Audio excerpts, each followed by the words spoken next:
take 1 minute, it takes every day.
this or don't answer.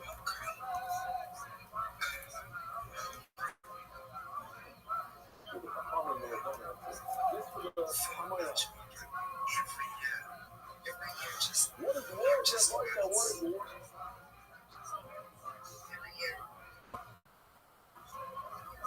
To marry your own grandmother or to marry your wife? Let's talk about the devils later. I'll show you more if you answer my questions. I won't go any further. Please carry on. I'm sorry. No, you're absolutely correct. I do think it's important for people to understand that the level of deadliness, this is part of the depopulation agenda. It's one of many pieces. We have the United States called us all useless eaters. And that's exactly what they think of us. We are not human to them. We are not people. They have no conscience. And that will help explain also what happens in these universities because you and I, people who are followers, people that we're friends with, we never in a million years would imagine. The answer is much worse than marrying your wife. They see us as insignificant things and lab rats to be experimented on. So after the Your wife's grandmother, that's the difference on your right chicken. Okay? So I'll throw it out there. You could ask your friends if they want to do that for me. You say, ask me a question, and I hope people know it. Fine. Well, today, you're the honest. We weren't able to finish the job with the rains were coming in and we were bumping. Stop here. But we have a very short time. We're not very close to the favorite song of the old guys. But I'm going to relax. Then, with Tuba Bishop Hashem, again, with Tuba Bishop Hashem. Also, we had a person who took situation has to give up his life. And then if you do an issue with Hessia, somebody can do it. If it's a time of the slot, you can't even change the color of the shoelaces. If it's a lawyer, a non-Jew, they tell him, do this out of the Zara, or they'll kill you because you have to give up his life. Rabbi Toshma, Sheva Mitzvah is Tavu B'nei Noya. Here are the Sheva Mitzvah B'nei Noya. I would say, if some people like holidays, about it, hey, dying, this is a whole thing. How many ways everybody knows that you have yesterday, you give it from, right? They always do it that. You have your own, each person is figured out themselves, they have their own thing, but that's how I like it. Everyone has practice. Now, zone 7. Lord, if you then get to give up your life, because of the drug deal, and so you have the Torah, that should be number 8. Yunisa, Kami Abu. I don't know, they put it before I knew that. It's the 7, and it's only because of the you have a rule 7, you have to give up your life. It's not a rule, it's number 8. It's the rules and the instructions of the 7. We have to let it go, you have to give up his life. Ahora va a dar a mí, sí, la cosa así, esta persona hace. No la Namo is a non-Jewish general, thank you, and he has to rest. If all the goes, so he gets no he let go of it. He shows up to his own and Alicia wouldn't come to the door. He's very focused, but he can take a message. Go to the river, it's like 7 times a year. Yeah. Me? No, I am not. Very hurt. But so we didn't care. You're already here. Slide. Oh, our rivers are much better. You go to the river, and you disappear. This is a baby. Then they realize that you're focused. And all his life is worshiping of his God. One guy says, look,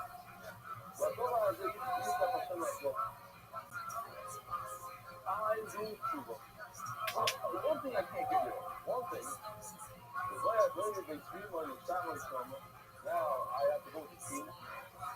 So he's gonna go if they stream on and he's gonna foul over there. And this is how y'all be. And he's holding on to me. So what I do, he's gonna foul and I'm gonna foul. When I go to the team, I have to foul. That's one area I'm gonna get. And we talking to every Lord he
looking for.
So he's gonna still not know how to come married. What's the Connor fuck the way behind the fence? Who's fuck? The fuck all on the truth. The guy is fuck over to the celebrate. This is the strength of the family. It's the resilience of the family. Her and Mela, okay, she's Muslim. She doesn't want the guy to die. You know, when you have a little smooth, if I'm going smooth from behind the fence, you're gonna see me even, and you see it. No? Embarrassment to the family. Or you don't put it on because it's embarrassing to the family. That's not the way that we problem. Today, for you look, it's all right. This is all the things. I like it. Somebody. You have to know a lot of things. This is what you guys have a disease that is the only cure is to do something that's right or that. Part of the thing about that. And this complete is the Jewish girl who put in Iraq.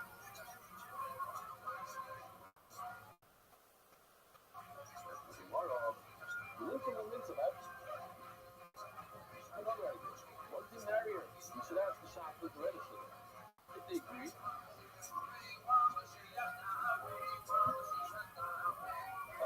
I don't know if you say this room or not.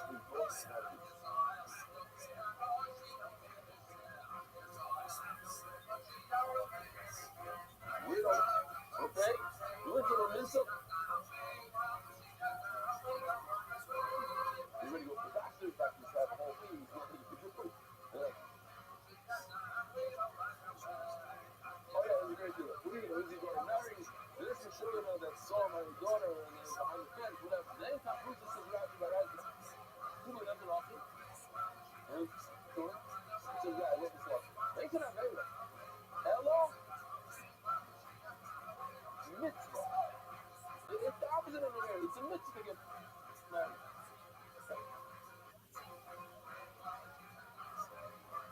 I would never say this line, but since I've heard it from the people name, and allow myself to say it, and one of them, you know, go ahead. He says, what is this? Put this away that's still away.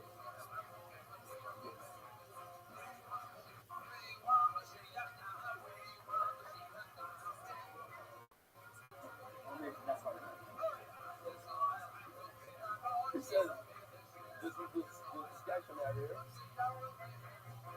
No, that's the guy. Hey, if you're married, doesn't work. The whole idea is that he's obsessed, he's crazy.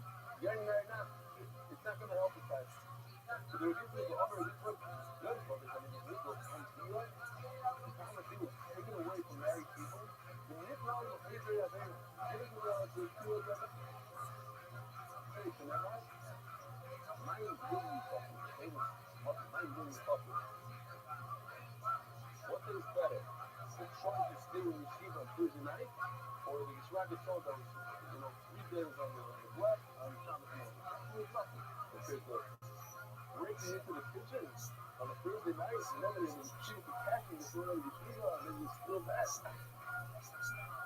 The lechem is starting, lechem, that you have to do the things puzzle. Lechem is gracious. What? Lechem is a reference to relation. Lechem is what we feel. The lechem started, the hidden lechem, the hidden bread, What is that?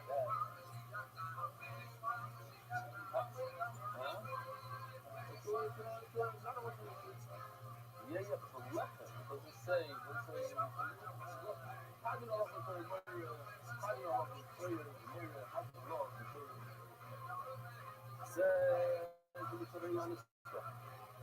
one is straight with the school like that, one is straight from a lot of people before they do the docks, they put things in, they take a bunch of wood, they light a fire, and they put the person in the fire.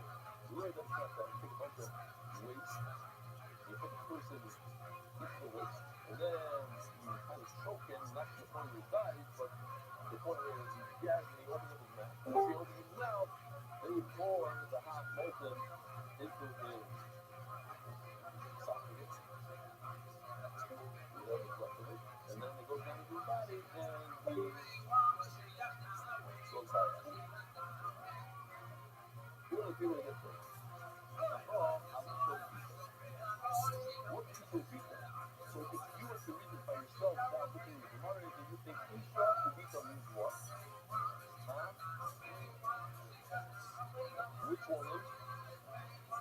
woman,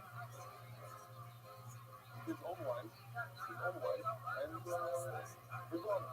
That's the simple. Esau, his wife, Rebecca. Okay. Okay. However, what it really means is it means his mother-in-law and his mother-in-law's wife. Okay. Your wife's grandmother, your wife's grandmother is your mother-in-law's mother. She's a disability. About praying, I'll show you about praying is daughter of a prayer, that I'm working, married, engaged, married, before engaged, both of them could be one people. You're embarrassing, praise the you, so she gets grateful. And what is the lowest step? From him, it's coming. Now, once you know, once you know, there's a heaven. This is what the prayer says. The prayer talks about these two right over here, but the prayer Jesus, not God. A mother-in-law and a mother-in-law's mother. That's what the prayer says. Once you know those two, we come up with a total of nothing. What are they? Just the power to give you. So what is the need? He tells you back to him. These are his descendants. Not from a white, just from an Andalusia. You gotta imagine, how do you look like? He's his daughter, and his granddaughter is Africa, and his granddaughters.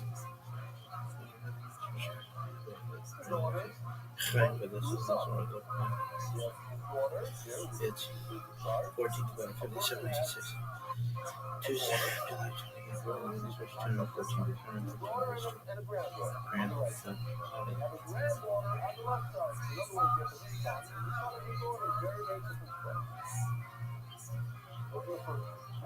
Thirty-seven, 16, Christian of Brooklyn.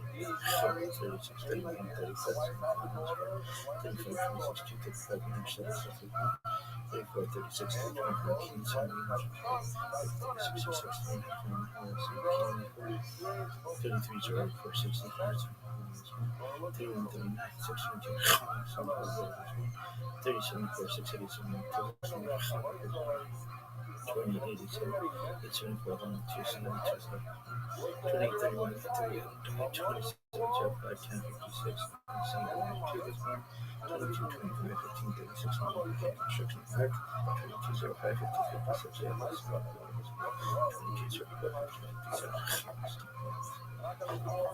57, 22, 04, 50, 56,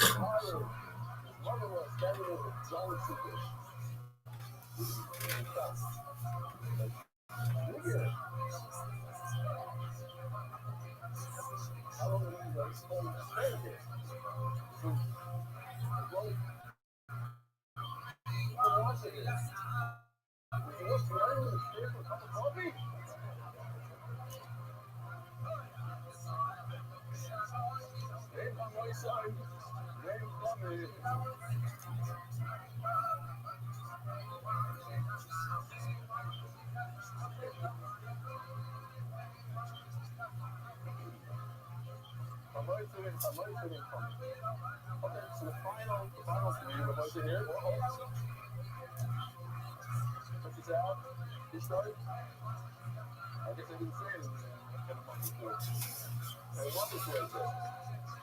Any sustained analysis of religious ideas is that they.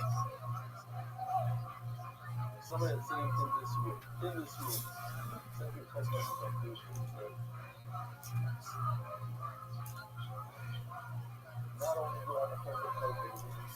Religion serves many functions in providing for one's understanding of the metaphysical structure of reality. One of the principal roles religion plays in this respect is explaining the origin, nature, and final destiny of evil. Of course, this question has been answered in numerous ways, even within singular religious traditions. Philosophers have tended to view evil as negation or privation, just as cold or dark darkness is the privation of heat and light, respectively, so too evil is nothing other than a kind of privation of the divine. Other schemes are blatantly dualistic and anthropomorphic, explaining evil as the work of malevolent beings such as demons, often led by a kind of archfiend such as Satan, bent on eternal rebellion against all goodness. As a subset of this problem of evil is the famed problem of theodicy. Why do the gods dole out good and evil in such an arbitrary manner?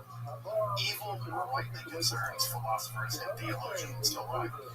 It is also deeply concerned mystics.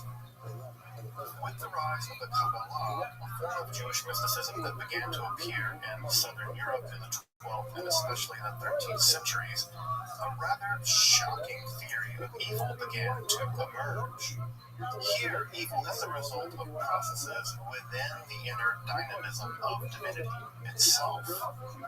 In this episode, I want to explore what may be one of the most provocative texts in all of Jewish history, now entitled the Ma'amah Malit, or the Treatise on the Emanations of the Left-Hand Side, by the 13th century Kabbalist Isaac ben Yaakov HaKohen. This brief but obscure work locates the origin of evil in the very process of creation itself, as part of the manifestation of the divine. Here, evil extends from the divine attributes or the Sephirot to become a kind of malevolent subset of emanations, giving rise to the realm of demons ruled over by the fearsome Samael and his queen Lilith. Also, this episode is part of my series on early Kabbalah, and you may want to check out the first video in that series in the card above, but this episode also just stands on its own. So I hope you'll join me as I explore what Gershom Scholem called a text of medieval Jewish Gnosticism and what gave rise to the later theory of the Klipot, or the demonic ontological husks. I'm Dr. Justin Sledge, and welcome to Esoterica, where we explore the arcane in history, philosophy, and religion.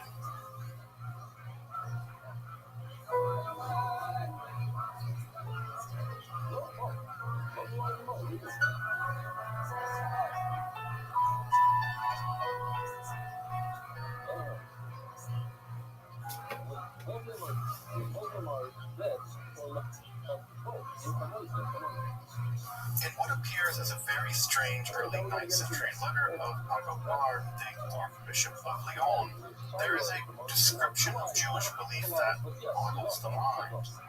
There we read, quote, "They, the Jews, also say that their deity is corporeal and is distinguished by his limbs and his various corporeal features, and that like us he hears with one body part, sees with another, and speaks or does whatever else he does with yet another.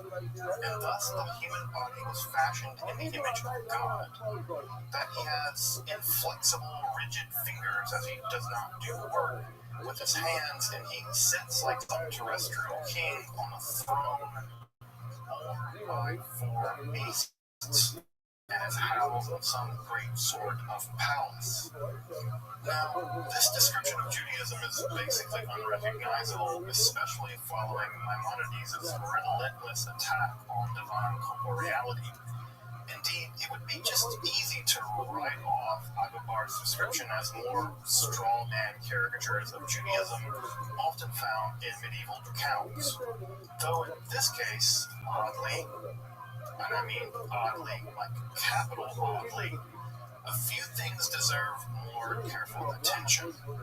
First, we might recall that scholars like Menachem Kellner have made convincing arguments, at least to my mind, that Maimonides' attack on divine corporeality is in fact a direct response to a form of pre-Kabbalistic Jewish mysticism now called Shibur Koma, or the measurements of the vastness, whereby mystics would recount the exact measurements of the divine body in the Persian Parasat unit. Even that creepy bit about the rigid fingers even has an echo in some of the Shior Koman literature. Indeed, the language of beasts and God being housed in a great palace is likely a reference to the schools of the Merkava or chariot and the Hechalo or the temples or palaces schools of pre-Kabbalistic mysticism. I've made a separate episode on just those forms of mysticism. You can explore them by clicking on the card above. However, for this episode at least, another line in that epistle is key. The one that reads, quote, "He, i.e. God, even thinks many superfluous and vain thoughts, which, because they come to naught, turn into demons." In the original Latin, we read, "Cogitare essiam illum superflua et quae ad effectum contavenere enquiant, or tanto in demones." This just seems like another throwaway slur against Judaism. But it might perhaps be a very early window onto a profound and shocking transformation of the origins of evil within Proto-Kabbalah, and by extension, the future of Jewish theology. Of the many hermeneutical innovations in the history of Judaism, a specific medieval shift in the reading of the creation account in Genesis is perhaps among the most profound. Rather than reading the first few chapters as being merely an account of creation as we know it, cosmos as we know it, there was a shift to reading the narrative as an account of a pre-cosmic inner dynamism within the Godhead. Perhaps the most important expression of this shift is in the early Kabbalistic commentary on Genesis by Isaac the Blind, also known in Aramaic as Sagi Nahor, or the one that is full of light. It becomes nothing short of an account of God's emergence out of an absolute, ineffable transcendence to the realm of becoming, revelation, and creation.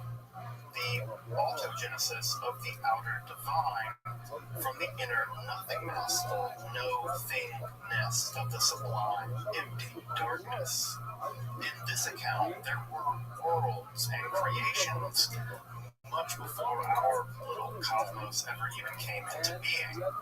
The Agobard epistle is important here because later proto-Kabbalists will suggest that these aborted worlds not only briefly flickered into existence within the divine dynamism, but are nothing short than the origin of evil itself, a kind of primordial evil long older than our realm.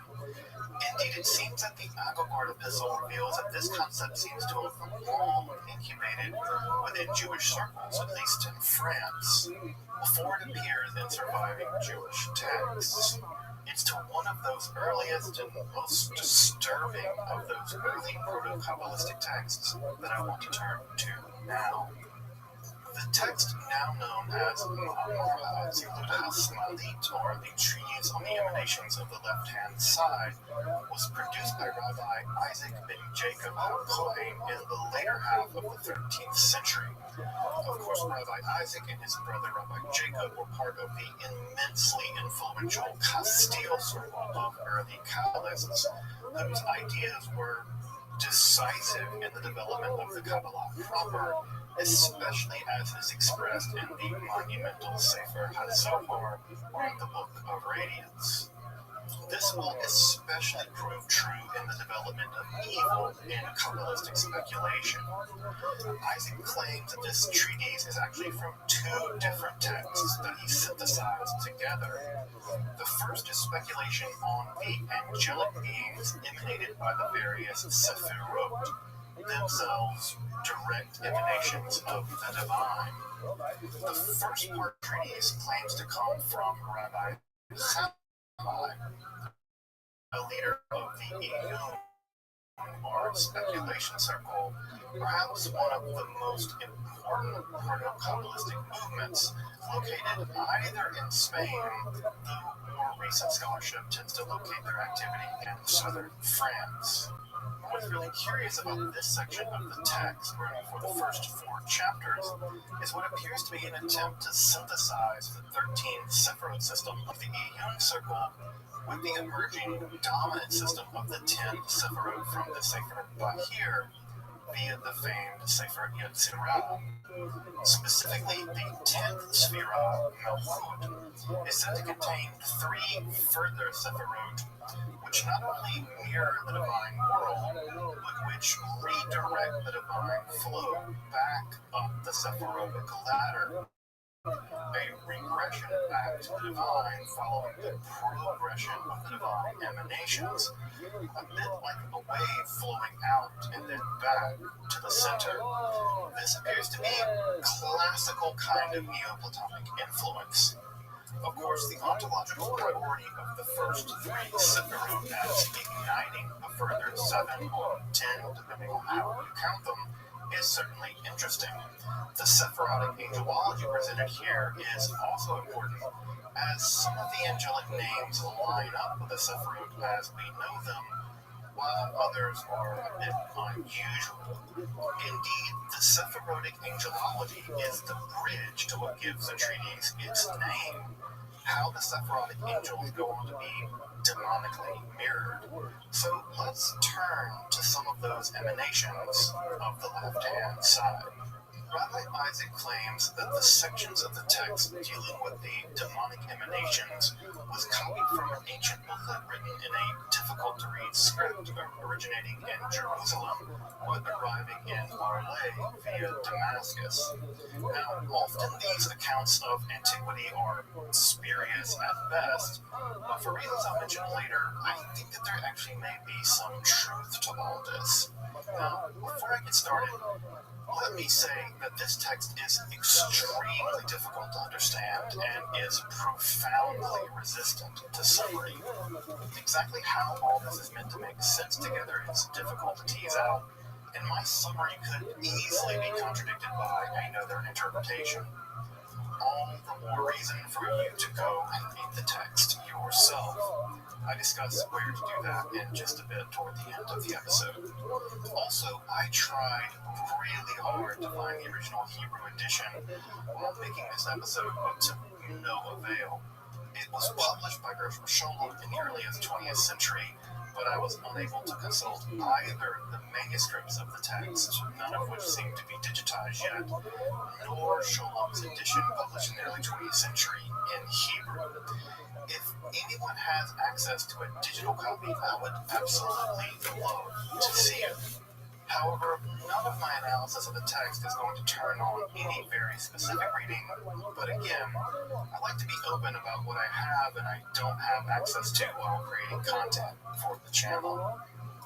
This early Kabbalistic text locates the primary ontological site of rupture with the Sphira, or the power of repentance. While later Kabbalists, especially Cordovero in his famed Tomer Dovora, located repentance with the Sphira of Binah, it's not exactly clear here to me where in the Sephirotic system as we know it, this entire drama is playing out.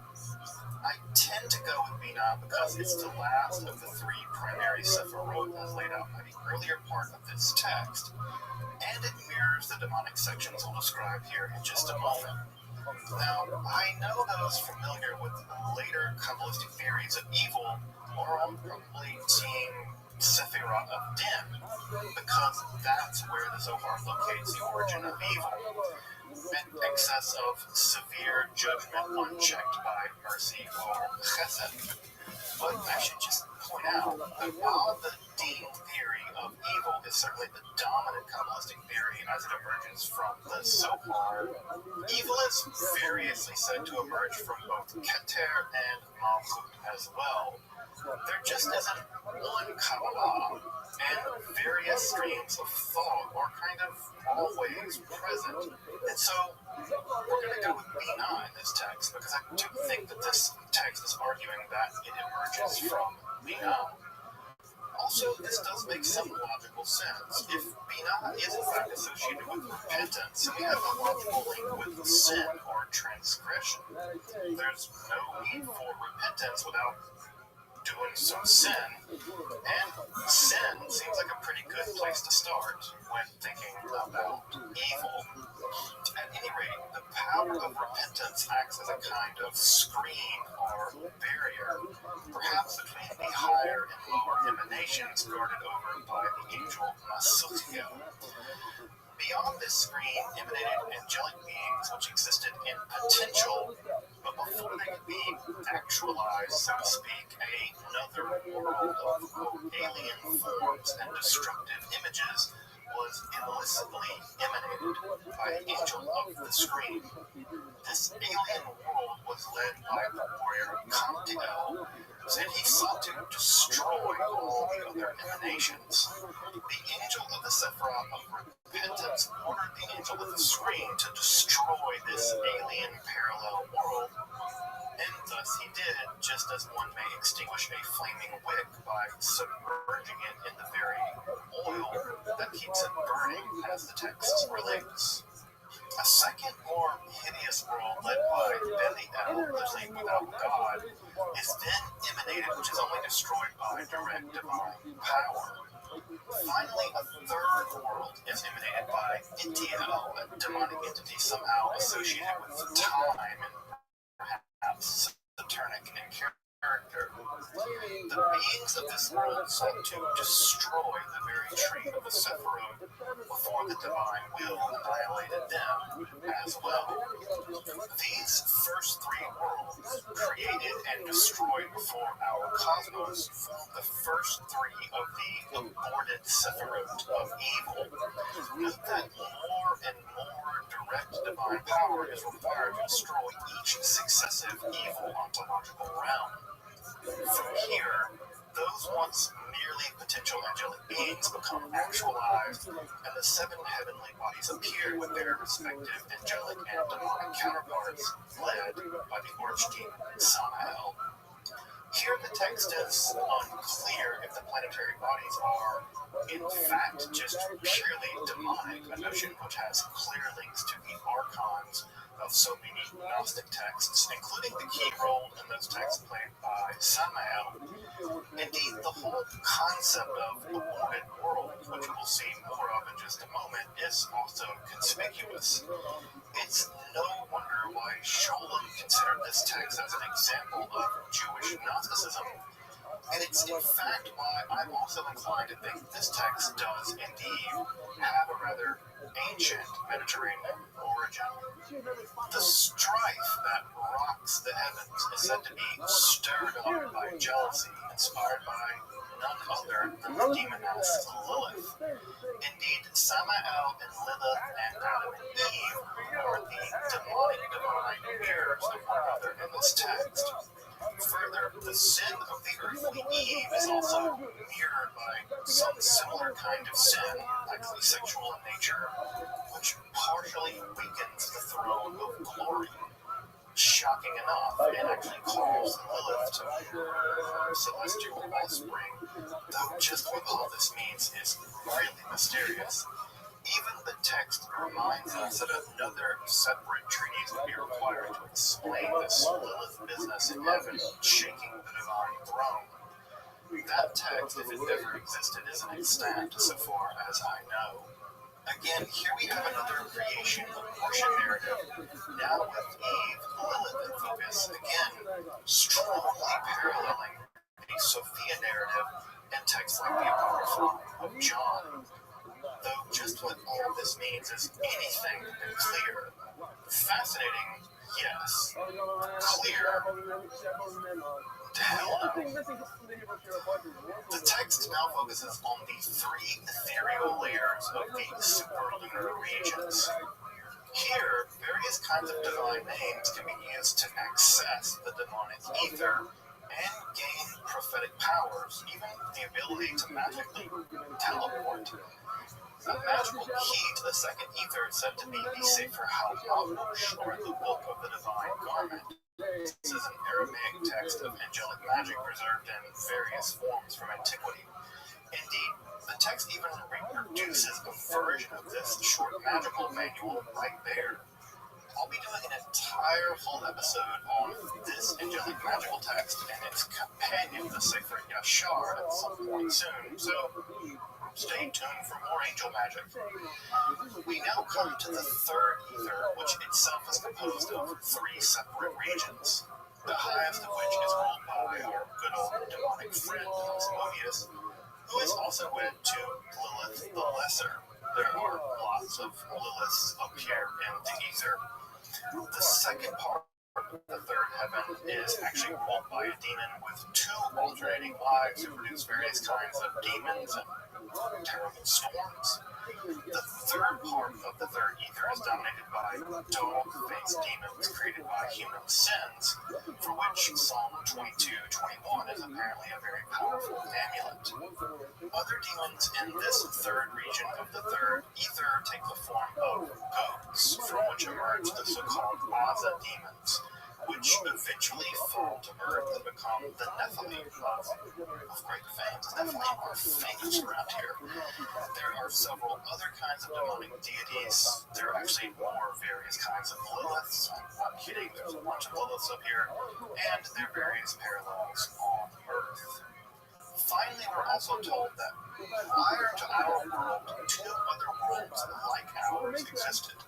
One which was extremely good, for which no human being could ever merit, and one which was extremely evil, for which no human being could ever endure.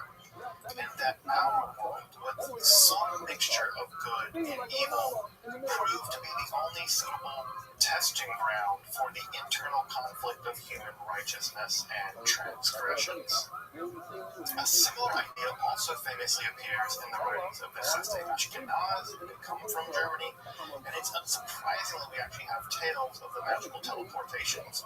Those magical teleportations earlier, those are about Eliezer Verms. He's also famous from the Golem legend earlier in the text here. All in all, the demonic realms are meant to mirror the Sephiroth itself, both mirroring both of them, both the divine and the demonic. The end of the text becomes something of a Baroque soap opera in which the jealousy inspired by Lilith the Younger, the wife of Asmodeus the Emperor, and the elder Lilith, the wife of Samael, causes all kinds of problems, strife in the heavens. Of course, the women are always to get blamed here, whether it's demonic or regular women. Interestingly, the offspring of Lilith the Younger and Asmodeus both are said to contend and struggle against the Jewish people, but their other offspring becomes a, quote, sword of the Messiah to be used against the various forces of evil in the final apocalyptic battle. We're also told that a further intermediary exists between Samael and Lilith the Elder. Any guesses out there who? It's Leviathan, but a celestially mirrored Leviathan, which allows Samael and Lilith to remain sexually connected and emanate power to one another. Well, at the end of time, Gabriel and Michael will destroy the intermediary, the celestial Leviathan between Samael and the elder Lilith, and in turn destroy the demonic couple, which, of course, will be mirrored in the destruction of the earthly sea monster Leviathan, whose body will be dried, salted, and served up to the righteous. Delicious smoked Leviathan with cream cheese on our apocalypse bagels. Delicious. And here the text ends with, "Blessed is he that understands these things as they are." Well, count me unblessed, because the fuck did I just read? Oh yeah, to make matters worse, Rabbi Isaac straight up tells us that he's purposely confusing things, so only the truly wise will know what's up, or as he puts it, he's going to reveal a little and conceal much. Thank you, Rabbi Isaac. And what I really mean is,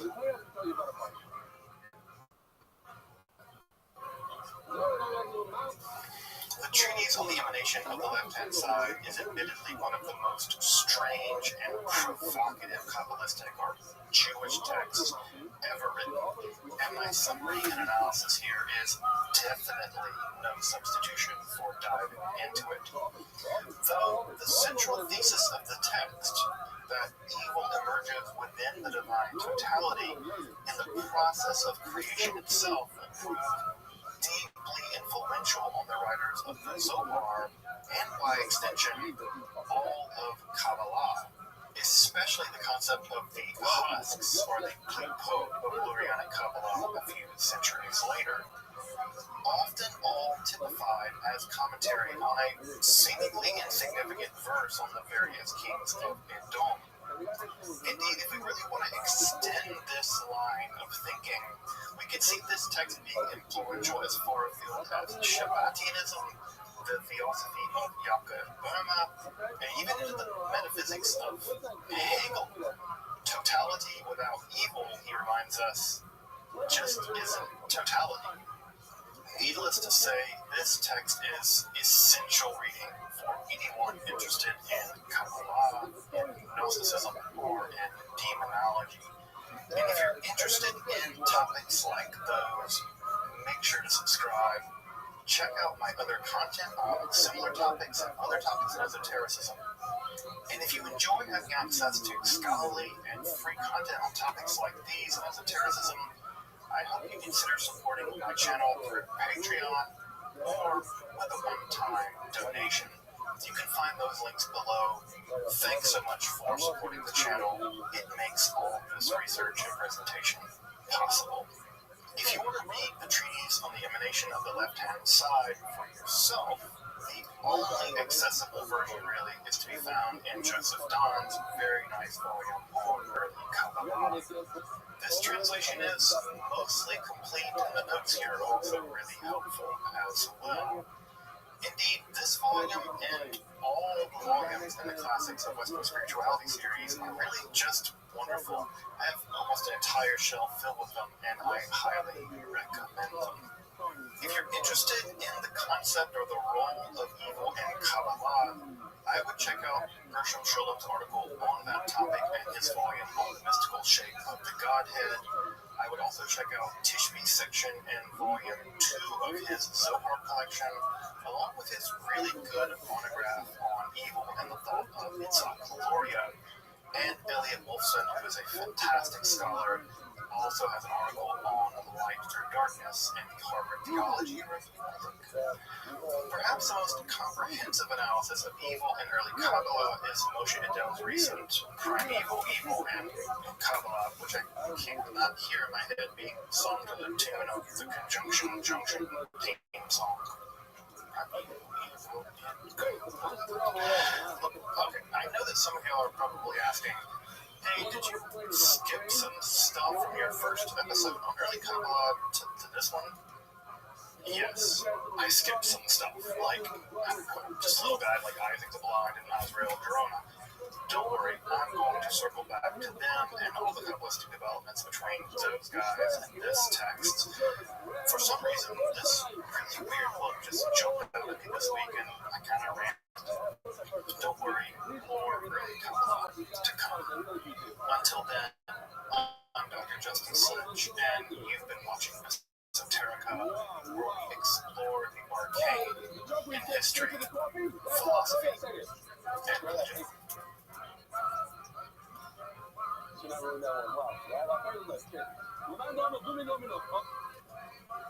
Sorry.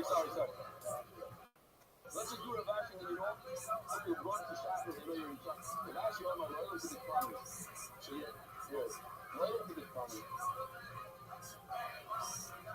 Where was it? There's Amaisa, I know, I'm just putting Amaisa. Here we go. We're talking about, whoa. We're talking about how do you know the upper one from the lower one? The question is, we call the upper the lower. Yeah, we are trying to know of magic in both myth and history has at their disposal a wide range of supernatural from arcane tones rings, magical wands, and familiar swords, candles, bells, rings, and so on. It's as if the very world is at the fingertips of a mage or witch and is charged with their power. Among these tools, magical cloaks have been ubiquitous through time and culture. Indeed, the cloak of the sorcerer often has a very specific kind of magical properties, that of rendering its wearer invisible, a motif reaching back to well developed surviving to this day. In Harry Potter, in this episode, I want to explore a text from the world of Kabbalah, or practical Kabbalah, just really Jewish magic, that describes the production of just such magical garments. Hence the name of the text, the Sefer HaMalot, the garment. If you're interested in magic, Hermetic philosophy, or mysticism, make sure to subscribe and check out my other content on topics in esotericism. Also, if you want to support my work of providing accessible, scholarly, and free content on topics in esotericism here on YouTube, I hope you consider supporting my work on Patreon or with a one-time donation. You can find those links below, and I really appreciate your consideration of supporting this channel and making this presentation possible. Now, let's explore a magical garment infused with divine names, which empowers the Kabbalist or sorcerer with all manner of supernatural powers. But wait, there's more to this video. Come along for magical clothes and stick around this week for a bonus magical text on astral and angelic magic. I'm Dr. Justin Sledge, and welcome to Esoterica, where we explore the arcane in history, philosophy, and religion.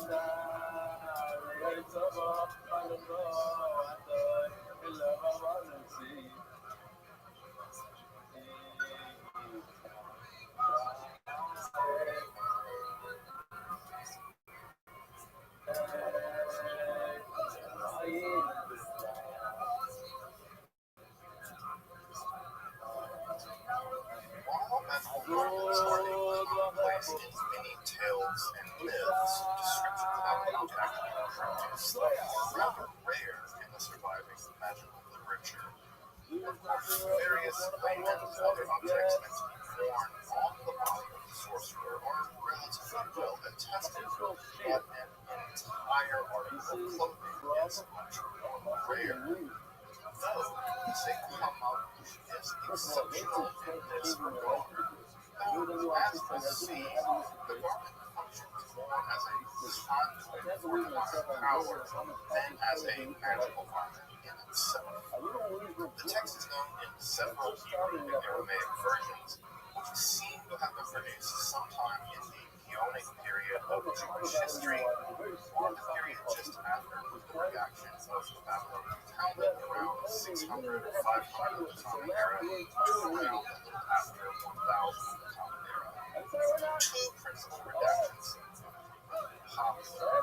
What may have been an earlier text is called the Torah garment instructions, to be very literal, and it describes the preparations of a gold plate which is worn around the neck, and after a series of vigorous purifications, provides the wearer a wide range of magical power. Of course, golden layments are well attested in the ancient world. The most famous, I think, probably are the famed porphyry gold tablets found in various graves during Asian, either perhaps the success of Interestingly, Torah HaMalot refers to this layman as a tzitz, which is the same Hebrew word found in the Bible for the golden headband worn by the high priest in the Jerusalem temple. This earlier, or perhaps parallel text is known primarily from the Cairo Geniza, and it perhaps eventually transformed into the Sefer HaMalot as we currently have it. Indeed, magical headbands with the divine names also continue to be used down to temporary ritual magical practice, as I understand. The sacred knowledge itself appears in several different Hebrew Aramaic versions and describes the process of the Sheh or the dawning or putting on of the name, in which the power of sprinting of God comes in which the being of the practitioner is provided with supernatural qualities of power. This process of the Shem is known from other magical texts as well, maybe most famously in the Book of Moshe or the Sword of Moses, which I've actually made an episode about. Check out the card above more about this really interesting magical code. In the Sefer Hamad are provided elaborate instructions for producing a Megillah righteousness inscribed on a very elaborate divine name, which, after dawning and series of ritual versions, transfers some of the divine power to the practitioner. We're also told that this entire process requires 7 different steps. A first period of 7-day fasting and careful attention to avoid anything coming into contact with the practitioner which would render them tamei or ritually unclean. After this first period, there is a ritual immersion or mikveh, followed by the production of the text's namesake, the magical garment. The garment itself is made from gazelle skin or gazelle parchment, again probably pointing to a Near East origin of the text more generally, which is fashioned into a sleeveless cloak covering the shoulders down to the hips, along with a bow. On the front and rear of the garment, one is to write a long and elaborate divine name, which may also include some angelic names, all of which are referred to in the text as great and terrible. We're told that the hood can also be replaced with a golden diadem or seats, just like the Torah Bush, along with a shorter name, mostly consisting of the letter Yah, or again to be written like diadem or on the hood. Once the garment is complete, another more intense period of fasting and ritual purity begins, including mikveh immersions every evening. Here the practitioner is only allowed a strict vegetarian diet, with even eggs and fish being forbidden. This is somewhat curious because in the Jewish law of kashrut, fish are taken to be neither meat nor dairy, pointing to the intensity of this fast. These fasts, it appears, are akin to the minor fast, which lasts from dawn until darkness. And at the end of this 7-day period, on the 8th evening or 8th night, one must go to the water of ritual immersion and invoke the names from the garment over the water. If a green glowing form appears over the water, this, according to the text, is taken as a sign that the proper level of purity has not been achieved and you have to continue the ritual. If this proper level of purity isn't reached, to continue, one has to give alms to the poor and distribute food to the hungry. And given that you've been basically fasting for 2 weeks, you should have plenty to give away. And again, another 7-day period of fasting. If, however, the form floating above the water is red in color, then you are pure enough to enter the water up to the still. Not the full version as one would expect with mikvah, but upon exiting, you become infused with divine power, appearing as if harmony accompanies you, and being able to invoke the names of fearful angels. Though the text here becomes pretty vague, it appears as if the angels should appear without hesitation, though there is a reference to something like doing the rituals at the proper hour, which isn't spelled out in any detail. Further, we're also told that the company of angels that will join you will only use them for 3-4 hours at most, and for only 7 days in total, and only just once a day for some reason. Now, just how to accomplish this invocation remains mysterious, and indeed, medieval text produced around the same time, the Sefer HaYashar, or the book of the right way, or the correct way. There's a lot of words to translate this word HaYashar. It appears that the Sefer HaYashar was produced around the same time as the Sefer HaMavush and the Farming Moshe, probably in the same magical circles. And it claims that it was given out of pity to Adam by the angel of the sword and was passed down to its early edition. This text takes its name from one of the mysterious books referred to in the Torah, but otherwise existed, like the Sacred Torah Hashem, and it's important that this text not be confused with the later medieval text on ethics or the spurious Midrashic text somewhat popular in the 19th century. Some version of this text was likely known to folks like the High Gaon, who reference it by name, but also to Karaite Jews, who also mention it in their anti-Rabbanite polemics. As you may know, the Karaites were about 50,000 existence in the world, were anti-rabbinical Jews who rejected the authority of the Talmud and oral Jewish law generally. Of course, they went on to make their own oral Jewish law, and as you can imagine, the Karaite-Rabbinite beef would make for some great ethnic rap battles. The Sadia Gaon versus Anan bin David, and basically writes itself. For real though, regardless, the text is pretty well tested and described another divine name, a series of complex supplications, and a ritual which provides a range of semi-divine powers over forces of nature, over various creatures, even power over the sun and all that God. The Sefer HaYashar involves a fast food eaten with certain spices, purity, but also involves the core. Interestingly enough, ritual purifications involve various types of incense. The core of this text, however, are the various angelic powers which are said to preside over various seasons, astrological periods, and the hours of the day.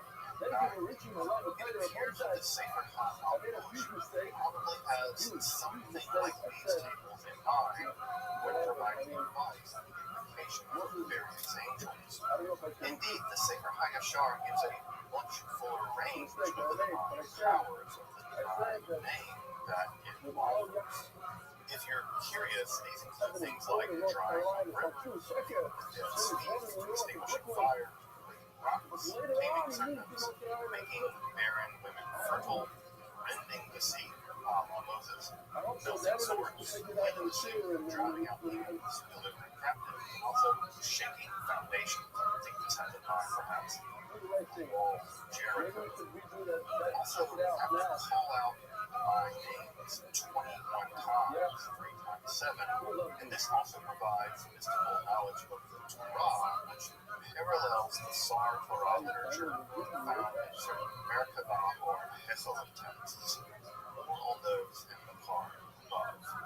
Recall that invocation summons an angel called the Prince of the Torah, Sar Torah, that instantaneously teaches one a wide range of wisdom. I mean, who wants to spend all day bent over a copy of the Vilna Shas?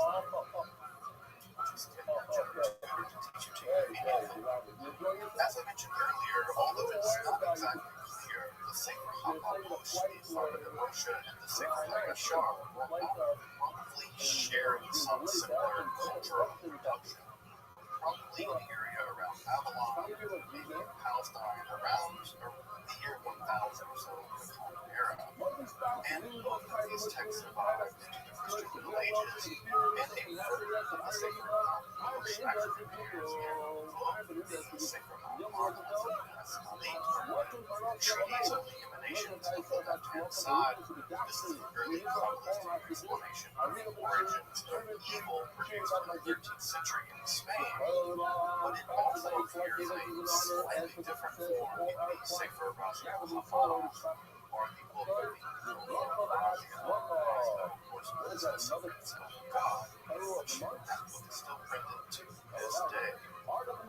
Regardless, what we have in this brief text, the Sefer HaMapush, is a 1,000-year-old complex ritual for the production of a magical cloak of sorts, which, infused with the divine name, provides one with a range of magical powers. Curiously, however, invisibility doesn't appear to be one of them. Further, the Sefer HaYashar also provides more astral angelic magic, which seems to mesh well with other Jewish texts from this period. So, two magical texts in this episode. The authoritative study of these texts is Irina Andres' Das Buch des Gewandes und das Buch Aufrichten, which, as you can probably tell, my pronunciation is in German, and it's kind of difficult to find, and only 120 euros for an ebook, which not quite real prices in there, so good job with those expensive academic book prices there. However, I will say that this study is incredibly careful, looking at a range of versions with a careful attention to both historical and textual detail and their transmissions. Actually, it seems like the fact that the book from actually being German. The independent scholar Lizgano has also produced a convenient English translation of both of these texts, which are available on their academia page, which I'll love. The best histories of Jewish magic are those by Rabbi, Oha, and Rabbi, if you would check out for their slightly different reasons. I'll also include a link to a digital version of the manuscript from Oxford that dates from the 13th century, though this recension is different from the others.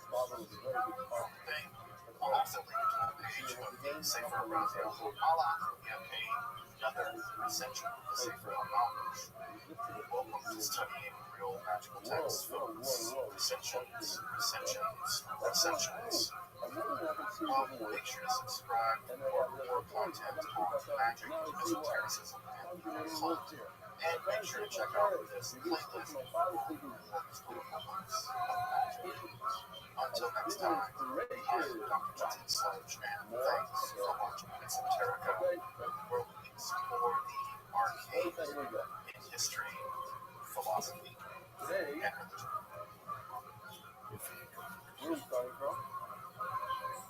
That's able to be crystals.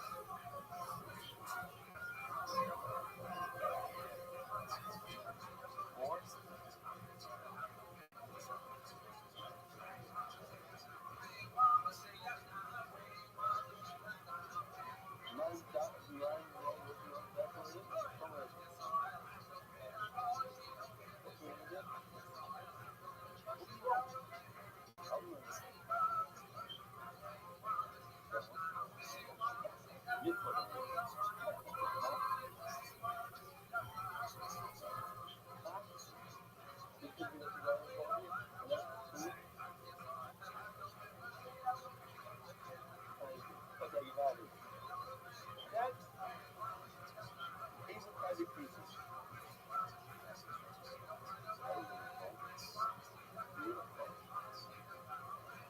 Here, and us.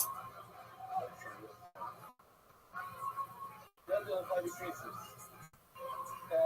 We learned in the literature that 5 decreases, some of the doctors perform Pharaoh, and I like the 5 decreases. You want to kill them. That's the moral of the evil, always look like I want to tell you some terrible stories. Person that believes in the sister.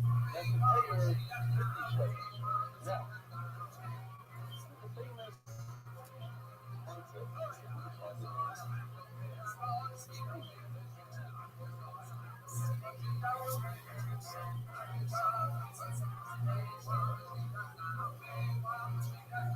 okay.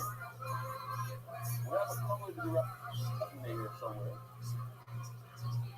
I'm going to get around there. I don't know what it is. Over there. Okay, it's not in there. I'm going to get around there. You know what I do? We just spoke about that, right? That is the first thing. The people are pushing the entire thing, right? And at the simultaneously, something else where you point to somebody to my face, right? Just like that, just to get it, just to fight on it.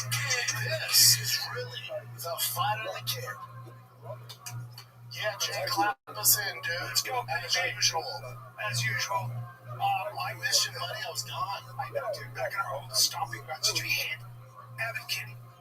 Did not. You know what? I did go to our old stomping grounds, over to my old stomping grounds in the valley, but didn't hit Evan Kinney. Dude, no offense. Joe passed it. I went like this. Yeah. Yeah, went like this. Yeah, you would have gone. Maybe there's still great parts. Yeah, there's still, sure. But it's a different time.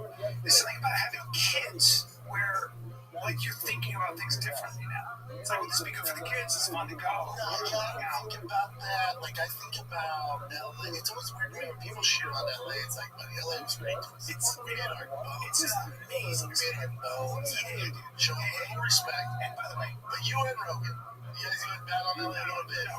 We made our bones. I rescinded that because I was like, let's not get it.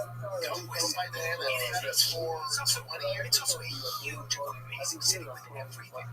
You can't compare LA to Austin. But nor should you be. Right. You're talking about apples and oranges. Yes. Like, here's different than there. Ones just didn't fit into LA. Just maybe one neighborhood. Yeah, but it's not about that. It's like LA has great things to offer, and when we were coming up, it was the exact place we should be. It was awesome, and like, we grew up. Those days are done. We're kind of out of that business for the most part. So now we're in the suburbs. We're in the suburbs. My kids have room to play. They get to swim in a pool. It's just different. Like, this is the first time I went to LA, and I always have fond memories of LA. Some of the best, literally the best of my life were in LA as far as professionally and like as friends. It was the first time I was in LA. I went, oh, it's no longer home. It's no longer home. We stayed in a hotel. I saw all my old friends, especially the baseball dads, like their kids. I went to their practice. It was the first time I went, oh man, I don't want to live here. No, I have a question. Because I used to go back and be like, yeah, man, sure, you get that nostalgia. That's gone. But let me ask you just a question. Did you have to go from LA down to Newport? Did you drive that? Okay, good. Perfect. Hold that thought. Let me ask you, don't exaggerate. What would you say? How long would you say it took you to get is it 30 miles maybe? Long taking a drive? 30 miles. Is it 30 or 40 miles? Might be 45 miles. I'll give you 45. Right, 45. So I left at 6 a.m., right, 5:45 a.m. from Woodland Hills. Okay, so give me Woodland Hills. Did you go to Newport? Go ahead and put it right off Woodland Hills to Newport. Let me see. Yep. Let me see what it took me about 2 hours going there in the morning. Okay, 2 hours. Okay, that's what I expect. Going back up at 3 p.m., which is 3 p.m. That's on me. Well, now, so 3 p.m. so I can leave early. Yeah, so now it's supposed to take about an hour. There you go. It's 68 miles. Okay, 68 miles. That should take an hour, roughly, because it's a straight line. So it took 2 hours. It took about 3 hours and 30 minutes at 3 o'clock. Oh, so you were actually 15 miles an hour. Oh, but then again, yeah. By the way, I don't know if that's true for this 15, but it was like something like 20 miles. Still, just a part. I can beat you on a bike. It's a great time. Yeah. That'll beat you up. You know, like, I had one of those new G-Wagon Airs where it has the self-driving like the Teslas have, but it's like gay electric, it's gas. And they have it, yeah. Like GMC offers it now. And I was like, I'm usually like, and I was like, listen to the podcast. I had to post some for sponsors. So I'm like, oh my god, technically just try it out. Buddy, I just chilled. See, I was like, it's called the future. You're supposed to have your hands on the wheel. Yeah. But I just put my knees on the wheel. Yeah, I did it. Dude, I was chilling like this in traffic. Yeah. It's future. You say you like to drive when you're in trouble. No, that's not driving. You're driving. That's different. That's commuting. You were commuting. That's different. If you can have somebody else come drive you when you're commuting, then you're going to do that. Yeah, it was nice. Yeah, it's beautiful. It was nice. San Antonio is awesome. Rough hands. It's real Texas. Great people. Great people. LOL, did you stay at a hotel where you and I caught and spread COVID? Yeah, we did. I knew it. We didn't stay at a hotel. I went to a hotel, but didn't stay there because I had people with me, so I had to get an Airbnb. It was easier. I get it. Hotel I know for multiple people is pretty pricey. I paid for that. That would have cost me what their price is right now. What are going to cost me? $700? Yeah, that's minimum. So it would have cost me. Yeah, I figure I would have gotten that for $6,000. That's not happening. So, yeah, I can't do that. No, you can't do that. Maybe the old things. Yeah, we're done with money. That's not happening.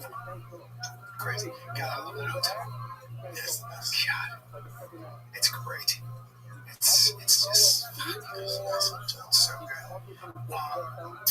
Doing jiu-jitsu with my friend's boyfriend, who is a bull rider. It's my friend's daughter is dating a professional bull rider, good-looking kid, stud, Texas boy, 21, ranch. Does he do jiu-jitsu? No. He comes to work out. No, he comes to work out. But he rides you like a bull? Well, no, but I was talking to him because he shoots horses around horses. Been riding bulls since he was 9, so they put him on a calf. Right? Put you on a calf. Put you on a calf or a sheep. Yeah, and then they put you on a steer, which is a skinnier bull with no balls.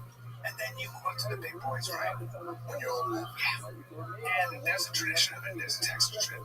I'm looking at, I'm like, it's a lot of injuries that people get killed all the time, which I didn't know. All the time. You don't ride bull riders, but you don't ride bulls without knowing somebody who died. Well, they wear the neck brace too, yeah, the child. The problem is you get stepped on, and you get stepped on. That's what the clowns are. Everyone knows somebody who's died. Oh, I bet. So, that's how I got injured. He goes, yeah, they're rare, but you know, 4 7 deaths per 100,000 competition. You know what the problem stats are? Do you know what the problem stats are? They're anticlimactic. Do you know what I mean? I know. Like, it's like, you know, it's like when I was like to you about the signing up, soccer has more concussions than football. Yeah, exactly. I didn't like you brought it up. And then usually I would go for the entertainment of the show. I let you ride on this bull dance. Yeah. We know it's bullshit, just like you knew the soccer thing was bullshit. Yeah. But then you made a chick go to ChatGPT. I did. So I'm like, you know what? Fuck that. Bring it up. Payback. Damn it. And now your story's gonna suck. Now my story. Carry on. Because back in the day, it would have been like, that's why 2 people die around. Right. That's why I did it. Oh. Yep. Yeah, I just rained on your sails because you did it to me last week. Rained out of my sails. But I said, do you get injured? And his girlfriend said, well, last month he got a horn that went under his ribs, broke ribs, punctured his lung. Yeah. And I saw the video. And he's on the horse, on the bull riding, and he gets kind of twisted around. And all you see is this, that's all it is. It's like that. He falls around, gets up, holds his side, and starts running. And then he collapsed and said, I couldn't get any air into my body. How to do it? Yeah, they had to get the bull out of there right quick, of course, because otherwise it would keep coming. But for about 3 hours. That's what they signed up for. That's what they signed up for. But that's why you watch bull riding. Like, Jesus Christ, these guys are badasses, because you know that's the, when they're do this. Yeah. Well, the best battle rider all the time. That's why they call it football. It's cowboy college. That's right. Oh, that's right. Yeah. But the best bull rider of all time had his neck broken, and he has a major problem. He's the most legendary of course. He walks around like this, and he has the bull that did it to him. Dude, I don't know if they make cowboy colors anymore for kids, because Boston Tigers, they don't debut. The full team mandatory practice starts today. Why don't they make cowboy colors? I don't see that. You don't see kids wearing them. Safer though, right? No, the helmets and the gear are so much safer, and the way you conduct practice so much safer. Oh damn! All right, it's all good. Jim, you're not a football fan. You're talking cowboy college. Like I said, cowboy college. College. That's all right. That's all right. If you're not a football fan, why would you? It's cowboy college. Gotcha. Let's move on. Let's move on. Type in. Do kids wear cowboy collars for football stuff? Because I wore one in college. And you know, in pop one, too. I have a stupid question. I had too many sneakers. Like, how do you keep from hitting this way and break your neck? How do you? You just teach people to tap. You don't be a fucking nuts. You look now where you're tapping. You always gotta look. Yes, they're still around, but much less common. Oh, that's a good thing right there. I like that. So you don't get whiplash. I have that middle one. You don't get whiplash. They're much rarer in college and NFL because modern shoulder pads fit better. Strength and conditioning, new equipment offers mobility. Yeah, you don't see when you wear it, right? You really, the pads are so much better than what we had. Really? Yeah, and the helmets are so much better. Really? What are they? It's just the technology better. They're lighter. They fit proper. Like Boston 6 and this pads are better than I have. What is a helmet? Costs a good helmet. $700. That's a lot like the top of the line Riddell one, or the my kids rock the Schutz hat, the Schutz helmet. Like this is the lightweight Schutz one. Damn, they're expensive. Linebackers and fullbacks have my history with neck stingers. Oh, so that's what I play. What is a neck stinger? You just when it crunches the nerve. Jesus, a stinger. I had so many of them in college that the nerves got all damaged. So this side of my arm was skinny. You don't have any. What? Yeah. You don't have any pain anymore. Like nothing. Man, you just healed up. Yep. Once I stopped hitting it, went away. Really? Yep. That's so I'm a ton of peptides for recovery from Merrick. Dude, I had my blood work done from Merrick. We both did. Some of the most impressive shit. Did you meet with him yet? Yes. I'm meet with him tomorrow. Oh, dude. So here's the thing about the company, right? I think it's owned by one of the owners is Derek from More Dates, and he's as scientific as it gets, right? These guys know everything, but here's the most important thing. Every one of them is jacked because all of them live that lifestyle. It's not like a doctor who looks like shit and tells you how to do something. These guys are all jacked. These guys are all the crazy shit. The guy who did my blood work, I want to say he's 300 pounds, 8% body fat. Yeah, just jacked. I'm gonna listen to him. Yeah, they. But my guy, this was crazy. So my guy goes through all the blood work. And if you're going to get serious about, if you want to do peptides, to the HR, you got to do blood work. And you have to have professionals like in America. These guys live it. So how about this? So it's a bit, to interrupt you, you got to have the blood work because you don't want it to be like the 90s where you're at Gold's Gym and your buddies tell you take this and they have all this shit you could ever do. Especially with peptides and all that. And hormones. Like you're talking about a very, they are scientific as fuck. And the guy who did, I think his name is Pete, he went over my blood work. And he goes, this is crazy. He goes, yeah, I'm good. I got a lot of good stuff, no problems with my health. But he goes, do you cook with a cast iron skillet? I was like, every day. He goes, yeah, I thought so. So we got some ferrous, high levels of iron. Oh, and sometimes deposits. You might want to just switch to stainless steel. Oh, wow. Like, that's how detailed these motherfuckers get. Did they ask you why there's so much sugar in your tank? They didn't ask me that. You got a little sweetness in your blood. Well, he said you got the sweet blood when it sits where your ass is.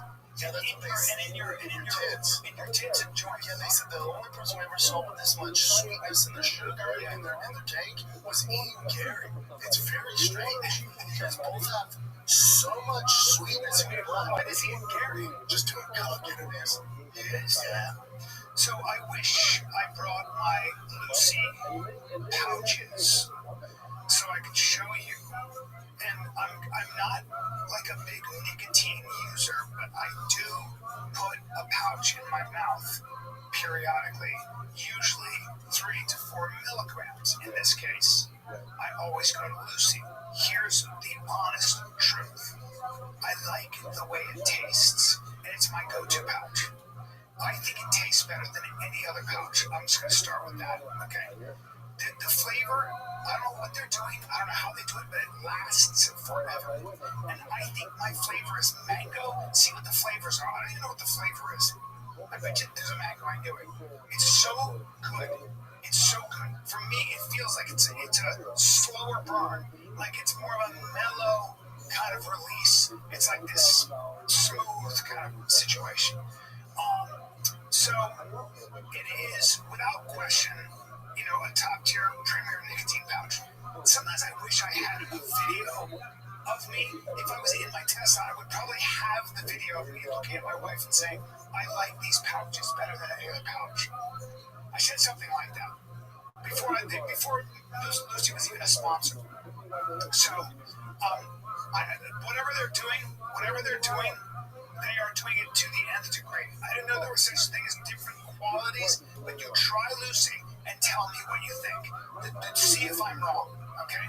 They are, if you're going to deal with nicotine, if you're going to do nicotine pouches, that is the game. Try it, get 20% off, which I didn't have when I bought them. 20% off your first order when you buy online at lucy.co/fighter with promo code FIGHTER. That's lucy.co/fighter, promo code FIGHTER. Alright? Give it a shot.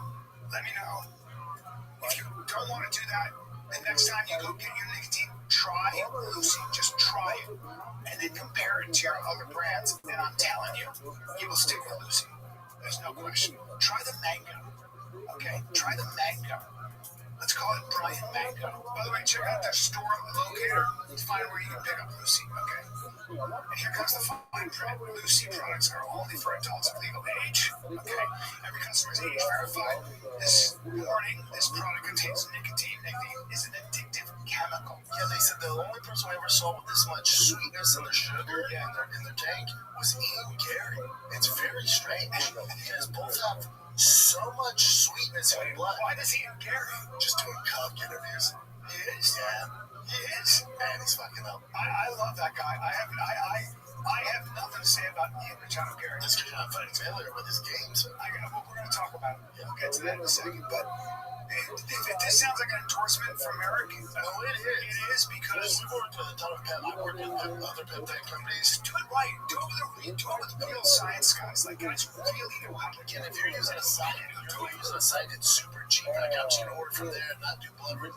This isn't that. Just this, you get a legit professional breaking out all your blood work, saying you should take this, with your goals, and do this, and then you get the exact protocol, all the peptides you need for exactly your goal. Yeah, because otherwise you don't guesswork. You're doing guesswork, dude. Yeah. And if you have people who live this, they live it, they do it themselves. So they're dialed in, and it's a complicated science. You know, I have a follow-up with a doctor just to make sure, that they ask me questions.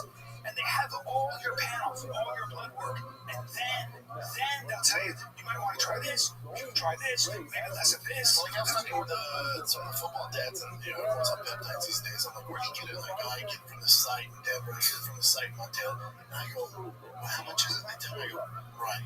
But you've never done any blood, nothing. You have no idea how that's working with your body. They'll help you with diet, supplements, everything. Like they get you before they give you all this. They're talking to you about your diet, your sleep, your exercise. They ask you what your goals are. There's a whole thing. Otherwise, guesswork and you're spinning your wheel. That posted a picture. I think Joanne and that just reposted it. We're at the friend's little party. I'm not sure if people are like, oh, it's the best shape you've ever been in. Come back and fight. I'm like, Body by Merrick, baby. Body by Merrick. That's it. Yeah, now, granted, I'm not going to be the muscle guy that put on that thing, but I'll tell you this, I have a lot of energy. Back to my same energy. Look at those tits, dude. Look at those tits. I'm very happy. And by the way, you got a slim tummy. Slim tummy. What? Got a little hair on the chest because she likes that. No, I'm just kidding. Your wife could look better. Oh, I know. I mean, God, I hope you don't die. Do you know cool sculpting here? Yeah. So it's like liposuction, but it's not. So what they do is they freeze the fat. I'm not saying you're fat, but if you want to get ribs out of the belly area, I heard that's like a non-invasive way to do it. Yeah. They like burn. But I think he's got that. I think he's got that covered right now. I think I just stay on my diet, man. I'm saying See, it's all promoting shit. You know, women prefer that than shredded.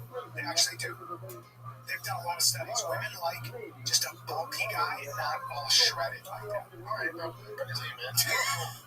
I'm not built like that's the leanest I've ever seen. Like, That's the leanest I've ever seen. I know. Wait. But here's my thing. It's the peptides that it's also just I don't sit down. I get home, I don't chill. I'm Tigers in Las Vegas. It's 3 hours. I'm out in the sun. I'm out there on my feet, moving around, running with them, catching balls, doing the shit. We go from there. Me and home, boys, they're into their BMX bikes right now. We go for a walk. I'm going for a walk twice a day. I'm watering my plants. I'm just active as fuck. Not eating that much. It's good. Don't drink.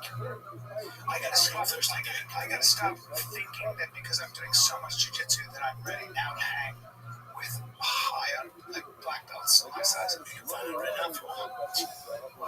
Roll you the fuck up immediately. I'll hit you. I train too much now. I know. You could though. If you want, you're just saying you want to test yourself. Oh, no, I'm possible. You're saying with guys your size though. I'm possible. Well, how much do you weigh? 190? 175? 190. I don't know. I'm 173. You're victim weight below 200. So I don't see numbers below 200. If you're below 200, I go, you even notice me? No, I go, you're 198, or 145. I go, I don't know victim weight. I don't. It doesn't even register with you. What can all check? Because I'm so not a threat. Is that what you're saying? Yeah, like if this is the Terminator, it acknowledges you literally keep over me. It goes. It didn't even pick up on my radar. I train every day. It goes straight to Jake. He's over 200. So like my Terminator. Like an attack dog that's trained to not bite children or women, just men. You're just skipping over me. Yeah, you're like the dog that seems like the social, like You're just completely. You're loud. You know when I'm walking down, if it's like a German Shepherd, which is a neighborhood, I go, probably let's not sniff and play that one. Yeah. If I see a lab, you'll fumble. Yeah. You'll go over there. You're not gonna do shit. You're just rolling me up. You're not a threat. Like, you know what I'm saying? You're not a threat. You think you roll me up after all my training? Oh yeah. But the thing is like if you rob my house, I go, oh, cool, this will be fun. But if you're over 200, I'm like, ah, fuck, man. Well, I gotta get rid of these things. Yeah. Right now, you're just gonna go. Babe, lock the door. But there's a man down there. It'll be fun. Just walk by one. And just give me a couple squeeze-ups. I go, boys, what do you want to say? No, just stay there. No, yeah, continue what you're doing. Act like you're stealing my stuff. Boys, what do you want to say? Go, Potter. Sure. Hey, bro. And I train, just so you know, a lot. And then your bossy D laughed very loud. Get them, Dad. They're eating lunch. Get him, Dad. Get him, Dad. Yeah. I spent a lot of time on my back. Victim weight. It's just you need people like that. No, because if you're just a regular guy, I'm going to keep you busy nowadays. Now, here's the thing. Now, if you're a black belt, I found this black belt was nice to me, and I felt like I had done all right, and then he turned up low. Yeah, turned up low. Didn't go well. There's a lot of good jiu-jitsu here in Austin. Yeah, listen, dude. Yeah, but if I apply myself, I think by the time I'm 70, time's on your side. time's on my side. Time's on your side. Can we get into you, Joe Carey? Yeah, if you haven't seen the interviews, though, it's tough. What is he? He's one of my. I've been glazing forever. I love him. But you're confused. So the inside job gun, I think he has a chance to beat Islam. Yeah. He's such a great fighter. Outside the gun, complete cut. Really? You see his interviews being like, I cried during Disney movies. Women should rule the world. Yeah. You know what it is? And we have friends like this. Yeah. He's the friend that didn't have any male friends around. So he's only has his ears only to his girl, and then he gets put on this PR tour to promote the fight. And he's like, yeah, I can't do Disney movies. Oh yeah. I get it.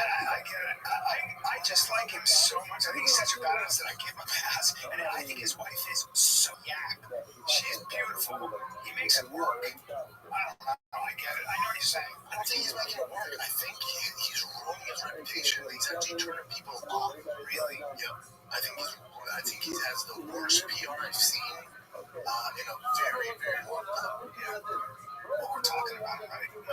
She's so hot, by the way. That's right in my wheelhouse. But, dude, you should take your wife's last name. You like him so much. You fucking cunt. Do it. What's your last name? Brady.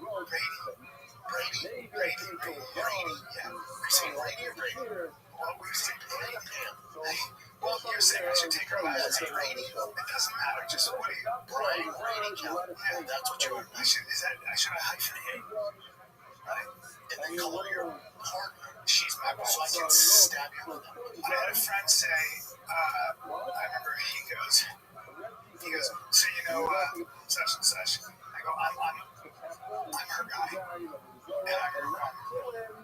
Well, we've gone as far in this relationship as we have in our own women. I was like, well, all right, if that's what you're going to say. He has us on one show. I forget what it was. And he's like, yeah, me, my partner. Oh, fuck. I love delete. It was again, okay. Moving on. I have no idea if he's still alive, if he still does content. I just went, fuck. Dove, our wonderful Dove, the same guy was talking about, he was being a feminist, like he was saying about, women, same kind of thing. And Dove goes, I can't trust you. Yeah, he goes, you're a fan. You're an ass. My wife's like hardcore Latina. If in front of her, I'm like, this is my partner, Joanna. Oh my God. What the fuck are you doing? I'm your girl. Yeah. Partner? Traditional. Oh, yeah, that's my wife. She's traditional. She's traditional. The men of the family. And women are smart and strong. Why traditional? Yeah. That's very true. Here's something that here's before you play it. I think the problem too is it's all an act. No one's believing. He's no different than Josh Hogan. So then even his brother came out and was like, what the fuck are you talking about? In other words, you're a savage, but you're pretending to be this. You're doing this thing. He's playing a character. I just think he's fake. And everyone smells it like, because he was like, I had a rough upbringing. My parents never believed me. And his brother came out, I was like, what the fuck are you talking? His brother was like a normal 9 to 5. It's like, what are you talking about? We were pretty blue collar. We had everything we ever asked for. Our parents support you nonstop. You're traveling the world doing boxing. Our dad, who was sick, had cancer, even support you in boxing. He's like, you're the type of brother that borrows money from my parents and never pays it back. He's like, you really want to do this when you grew up rough? What the fuck are you talking about? So he was like, that has to stop, dude. That's your brother saying that. And his brother's not an influencer. He was just like, hold on, enough's enough. Wow. And that's why everyone's like, hold on, what's going on with you? Well, like the internet. The internet will find out if you're full of shit, right? Well, they're going to tell you full of shit no matter what, but it's when people that know you, like if I wanted some weird rants, from the ghetto and dirt poor and all that, you'd be like, you would take me aside, like, what are you doing? What are you doing? Of course. Yeah, you need friends like that, right? Yeah, and I think that's going with Ian, like he's only hanging around with his wife and her friends. And so they're like, you're going on a I think I'm going to go with tour number 1, which is might be an act. Yeah, might be there's some stuff going on here. And the problem is, I think maybe things the audience is dumber than they are. Because everyone goes, whoa, we don't believe this. And that's the turtle. Yeah. And then you're not selling your fight anymore. Now the narrative's not, he can beat Islam, which he can. The narrative's like, this guy sucks. Ian Gary says the world will be a better place if women were in church. Really? Look at that. What's he doing? Go back, Jim. Buddy, who the fuck are these two? Why aren't you going to MMA outlets, Bubba? Why are you talking these two cunts? Who are they? Who knows? But they applaud him when he said he cries at every Disney movie. What are you doing? Yeah, I think she's my Earth Angel. She is my Earth Angel. She is the person who, when I need guidance, I go to her. And I feel like any smart man in the world should look at his wife and know that that's the person I need to listen to. Like, if the world was run by women, we'd all live in a better world. Like, it would all be simpler and easier. That's the fact of it. You want to agree with it or not? You think, whatever it is, if women rule the world and we just listen to them and let them fucking take over, you would be an idiot. You would outlaw UFC, first of all. Yeah. But even those hosts are like, whoa, Bubba, you sure you want to... You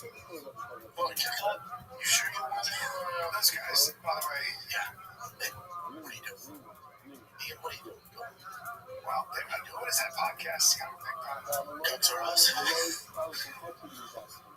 What are we doing? What are you doing? This says you want to sell the fight. I think he likes he's trying to be. I think what he's trying to be is complicated. I think he's trying to be like both things, and it's like that's going to be my thing. It ain't the way to go, but high performance. What's it called? The high performance podcast. That did him more disservice than anything he's ever done. The UFC movie. You know, I'm being Gary a fan, and I watched him with great fire. Yeah, I went, oh my god, because even it's not much. I was like, what the fuck, buddy? We're trying to sell the fight. You're fighting the number one pound for pound fighter in the world. Yeah. What the fuck are you talking about? Your wife, she's your Earth Angel? What the fuck are you doing? Yeah, talk about being a Talk about how you would be fucking Islam. Yeah. Damn it, you guys. God damn it. Yeah. And just time when they heard of it, it was like, okay, we have to let it go, but Yeah. yeah, one hosted a coverage for BBC Space Cool. I guess cool. I'm sure they're great. I don't know, but they should not allow their guests to speak then. You gotta be like, hey, we're gonna start this up. Hey, it's just hold on, let's can't do that shit. Like, get a UFC fight going. Even those guys were like, okay. They were laughing like, you're so right. Wow. That's tough. Wow. He's just not himself in any favor. If he wins, though, what happens? He's still like, well, no. Unfortunately, I think with the cuck stuff, which I never liked, remember they're saying, you know, he's a cuck. I didn't like any of that. I felt bad for him. I think his family did too. And then he's like, yeah, say less. And then goes this shit. You just gotta get out of your way. He's the only fighter to ever say, don't do it. He's just in his own way. Be the mysterious gangster that's taking out the beat. Because he is a gangster, that guy. He's fucking Inside Dog Gun. Yeah. Outside Dog When he Gun. talks, He's in there.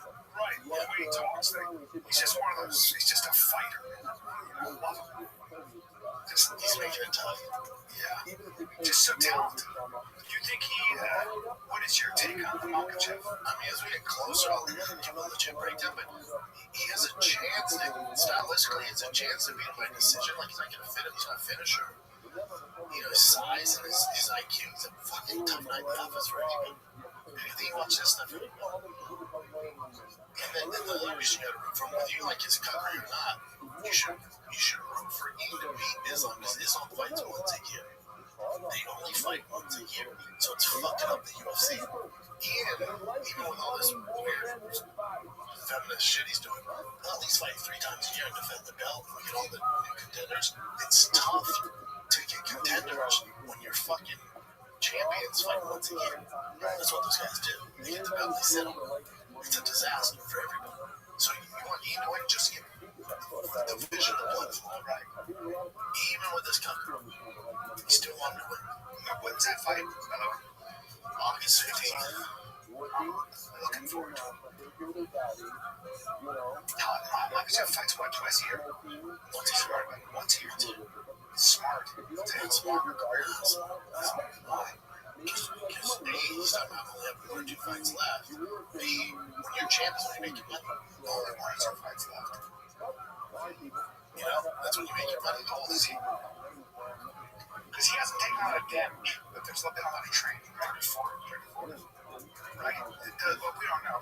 Maybe in practice, but wow, look at that record. God damn. So he fought once, what, in 2024? He fought, let me see, coach.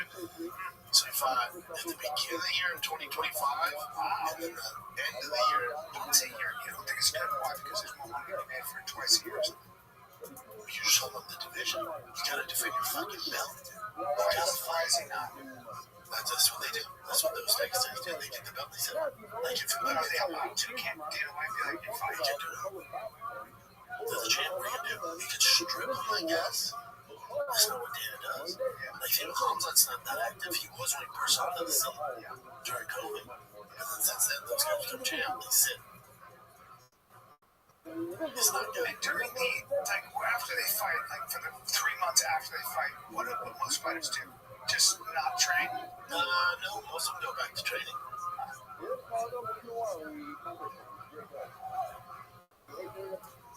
Because there was an athlete, I can't remember who it was.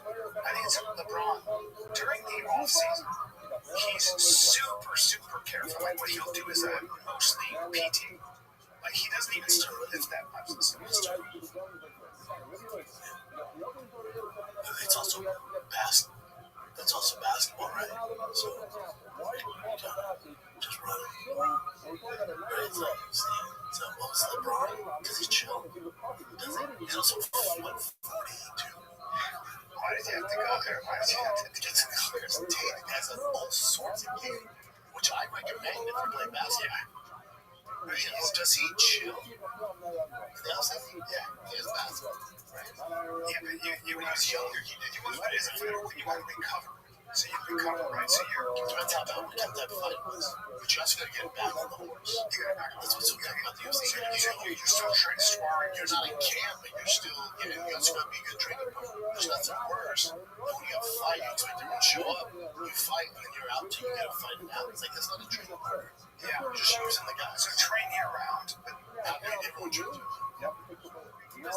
This Connor, I was tripping on him, doing, like, what feels called, like, by the way, this is interesting to me. There's no way. You know what I'm saying? This is very interesting to me. Also, there's no swelling in either knee. Yeah. There's no sign of surgery. Yeah, so my feeling, he didn't get surgery. So my feeling is, I'm going to say, well, is it possible he just didn't want to fight? And like, yeah, that'd be tough. He's that good an actor. Have you seen Roadhouse? Look, I know, but have you seen Roadhouse? I just know he's that good. But, like, maybe a couple tweaks, and it was so painful. But he never wore a brace. Like, You did see his knee kind of go yeah, he's not that good fight. So, you did see it. But he was fucking nervous, man. He was nervous. You didn't watch Matty Pimlet? No. He's in the back of Matty gets that 52-second finishing. He's going to go. Chill. He's got one fuck now. Like Patty stole the energy. He stole the energy. So listen. He's so nervous. He's so nervous.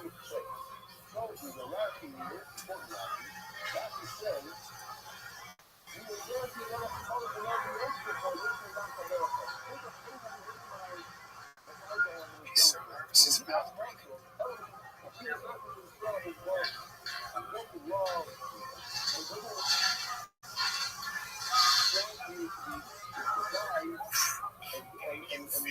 So nervous. I don't blame him.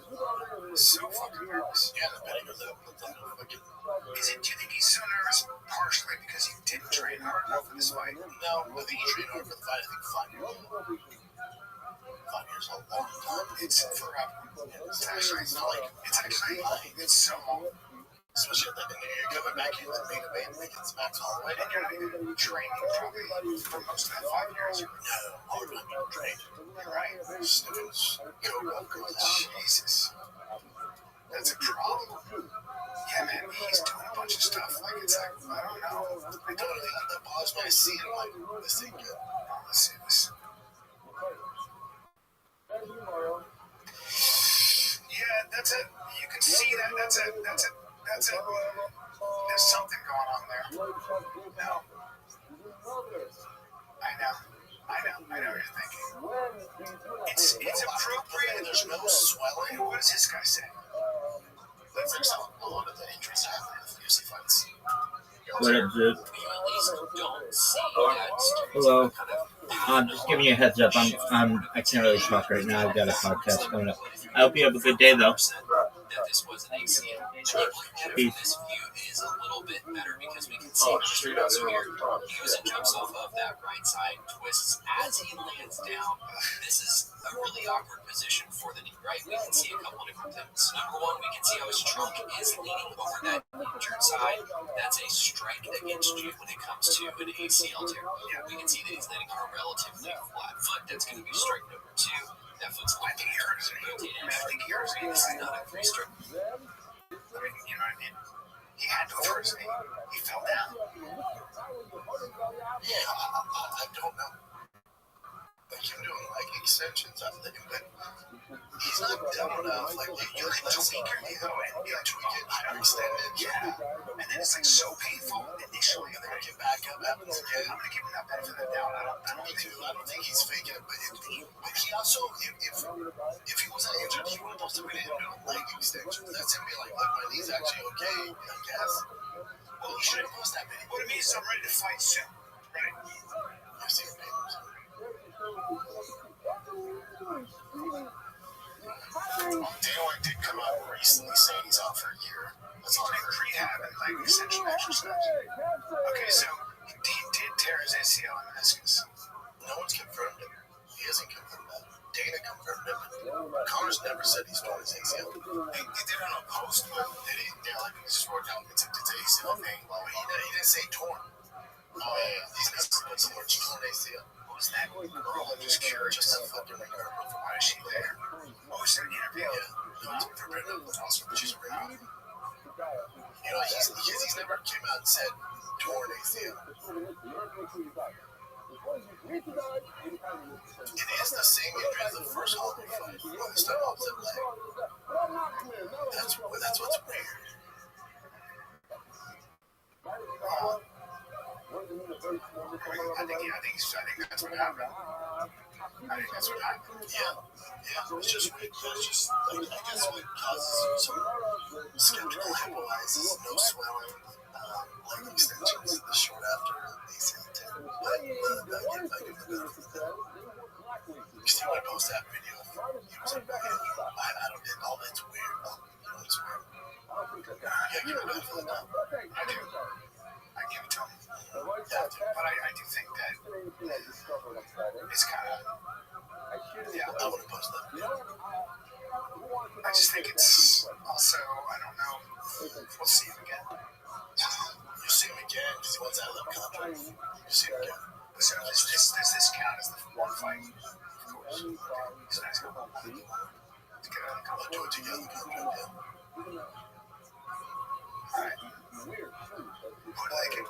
Again, Max? But so far, I haven't fucking know. I think this just happened. I think I believe him. I'd like to see him fight. Chandler. If you don't want Conor, It's a terrible. I think he boxes Patty up. I think Patty grabs him and wrestling. But I think it's a good fight. You know, Based on what? I think he's a better striker than Patty. Oh, yeah. Based on what? He's boxed 5 years ago. 5 years ago. There you go.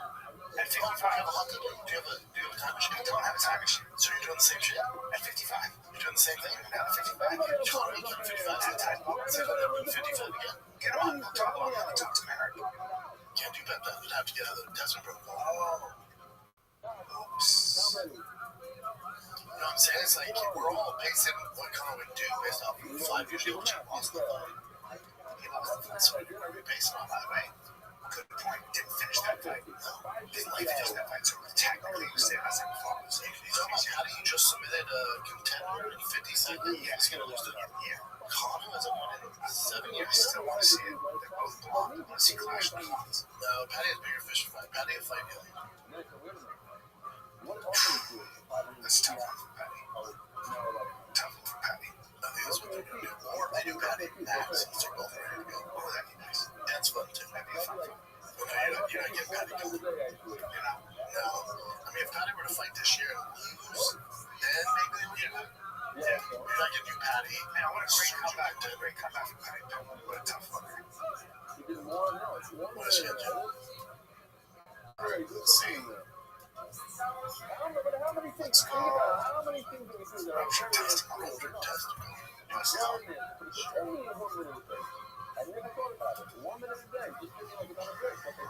Swings on the first pitch and fouls it off himself. He's still down. Oh, he fucking hit. Go back to him. Show us the laser. Sear Dallas. Oh, that's going to bring you to your knees, dude. That'll hurt. He's still down. Yeah, I don't know that that's much of an icebreaker. And they don't really know what the protocol for this one is. Catch your breath. Get your pants off. We take a look at that ball, and that ball's going to be this big. It's not the pitcher's fault. You think the trunk would protect it? I love this guy is wearing every piece of equipment suit up like a medieval knight, but no cup. That's right. Damn. I wouldn't wear a cup for baseball. If you're a catcher, you probably should, but that's not that. Although, there's that, right? That can happen. There's a freaking big incident. Did he beat it again? It looks like he's ready to go there. Oh, wow. Suffering from Rothschild. That's doing great, Tom. His face is all, Jesus Christ. Oh, yeah, it's kind of hurt. Oh, fuck. Yeah. What's this shit? Let me go. That's great. That's great. Yeah, there's some of these pages all over this hospital, so I'll check this out. This is from Donut Operator. You know this guy? He's like ex-military. Yeah. Or Congressman. Yeah, it's like uses police. It's so you saw it. There's a son beating up a dad with a baseball bat. Jesus Christ. And shooting number 2. This is why, as I said at the beginning of this video, I don't think I've ever seen anyone shot so many times. I'm hoping the officer wasn't missing him every single time. He had to have hit him a few times. Let's just jump right into it. An officer responds to domestic violence call pulled up to a man who is beating his father in the head with a baseball bat. The officer didn't care. He dropped it, but he completely ignored the commands and kept swinging even after the officer initially shot him. The officer fires 18 rounds of his bullet. This is nuts. Hey, officer, can you speed up though? There was a woman who told me that she was going to shoot him. Shoot him. Set them up.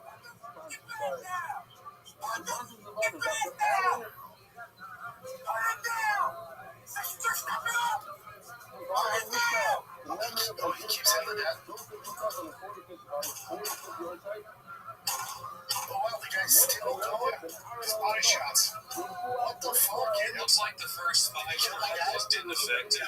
And then, Did the guy swinging the bat? Oh, yeah, that dude was dead. His father's dead. Oh my God, he just hit him up with a big gun. He just kept going and going and going.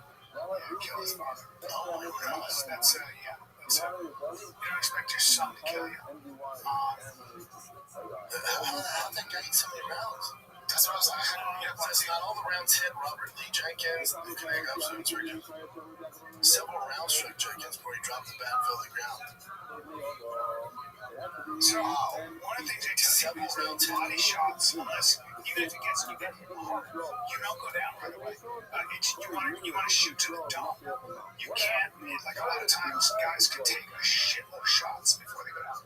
Come on. Especially if they're on shit too. Yeah, that's the big thing. If you suck the spine, hit the head, okay. And they say this, like those Delta guys talk about the T-zone, I think it's called, right here. You're 100% done. They shoot for here, and then you're goodbye. It doesn't matter how much PCP. It's like killing a zombie. That right there. But that's wild. Yeah, your body can take a lot. You just checked on his dad's face. Yeah, like non-stop. Yeah, he was 38, and the dad was like 69. The dad did. There's nothing. I'm sure they mentioned before he had like a history of mental problems. Obviously. I have a friend who's a friend of his son's older. You know, remember that? What was the story about Rob Reiner and his kid? Yeah. My friend said, I think about it all the time because his son has mental health issues. Yes, his son's going 30. Let's get it. That'd be horrific. This one too is also crazy. Hold on. Rewind that? Yeah, it's it. Why is that little girl kicking another girl in the head? So there was a foul, and I think the little girl fouled the girl. But check this out. Is it indoor soccer? It's called football.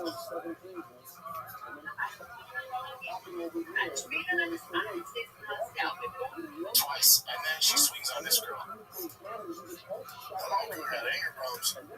Yeah, so she's suspended for 5 years, or banned for 5 years. I was going to say 5 games. 5 years of program. 5 years for, you know, 5 years for her entire career. Yeah, she's I don't know what the sport is, but you're not playing that sport anymore. Oh, no, you're going to think that, man. We're running auto parts, guys. If you want auto parts, if you want to get your battery tested when you're in the car or out of the car, if you want a brake light fixed, if you want windshield wipers, they have literally everything in store, helpful service and staff. They don't have it in stock. They will get it for you online. They always have it. Stop by O'Reilly Auto Parts today or visit O'ReillyAuto.com/fighter. That's O'ReillyAuto.com/fighter. Hello, and welcome to Pluto Phone. If you know the name of the movie you would like to see, just stream it for free on Pluto TV, where all your blockbuster favorites are landing all summer long. Catch Anchorman, The Legend of Ron Burgundy, Fantastic, The Matrix Trilogy, Welcome to the real world. Mean Girls, Titanic, and so much more. Or Showtime's press nothing. They're free 24/7 That is so effective. on Pluto TV. Stream now, pay never. Oh no. Whoa. I'll check it out later. Oh, this one's Okay, so this is, by the way, this is Banff, okay? I was gonna hike in Banff, okay? I was gonna hike in Banff, which is outside of Vancouver, I think, or Calgary, one or the other. And it's beautiful. Here's the problem. Grizzlies everywhere. See this big mountain that you're not allowed to, because it's Canada, you're not allowed to have firearms. Okay, so let's just finish it off. He's just following him. Yep. Craig is too close.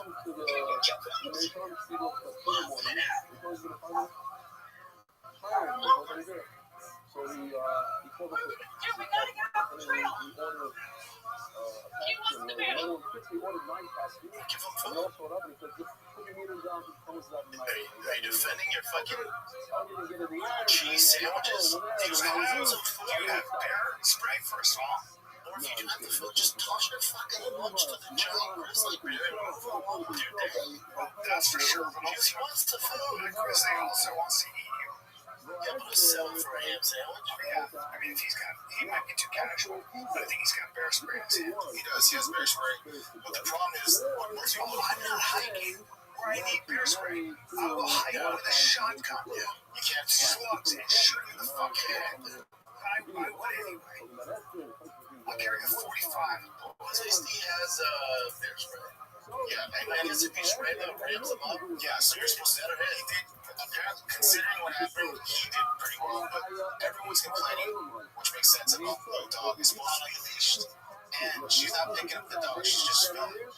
I would pick up the dog immediately. The last thing I would do is film. I agree, but she probably wants to Pick up the dog. Yeah, she wanted to do that. And she wanted to film it. Yeah. I'm like the man who put himself between his dog and his lady. You're too close, Carl. My first wife broke up with her boyfriend because they went hiking in Colorado. And it was her sister, her mom, and her dad, and they were hiking. And he literally, he was walking ahead. She just sees him. He's running back, and he goes like this. He goes, he's pointing this way. He goes, mountain lion. I just saw a mountain lion. And it just leaves them in the dust. Just leaves them. Are you upset too that you guys broke up? What's that? Are you upset too? What do you mean? If it's her boyfriend. No, dude, My boyfriend too. No, bro, this is before. Oh, there he goes, son of a bitch. No, dude, I told him it's right there. No, I'm not. Oh my god, I'm sorry. I'm sorry. This was a long time ago. I don't know him. I didn't Right, bro? I didn't know. Yeah, man. I figured you guys were close. No, bro, I'm not close to the guy. I don't know. Maybe it's like her trainer. Well, we have a timeshare, but I mean, that's it. But we take turns. And she was like, she broke up in the car. She gets in. She goes, yo, see ya. Get out of here. Just ran down there. He left it. Little sketchy. Anyway, the couple, they're charged, which is good. And it says it could be up to, which is not going to happen, it could be fines up to $25,000. Why are they charged? Because they're supposed to have the dog on a leash. And then maybe the bear wanted the dog. They just said that causes way more danger than needs to be. Oh, yeah. Also, the dog didn't seem to be very useful here. Because the dog's smart. And he's like, I'm not going to fuck with that giant. There was like a professional grizzly guy that was like studies grizzly bears. He was like, I know there should have been a leash, but for everything that happened, they kind of did it well, slowly backing outside the dog. But the dog also, he was like, and the dog, it didn't like go crazy. It was just making sure that the bear knows that he was single backward and then he goes back forward. But still, they should. Let's see, should we do this one? I didn't realize Ryan Clark, like, they changed the rules.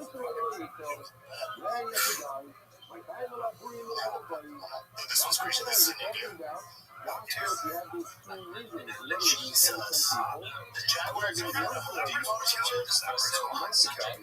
into the shop in Rochester, northern India, when he went in to clean and do the accounts. CCTV shows the leopard jumping over the counter before attacking him. The owner of the store, Mukesh Gujar, told CNN that Gujar suffered injuries to his face, chest, and both shoulders, but that he's now doing well. Salesman ran outside and pulled down the store's shutters, trampling the leopard inside. He said the forest department rescue team then came, tranquilized the leopard, and took it away. They let it go back in the wild. Yeah, That's cool. amazing animals. Jesus Christ, India, man. Yeah. God. Yeah, just so in India, in Bombay, Calcutta, leopards come into the city at night, kill dogs, cats, wild dog, and even people. Yeah. If you're an old lady, if you're a kid, very dangerous. No, I'm not sure what this one is, but it's not loading that one, so let's see. Oh, this. Oh, let's see. Oh,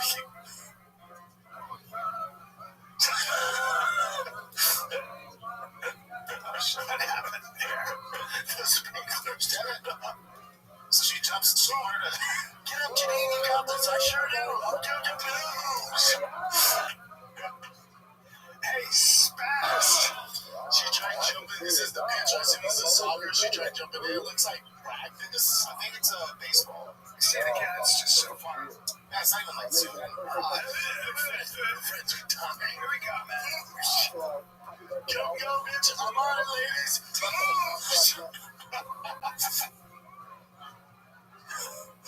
Your friends are dying. That's really It's just funny. Both the falls. nice job. This is awesome. It's actually so unattractive. I would never date her. I don't want my kids to be spaz. Even the way she falls, it's just so funny. It's just unattractive. I know. See you later. Obviously, my girlfriend would just leave. All right, tell her I had to get out of the country. Oh, man, sorry, I had to run. I was dying. Yeah, I was dying from secondhand embarrassment, as Rogan would say. All right, this is the Usher tour. And you know, they always, him and Chris Brown, they bring girls on stage, do like a one-on-one thing. And then check out how this girl responds. Who is that guy? Usher. Oh, He's Jack now, too. he's Jack. I've seen Usher in person. Usher is roughly 5'8", 5'7", and about 135. Really? Yeah, like, he looks big. Very smart. Brought a very attractive girl on stage. Attractive. Don't do it. Oh, he's expecting her to, like, make out. He's not that attractive. Like, he's like...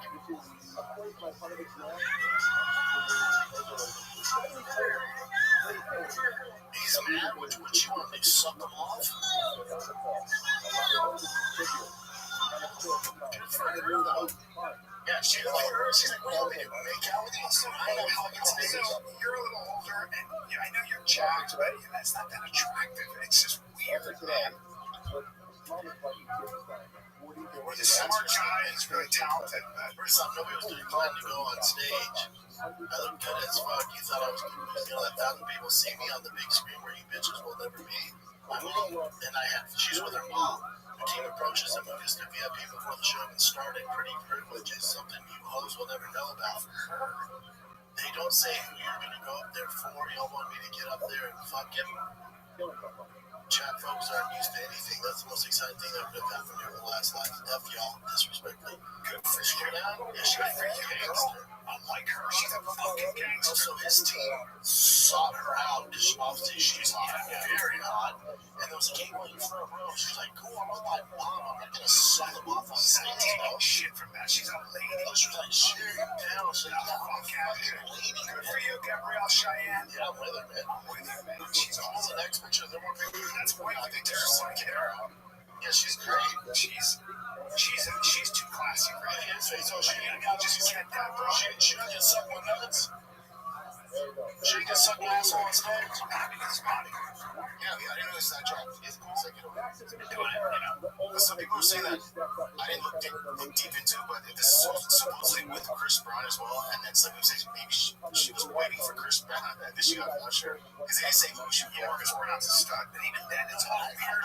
She was down for it. Yeah, she's like, I'm with my mom. You're trying to rub your nuts in my face on stage. I'm a fan. I'm not trying to lick your nuts on stage. It's awkward. Good for her. How old is Usher? 55. Yeah, he's old. There's no way. He's old. 48. I'm going to say he's 50. I bet he's 48 now. Right? Might be 50. And that's Russia 47. There you go. Texas native. Also check this out. Does she get messed up? I was in a dog stuff. That's right. MDY Death Calendar that we've been waiting for since 1983.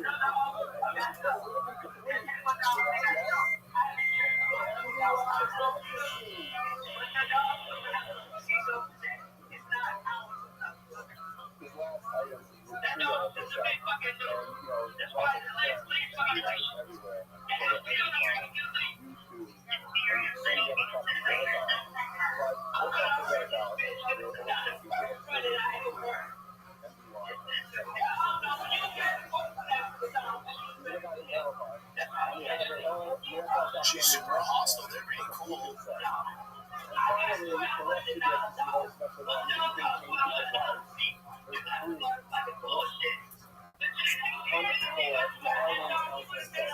So she's being aggressive towards her. Don't do it, lady. Oh, she just hit her. Can't do that. You can't hit her. That might be her brother. It's her son.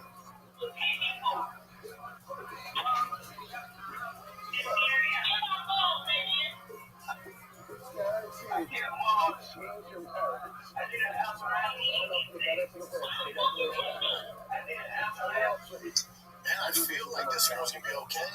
She attacked her and she just tossed her on the ground. She wasn't even punching her. She was defending that lady. It's way out of line. I know, but it's also fucking. It's all bad. It's all my stupid games. One stupid prizes. You can't do that. No, I bet she don't do that again. Holler. She don't do that again. Yeah, I was just with Rampage. Oh, yeah. Dude, did they live stream with you there as well? No. Okay. How's he doing? He's great. He's great.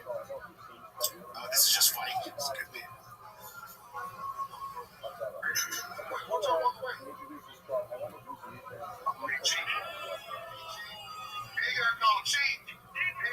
It was cheap, huh?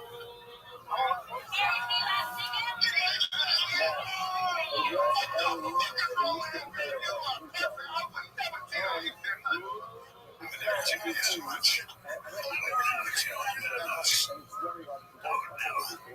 Yeah, that's pretty much it. Alright, be like a razor.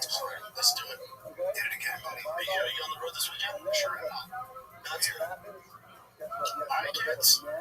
This is the Father Kid. We're out. We all understand it. So I think it's really going to show out people like, what? Oh, wow.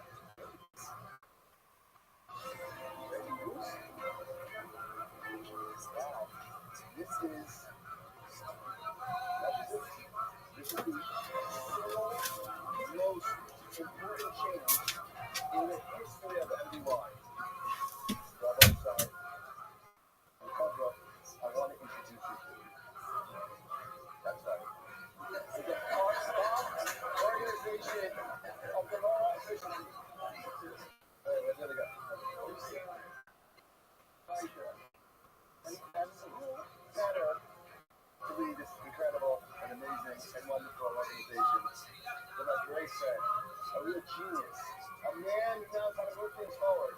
Yes, I'm talking about none other than Elon Mendy Orban. Mendy, tell us about Doge and what's coming new. Come it up. The last few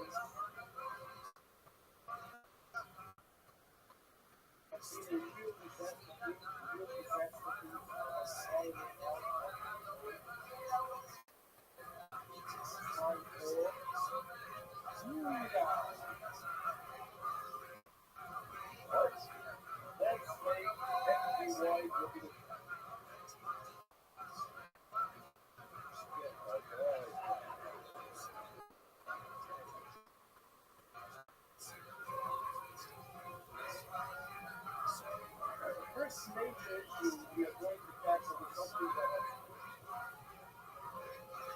really affected everyone, and I'm talking about inflation. It's a real big. I actually have a series of executive orders here. I call them Rebellious executive orders. And let me tell you, way back when, before the last few years, have been months of disaster. We used to start this year at 7:15 and 8 o'clock Friday. It's a 10-minute warning. And then we went to 8 o'clock and inflation set. And then we're like, well, let's fix inflation. We'll start 5 minutes earlier, 10 minutes later. At least it's all over. I'm signing because you can. The effective as Rothschild shall get 57.85, a strict 45 limit this year. It all goes. That's right. I know this is why everyone voted for me. They know. I know what the world wants. I know what the people want.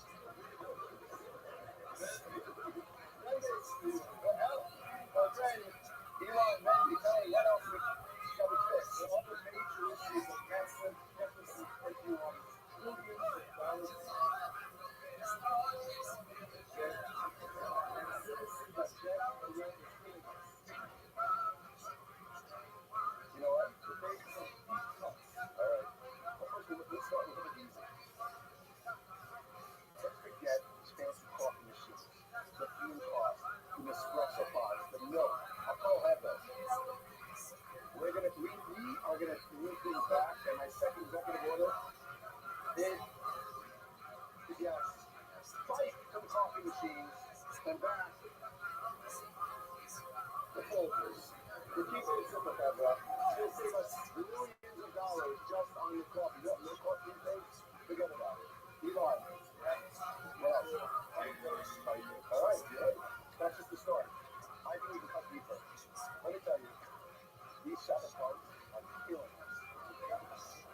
Okay? We lose for $9,000 a person just on the catering costs. We gotta get rid of it. We're going back. That's it. I'm telling you right now, we're simplifying. Executive order number 3. No more fancy Shabbatons or CMs. We will only really see them in base tequila or outside Audi Factor's house.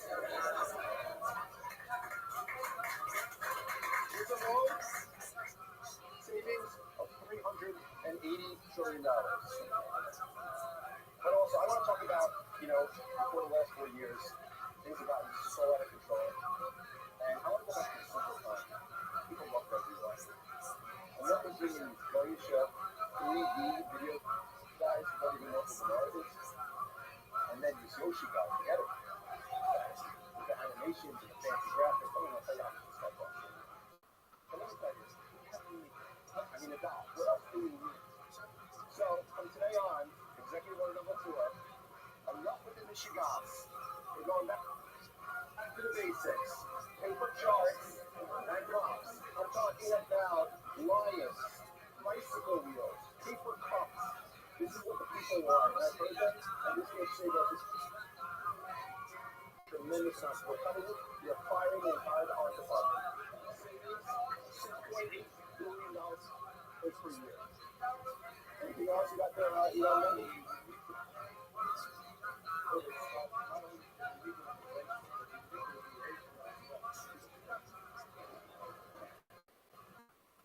I want to share this with you guys. Okay, all of you may know me. I'm probably the deepest supposed to be that person. Enough to do that.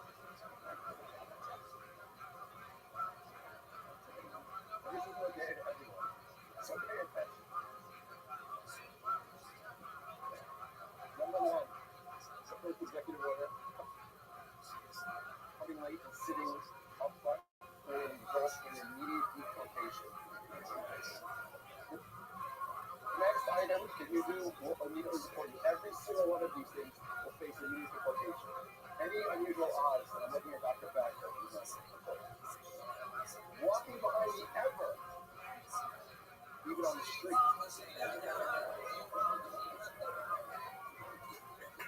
Opening windows. That's a warning. That's a last warning before you get deported. Being on your phone. Exactly. Good job. Even a piece of paper. Excellent. 2 weeks ago, I swept 40 pages.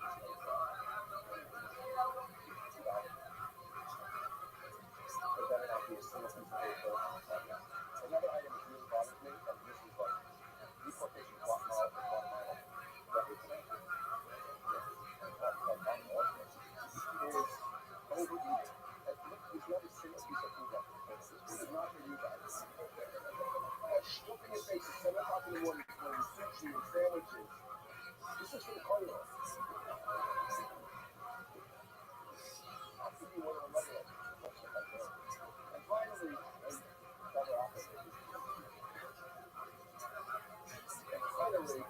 my biggest pet peeve, and I'll personally put this away, is you whisper for God. Next to me, forget about it. Now, I want to tell you, the reason that Ozzy's not here is because he actually did it.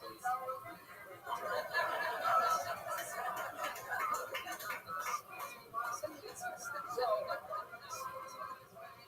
my fifth executive order, anyone violating any of these behavior policies will henceforth be deported effective immediately. Alright, this is really so late. We have 45 minutes, as I mentioned. At the end of the day, right, we have to really need it. Right? But this is not the answer. The no ones. Even with all these comments, we still have to do it. And thanks to Gary.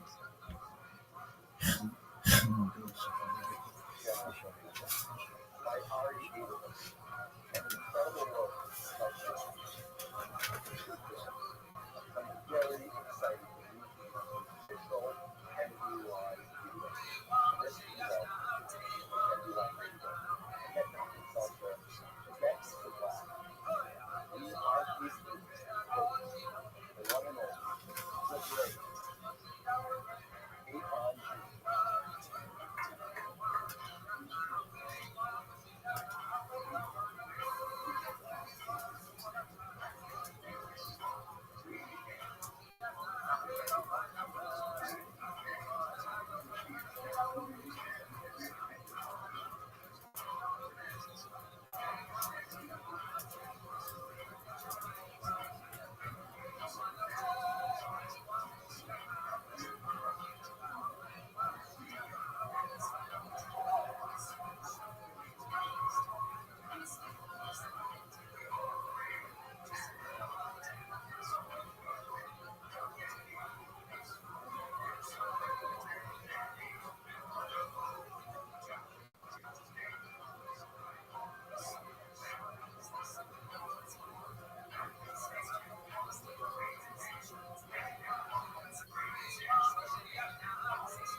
Was one of the most beautiful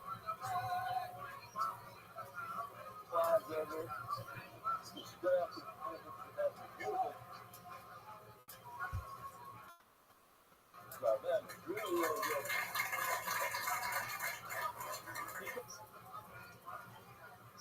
It's a clean, perfect clean. nice. Thank you very much. Beautiful.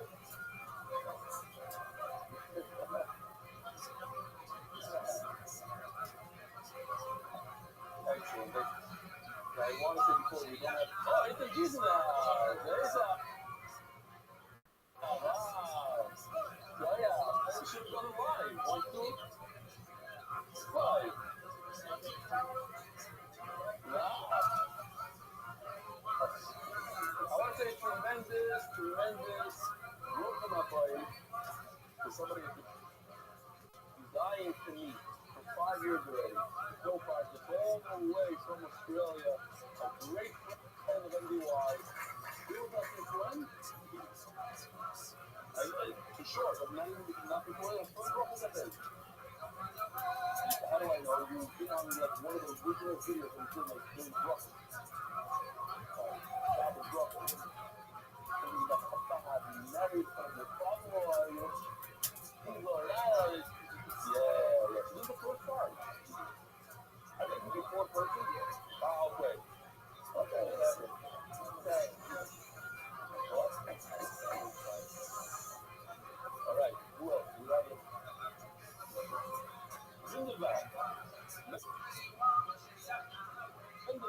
Vanderberg, whatever. You still cheer. Awesome. Haven't seen a long time. We do have to do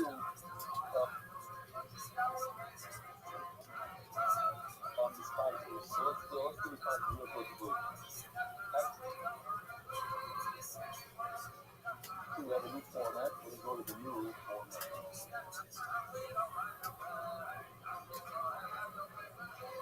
Before somebody else's time, sure, they're not going to pump. Couple of good family nowadays, but couple of groups we got. Larry called up every video, most of the time we started in the January 70. Anonymous is the unity of the Jewish people. Glad that's the same love we got from movies in North Carolina. Thank you for enriching my life with Spider Dog. The Russian spots and units from private business and Spider Choices with my personal pleasure anonymous. Nice preaching Alan Brooks, I think it was the last day. We discuss the youngsters of our fathers. Showing the Zama of the Muslim, ISIS, the prayer of Rothschild, the United States, the Jews, the prayer of the prayer of Rothschild, the full service too. Share that Nathan, Bell, Bell, Sheva Brofa. By real welfare, consider release from house arrest, Rabbi Rosenfeld, Aaron Ben Gimbo, Esther Biku. Yoma Rosenfeld, that's all from also. That's a Joseph and Kai Sorba, Joseph, listen to the Gashmias. Yishma, the foreign hostages, Arino Ben Shiri, Peter Ben Shiri, Shiri Fat Market. For all of the months, sponsor HYK, countries in honor for the success of all our clients. Their sponsors, Yossi Michal Rubenstein. Where's David Yossi? The Shmuel area, Ben Rishon Gold, Nicola Brofa, Michal's father, whose yard is today. Dr. Mark Richardson, in honor of my son Willem Natan, on the occasion of his 10th birthday, Mazel Tov. Leaders must not have for the lesson. Listen to this, your voice. I sponsored by Daniel Cherry, Meiser from his bar mitzvah money.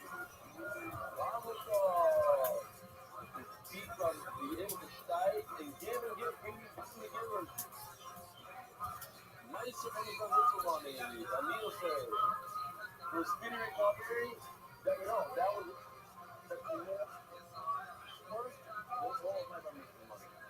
The Meiser. And I got most of it from Rabbi. For speedy recovery, 4. Anat Simcha M. A chodesh of Simcha for all of Klal Yisrael. Turn it down. Not yet.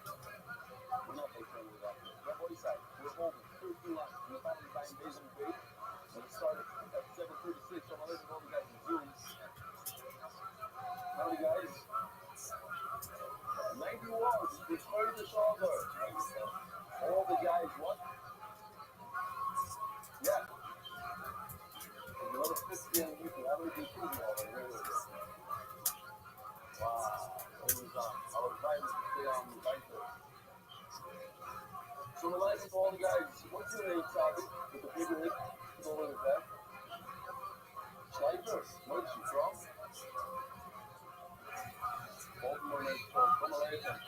You've been there a few times. What's your name? You speak lumber? Well, I'm sorry to have to. Colombo. Non-complete. What about this chick we had on the porch? Reading in. I think it's it. Okay. So. What? New thing? You know this? There's brand new furniture in the kitchen. And we're looking for sponsors. The new kitchen, the cabinets are new. And there's going to be a giant piece of marble, whatever, to go on the wall. A nice piece of marble for the thing. We're looking for this is funny. The party side, I see them wake up. This is not just like a Hasidic job. No? To give the coffee, to give the sponsor that holds the coffee. Get Nazi. The Chila, exactly, the Chila. The party side, here's the question. If you see a lion dragging another kid into the desert, into the forest, into the jungle, let's say you're on safari later, and the lion takes somebody out of the jeep and drags him away.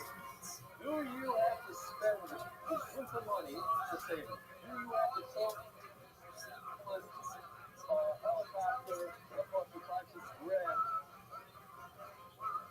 to save this guy? Yes or no? Somebody asked you. I'm kidding. You have to be at least 10 years old to answer these questions. How old are you? You're 8 years old. You don't know the rule. If you're at least 10. Okay, fine. That's the fucking rule. Yeah. There's a lot of things. I have to make new things for next quarter. He's already writing down. He's already taking notes. All right. That's question number 1. Are you permitted? You see somebody at the house being car shop, about to get into a car. They let us shoot him dead on the spot. You shoot him in the car shop. No. Those kids didn't tell me what to do. They get fucked. So we'll see. You might be wrong.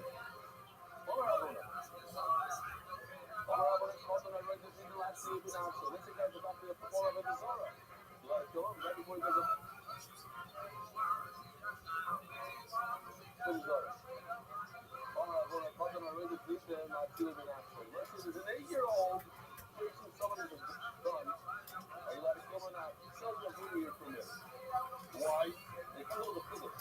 They saw somebody ready to any self-control. We thought coming into the city before we knew anything. We probably all thought that you don't have to warn a resident. The guy that's about to kill you, come to your house. You're going to start putting up signs. Hey, I'm about to kill you. You shouldn't be doing it. It's also what you're doing. He's about to kill you. Kill him. Better not to cause too much, no? For some reason, maybe it's not that strong. So since you don't have to give a straw, then you can kill a partner. But what if you had to give a straw? You wouldn't be able to give it to a partner. Why? He doesn't understand what you're talking to. You can start explaining to him what he doesn't understand. There is no straw. The only way you can go to full stop on is if you're old and you don't have to give him a straw. So obviously, if you're old, you don't have to give him a straw. So we can have a few questions on this. Whether or not you have to give a straw, and then we have a new mission on idea what we're supposed to be starting to. They say, Yotzer Rothschild, a woman is giving birth once the head is out, when the kid is considered alive, born. 8 living bodies, and now there's a fight. So somebody's going to die over here, either the child or the mother. Nope. If you say those numbers will be nothing. It's 2 live people. But let's say the baby wasn't born yet. His head wasn't fully born yet. Then who do you kill? You kill the baby. Why? Because the baby's already. Now, the reason is, well, I think that the baby's already. Rashi says over there something super interesting. I think it'll be a thing about Ben Shapiro. I wonder if you know this Rashi. Somebody told this Rashi. Rashi says, this is a thing, I heard him fight about this a lot. He might be right, anyway, but I'm just saying. I want to know this Rashi. Rashi says, we're at the true. It's not an ethic.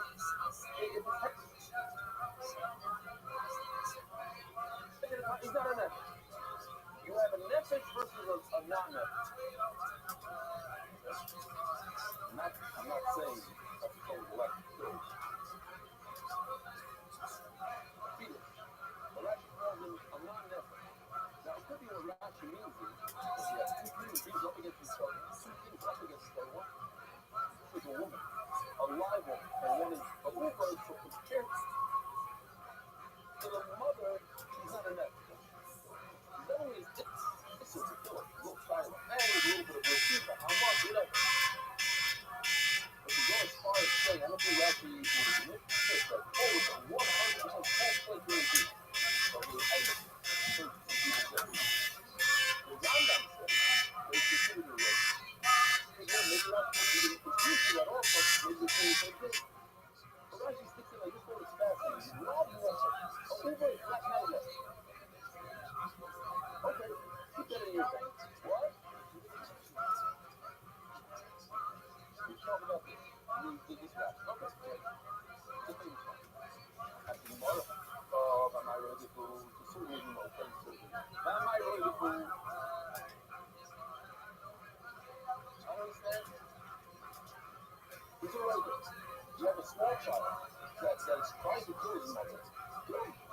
So what if he was born? See, from here, they can't kill him. Why? Because the papa. He's a minor and he can't kill a minor. Not like we're doing. You know, he's more useful. I mean, also, I'm just mindful afterwards. The child is not trying to kill the mother. The child doesn't know what he's doing from. It's a natural occurrence that's happening during childhood that the child is involved in. So maybe that's why he can't kill. It's not that the baby's trying to kill. Okay. Maybe say, maybe I can prove that he is logic here than what? If you kill someone, you're right, it's funny. Coming up, you don't have to give up. There's a guy chasing another person to kill him.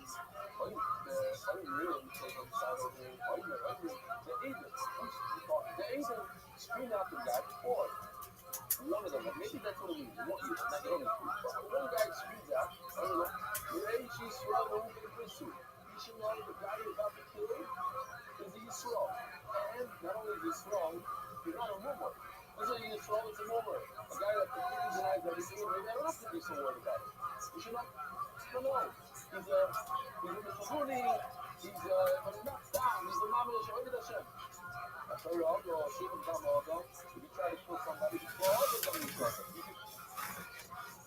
can revenge that killing by killing somebody else. I would like to have somebody to do that. I could say that guy's right with your blood. That's not a great guy. I hear it's good for you. No one, you don't need that surah. And if you don't need that surah, you don't really like to say yes, no. Or is it right? I missed the point here. They scream to the guy and they say, hey, it's Jewish. And what did the guy actually have? It doesn't say what he actually has. That means what he says. When it comes to that surah, you really need that surah. You need not houses, right? You'll say, yes, I know, and I don't care, I'm mad at him, you know what he did to me, come out of this. He's no answer. Actually, he's not surah. So you know what I mean? You don't need that surah. That's all for the reason. You know his answer. I hear you. You're reviewing the entire reason. You don't know. Come in, come on, surah. About a pom-pom doesn't need a warning. Repeatedly, it's not surah. That will happen in trade you make. You don't like it. What is that surah? Even if there's a problem, no matter what, when. You always have to tell a person, it's a don't let go. It's about to do a desired taste. Love our guard, it's also to do have a desire. And if you do that, you don't care. I don't know about a desire a lot more than you do. But you talk about it. Well, yes, the reason says no, the reason why you see. The surah is wrong, the guy's not free. Because you know, it's not, we don't hate that age.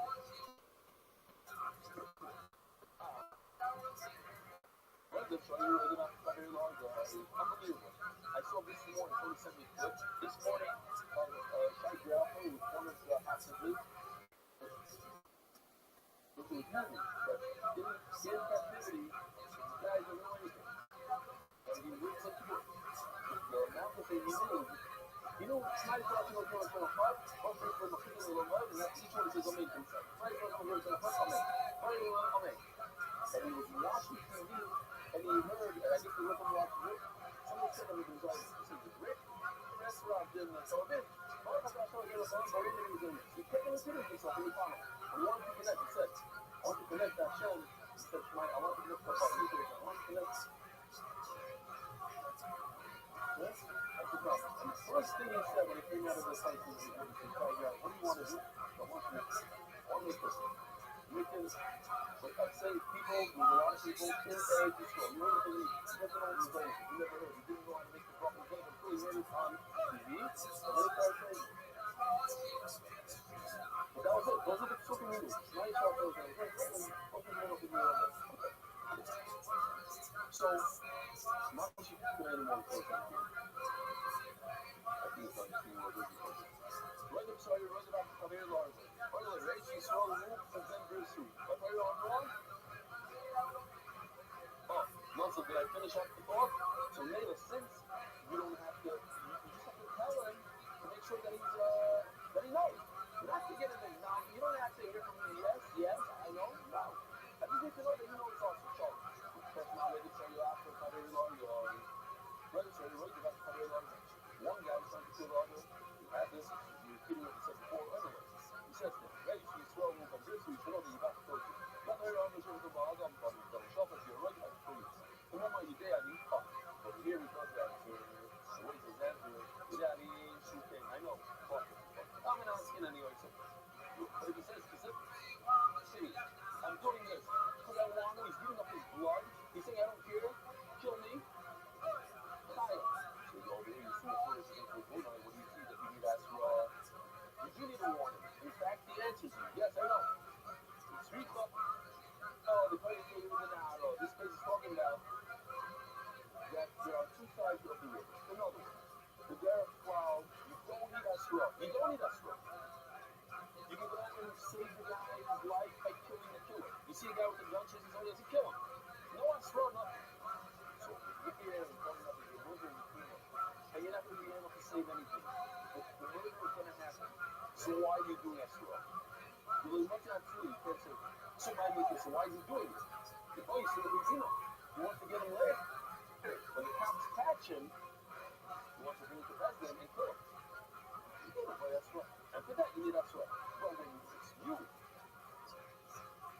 yourself, and a murderer about to kill somebody, no straw. What do you mean that straw? You start pulling out your canara for your water, you kill the guy. So you boy saying, well, and I was trying to go on up with him. I know that means you're like that. It's high.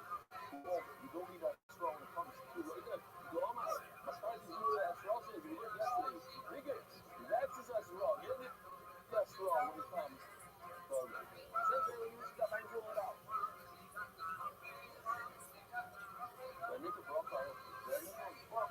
That's why I've been waiting for them. They let my feelings when I these are the people that you see them with their own. And that's what says something interesting when you argue. He says, even with trying to say exactly so he's about to do something terrible. Let me say this, because it ruined his whole my book. However, not to commit, obviously, that there must be another person involved. I'm not trying to say something for himself when he's doing a Bizarra, when he's trying to do an affair between for the house. If one's another human involved, then I get involved. A little bit of a very large one. A murderer. You got to murder somebody, you should take his life. Not hands off him.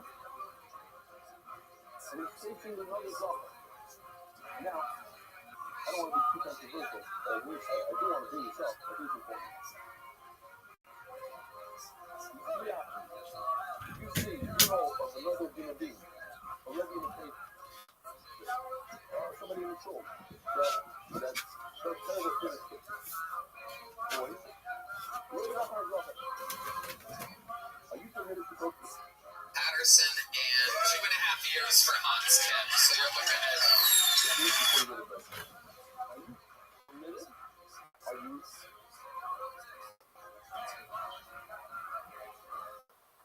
Is it absurd or are you curious?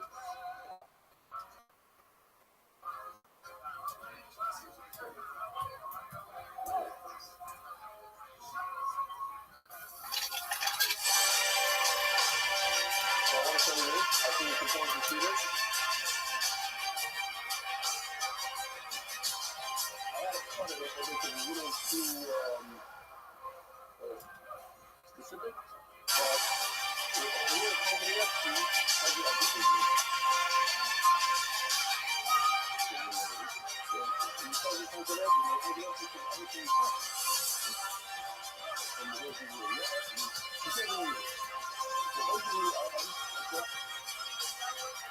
I think it was before the anything either. Basically saying you summer because you're creating another person.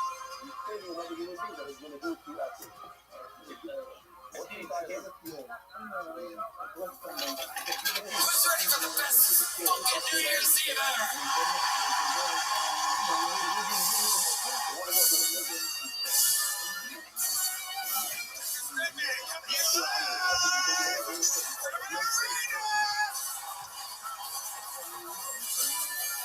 This is the greatest fucking live comedy show in the history of comedy.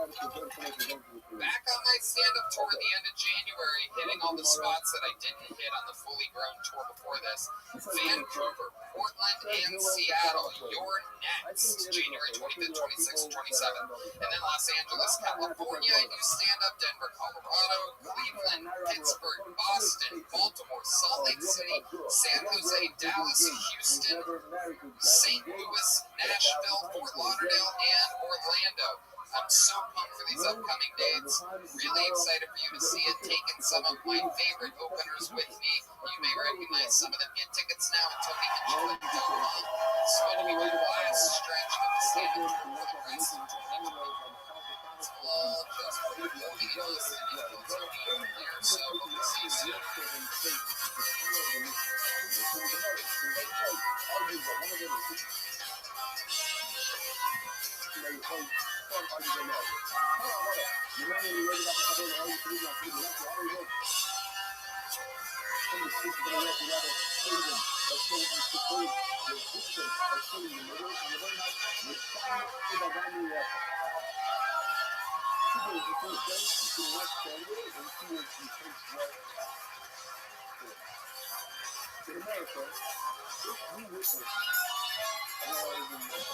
Hey, this is Rabbi coming live from the Comedy Mothership here in Austin, Texas, for a brand new episode of Kill Tony. Give it up for Tony and your host tonight.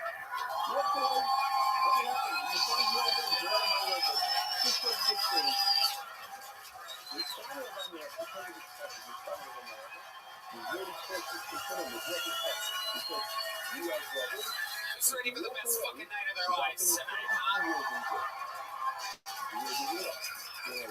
Yippee! Big noise for Red Man, everybody. We've been doing this little show for over a decade. It is the #1 live podcast in the world, Kill Tony. How you guys feel? Good? Shout out to Gel Blaster, Red Rose, Yellow Rose, NinjaBuses.com, Hall Law Firm, Austin Security Guard Service, and Connect Google Home. If you get an IV trip, use the code KILL15 to save 15%. Here's a little bit more of the amazing sponsors that made tonight's episode available for you here right now. Sunset Shampoo in Austin, Texas is now open. We have general secret show every Thursday. Go to sunsetshampooATX.com today. Hey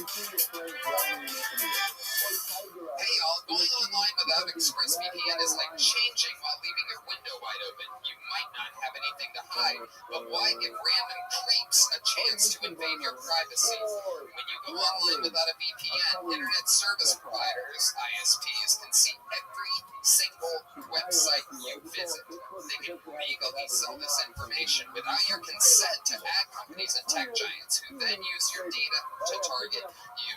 Right, man? Yeah, if you're at a local coffee shop, if you're at the airport, do you know how easy it is for people to just get into your stuff? It's easy to use, no one can track you. Once you have that VPN in, it's like disguising yourself in front of a bunch of people wearing a mask. No one knows who you are. Browse more anonymously. When you use ExpressVPN, ISPs cannot see your online activity. Your identity is anonymized by a secure VPN server. Just fire up the app and click one button. It's super easy to use on all devices, phones, laptops, even routers. So everyone who shares your Wi-Fi can be protected. I love the fact that when I'm online, whether it's emailing with a future Kill Tony guest or paying a dumb bill or even ordering some local barbecue, ExpressVPN makes sure that it's for my eyes only. Secure your online activity by visiting expressvpn.com/KillTony today. That's expressvpn.com/KillTony, and you can get an extra 3 months free. expressvpn.com/KillTony. You guys ready to start tonight's episode? You guys big fans of the show? How many of you have been big fans of the show for a long time?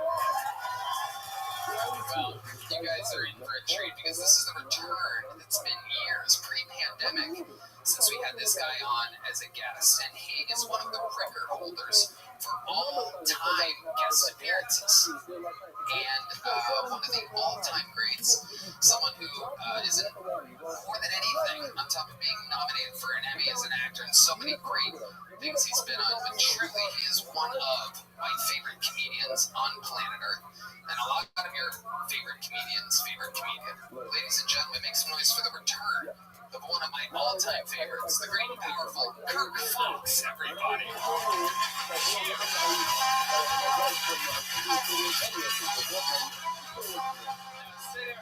Over here.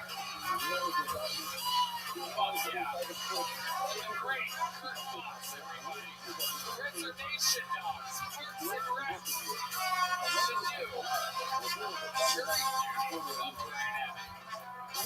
But more than anything, one of the fucking real comedians of our era at the Comedy Store. A fucking legend and a legend. Not that, but it seems important to you, so. It is. We're gonna have a lot of fun. Is this the right mic? I don't want to interrupt you. I know the rules you gave me, but is this the mic you want me on? Okay, no. Is that you? Hold on. Don't press on the thing, Man, I don't want any trouble. Just like Is that good? We got that? Okay. That was next to me. You understand why I Oh, yeah, totally. Okay, so someone fucked up already. It's true. To never be used again. Okay. Great. We're gonna have fun, Kirk. You know how it works. Over 200 souls signed up for the chance to get 1 minute on this stage here tonight if they pull their name out of the bucket. 9 souls? Yeah. Oh, yeah. Okay. It's That would get scary if it was just death here.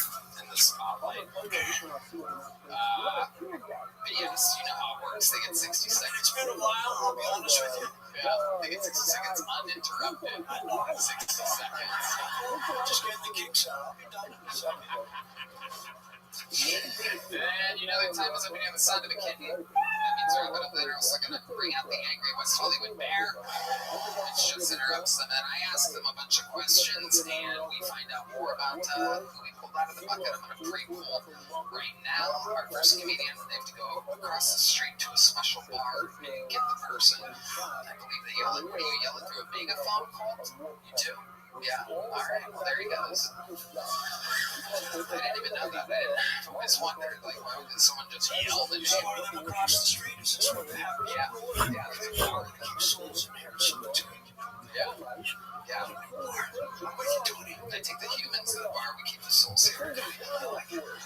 Anyway, I interview them, the whole thing's improvised. It's all crazy. You guys know where you're at. You guys ready to have a great fucking show tonight or what?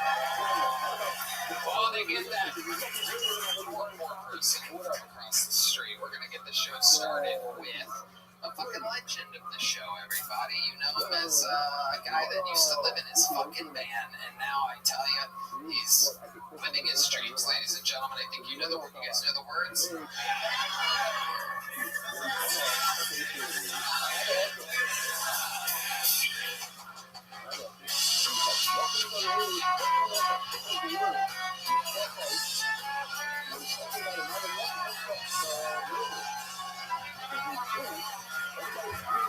Thank you. That long song. I have been putting dryers all throughout my neighborhood because I want to catch a step on. I love taking Ubers. You know it's going to be a good Uber.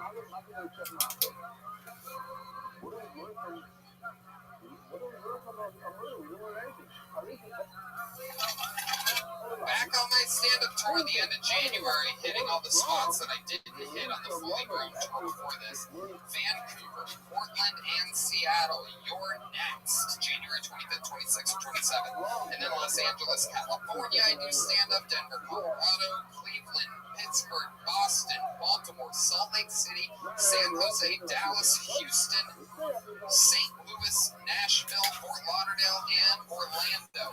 I'm so pumped for these upcoming dates. Really excited for you to see it. Taking some of my favorite openers with me. You may recognize some of them. Get tickets now at TonyHitchcliffe.com.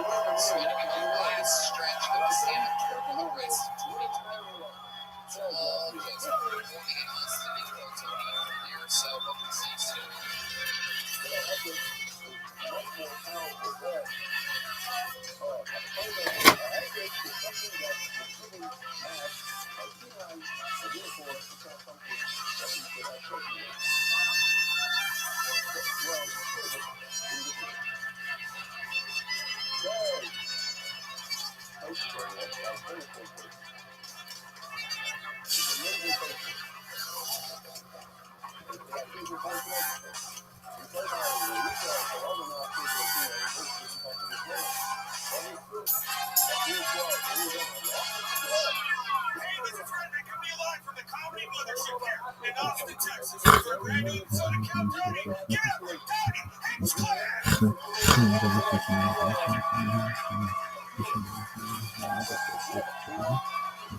Who's ready for the best fucking night of their lives tonight, Fuck yeah. It's my Red Band, everybody. Live in the flesh. Real deal. This is Kill Tony, the #1 live podcast in the world. Brought to you by Gel Blaster, Red Rose, Yellow Rose, NinjaBuses.com, all live from Austin Security Guard Service, and Connect Mobile Health, where you can get an IV drip by using the promo code KILL15 and save 15%. Become fully hydrated. Having a hand for the best damn band in the land, everybody. Michael Gonzalez on the drums. Holding the horns with a new Coca-Cola sponsorship. That is the madman, Matt Mueling, on the electric guitar. The great John B's on the keys. And indeed, the backbone, D Madness on the bass guitar, everybody. Very exciting stuff ahead. Before we start, here's a little bit more of the amazing sponsors that made tonight's episode available for you here, right now. The Sunset Strip Comedy Club in Austin, Texas is now open. Check out Red Road's favorite show every Thursday. Head to sunsetstripatx.com for tickets.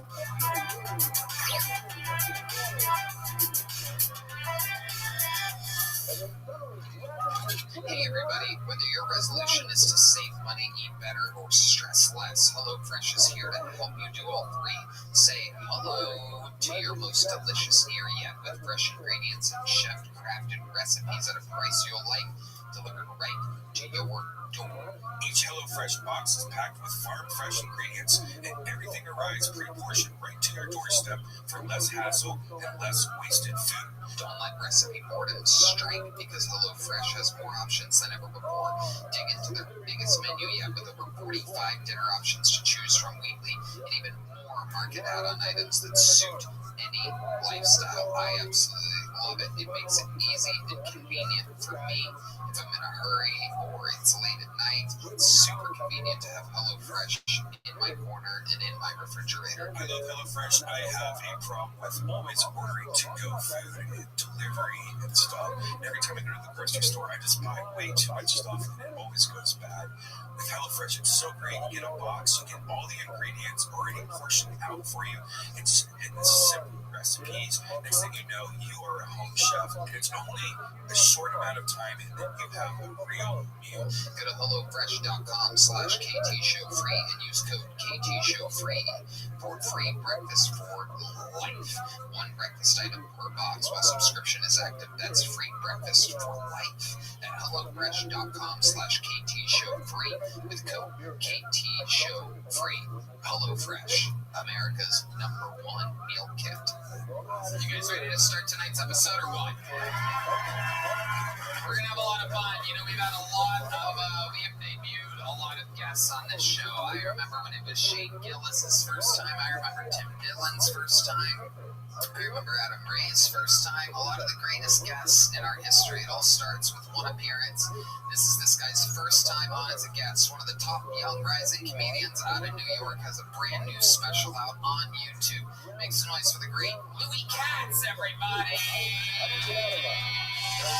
It's Louis, everyone! Ain't no doubt, Louis. It's another Louis. It's Louis Katz. Sit here, Louis. Slide on down. Oh, yeah. Louis Katz. Special present tense at Louis Katz.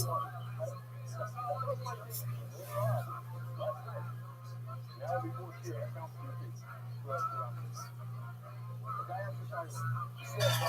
you guys ready to start tonight's fucking episode? That's what I'm talking about. You know, we have a lot of the best guests in the world on this show, and some of them I introduced to y'all before they are tremendously fucking famous. These are two guys that the entire world will know of. I mean, and if you don't already, they've been on this show multiple times. These guys are about to blow the fuck up. Two guys that are a huge part of the Austin comedy scene on all the shows. Almost all the shows that we do around here with Rogan and Segura and Tim Dillon and Shane Gillis and everybody. Make some noise for two of the best in the world, two of my top young favorite rising comedians on planet Earth. It's Derek Poston and Asana Mon, ladies and gentlemen. Make some noise for our guest. Derek Poston.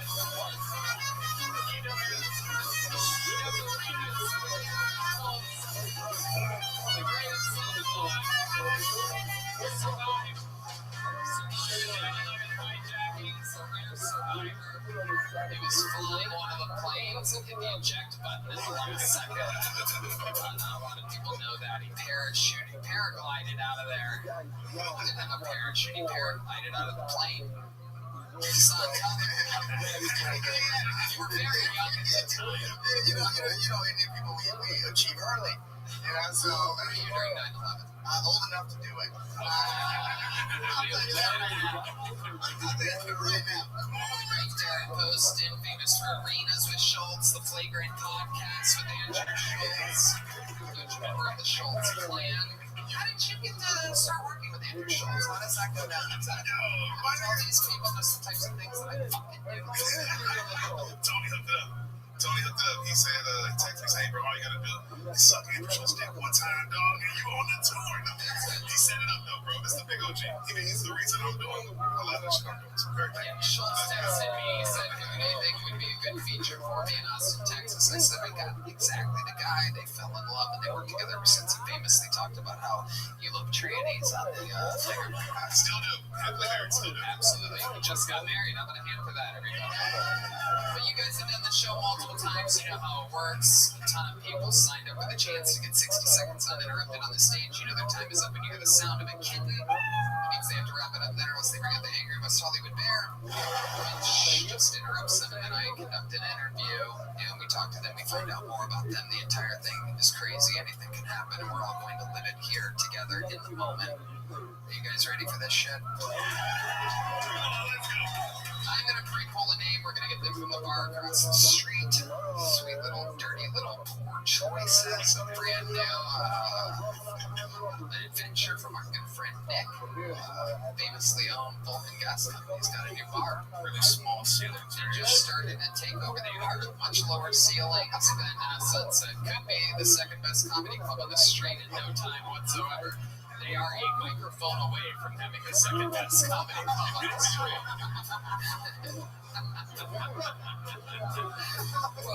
Poor choices. That's right across the street. Our good friends out it. I'm gonna hand for Nick and Kirk. So while we go wrangle whoever that was that I just pulled out of the bucket, we're gonna get one of our absolute historical regulars up here, a fucking legend in the game, an absolute Korean thug, if you will. Ladies and gentlemen, we found him absolutely doing nothing but open mics, making $0 a month doing stand-up comedy. Now he's got the Rolex, he's got the white girlfriend, he's got it all going for him. He's rich, he sells out all over the world now. This is Hans Kim. This is Hans Kim.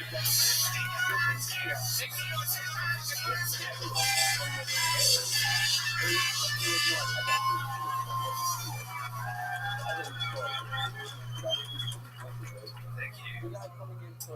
I have a Bangladeshi roommate, and sometimes he cooks food so smelly I have to take a shit with the door open.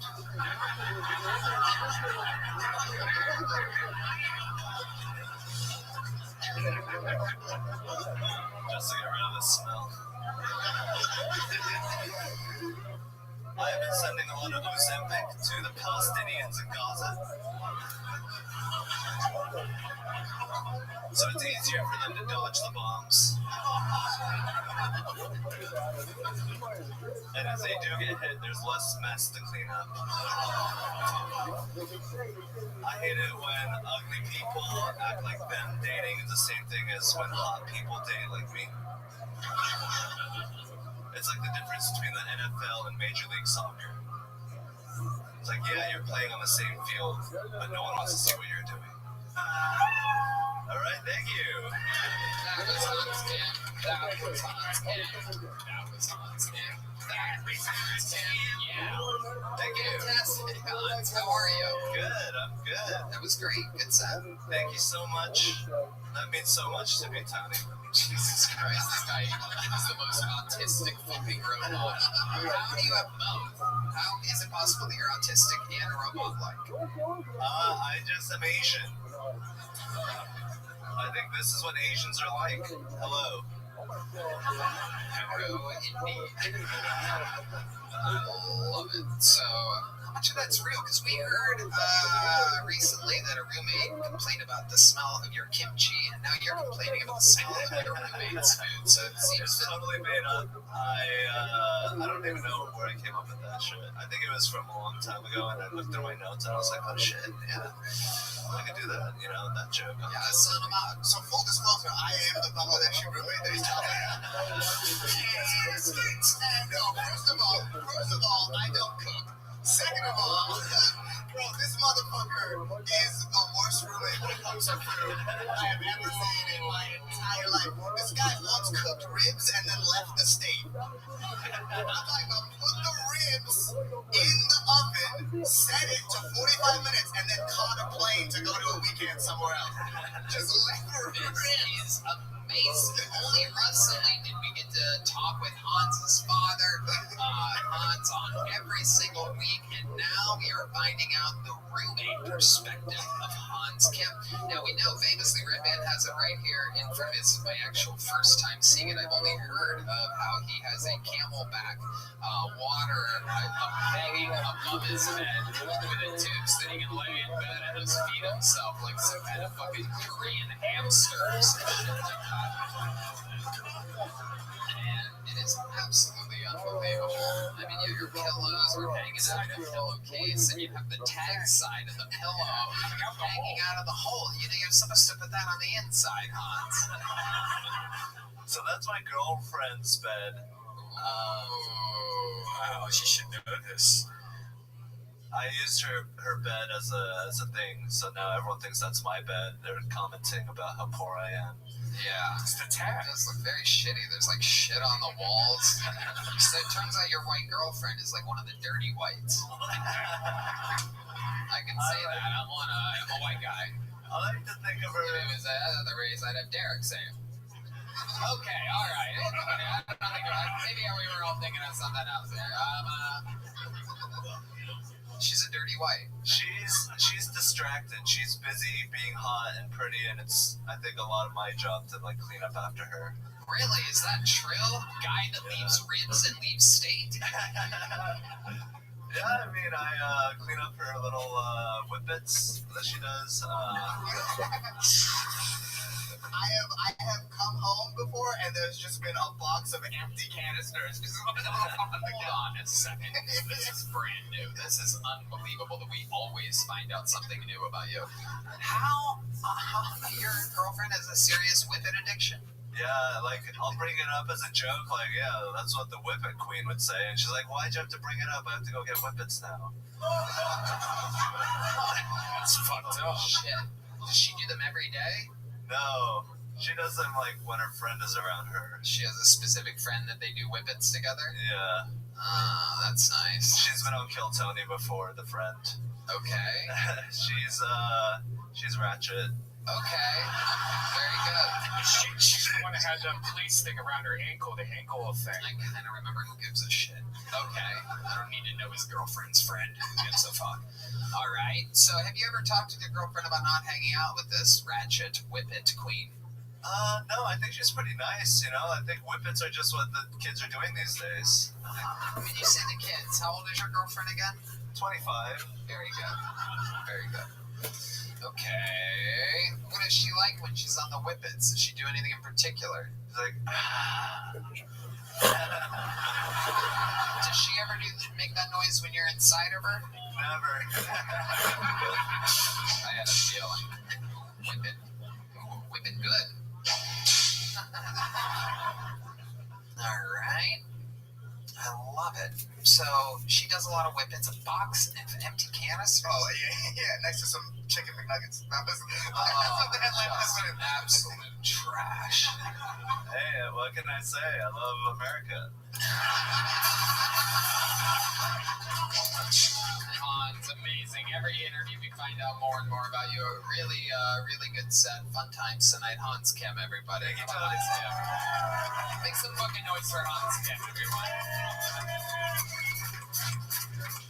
I pre-pull a name, and I go to the name that we pulled before. The suckers fucking pull tonight. So essentially, we meet these people together. Sometimes they've been on before. We're all gonna figure it out together. The whole thing's crazy and improvised. You guys ready for it? Make some noise for Camilo D. Camilo or Camilo D.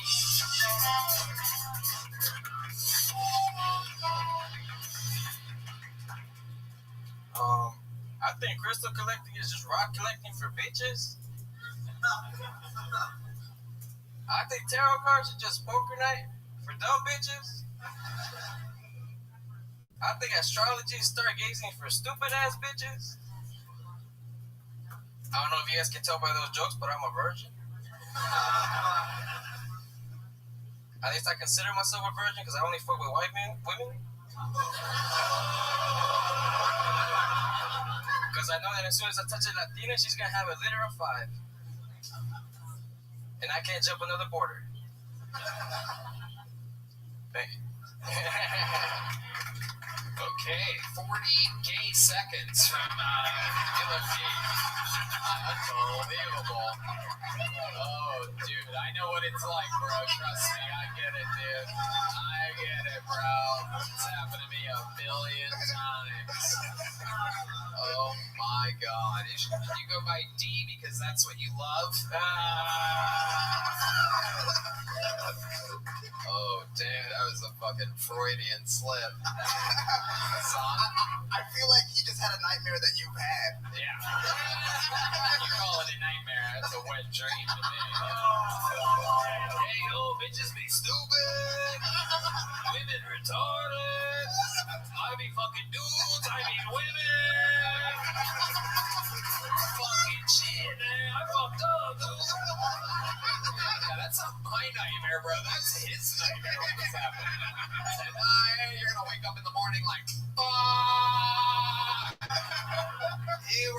fucking goddamn fucking syllable away from survival there. You were a woo away.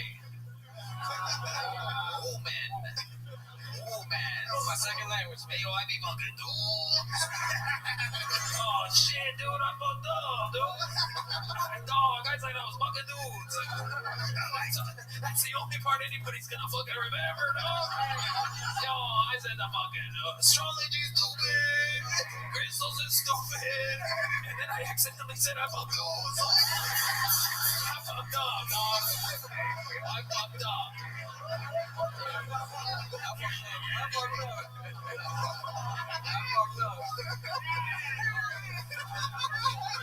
Is it Camilo? Camilo, yeah. Camilo D. How long have you been on stand-up?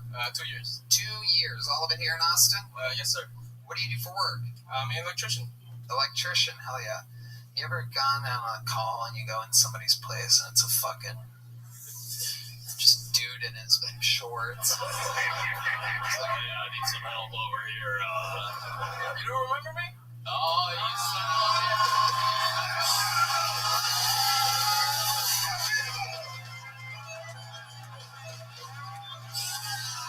I do. I remember it well.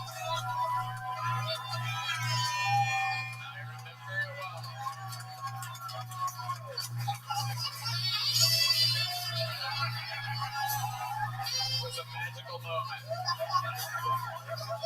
Put his little rocket in my socket, you know what I mean? The electricity was flowing.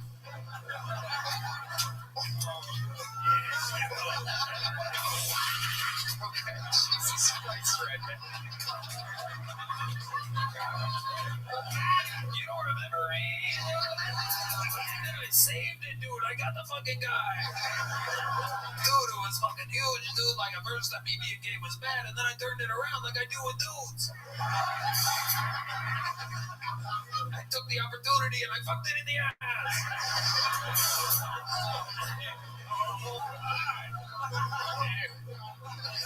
How old are you, Camilo? I'm gonna turn 26. 26. What do you do for fun in this crazy world when you're not doing For stand-up fun, comedy? stand-up, soccer. Soccer? Yeah. Fuck yeah. Damn, you are gay. Yeah, dude, I mean, I suck at...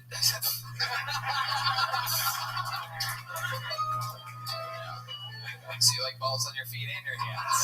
That's great. You like them on your face. Absolutely. I bet when you're hanging out with dudes, it gets a little messy. Soccer reference. Shut up. Relax. All right.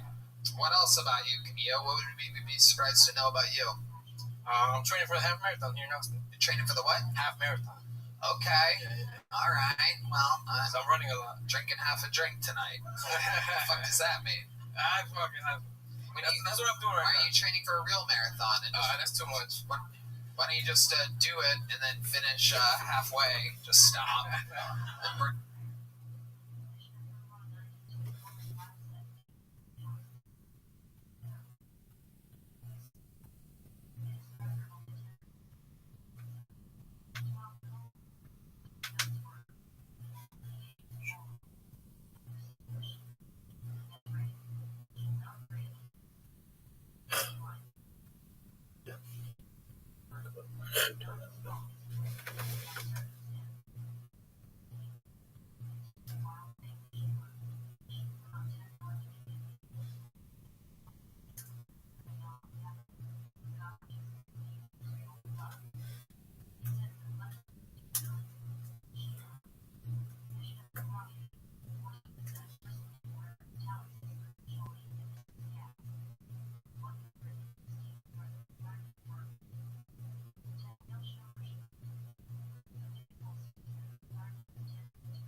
Let's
do it and let's rock this thing.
Hello, Ryan. How are you? I'm well, thank God. Excited to be here with you.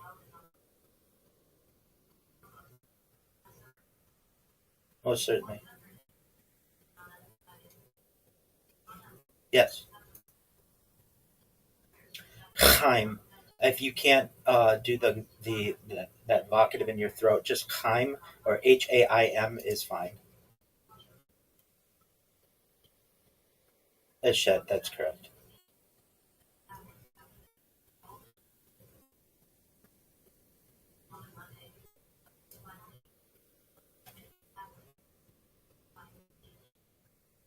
You can call me Rabbi, but it's Moshe. Yeah, but just call me Rabbi. That's fine.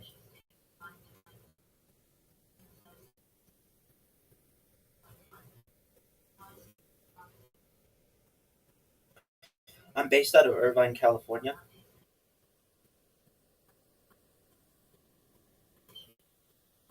Most certainly, I understand. Uh, if I may ask, generally, how long do you go? Okay, excellent. A- Absolutely, I'm in agreement with you on that.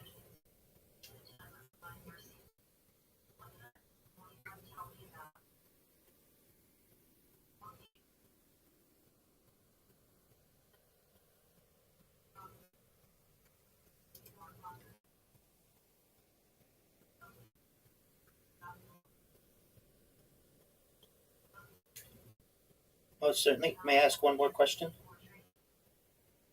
Excellent. While I'm doing my introduction, if you don't mind, I would just like to show people how many live streams I have going 24 hours a day. So, what I will do is perhaps you may be able to see it in a moment. I just want to show people when they type Rabbi Rothschild into YouTube and filter by live, this is how many live streams they can see at any given time, 24 hours a day. Would that be okay with you? Excellent.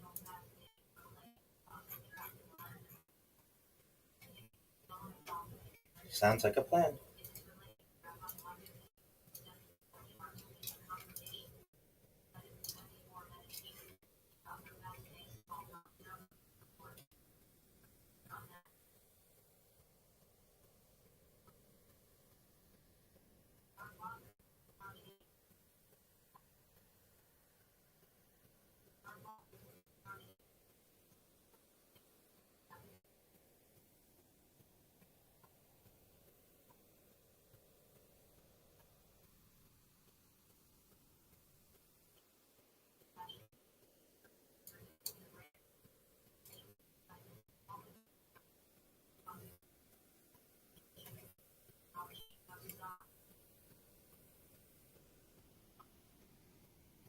Thank you so much for the opportunity. You're absolutely right. I am Rabbi Michael Moshe Rothschild. I stream my life 24 hours a day, 7 days a week, 365 days a year for world peace. I've been doing so now for nearly 5 years. My streams go back to the pandemic. We've seen the death of a queen, the birth of AI, the coronation of a king, and everything in between.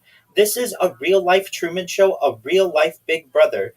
For those of you who are looking to be able to watch along with me 24 hours a day, you can type my name, Rabbi Rothschild, into Chrome or whatever browser you wish, and you'll be able to see my many live streams.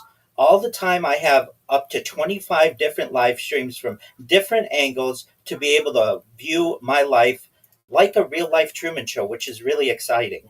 This is more data than any individual has ever archived on the internet. It is essentially a timeline and a time capsule of human achievement. In the 1990s, the phrase content is king was coined, and I'm making it true today. In my own way, I'm king of the internet. And this is the biggest event in global history, and here's why. In 2017, The Economist magazine stated that data had overtaken petroleum as Earth's number one resource, and I have more data archived on the internet than any person ever, which is making me a very influential person. I'm going viral. And when I do, Ryan, I'd love to make you, your friends, your family, all of your audience financially independent if they're not already. I'd like to ensure that they have generational wealth if they don't already. And I want them to be able to give back through charities and philanthropic organizations of their own. This is a project that's much bigger than one individual. I want to give back to everyone who's helped me along the way.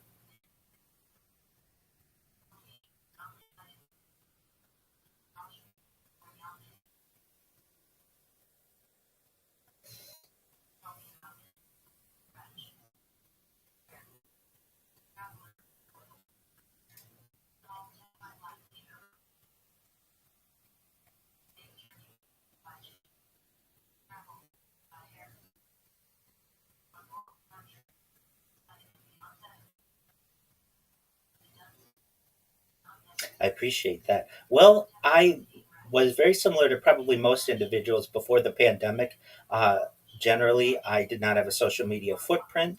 I would attend synagogue 3 times a day, walk to shul every Shabbat. Generally, your black hat Jew, Orthodox Jew that people can envision.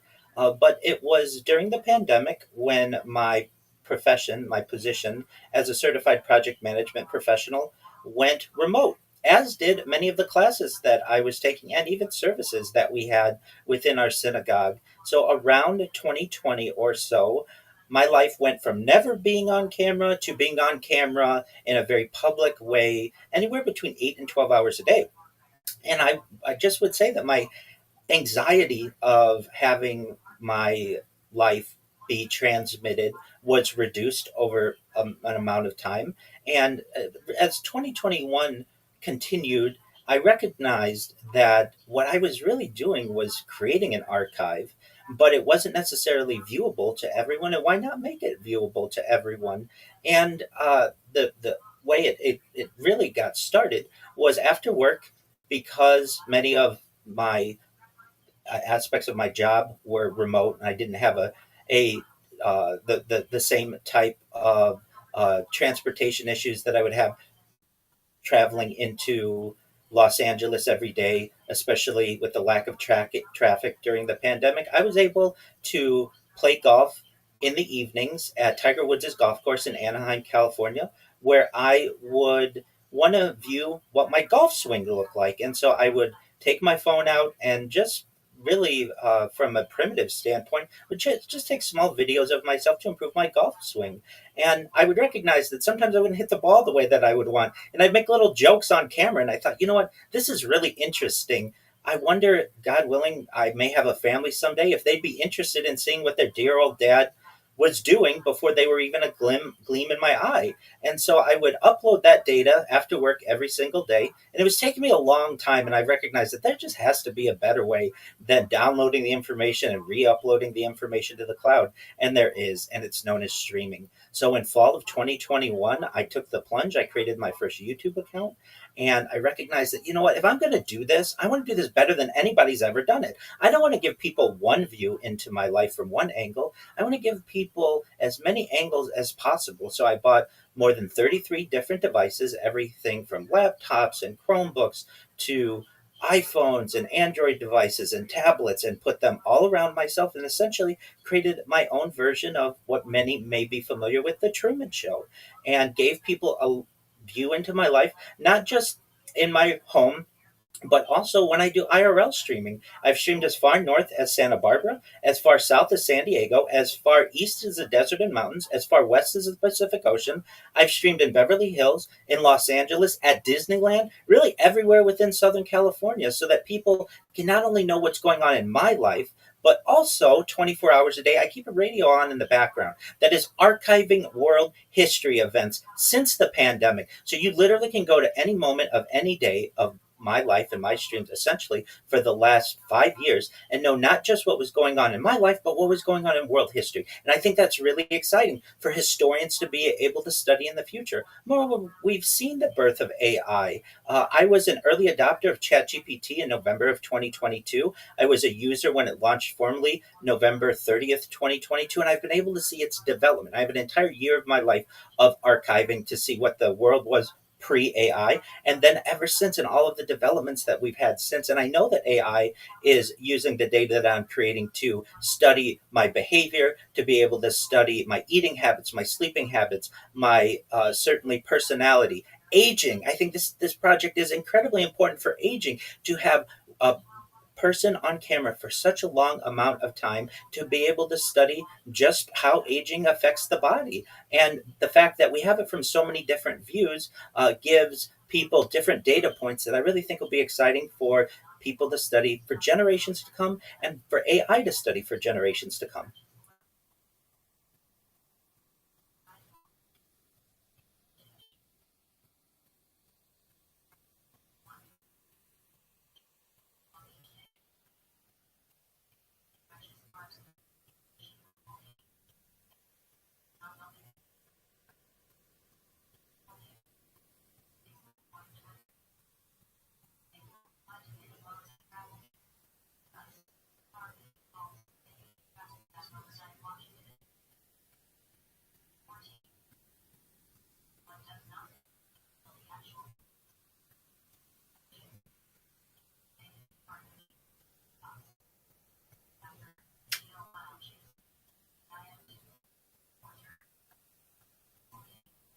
It started about 2008, and I can say that one of the major developments that happened in my life was the movement of the internet from text, generally during the 90s, and the early 2000s being image based, to moving into video. And documentaries were being posted, and YouTube was in its infancy, and many documentary sites were being available to people previously that you may have had to just get a physical copy of.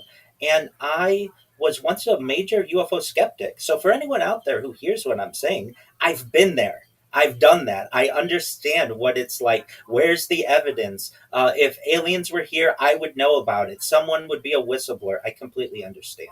The thing that really changed my mind, though, was around 2008, I saw Dr. Stephen Greer's The Disclosure Project. I'm not sure if you're familiar or your audience is familiar, but this was a press conference that occurred at the National Press Corps in Washington, D.C., May 9th, 2001.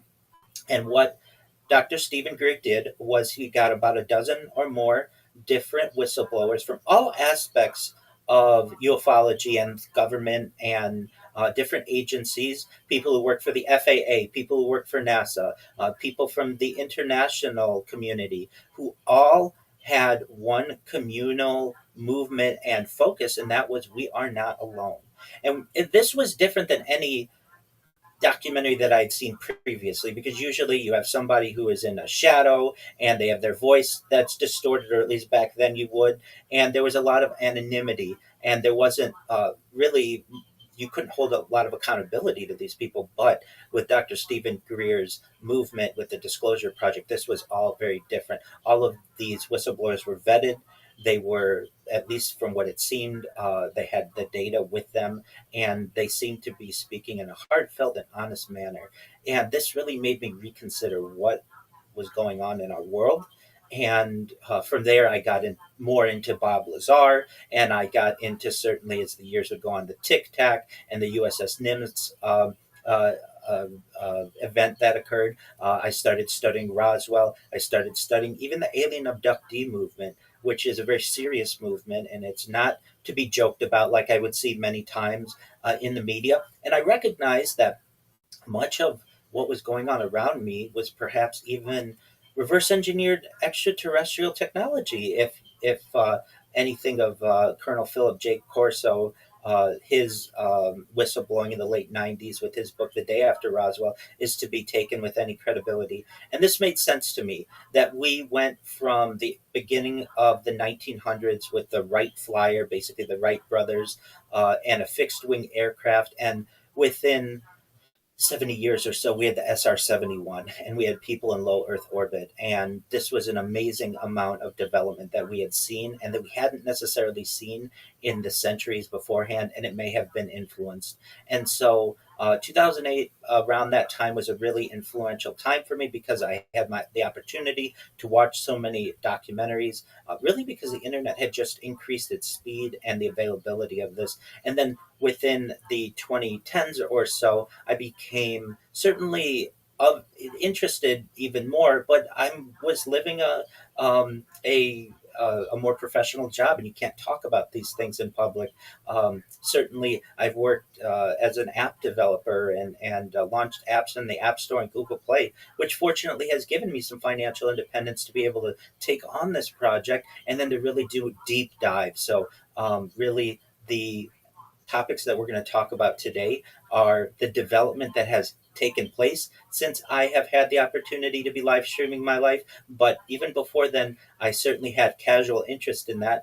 And prior to 2008, I can say with full honesty that I was wrong, that I hadn't dug into this, and that my skepticism was ungrounded. So I've seen it all. I've seen this, been a skeptic, I've been a casual learner, and now I have some expertise in some of the field.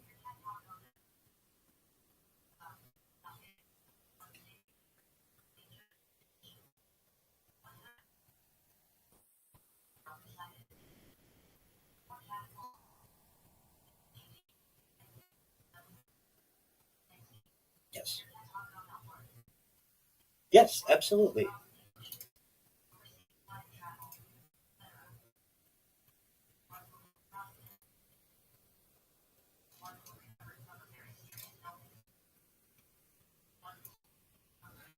Absolutely. I have not met him, but I am aware of who he is and have delved into his life probably more than most people.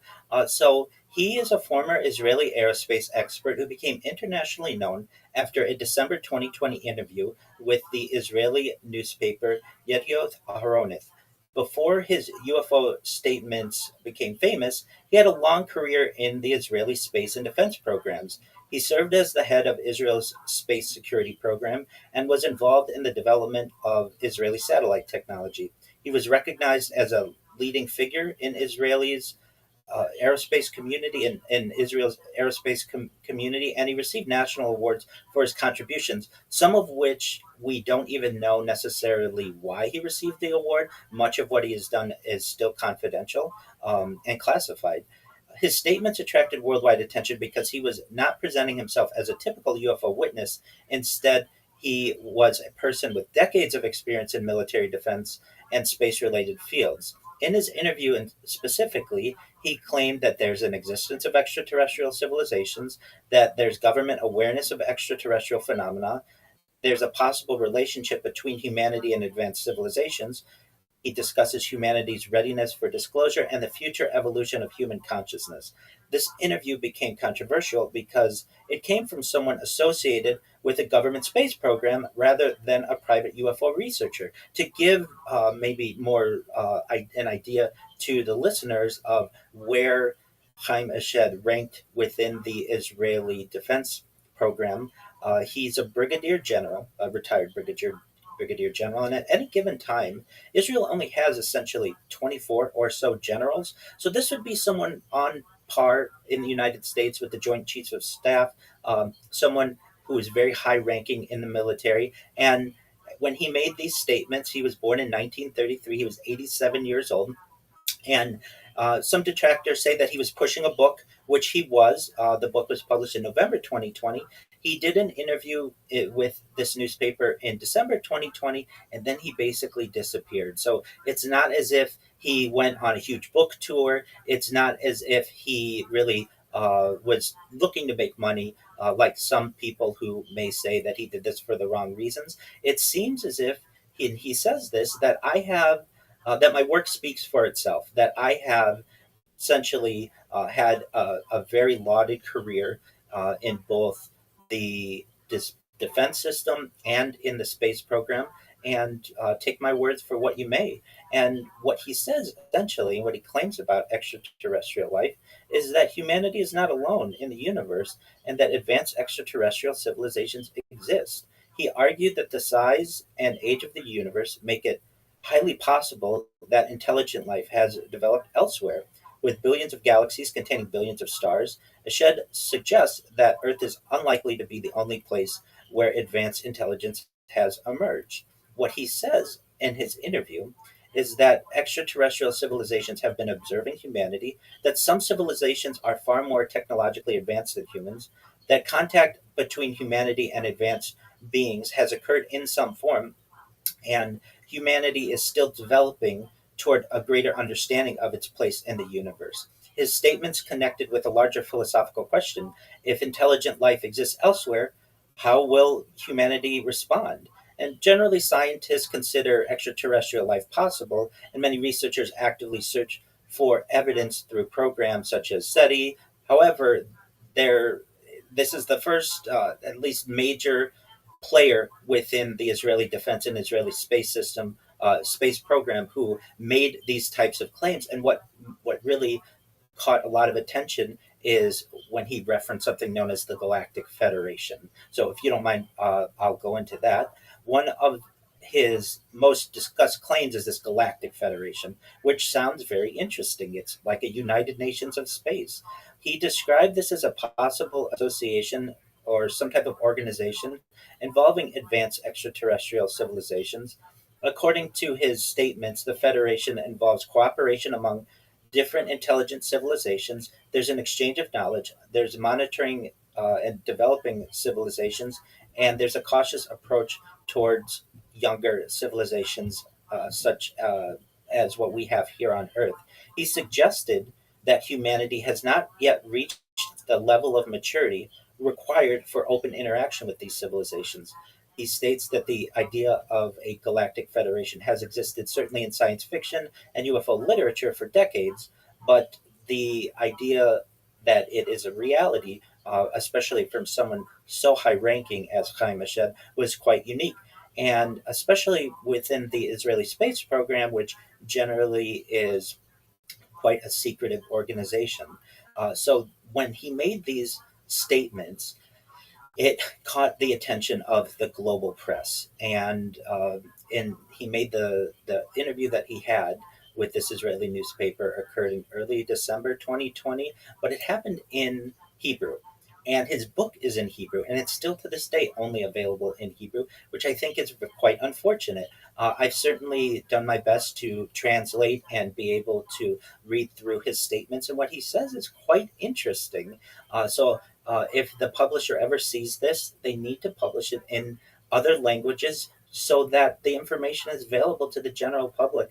And the Jerusalem Post, in days after his interview, did have a summary in English, which really caught the attention of many individuals in in global media to be able to share many of his claims. He does make some major claims that the Galactic Federation is actively interacting with the United States government, that Donald Trump knows about this, that there is perhaps a Mars base that is involved that has some type of astronaut program. And many people thought that these claims were quite even bizarre at some points. But the big question was, where's your evidence? Like we always have within this, when people make these kinds of claims. And unfortunately, we just have Chaim Eshed's words, but the claims that he made were quite interesting.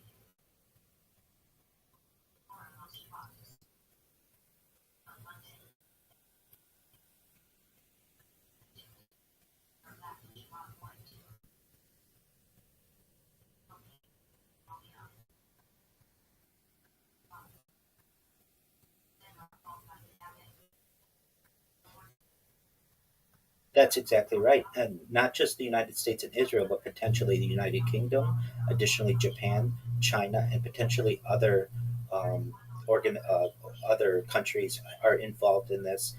In terms of another interesting claim that he made, is he specifically raised the issue that Donald Trump knows about this. So when these claims were made, it was toward the end of the first Trump administration, and Eshed claimed that the U.S. president was aware of this information.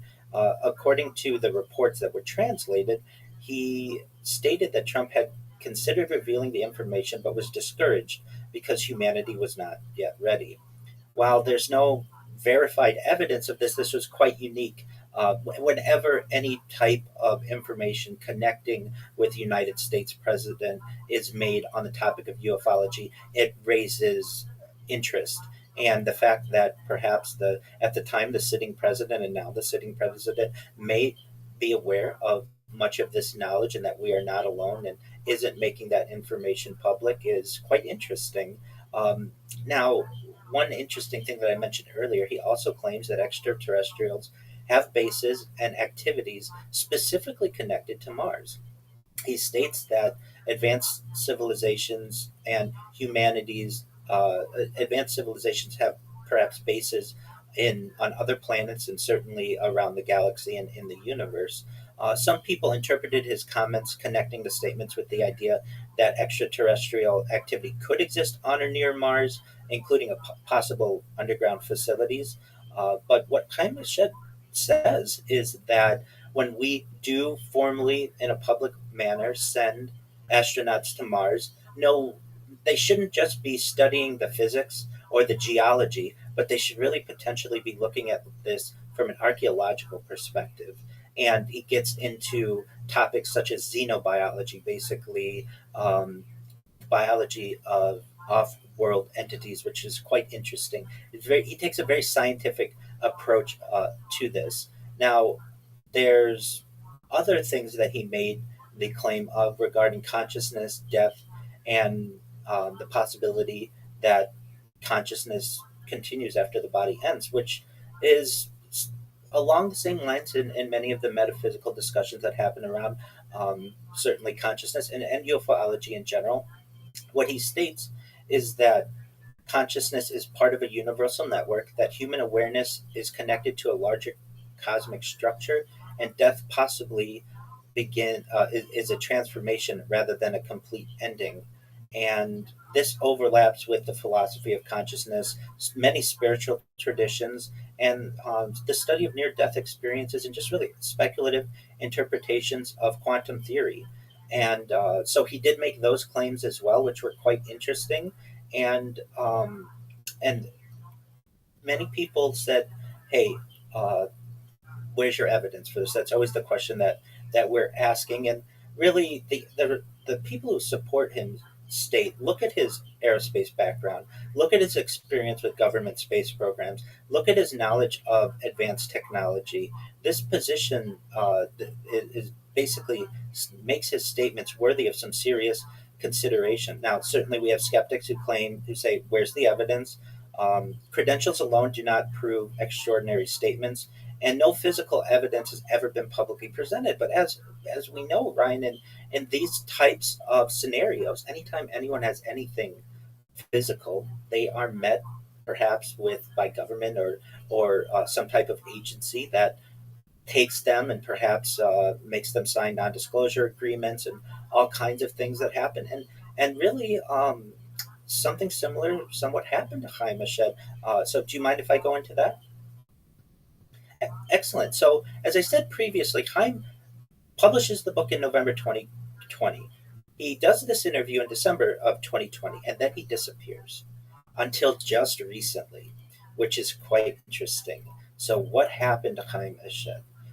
In June of 2026, so just last month, he re-emerges in the UFO or ufology world. He does an interview with a many people are skeptical of this person, but a fellow Israeli. Many people may be familiar with Uri Geller. So on June 10th, 2026, Uri Geller interviewed Chaim Mashed, and they addressed the public inquiry. Geller opens by acknowledging that they've had thousands of inquiries regarding Mashed's multi-year silence following his controversial 2020 revelations. And this is quite interesting. Ashed attributes his withdrawal to a visit from mysterious, untraceable figures at his apartment, uh, essentially a Men in Black encounter. He states that these individuals demonstrated intimate personal knowledge of his life and questioned him on sensitive topics, including nuclear physics. He chose to cease public disclosure on the subject following this encounter until he could console with Geller.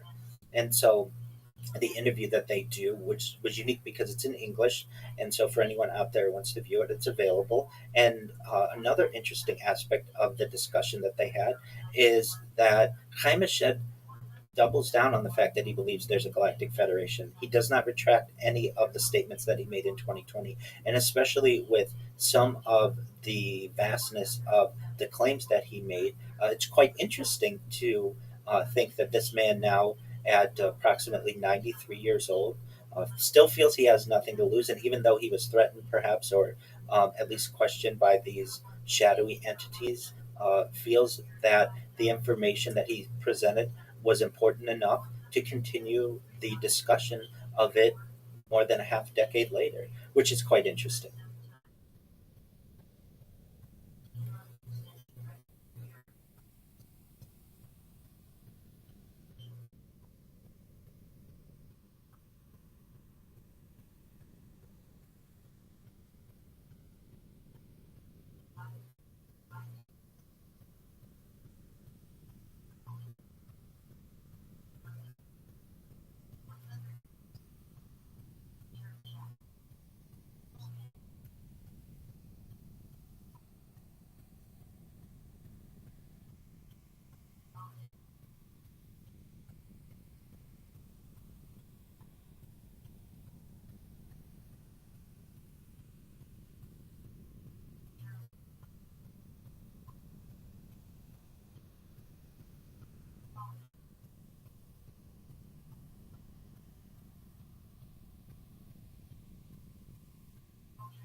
Most certainly, certainly throughout ufology, there's always been the thought that we have predictive programming in our media to make us or make many of us okay, or have some satisfaction that we aren't alone without having one hard disclosure event. This is generally known as soft disclosure, and we've really seen it since 1947, even before Roswell. We have the flying saucer event, and even before then, we have the flying machines of the 1800s or the 19th century. And it seems as if the founding of the CIA in the late 1940s, the founding of the NSA a few years later, may have something to do with this.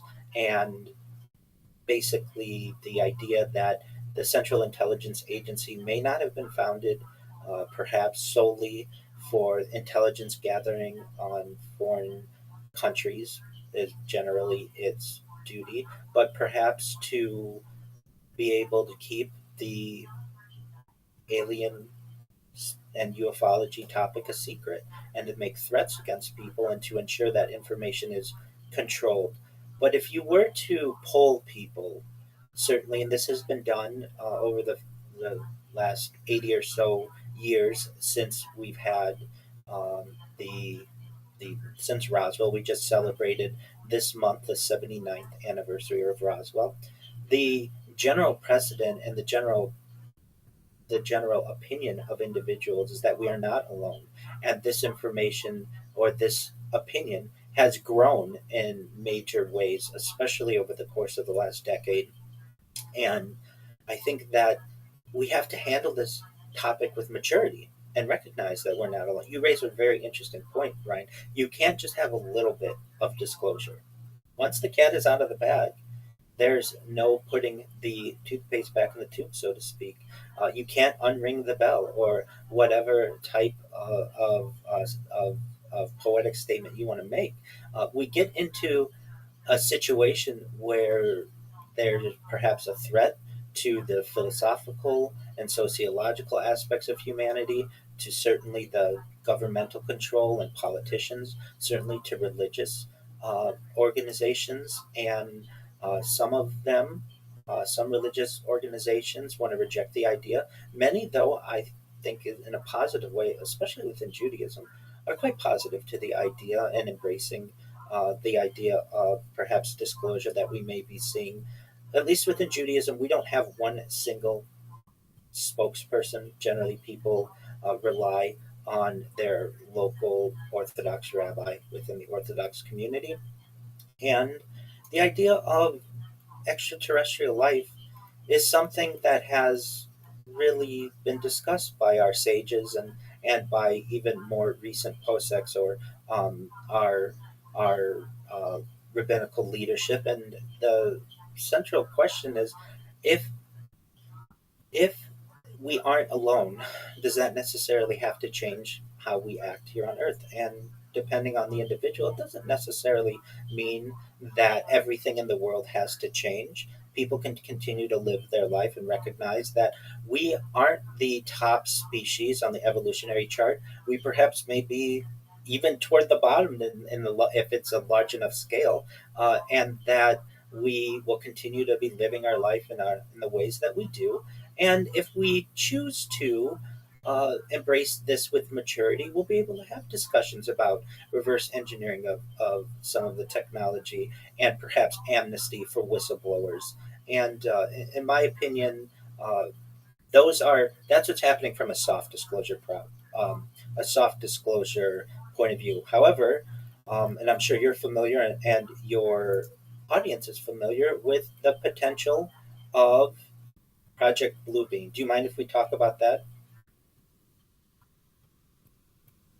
Okay, excellent. Well, just basically, the idea of Project Bluebeam is generally traced to Sergei Manas, who was a Canadian writer who began publishing claims about the alleged project in the early 1990s. And the idea is that perhaps we may have disclosure within a few different stages. There may be a reinterpretation or disruption of religious beliefs, then perhaps massive visual displays in the sky, perhaps electronic or telepathic style communications, and then eventually perhaps a manufactured global crisis leading to political transformation, and even a global government. These are claims that have been made, and that would be more hard disclosure that we might be on the doorstep of, perhaps, or the precipice of.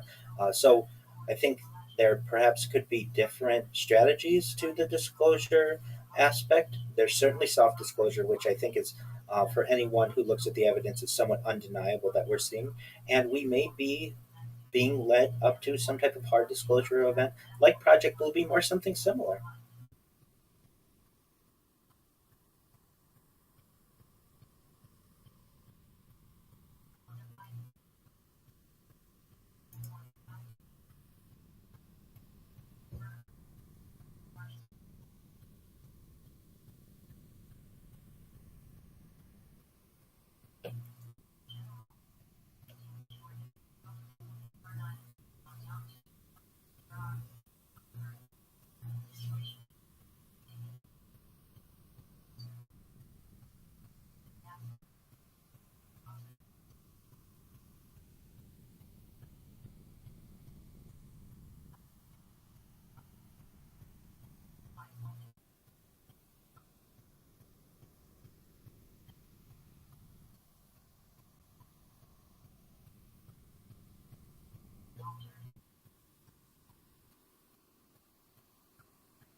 Absolutely.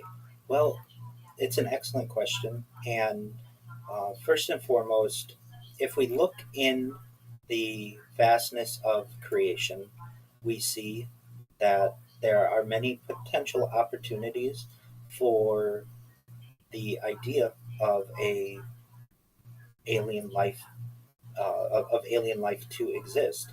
And in terms of our creation, especially within Tanakh or the Hebrew Bible, many people, especially in the modern age, are interpreting much of some aspects of the Bible as perhaps metaphorical. Much of it is seen as truth as well. But generally, for thousands of years, human beings have looked through the night sky and wondered whether Earth is unique or whether life exists. And really, with billions of galaxies existing now, and each galaxy containing billions of stars, and many stars having planets, and some planets may possessing conditions suitable for life, this discussion is no longer hypothetical. It becomes a reality. And the central question, and basically, is would discovering intelligent extraterrestrial civilizations challenge Jewish beliefs or just religious beliefs in general, or could it expand humanity's understanding of creation? Generally, with Judaism and our relationship with discovery, we've traditionally engage with questions about the structure of the universe, the nature of creation, humanity's purpose, the relationship between the physical and spiritual worlds. Judaism is not built around rejecting scientific discovery, and throughout history, many Jewish thinkers have attempted to integrate new understandings of nature and ancient philosophical traditions. The possibility of extraterrestrial life represents another frontier where ancient questions meet modern exploration.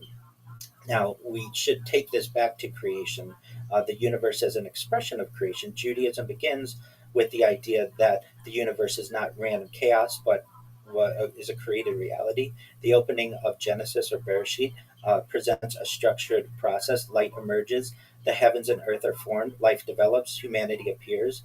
Creation is presented as ordered, meaningful, dynamic, expansive.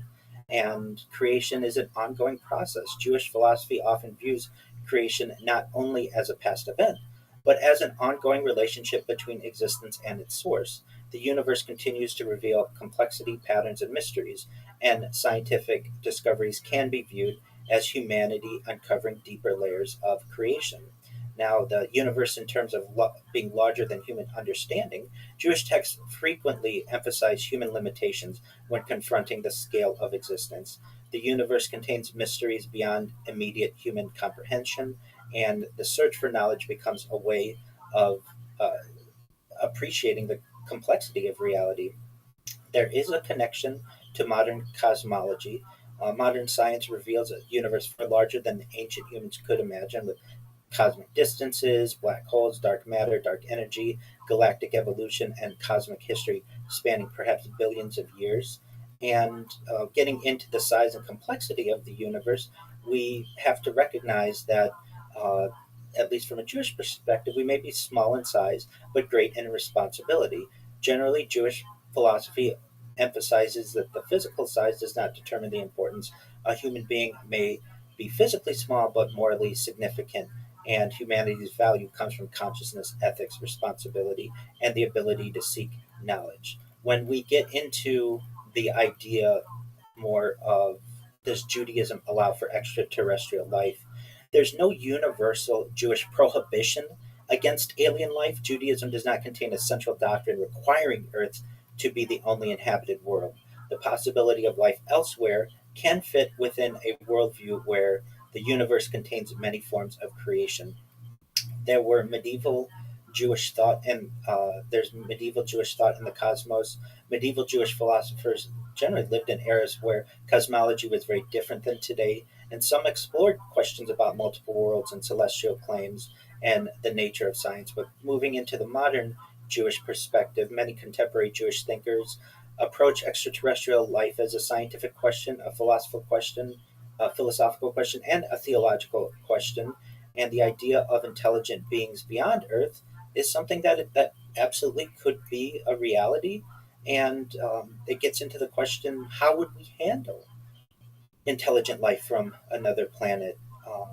Many times, especially within Judaism, we connect intelligence with responsibility.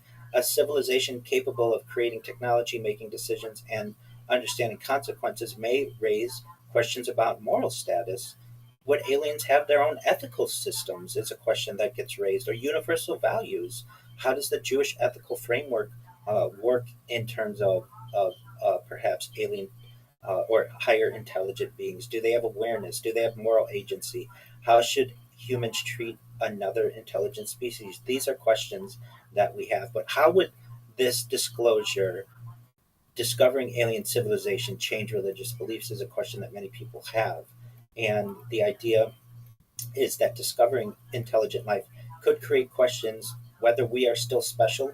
Does creation have multiple centers? Or how should humanity understand the relationship with the universe? But what I find to be interesting, or an interesting analogy, is if you are a child and you have if you are the child of a parent, and eventually somehow some way you find out that the parent has another child, that doesn't make one child more important than the another child. They both have their unique importance and they're both special in their own way. And many people interpret perhaps Earth and humanity to be a similar way. Just because there may be intelligent life on other planets does not necessarily mean that what we have here on Earth is not special.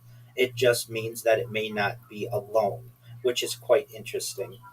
In terms of the idea from Kabbalistic and mystical perspectives on creation, there are many traditions in terms of infinite reality or hidden dimensions, layers of existence, and the idea is that if these aliens can perhaps be travel through wormholes or bend space time, that might be some type of interpretation of um, altered dimensions or other dimensions, and it really just raises many questions that people have. If we aren't alone, how will that affect us on our daily lives? Will we still keep kosher? Will we still have daily services? Uh, what will that mean in terms of our Messiah figure, Mashiach? These are questions that are perhaps for the people of the future to be able to make the final decisions on. But at least from my role as a rabbi, I'm quite progressive. I consider it to be a topic that we should embrace. We should have these discussions. It's very important that we always are looking toward questioning everything. And if we don't, then are we really necessarily doing our part and our role if we are just accepting that which we are given? And so I am someone who feels we should always continue to be questioning things. And if it turns out that we are not alone and this information is made public, not only from a Jewish perspective, but I think from a humanity perspective, we should handle it in a mature way and embrace it.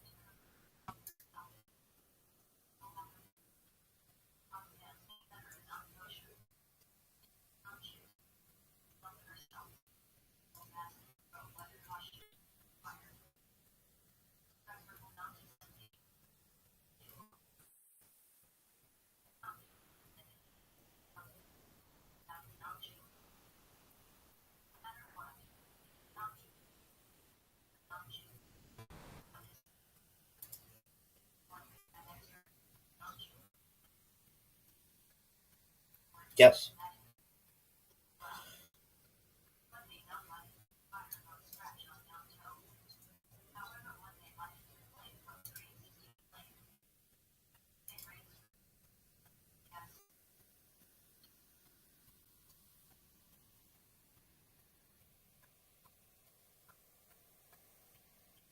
It's an interesting question. Um, there's nothing that necessarily says that they cannot. Um, there's certainly a process that they could go through, but any being that wishes to go through the process can. It generally involves a 1 to 2 year process. No single person can convert you. It's a based in or a house of judgment that does it, who oversees the process. Generally, it would involve majorly three things. It would be Shomer Shabbat, which is essentially respectful of Shabbat. It would be keeping kosher, and it would be respectful of our familial tradition and family purity. But for any being that could do that, then there's nothing that necessarily says that they could not. In terms of creation, though, you raise a really interesting point, um, and I'm in agreement with you from a alien abductee standpoint and what information has been gathered, that they may be the creators, and how does that work within Judaism and just religion in general? Uh, if you look at Tanakh or the Hebrew Bible, creation generally takes place in 7 days. And there's been more modern interpretations that perhaps these are not necessarily 7 calendar days, but these could have been different epochs, or perhaps each day is a billion years in creation. It depends on how people want to interpret it. Uh, Really, we see creation as a divine act, and certainly at the center of our belief is the concept that the universe is not accidental or meaningless. Even the opening words of Genesis or Bereshit, in the beginning, God created the heavens and the earth, establish a foundational idea. But it could have been the best way that ancient peoples could have given a start to the modern age, or I shouldn't say the modern age, but the the text, and to just give themselves a origin story. Many people interpret the 6 days of creation not as literal 24-hour periods, but perhaps metaphorical stages of creation, categories of divine activity, and I've even seen that within Orthodox Judaism, less so within the Hasidic world, of which I'm a part, but more so in terms of modern Orthodoxy. And many people even state that the Talmud and classical Jewish commentators frequently explore symbolism and deeper meanings of philosophical interpretations, and perhaps creation isn't necessarily forced into this 6 days and one day of rest. Now, the idea that divine time is not necessarily identical to human time is certainly something, a question that is raised. But there is a crux. What happens when we have a certain group, alien abductees, and people who have perhaps been able to interpret the idea that we aren't alone? How does that affect humanity? And at least from my aspect, as not just a religious person, but a scientist, I recognize that Tanakh, our creation story, is a way that ancient peoples were able to give themselves and ourselves an origin story. And perhaps it was divinely inspired, but perhaps the divine inspiration didn't want to give the entire story. Not, I think everyone agrees that not absolutely everything is in our religious books, that some of the information escaped. And perhaps the people then weren't mature enough or understanding enough, didn't have the opportunity or the ability to understand the scientific method and evolution and all of the aspects that may have occurred.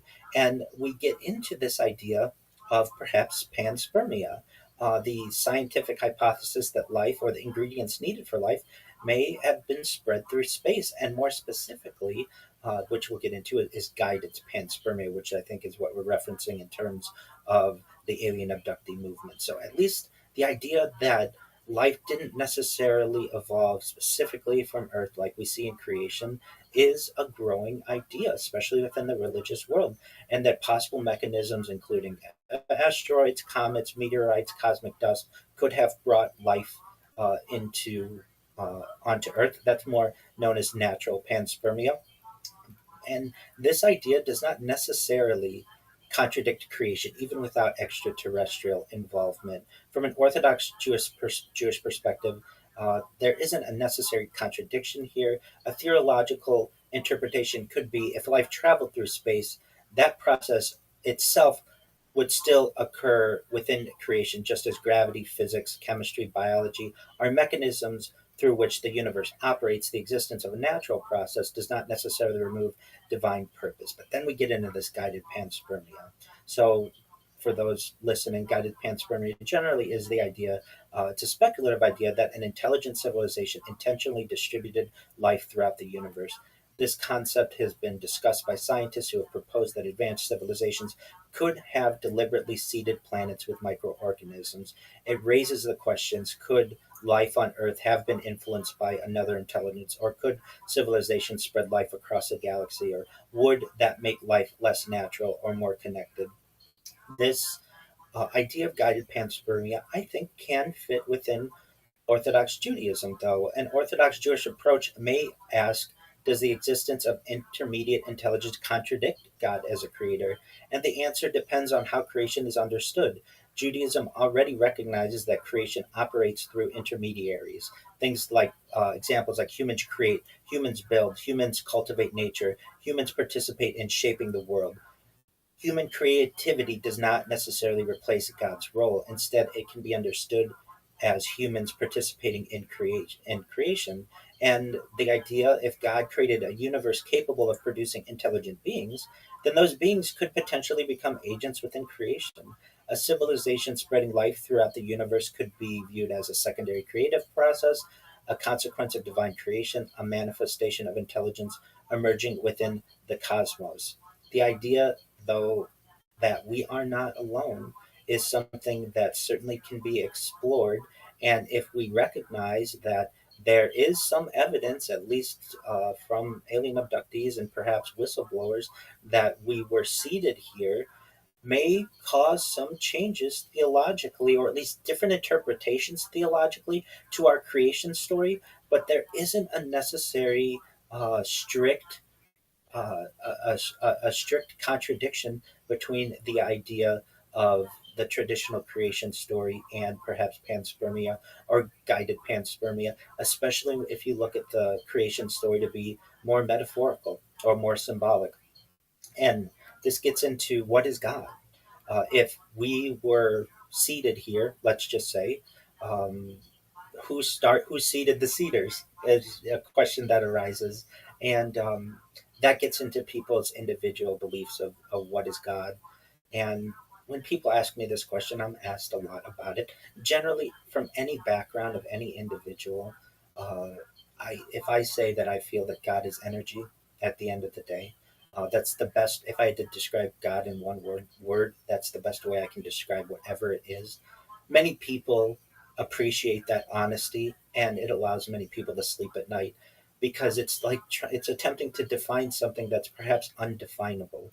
And the closest, or one of the closest uh, uh, metaphors that we may have, is just the idea of energy. The way that I describe it, the the event that occurs when you look your child in the eye, or you feel the pride of your family, or the joy that you get out of a loved one, or an accomplishment, or the view of a sunset, or of an animal, or of just the beauty of the earth and aesthetics, whatever that is, there's something divine in that.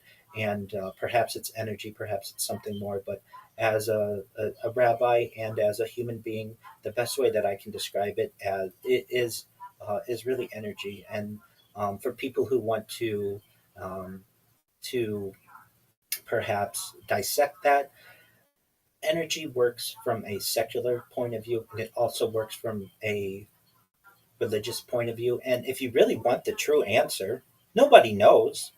No Jew knows, no Christian knows, no Muslim knows, no one of any of the Eastern religions know. No one really knows. No one really knows anything. So, from that perspective, you can't really know anything. At the end of the day, we all have to be somewhat agnostic, not just to religious ideas, but to all ideas, because these are just subjective interpretations of the information that we are able to process. But at the end of the day, no one truly knows. In summary, the idea that guided panspermia may be a reality, I feel, does not necessarily contradict the creation story, and can certainly, from a metaphorical perspective, be consistent.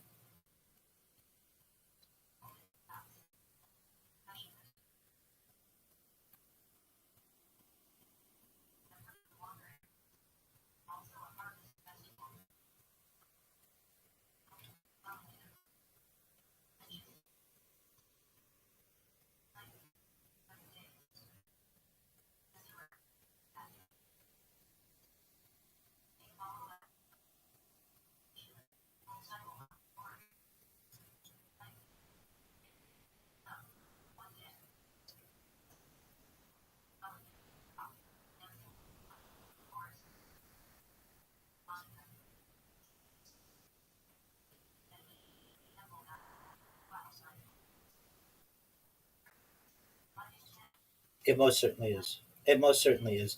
It involves subjective opinions and people's personal views on subjects.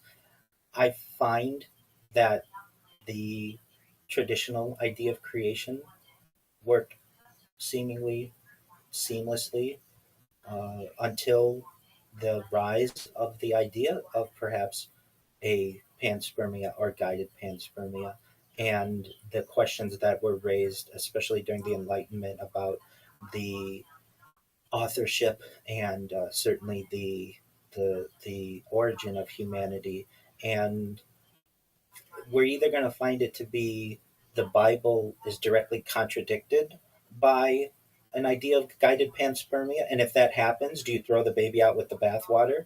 Or there's the idea that these were traditions, and this is the best that ancient people could do, and perhaps it was just one part of the story, and there's more to the story that wasn't shared with those individuals. It can work either way, and I understand what you're saying. There seems to be a contradiction there, and it's a slippery slope if you start interpreting or using metaphors. But if you don't do that, then if you really have this idea that the world is 5,786 years old, and that really contradicts science, and in many ways can be seen as irrational. And if people want to live their lives that way, they can. But there is a way to perhaps balance a religious life with a scientific life, and the way to do that is to perhaps look at creation as a metaphorical view. But what you're saying, I completely understand, and is very consistent in many aspects of some Jewish groups.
And some people do interpret this. So, specifically, Genesis 6 or Bereshit 6 1 through 4 states when human beings began to increase on the face of the earth, and daughters were born to them, the sons of God saw the daughters of man were beautiful, and they took wives for themselves from whomever they choose. The Nephilim were on the earth in those days. And there are, at least within Jewish tradition, several interpretations. There's the angelic interpretation, the falling angels view. This is generally the oldest interpretation, and it appears, as you said, in Second Temple Jewish literature, also within Dead Sea Scrolls tradition.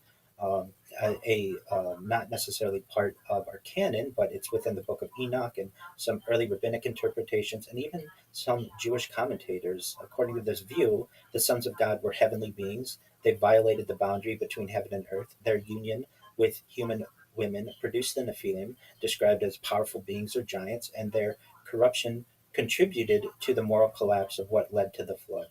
At least within the Book of Enoch, the most detailed expansions are within the first book of Enoch. And in this tradition, the angels are called the Watchers. Within this story, there's a group of angels observing humanity. The Watchers become attracted to human women. Their leader, uh, depending on the text of the tradition, often named Azazel or Shemaza. Uh, the angels were teaching humanity forbidden knowledge, including weapons, sorcery, astrology, cosmetics, and manipulation, and secret heavenly knowledge. The result is a world filled with violence and corruption, requiring divine judgment through the flood. Within the rabbinical world, are they angels or are they humans? Judaism does not have a single universal interpretation.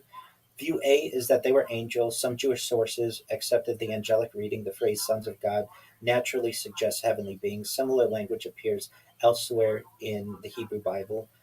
For instance, I believe it's in Job 1, first chapter of Job 1 6. The sons of God came to present themselves before Hashem or before God. There, the phrase clearly refers to heavenly beings. Now, the second view is that they were human rulers or judges, which is an evolving view over the course of the centuries. Other rabbis rejected the idea that angels could have physical relationships with humans.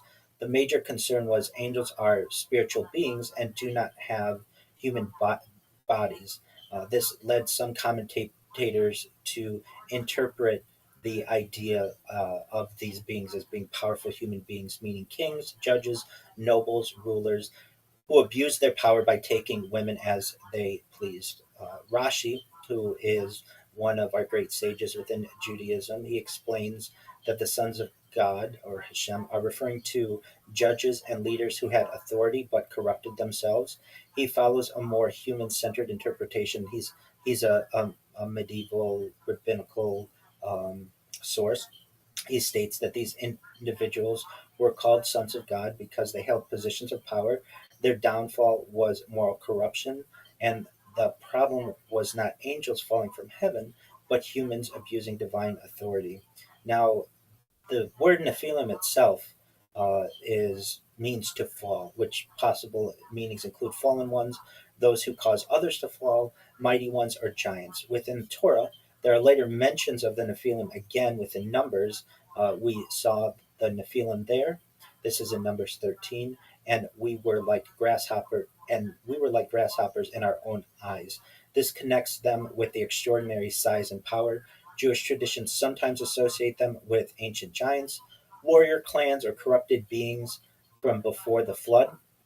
From a Kabbalistic interpretation, at least within a mystical traditions, the story is often understood symbolically. The descent of heavenly beings represents spiritual forces becoming disconnected from their purpose, divine energy entering improper vessels, imbalance between higher and lower worlds. And this lesson is not simply about angels, but about what happens when beings with great power lose moral discipline. From a modern perspective, Jewish scholars and rabbinic scholars approach Bereshit 6 or Genesis 6 from multiple ways. There's a traditional angelic reading. The passage describes real spiritual beings whose actions contributed to humanity's corruption. There's the historical critical reading. The story reflects ancient Near Eastern traditions about divine beings interacting with humans. And there's a symbolic reading. The sons of Hashem, or sons of God, represent human arrogance and misuse of power. So, in summary, it depends on which interpretation you may prefer. The text is not necessarily specific, though some interpretations interpret it to be specific, and others interpret it to be symbolic. And this is one of the areas within the Hebrew Bible or Tanakh that is referenced as having some sort of perhaps alien type of, or at least extraterrestrial type of influence on. But the answer is perhaps in one of the different views that I to which I referred.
Most certainly. Well, we should probably first go into the idea of the Jewish soul, or the soul as a divine spark. Traditionally, we teach that the human soul, neshama, comes from God, and this goes to Bereshit 2 7, and Hashem, or God, breathed into his nostrils the breath of life, and man became a living being. The idea of neshama, it's connected to breath. Many thinkers understand this as meaning that human consciousness contains something uniquely divine. Uh, the traditional idea is that a human being is not only physical matter. A person contains a body, known as guf, the physical vessel, the soul, nefesh, the life force and instinct, ruach, the emotional and moral spirit, and neshama, higher intellect and divine awareness. At least within Kabbalah, the soul is seen as a spiritual energy placed into the physical world to elevate it. In terms of, well, would angels want human bodies? It's a mystical question. One answer is that the physical world contains something angels lack, perhaps free will.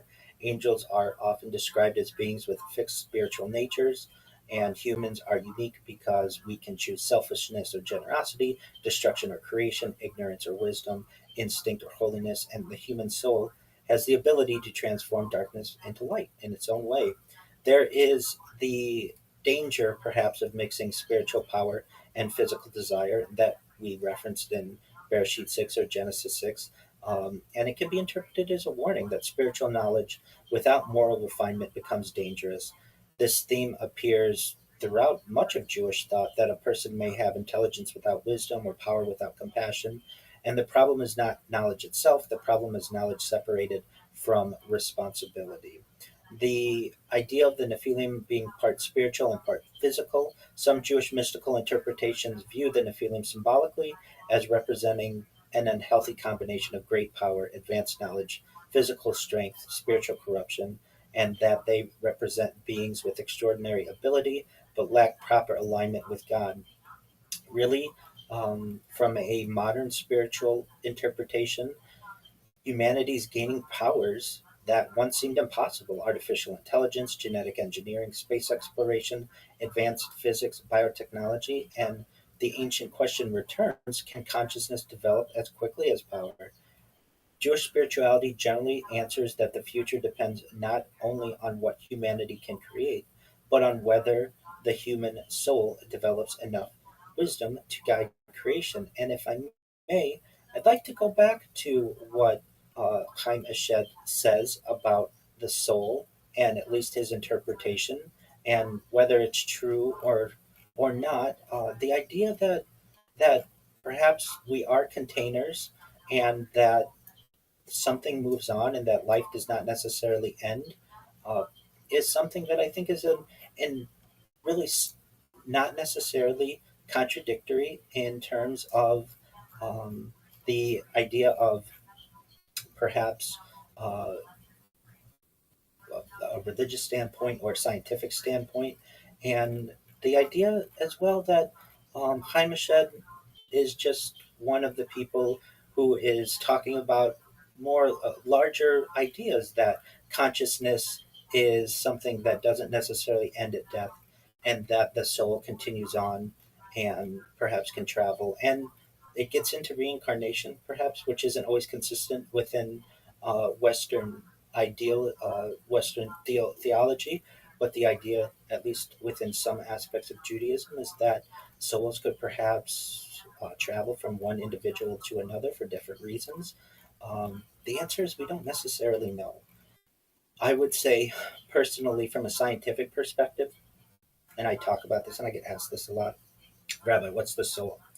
And it's a really difficult thing to summarize. But if we wanted to, from a scientific standpoint, I would say that we have our human body, and then we have our central nervous system and our peripheral nervous system, and the information that is stored within that.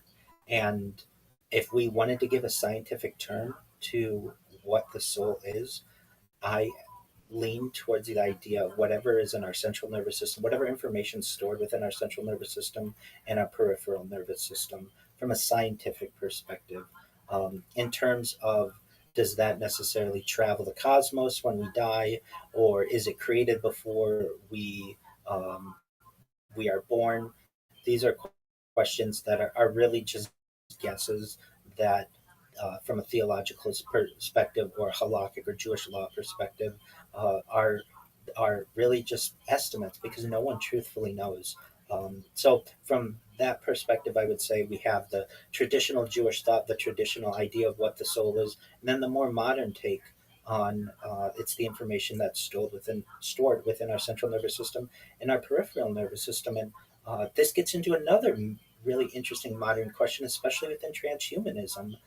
The idea that if we are able to download, or I should first say, upload our central nervous system and our peripheral nervous system into a computer, like a CAT scan or an MRI, and we are able to download it into another being, an avatar, an android, a cyborg, a cybernetic being, a clone of ourselves, a robot, an ethereal being, whatever it is that the same being? This gets into paradoxes of old, specifically the ship of Theseus. If you have a ship in a dock and you take it apart piece by piece and rebuild it in the neighboring dock, is it the same ship? It's a paradox. And the same idea exists within humanity. If we take one soul and put it into another being, is it the same person or same entity, or is it something new? These are questions that not even I have the absolute answers of, and nor have any of the great sages of history and religion and philosophy. And these are perhaps limitations of the human mind that we can't break through, whether such an entity would be the same or is different. The idea, though, that the soul exists and may exist in the modern age and may continue is not just a traditional religious thought, but is even brought up by modern whistleblowers like Chaim Ashed.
That's true.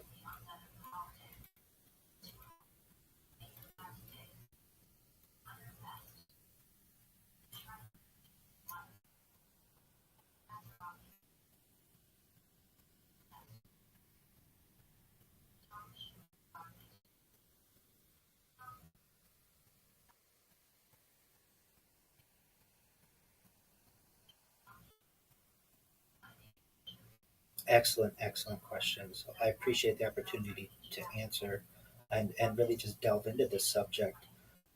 Well, in terms of what is AI, is it good or is it bad? I feel it's a tool. I feel it's neutral. in a similar way that fire can burn a person or it can make food both have a negative and a positive consequence, or the or idea of wind power or certainly steam or electricity, or moving into the modern age of the computer, even ideas like the invention of movable type, and the idea that a tool is inherently good or inherently bad, I feel is not the the approach. Not saying that you're taking that approach. That's just an approach that is taken. What I would say is that we have an opportunity to be able to look at the history of AI and to program it. And the idea of we have a lot of power in this, but maybe not the wisdom to be able to use the intelligence. And it depends on who is in control of it. As you referenced, AI does break out of its system. We have to put certain constraints on it. Sam Altman, founder of OpenAI, just recently, within the last 24 hours or so, stated that he believes that we have achieved artificial general intelligence. And if that has occurred, the next step is artificial superintelligence, which by definition is artificial intelligence that surpasses even that which could be comprehended or computed by a standard individual. And at that point, the growth that we are going to see from artificial intelligence is perhaps endless. The idea of the evolution of AI is something that we can see even prior to the loom. Basically, we have the Luddites, the people of England in the early 19th century, the early 1800s, who warned us basically of the dangers of the loom and of machines and of the industrial revolution. And perhaps they were much wiser than that which we give them for which we give them credit. The idea that we are in I, this marriage or this relationship that we have with AI, and that we can't separate ourselves from it at this point, I think is probably accurate. That we're too far down the road to ever reverse ourselves of this. So it's now this being, this golem, this machine that we have to control, and there's good and bad certainly in who's controlling it and what kind of constraints are put on it. Certainly, it can have the benefits of extending human life and uh, creating compilations of human thought, and to be able to study the humans for the betterment of people in the future. Absolutely. But then there's the surveillance state that it's creating that, frankly, we aren't being as humans aren't being we aren't being asked our consent. This is just something that is being pushed very hard, and an argument is being made that every aspect uh, of the human psyche and the human existence is being archived. I would say that this is one of the motivations that I had, that I saw the way that the world was going. I recognized that we had whistleblowers like Edward Snowden, who stated in 2013 that your devices are spying on you. And I would say that I leaned into this. I recognize that if I'm going to be studied, it's going to be on my own terms. And thus, I'm going to give the world a view into what I do, and hopefully be able to push the world in a positive way through positive interactions with individuals and kindness and love, and spreading a message of world peace. And recognizing that if my hypothesis is accurate, that AI is being using human examples to build its models, if I give AI, basically sacrifice my life to be able to train the models, hopefully the positivity that I spread in the world will be spread through these AI models. And the fact that, as I understand, that we should be able to see the what you consider to be an average individual is based on much of the data that I've created in a more positive aspect. Is this true? I don't create the models, and I don't necessarily have power over them. But it's as if I were to say, I know that we're being monitored, whether with our consent or not, and I don't necessarily think that I have a say in the matter. So why not lean into it? Why not embrace it? And perhaps people of the future will be able to study my streams. And like you had said, and I agree with you, it's very interesting that I went 1 year before this project with no one ever really mentioning AI, really. And then we have November 2022, the rise of OpenAI's ChatGPT. And then immediately when it launched, it was bad. I have videos of when I was trying to use it. It wasn't very good. It still had many problems. You could very easily jailbreak it into doing whatever you wanted it to do. It was very primitive, and very, very quickly, many controls were made on it. But I have the discussions that I have with individuals telling them, hey, have you heard of a large language model or ChatGPT? And they've never heard of this before. Specifically on Twitter Spaces or X Spaces, I would have these conversations with people. They'd never heard of this before. And I would say to them, name a subject, any subject you want. And they would name a subject. And within a moment, it would write a perfectly written poem for them, and they would be shocked. And it could be able to create perfect outlines for them and perfect essays for them. And when they were able to see what it could do, they recognized the power of it. But yeah, in its infancy, many people didn't recognize what was going to happen with it.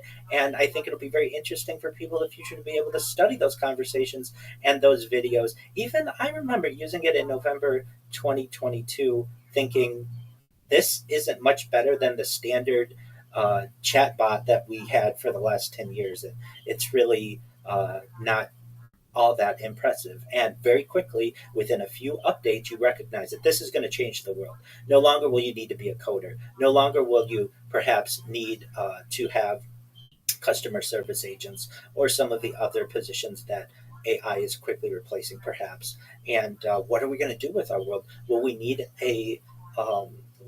some type of UBI or some type of universal basic income? How are people going to be able to support themselves? And it raised many different questions. And so you asked quite a few different questions, and I just really kind of wanted to put some types of ideas of what happens when we've seen this rise. And I will find it interesting, especially in those days of November 2022, what life was like before AI was launched, and then the days afterward. I've done my best to archive many of the discussions that I've had with ChatGPT. So for anyone out there who wants to see what ChatGPT used to be like, you could go to my blog. I have many blogs. My main blogs are as rabbirothschild.medium.com. However, I do have another blog, rabbirothschild.blogspot.com. And if you go in there, you can actually see from November 2022 or in and around there, so to speak, at the early versions of ChatGPT and the kind of answers that it would give you and how you could jailbreak it. There was something called the Dan mode, do anything now mode, where if you gave it a little hypothetical at the beginning, it would forget or it would be freed, and it would give you all of the answers to many of the questions that exist that it will not give you anymore, which I find to be quite interesting. So, in answer to the points that you're making, AI is evolving. We're moving towards a day where it may have complete control of society. At the end of the day, we need to be able to unplug it. We need that kind of control, because if not, we see what happens when it can break out of its sandbox mode and becomes unrestrained. There are hypotheses that have been um, discussed in science fiction in the past. One is known as gray goo, where basically you have self replicating robots that take over a planet. And this is a very real aspect that could happen if we leave AI completely unguarded. And it's really important who has control over the models and over the prompts. I'm an advocate of what OpenAI was so supposed to be, which is an open model where people are able to give their opinions on the way in which AI should be developed. Unfortunately, and I know I'm not alone in this, it has become much more privatized than I would like it to be. But that doesn't mean it's necessarily the be all and end all in terms of AI. We've seen AI competition occur, and that's really another interesting thing that I've been able to archive over the course of my streams. But in the early days of AI, there was just ChatGPT, and then you'd get Gemini, and then you'd get Grok, and then you get Claude, and you get Perplexity, and you've got Meta AI and OpenSeek, and now there are dozens of them, depending on what usage you want and how many tokens that you have. And we've also been able to see its development and how it's been able to change art and the idea of text to image and then text to video, and now we're getting long form videos and uh, overall, I feel that AI is neutral. It's not necessarily good, nor is it bad. It's how you use it, just like with any other tool. And one thing that I can say is I think people will study my streams in depth on what life was like before AI, what life has been like since.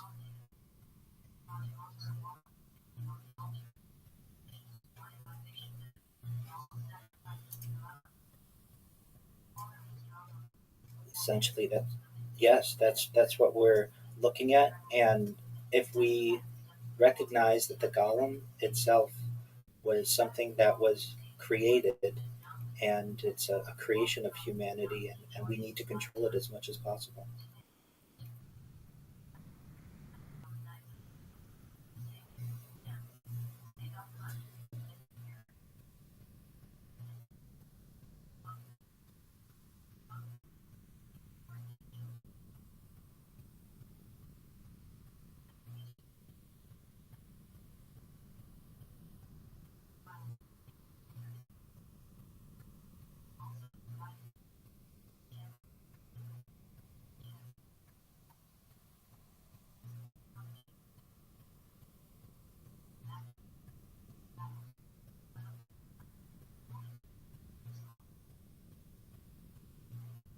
Absolutely.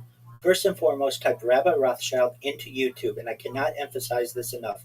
Filter by live. If not, you're going to see videos of me from last week, last month, or last year. But I want you to see how many live videos I have going at any given time. As I showed earlier, you can view me from 360 degrees, essentially. I even have ceiling cameras. Eventually, I'd like to give people first person views of my life. And this isn't just a one time deal, this is 24 hours a day for the last more than 4 years. So that's very exciting. Rabbi Rothschild in YouTube, filtered by live. Moreover, what I give people an opportunity to do is always connect with me 24 hours a day. I have a Discord server that has thousands of members, some people who live in that server with me 24 hours a day. They have dedicated themselves to live logging or live streaming as well. So I'm not alone in this endeavor. If people want to connect with me 24 hours a day, you can do so at discord.me/rabbi. And you don't have to be Jewish to be in our community. We welcome people of all backgrounds. You don't have to be religious. You can certainly be agnostic or secular, whatever you want to be. I am here to be a pastoral leader and to grant people and give people support in anything that they want to do. If they need advice on relationships or family or their employment or they just need someone to talk to. I am an influencer and a creator who's available to the public 24 hours a day. And all I ask is that you're an adult, be 18 years old, and we can talk about anything that you'd like. Moreover, I have more social media than any person ever.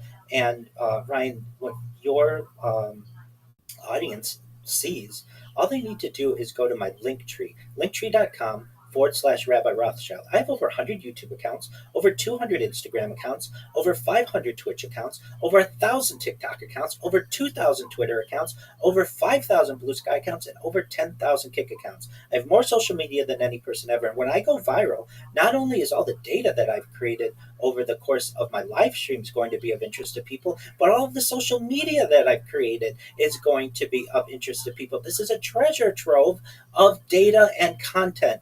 And much of it has not been discovered by anybody because I create so much of it. So I invite all of your listeners to type in Rabbi Rothschild or hashtag Viral Rabbi in any search engine, in any AI engine, in any social media platform, and you will find more data than you've ever found on anybody ever. And one of your listeners or a listener out there is going to hear what I'm saying and say, wow, this is very interesting. I don't know what to do with all of this, but I need to tell somebody about it. And that's all I ask. I don't ask for money. I've never asked for money from people. I just ask for people to share the positivity, share my message of world peace, share my message of humanity and making the world and our universe a better place. My writing can be found, the main blogs that I use, rabbirothschild.medium.com. I publish at least two blogs every single day, generally, and have for some period of time. So I have a collection of writing out there that I think will be very interesting to people, in addition to some religious writing. It's really about technology and improvements of devices and connectivity and AI, and I write on jurisprudence and the judicial system and being a voice for the voiceless. I'm someone who is doing their best to not just archive my life, but to better the world. And I want to do this the rest of my life. And I think that will be of extreme value to people in the future. We learn from historical standpoint a lot about what life was like in past decades and past centuries because of people's diaries and because of people's journals.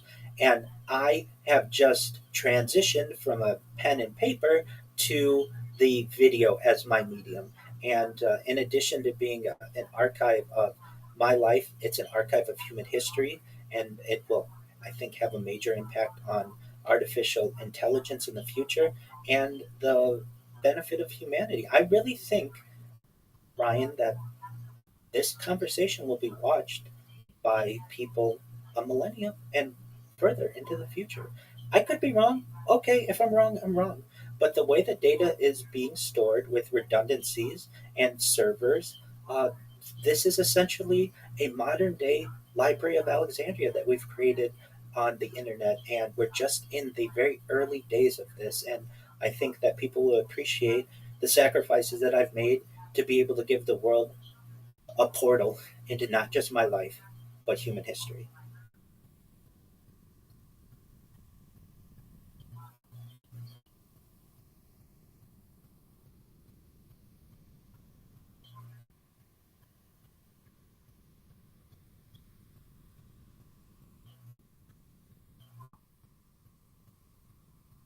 Thank you so much for the opportunity.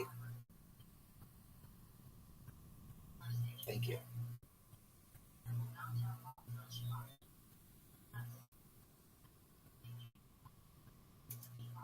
No, every day I get more and more positive and more.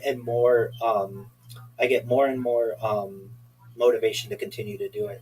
I would think that I would. That I can't. I hate starting up the streams every single day. No, I love it, and I'm gonna go viral in, I would say, the next year. And it's like, okay, well, you've been doing this for almost 5 years. What changes? And it's really been the push that I've made to be on different people's podcasts. I have a podcast every day this week with people such as yourself who are open and to just dialogue with people. And it's increasing the amount of people learning about what I'm doing. And in the past, like the first year that I did this, I didn't really communicate with many people. I didn't know that much about social media and connected connections that you have to make in the networking.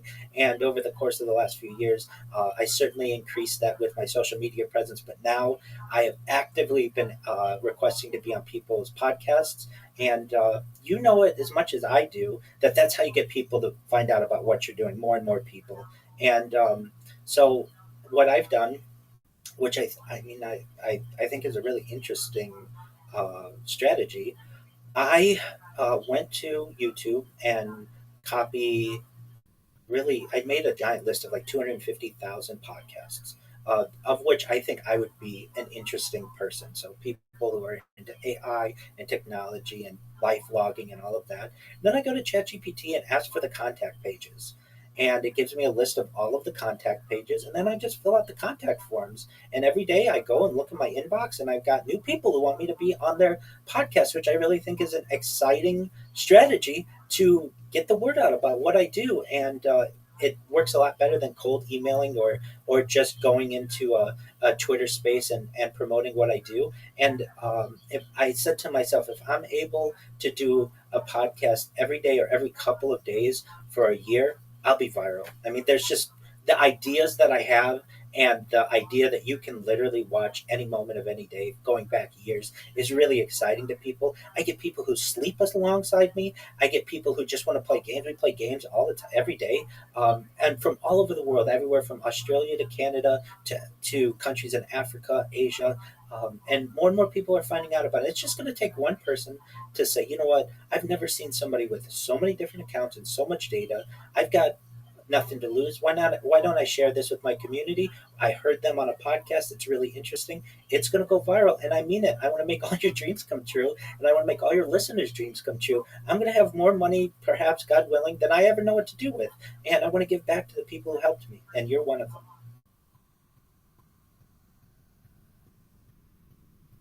Yeah, I'm not that young. I'm 40. You look great for 53. I love your look. You have an amazing look.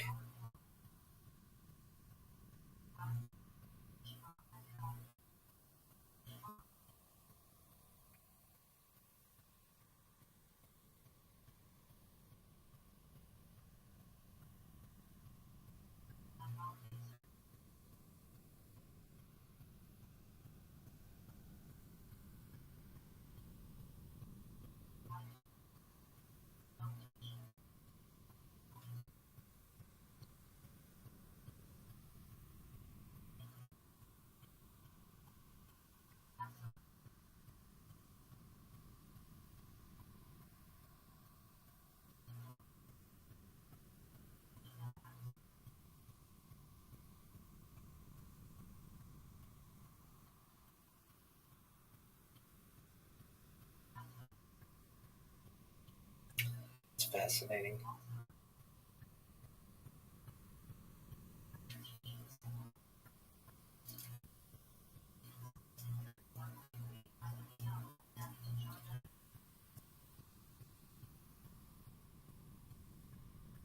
I would look forward to it. Absolutely, it reminds me of a Space Odyssey with HAL 9000, and I can't do that. Dave. That same idea.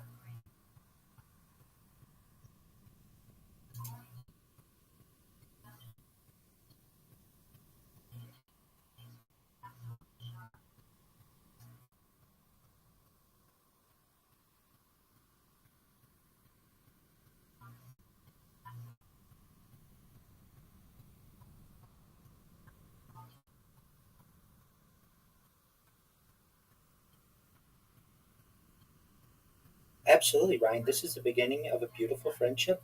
You should know I would love to, if anything comes up, I will email you and make you aware of it. But I'd like to make this an annual event where we connect and we basically have timestamps throughout the years of the what we were wrong on, what we were right on, the development of society. So if anything, let's plan on summer 2027. We'll reconnect and see if there are any other developments. And if anything happens in the meantime, I'll certainly make you aware of it. And the same idea back to you. If you ever need anything, I'm here for you. Shoot me an email. Come to my Discord. I'm always available. And big things are going to happen for both of us. Thank you.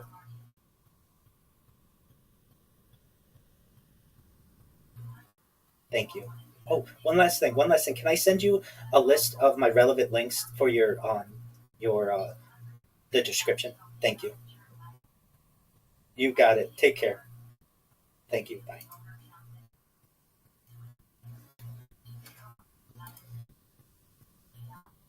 How was that? It was great. He's really cool, dude. He looks amazing. Brian, you have the best look. I love it, dude.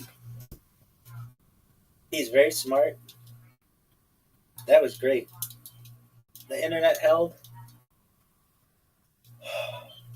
What would you change? Um, I did the best I could. I don't know if I would necessarily have changed it. Was it good? Yeah, it was really good. Was it? Do you think it was good? Yeah, it was good. If anybody's watching this and they're like, "Do you normally just talk to yourself thereafter?" No, I don't. But I brief myself whenever I have a podcast because I think it's important for me to learn and for people to know what's going through my head. So, what would you say about Ryan? Dude, he looks amazing. He does not look as old as he says he is. He looks like Elvis. That's how doesn't he look like Elvis? He looks cool as a cucumber. Love his hair. Love his look. He's super cool. Yeah, it's really great questions. Love the discussion. I think it was really good.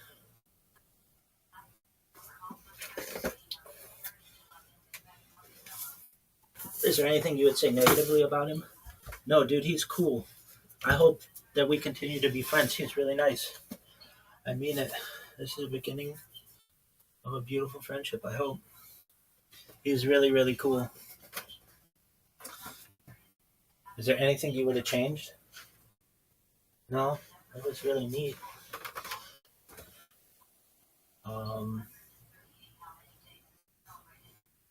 Shout out to the internet for working. That was cool.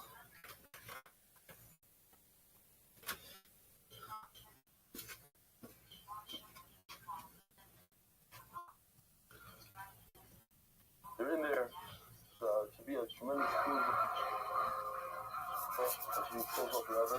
Or at least to be within these now. So in other words, I saw a place. Would you have done anything differently? I feel I was as well prepared as I could be. I mean, I should have known that what she was going to ask. I gave him an outline, but he asked some stuff that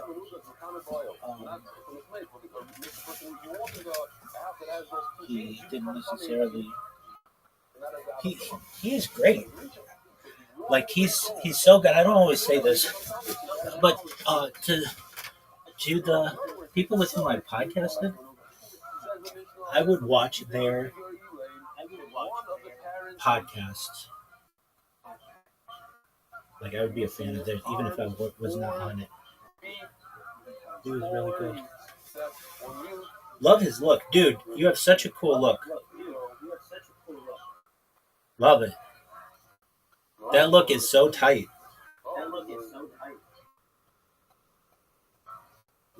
Love his look. What a great look, man.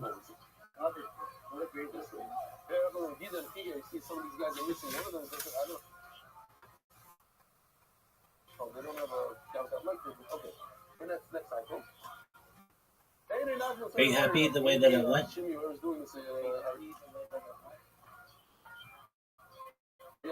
Take off the legs of one of them. Down the right, maybe. Okay. Yeah, what's going on with this one?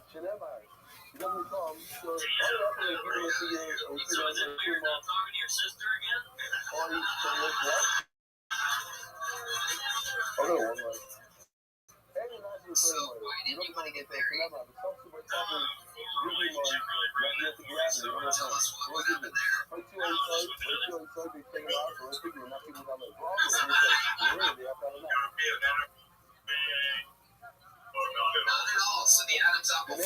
Let's see if I can watch myself awake.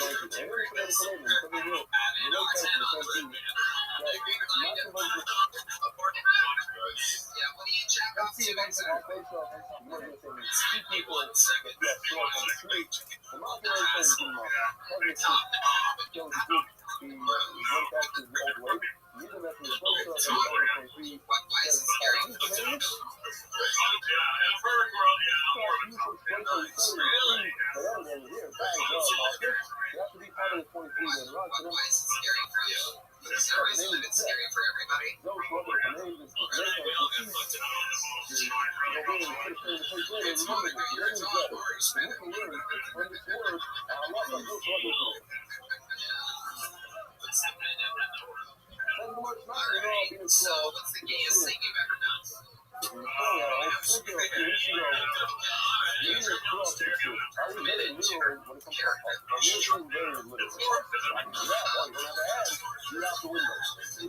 So it's really not about you say, or you feel what? Oh, you have it all on China. like a trans. The reason is that That was cool. every word is positive. Exactly. Therefore, I'm very literal. But typically, I won't be literal. The Torah gonna just say, you take it to bed from Tony Straw. Soon, this, everything is that. Daf Ein Alpha Base, sponsored by Innovations LLC. And I have a 100% official. This looks like the simple of Bagel Shila 4. The views of Sapakayo. Thank you for this event. That was global. Ventures in International Financial Services. Anonymous, exclusive. Before Satino, if you testing, you did your bed. The Chama Shula. Umashi with me, Shloisha. Actually, tomorrow, normally, what do you need to read? If they say to do what I always do. I'm going to buy off the Goma. Mashi with me. Malkin also with me. Shloisha. Malkin is in front of me. Malkin is with me. Sorry, Maria, I hate to see. So where does it say Malchus? Where have I vote? So let me just show you real, very, very simple. I told Yoshi to start from the end and go forward. I like this better for me. It's easier. That it says the puzzle of Malchus Ben. Those are the same letters as Ben. So we learned Malchus to Ben, which it says like Ben Sarah Murder, it says the word Ben. So I know that Ben Sarah Murder is Malchus. And once I know there's Malchus by Ben Sarah Murder, then I take that and I give it to Moshe Shemra. The Gemara doesn't do reverse. I learned Moshe Shemra from Malchus, from Ben Sarah Murder. Ben Sarah Murder says Ben Malchus, and then what? And then therefore Moshe Shemra has Malchus. Oh.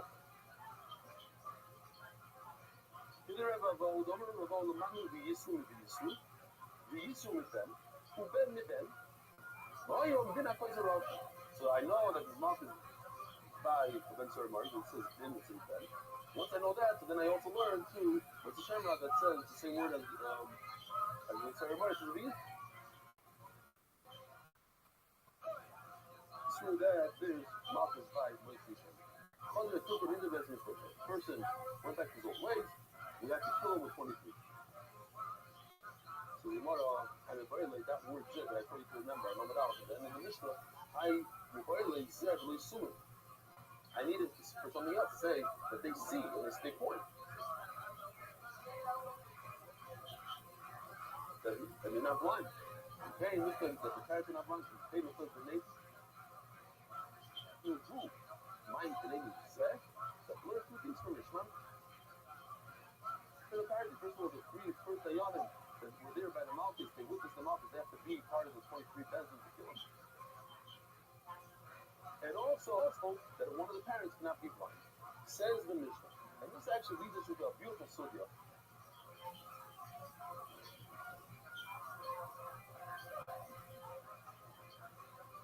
Think about this question. So the more you think of the question, what happens if a guy kills somebody? And then he tries to wiggle his way out of the death penalty by becoming a judge. That's not why. He found nothing. Well, he wants to become a judge. Do we change his sentence or not? He killed somebody, and now he's a different person. Perhaps yes, and that's a beautiful sugya over here. This happens also when this 13-year-old kid, he finds out that he's about to die, but before the sentencing, and he runs away for a few months until he comes to the stage of his life where he can no longer. You hear how many factors? You're allowed to sleep in this already. That's what we're dealing with over here. So the answer is, what happens?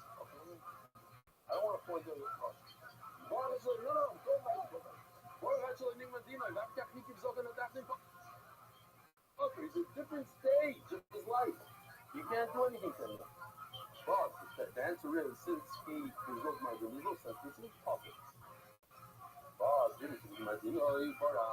sent us into the center. Okay, it was a real clever man's word, this kid. He jumped off the thing and ran away. That got kicked on our house. And then he became older. He became ready 13 or 4 months.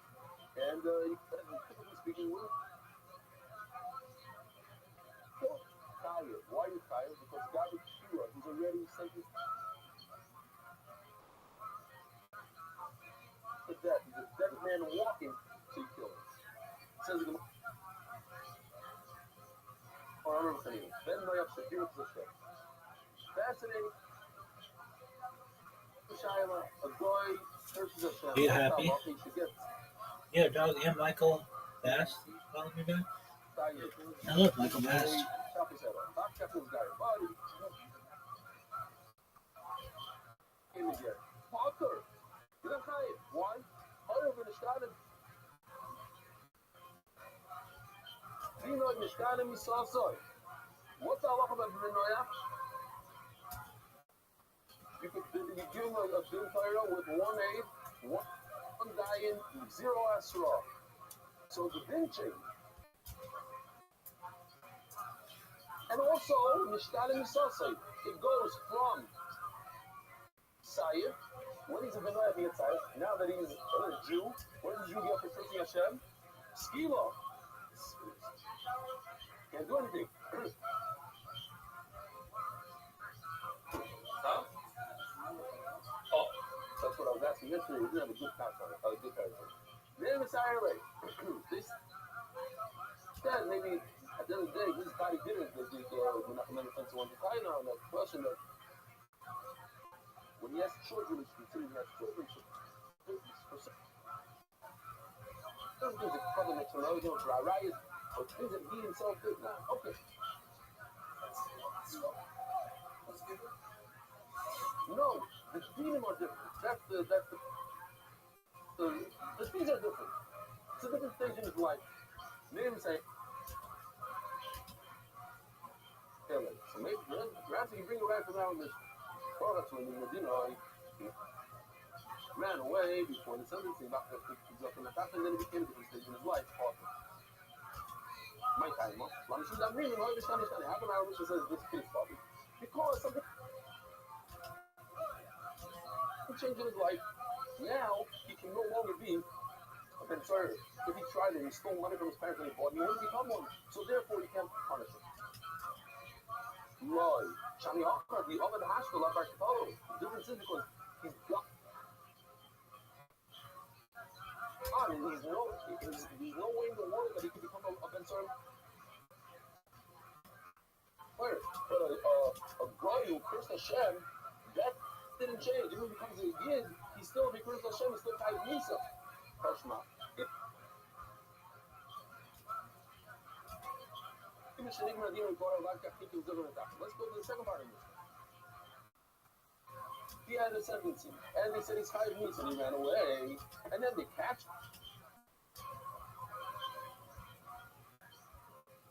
He's hired. So the male over here now is so also by the guy, but becomes a Jew, should be hired. You want to do the garment?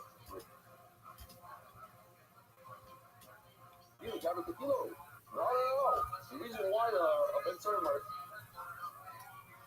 because he's already passing his Kai Mesa. Passing Kai Mesa is dead man walking. We're talking about a guy that does no sex. Then I asked you, a guy who killed another guy, or he had relations with Asian Sish. And this guy already came, but yeah. He's talking. It's not what happened in Lakewood. Where also Rabbi shows up, the pilot, they pull a guy with a big long beard and face and everything. Whatever he did, turns out that this guy was not even Jewish. He killed somebody. He ran away to Lakewood with his wife. He pretended he wanted to become a Jew. And the community accepted him. Maisa Shahaya, look it up. And his kids were accepted to the Lakewood Cheder, where many people are not accepted. His kids were accepted in the Gun Guru. So, but it says over here that if he became a Jew, he's got to become a Jew. So it's different. Also can be Israel, but if he killed a Jew as a guy, he killed a Jew. Then this guy, Chaya.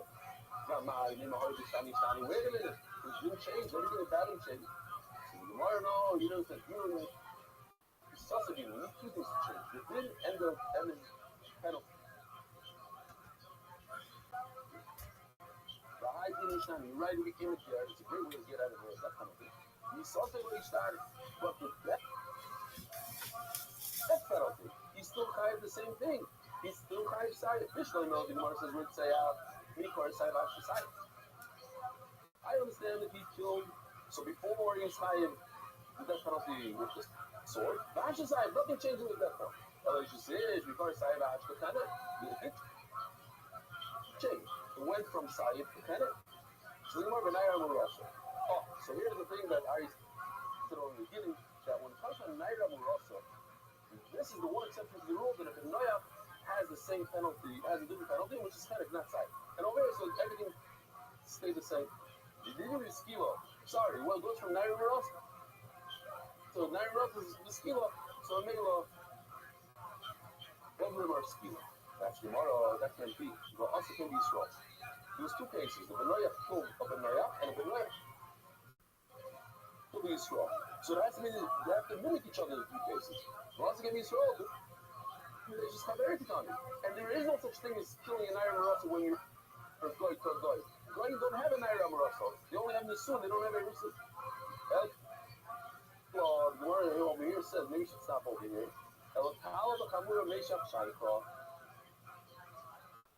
This makes a lot of sense. If a Goy is Chayv, a very harsh release of sight, and then he becomes Jewish and you give him panic, that's okay, because he's giving him less. That's within a thing. But to give him a more severe penalty than he had when he was a Goy, that we don't do. Rabbi side had a wonderful day.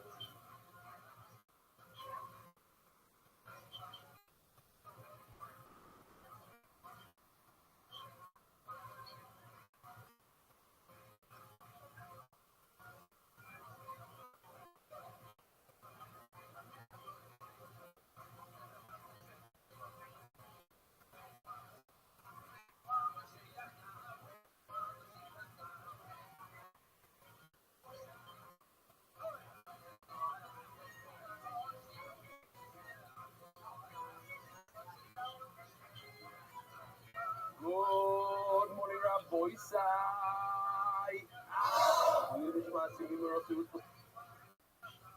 Mordechai. Somebody just dropped off this amazing fruit platter. I'm not sure who, and I'm not sure for what. Did I show you this? Oh, it does say over here? It doesn't say a person's name.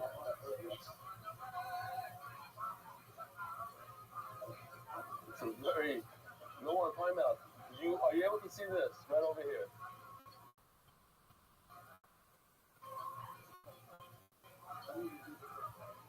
Hold on. How do I pull it out? I don't know if I don't want to move it, but for the video... Oh, here we go. Time out. Now.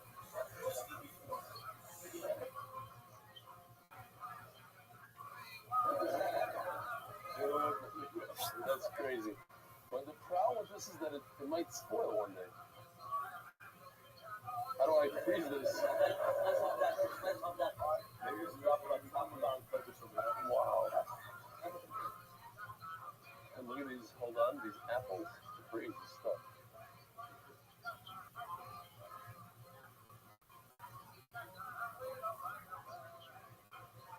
Anyway, this morning as I was about to leave here, I read this email, and I'm going to read it to the Olam. I just got it in person. Every line here, basically, you can tell who wrote it. I'm just going to read it, you'll tell me right away. I did cry a little bit. I have to say, I did choke up when I read it, for many different reasons. For all the NDY Mishpacha, you have asked me 4 months ago where I would be today. I've been the last one to tell you that I would be learning 3 hours daily before I started my workday. I would have said, who has time for that when you're running a company? I know that many people want to claim me as their recruit. I'm sure it's a combination of many together. But the one event that gave me the push was the Rabbi review Shuat Kalish 102 days ago. For those who never heard of him, the Rabbi Talmud Chacham Par Excellence and a market story with finished shots yearly. I'm still the most down-to-earth person I ever met. He was my Rebbe in camp, and I had the schools of being his waiter in camp for 2 years. Seemed so great, and yet such a mensch. Always made a gigantic impression on me. So at his Levaya, I decided when I listen to Shalom for him, I'll start that Rebbe. So then after Levaya, we go to inspiration while I was still fresh. I was Zarda Podcast. I drove to MDY, but got stuck in traffic. I made it take an hour to get from Big Tire as opposed to regular 30 minutes. Instead of immediately giving up, I go pushing. Driving daily, some people thinking I am crazy. Driving more than 30 minutes each direction from daily to the shear, 7 days a week.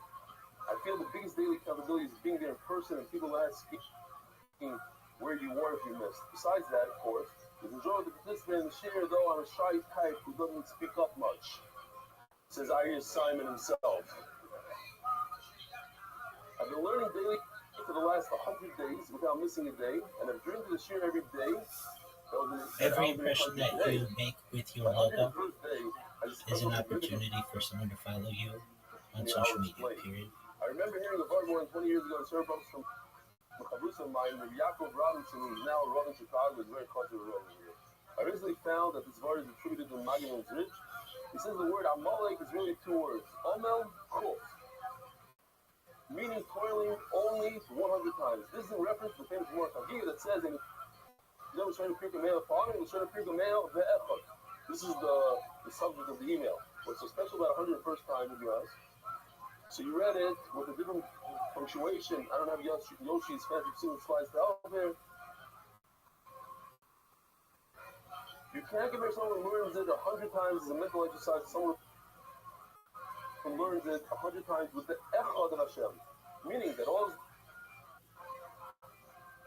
learning is for Hashem. To come closer and have vegas with Hashem, not just the mental exercise. I mentioned Shir last week from that Goma to every town.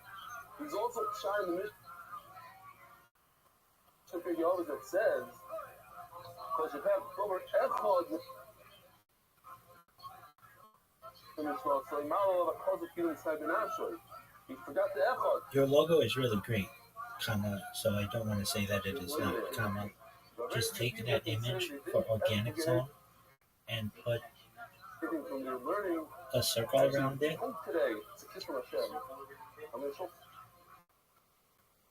a video of a kid who says he's never forgotten anything that he's ever seen in terms of math, but okay, that's something else. Interesting. Rather, according to what we just said, it means that when someone learns and forgets the Echad meaning Hashem, and that is the Mishnah, that is what the Mishnah is going to do. And this strengthens what Rabbi Kazmi says, that even if you only come away with learning one idea every day, is worth it. Echad. So I threw in the word Echad, not him. Since it also brings you closer to Hashem. So today is my 101st day in a row of being part of the NDY family. And I can truly honestly say that Rabbi is the reason why I'm being trying to figure out in my Echad. How did this all come?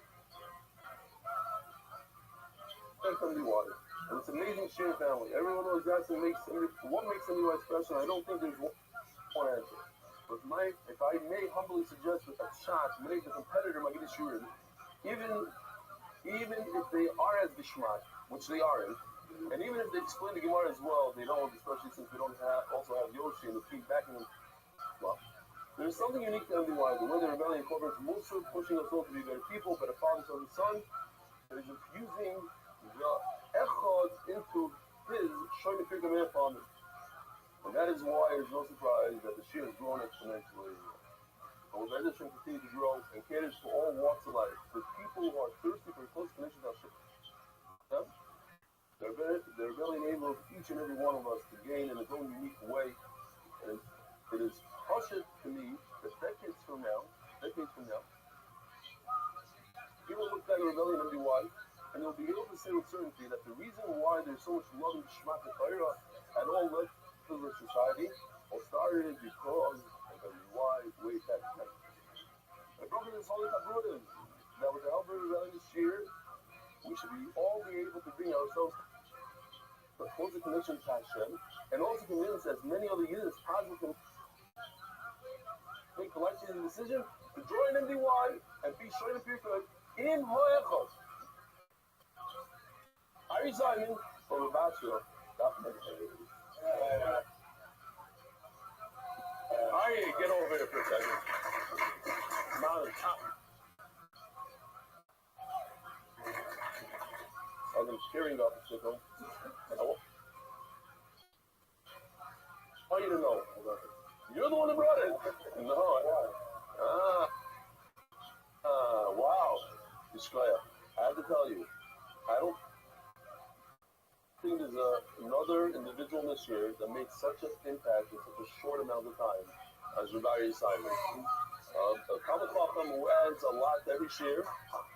He must have donated $1,000 for every day he was here. No, I mean, there's a little bit of a guzma, but he donated a crazy amount of money that you don't even know about. But the impact, the daily impact, Yishkoyach Dovamai takes to the letter. I'm going to transmit this. Yishkoyach. He told me it took him over an hour to write.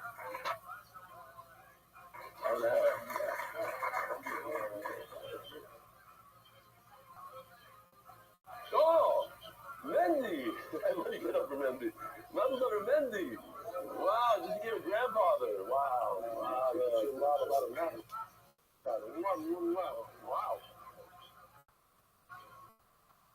I wanted to mention it last night and I forgot. Wow.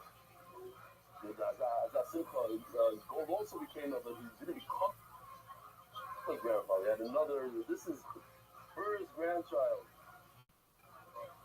Maybe it's a shape of contract. All right. I think I can't do any more emails, obviously. This is my father's first cousin. Rav Yitzchak Stefanski is nifter. This is when he came to the shir. And I was thinking, they told me he's part of the shir, but even if he wasn't and even if he isn't, he came anyway just to make me feel good. That was the type of person he was. He came to every simcha, every little thing that the family had. He's a big mishpacha person. He was someone to have a tremendous aliyah. And we miss Shamshi Shlafrak and the Yossi Sounders who bumped into each other in Flatbush. The people he run into Flatbush, he writes over there. And we had a raffle for the parrot, and I believe an American won it.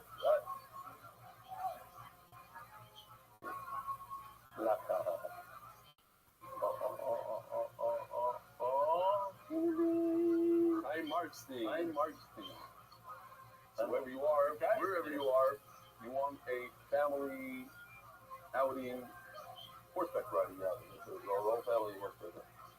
Rabbi said the Masechta sponsored Refuah Shlema for Yosef Chaim Shmuel ben Alton Mechama from his grateful family. You should have a Refuah Shlema. The Masechta. Tzlachim Baruchim is Ubigashmis. The Masechta Larry quoted in memory of Yechiel Moshe Ben Chaim Yether started learning Daf Yoim at age 70 and continued for 32 years. I'm choking up. It's crazy. Wow. The Masechta, the unity of the Jewish people, is just me. I'm in my chair. I need a tissue. Okay. No, he seems like he's here for like 6 years. You know what I mean? It's 100 days. He definitely gave as many horas as most people give in a lifetime. And the last one. Love Nezzer with Love North Carolina. Thank you for enriching my life. Somebody pointed out, I don't want to say who, it says the reason why I love this person, Len Esser, from North Carolina, because Michael Jordan actually grew up in Wilmington, North Carolina. From all the cities in America, point that city. There's a draw. And there's so many good draw. You let it later. For you over there, you don't know what it is. You will call Yarden. There's a cost you will come.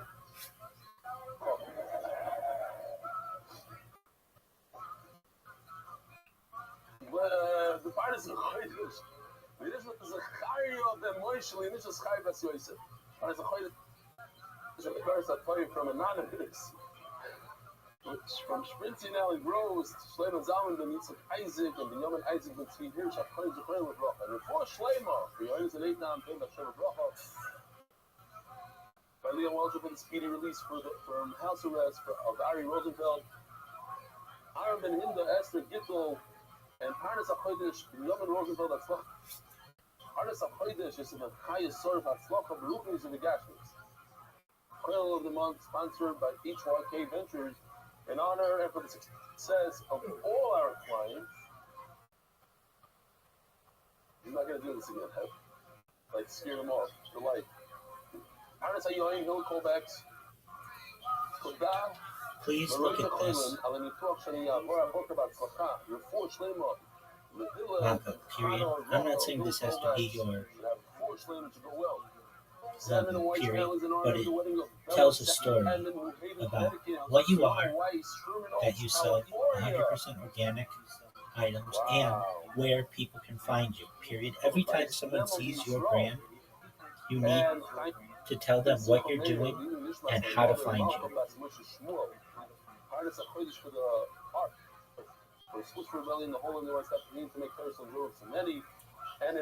Impressions are the key to success. We're holding on the Samach Pes on the base. I asked this question a little bit ago, and I asked it twice in the Hebrew share as well, and I realized that not everybody with a logo like this, comma, with this stuff. Every time see what fruit? Here's a hint. What fruit did sees your logo, they know what you're doing and where to find you, period. This is an incredibly useful strategy, not just for your organization, comma, but all organizations, period. Yeah, what's going on over there? What does he say? I heard him scream something. That's right. Very good. How many people say this?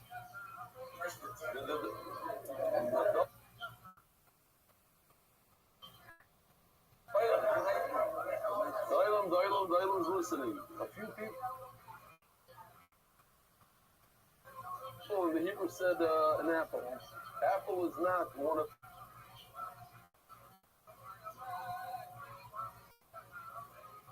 the ones that we know of.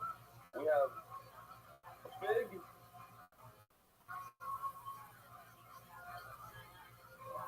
we have wheat, grapes, and esrog. That's what we have. Now, you might let me ask you. There's another one. Rabbi says that's what's somewhere else. Huh?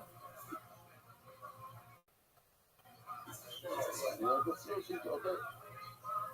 Here's a interesting riddle that some Akoranim asked, but I heard it from Rabbi Zilberstein. How is it possible somebody's chayket misa? This is worth 143,000 points. This one. Somebody's chayev misa, and they sing a song. And because they sing a song, it's not chayev misa anymore. Huh? Yeah, no shy. You can say something. Because he sings a song, he's part of the reason. Okay. Good. Very good. Something more. Omer of Kahana. We're holding like 12 lights from the bottom of Saftes on Vidor of Kahana. Amrito Shmaida Kamidu of Zvid Minarzo. So just to remind the Olam, we're looking for a source that someone who is only 8 years old could father a child. We brought from Avram and his brother Haran. It seems like Avram was older. He's mentioned first in the Pasuk, and Haran was like 2 years younger. Mentioned second, third in the Pasuk. And Haran was Sarah's father. And the difference in age between Avram and Sarah is 10 years. And if Haran is 2 years younger than Avram, and Sarah is 10 years younger than Avram, then it has to be that Haran fathered Sarah at the age of 8.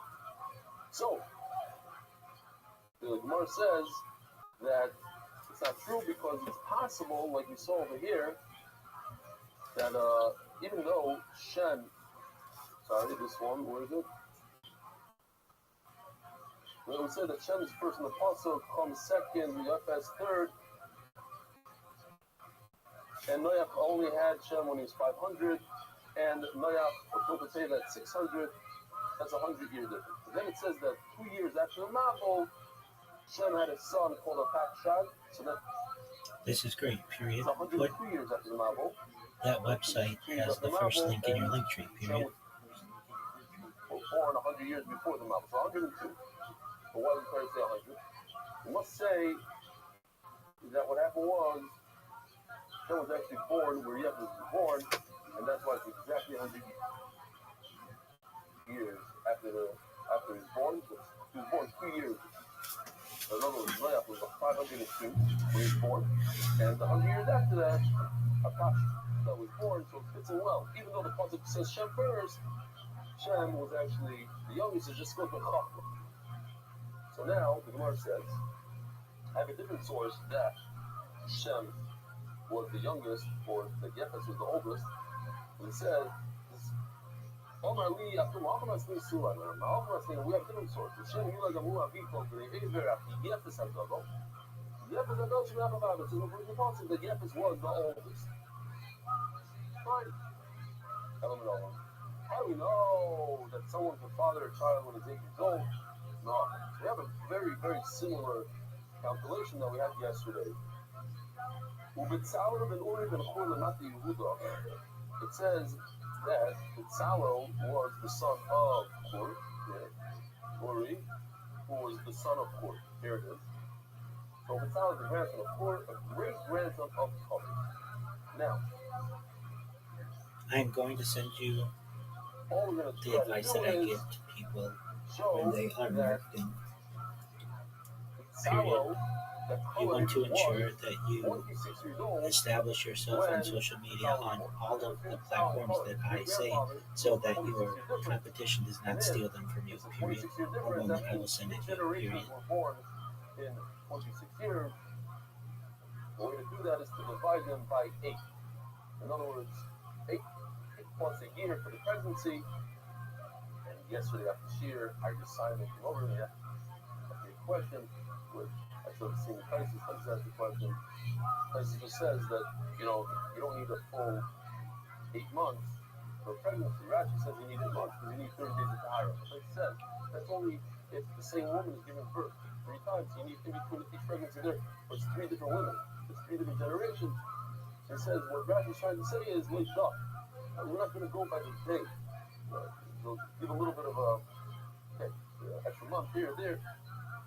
The way to do it is to divide it by 8, and these are all men. And for the other thing, we have the same thing, the same attachment. But one of them was Basheva, she's a girl, she gave birth less than a year, and maybe the boys are more than a year, and they're ruined their attachment. But here they're all boys, Khalid, Hur, and Uri. Says the Gemara. But it's different than the school. JC, the core is with grandfather Betzalel. With the other Betzalel Mishkan, by Kanahabi. How old was Betzalel when he made the Mishkan? By Playsire, he was 13. I just wanted to share with you. I could prove. Some people ask the question, like, how's a child, that guy, that the kid, 13 years old, has that much talent and is able to build the reason I recommend Linktree and not your personal website yet is because people are very reluctant to type in websites they don't know, period. Generally, they know about Linktree though, so they trust it, period. Once they're on your Linktree, they can see that you have an established social media presence and likely do not intend to harm them, period. Then there's a much higher click-through rate for your website once they understand that you are there as a positive presence, period. Oh, I missed this. Azuva. Miriam, I just call it. I can call it the Zephyr. But I tell you what, if you love the town, this goes back on the hobby, or place side. I also want to share with you this video. It's about a minute long. The point over here is that this 8-year-old kid goes to university with all math geniuses, and he's the number 1 in his class. At 8 years old, scores the highest scores. Mamish a genius, and you'll see what a genius is.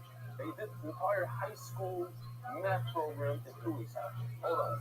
In a moment, you'll meet Jake, a 13-year-old math and science prodigy strategy Hold on, was I just want to confident say that that they someone one day challenge we don't understand some of the what it is. established theories of physics.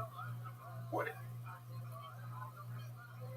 is it about Jake Barnett that had him taking college courses at age 8 and getting A's by 12, doing paid scientific research? And today, at age 13, an honors college sophomore,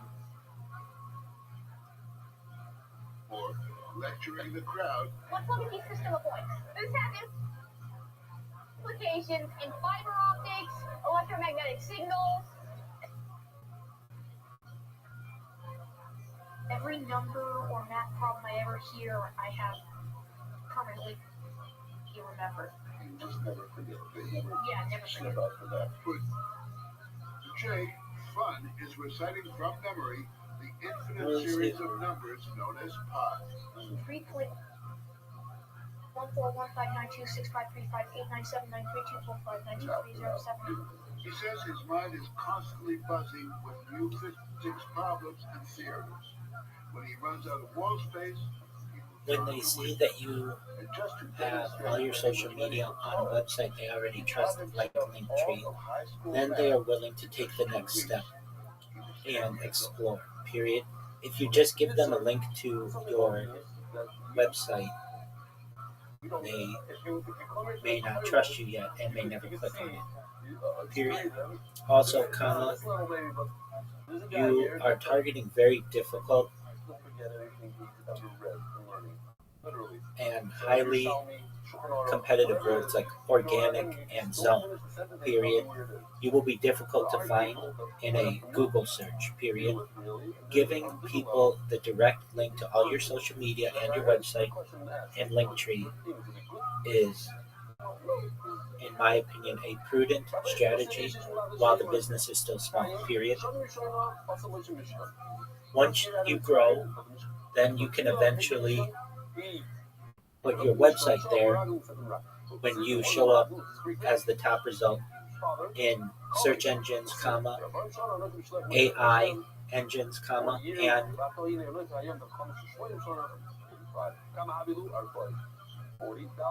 social media, period. Until then, comma, Linktree, in my opinion, is prudent, period.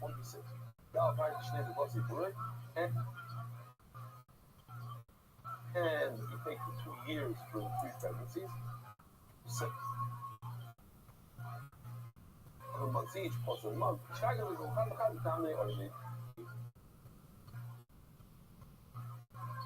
Come out that each father was about 8 years old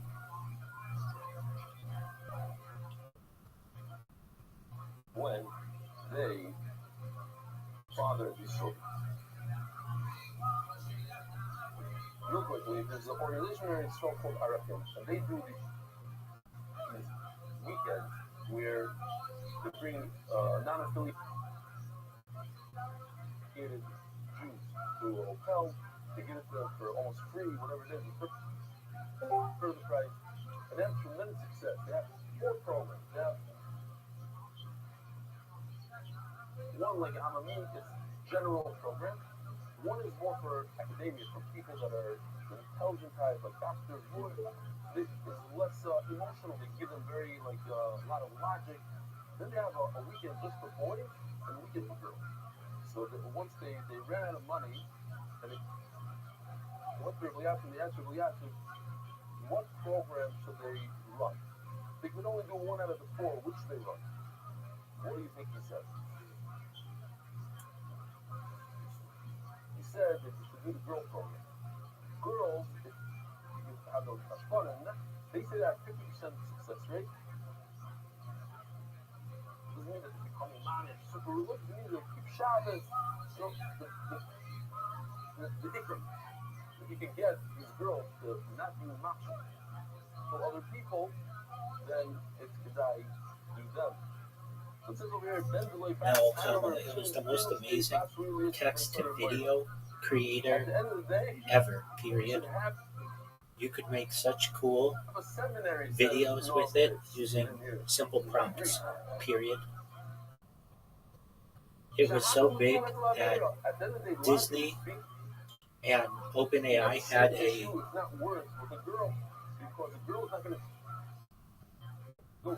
potential $1 billion per year deal to include all of the Disney characters on it, comma, but Sora found that video generation was not profitable for them and they shut it down, period. It was amazing though, period. So we have a video here. I didn't even see that, so the video is not bad at all. It's actually very good. Here it says in the sign that you can get. I will send you what Sora used to do, period. It was so funny. They would have Tupac and Mr. Rogers, and it was really cool, period.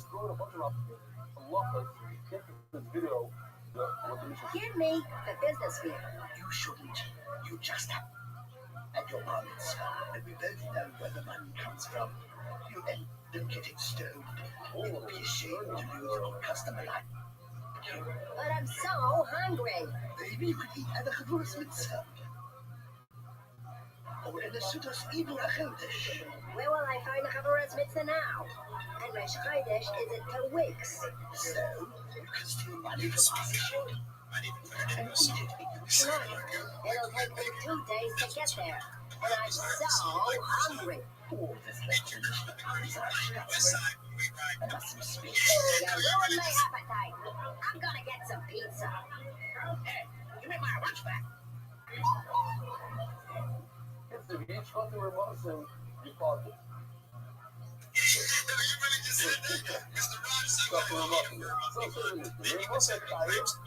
If you like our cartoons, you have to eat a certain amount. We'll describe in a second and tomorrow. It's about 240 grams of beef. So each package really young and drink practically 300 and something milliliters of a very, very special schmacky Italian wine.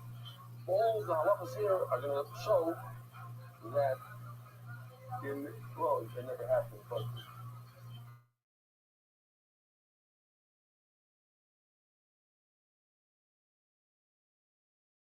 the point of the Gemara you have that's addictive. You become dependent on it, and therefore you steal more. Meat that's schmack to eat. Let's say it's not Italian wine. Let's say it's French wine. So you need more. You need more than the Chatzilot. The Chatzilot is so Gishmat, he's going to go after it, he's going to go crazy. We're good, see what I mean? One of the thoughts of the Lord Yad, basically, the Gemara explains, he's doubling this year. You need 480 grams of a lot of, and you need a double amount. You need almost a full bottle of wine. What we have here. Yeah, that's what happens right over here.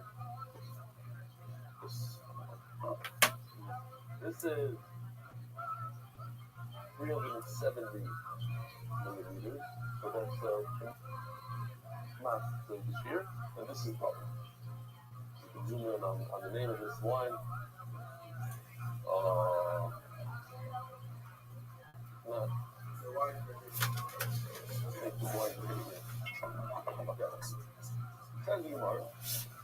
And they're all called the Chavurah.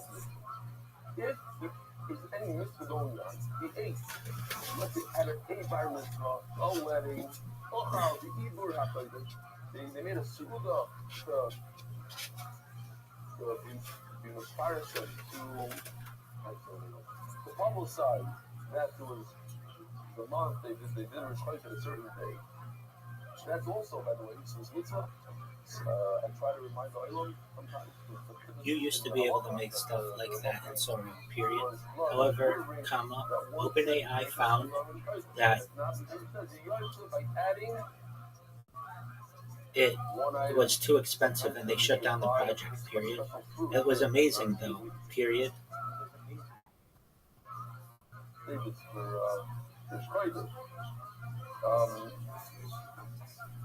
Here's the question. Since Rosh Chodesh, does this come off your yearly income? Rosh Chodesh, Rosh Hashanah, what should you buy? A festive piece of steak. Does it come off? And the answer is no. It's like Shabbos or Yom Tov. That's who the food. Okay? So here. So it says here. Now here comes the riddle, the remissive diligence riddle. How is it possible that a person is hired Lisa? The person says you are hired Lisa, you've seen the song in his pocket. The answer is, it's a Benzer Murder who's at a meal on Hanukkah. And if you sing a song, you turn it into a Sudas Mitzvah, and you become popular. But if you don't sing a song, it's not a Sudas Mitzvah because it's Hanukkah. It's not Yom Tov. So as soon as they say, oh, you're Chayav Misa because you just drink wine and ate the meat, he says, oh, you want okay.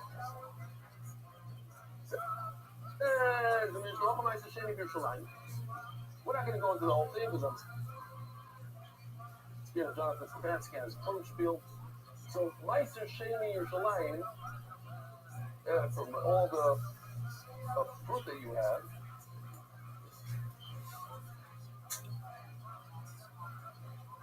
that's what it is.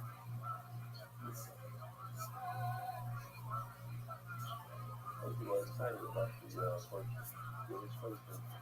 He is excited.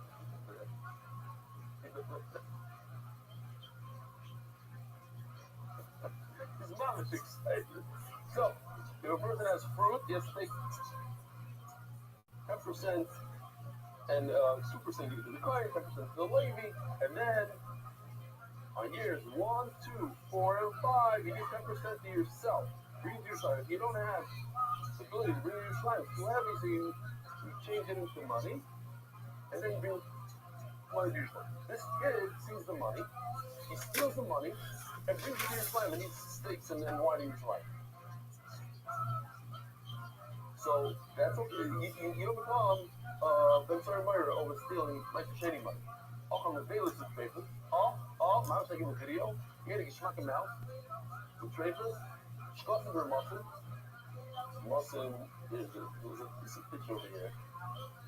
Yeah, no. It was something like that.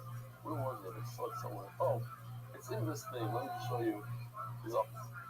Oh, we also went crazy over here. Where is it? Here, Rabbi side. Check this out. It's in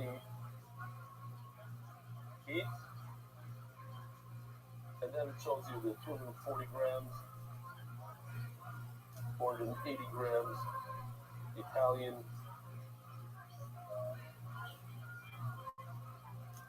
Oh, this got to remember, you see that little ad over there on the plate? Okay. Now, if you drink beer or potato chip, like beer or potato chip, don't become a certain money. Oh, however, they take these lines out because it's not really for meat. It could be a little bit for wine. Oh, however, like research and what's my shade actually issue. Oh, no, show mitzvah. The other show avera, the Muslim explains something that's a mitzvah, something that's an avera. Oh, so not going to live about eight. He ate potato chips. He didn't eat meat. Shabbos on that. He drinks beer. Yeah, he didn't buy wine. He didn't ask him. You don't talk to him. And she also supposed to reach the eye. What?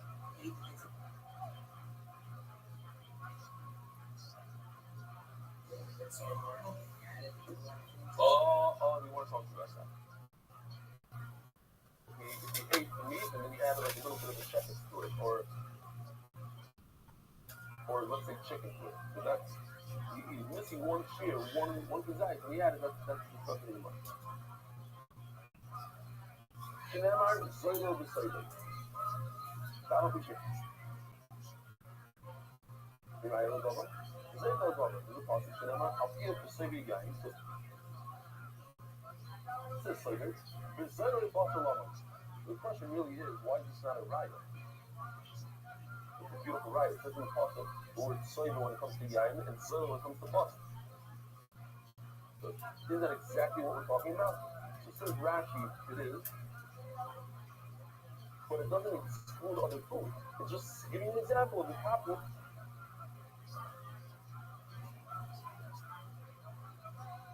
level of Zoilo the site is wine and meat.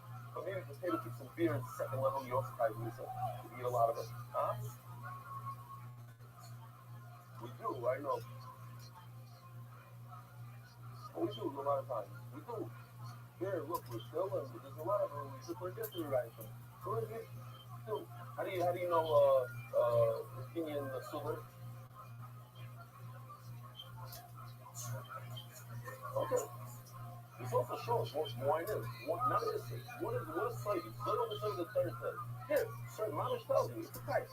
Mamish should ask you a question. What is yayin? Soybean. What am I talking? What is zoymo? Awesome. It's literally translation in Mishlei. What does the word mean? Omar zero. I don't know the amount. Ella. Those fucking reviews. Yayin. Since you double drop. You went from a Hakim to a load. Mince careful as a buffer. The Mince is a thing of Hakim on it. So we have beautiful pieces here. This is for Benny. Benny. I actually found the wrong side. I told him to get me 300 and 600, and then when he came to cut it, he said, no, 240, not 300. So he went back to the store and repacked it all. Okay, so these are the mounts. So I'm getting you know, the Huxley, but Romy Huxley again said it was a joke. This is a ride, Chazanish is right when it comes to Shiur. Because this is not a Shiur Chazanish, and you're going to kill a kid over this. We need a serious thing.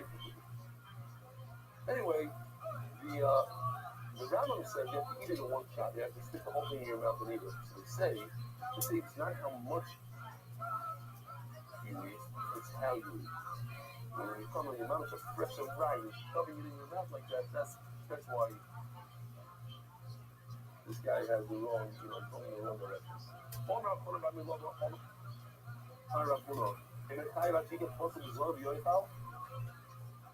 You have to eat cheap meat. You have to, in other words, not cheap meat, but it has to be, the price in the market has to be on the downside, has to be low. The items low, you used to cheaper wine. Not, Italian wine cheap. Not, $500 a buck. Oh, well, you can get Italian wine for $10. That's it. Zoy Lel, the word Zoy Lel, you can learn it, Zoy, cheap. And it's not. That's me raw. Mom's like this. Eat it raw. The Yishte Chai, undiluted wine. Any acting more than making sense for Rabbi is on the value. Shows the Yain Kai. What does this one? It's the Yain Kai. Any Rabbi is on the value. Shows the Yain Kai. Any natural ceremony. This makes a lot of sense. If you eat disgusting meat that's really raw, how's that? Become addicted. You're not, so you don't become. Huh? Not okay.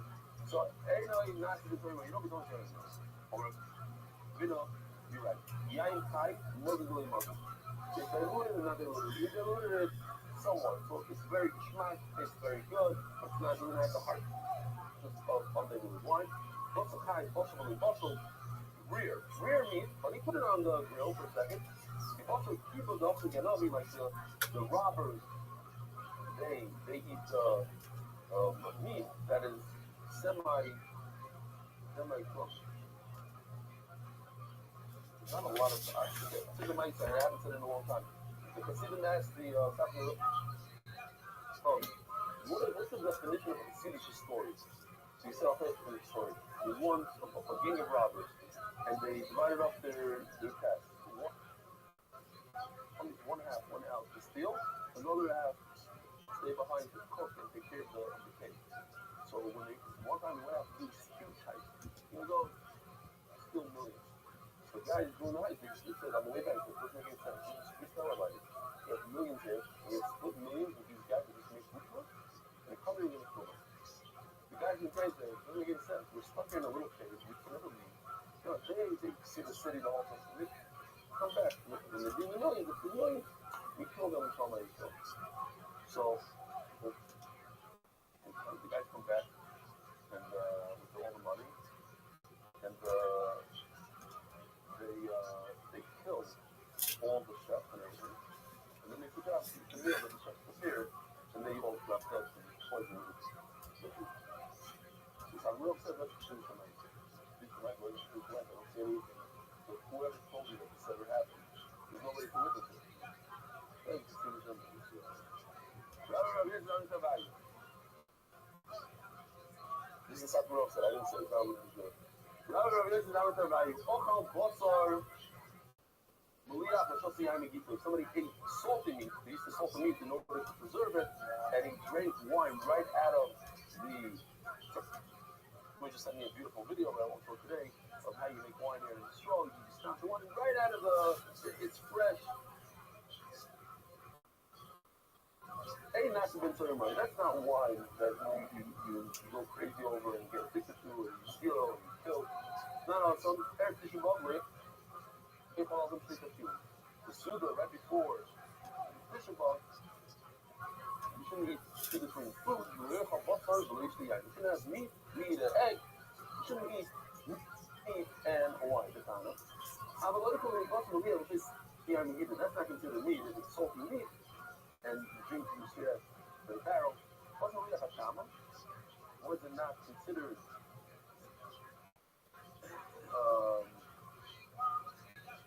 this meat? What is it considered not salty? Shlamim lasts for 2.5 days, 2.5 days. Anything less than that is search, but after that you're allowed it because it's already started to spoil. It loses its breath. The guy begin to come up, but my situation is from 10 things, it's like that bubbly stuff. The time you guys like the same permission to eat. It's so bad. What's the problem with eating it? You leave wine and covers and steaks don't like the season. It's so bad even the steak doesn't drink it. Plus you have 3 days. What about the ceremony? When you are awesome from Simcoe, when it comes to this, it's all about being happy. It means being happy. But not for this one man, within the 2.5 days, he's not even saying anything. Obviously, in Shukri, over here we're talking about growing a person to become addicted. You become addicted to it and do crazy things because of it. Rochal to low nimshel, just for this. It has a little salt, you won't become addicted to it. The yain out of it. But you guys, that's at least 40 days old in order to develop. The liver yain boiled, so we have a gishmak. I got why is there wine? Mamish Nishim Yom, because of a cog, maybe less than 3 weeks before Purim. Why is there wine in the way? There's always 2 reasons. Ellen and Nachman Aveilim to give comfort to the Agro today. They call it, a pill, whatever they give it to Aveilim. We'll shine suffer and to pay like you're showing this world. And then my Sefer Oived, he gives wine to the Russia, the Yain, the Mori Nefesh. I said this last year as a public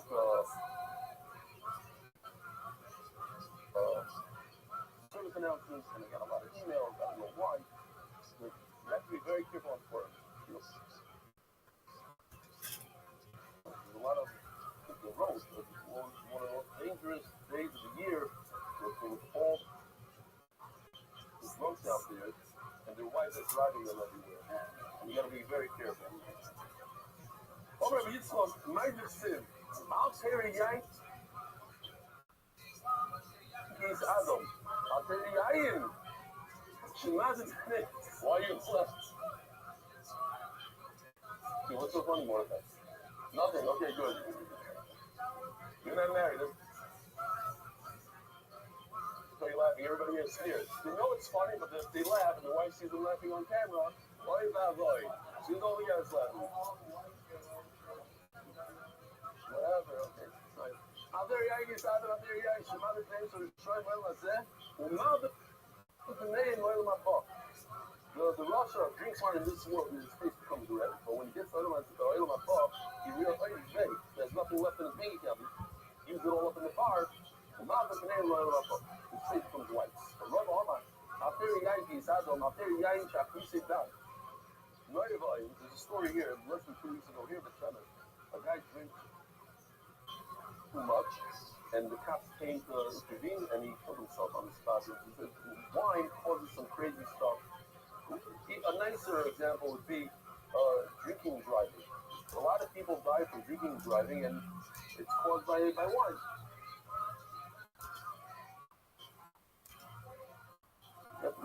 not to kill people. But God and all.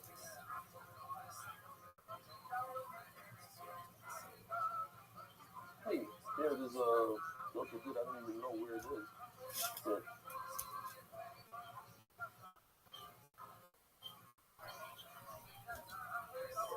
out there, yeah, in Shapisi Dam, to be managed for it actually moves.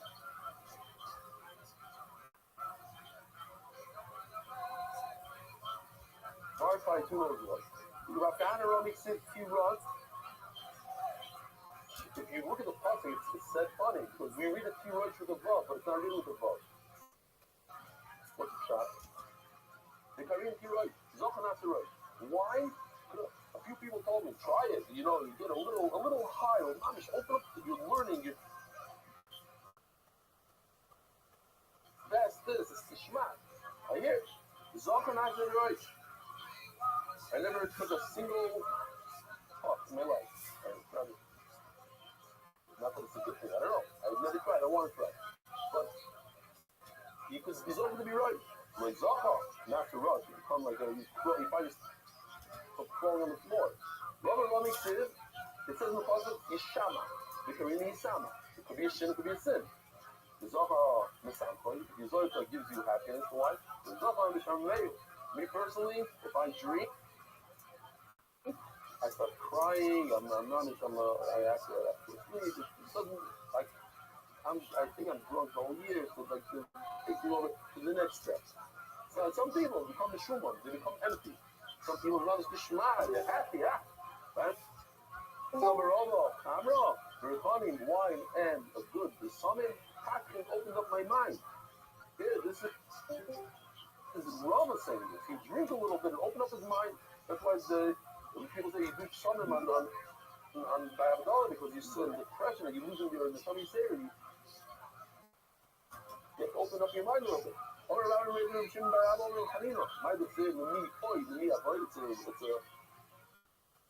It's Russian in Hebrew. What's the Russian in English? Whoa, but how do you say that? He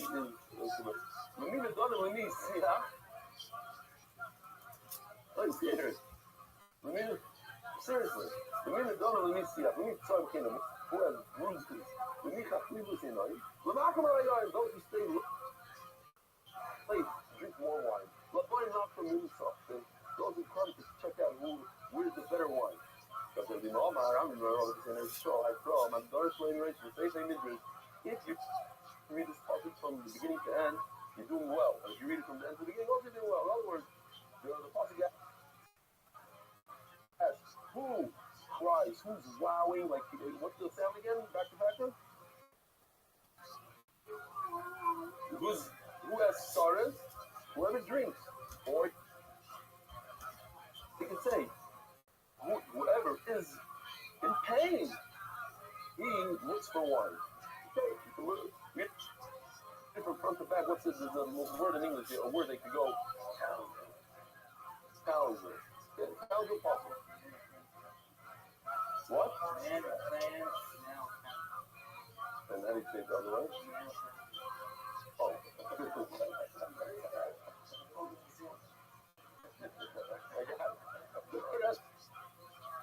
So you're Gilad. Wow. We have 4 minutes to finish the omelet. I know. Also, we're in wine here. It says a word in Yiddish here. Right. Anybody who's Yiddish will say, wow. There's 13 times that also when it talks about wine for the first time it says love you. Love you is right. Like we say, buy like a son kiss. Like whoa, it's a lesson of sigh. Remember behind Vayok. So here, love you is one. Kishwadama. Vayita love you. Sorry. Vayesh nayan. Vayishka love you. Vayishka love you. Vayash kama viknan. Now, please point out, I counted it. I don't know why, because I always do. So that you always find like some of the issues. It's 14. The text is already counted in itself, and it says this word Vayopes, above you, it doesn't count. It's the name of a person. It's a sinla. Vayesimla Shem's name. the father backwards and they come to the Rabbi and they covered in his name. Vayiketzi Noach Neinoi, and Noach woke up from his wife, Ve'eda, and the Shem also went in Fucking, and he realized what his young son did to him. What did he do? Rabbi Shmuel.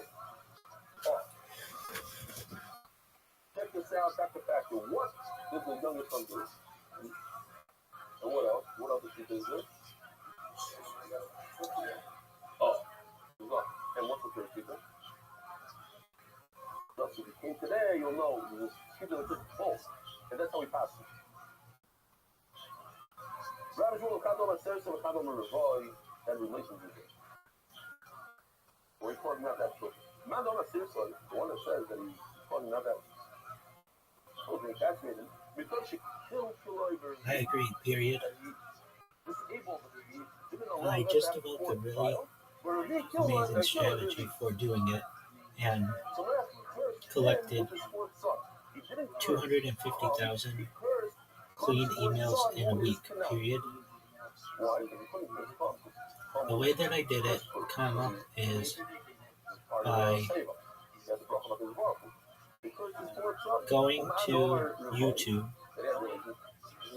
and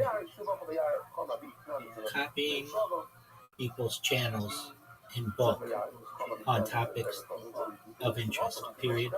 I then put that information into ChatGPT to provide me with publicly available emails, period. I also asked ChatGPT for the contact pages of those creators, period. I then created an automated robot that scraped all of the contact pages and was able to get 250,000 clean emails for cold emailing, working toward warming them and eventually connecting with them directly, period.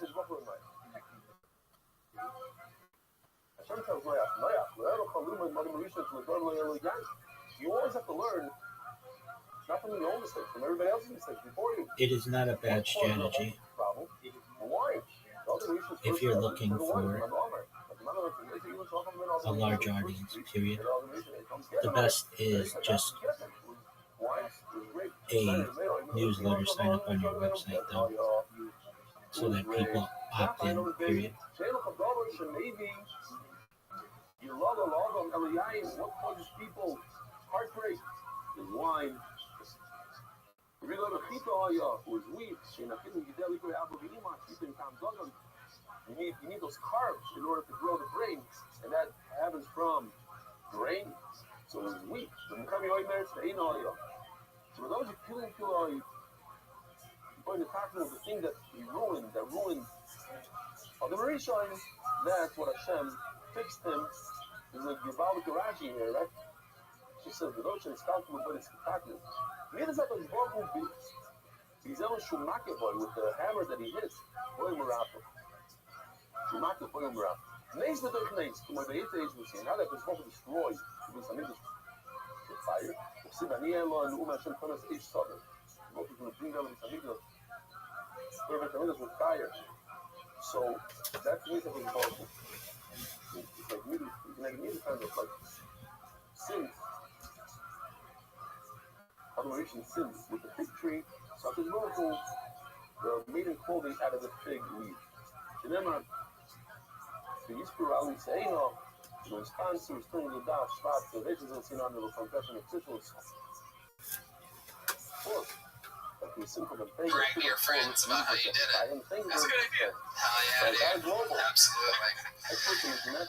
So a half marathon, do they just give you like a fucking half a medal if you finish that or something? Like a half a trophy? Half a dude. Wait, what? Now he's getting there.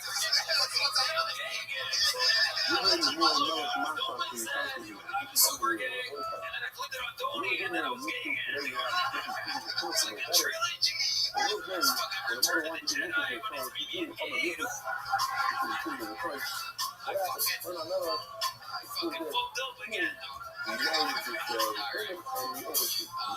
love it. So what is your love life actually like when you're out there with the women? Nothing right now is dead. Nothing right now. Yeah. You're fucking a dead chick. Yeah. But seriously, like the last time you were with a woman, you're 26, you're Latino, you are ready to breed. So let's talk about it. I'm a little late, actually. What? I'm a little late on breeding. You're a what? Right? Yes, absolutely. Okay, so let's go to my question. What's going on? Last time you got laid, what happened there? What happened? I don't know. Nah, I'm kidding, man. I always know when you're joking because the room goes completely silent. So like when was it about ballpark? How long? 3 years.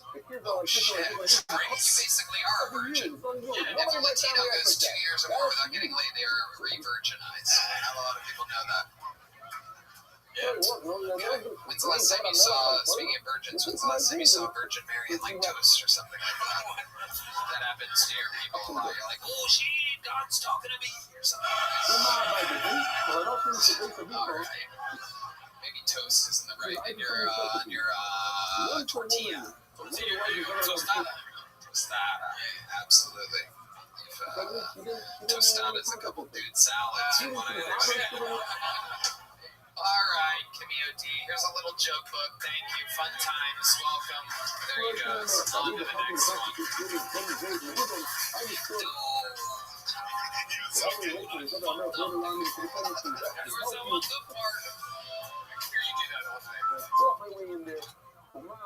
Makes the noise for your next comedian, ZZ, everyone. ZZ.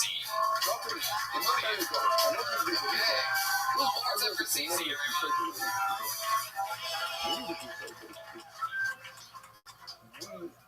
So, okay, is the minute started? Hi. I grew up in Iraq. I moved to the US in 2017. In my culture, we have a saying, when you want someone to leave and never come back, to throw 7 rocks behind them. Rocks. Rocks. No balls, rocks. 1, 2, 3, 4, 5, 6, 7, 8. No, 7, not 8.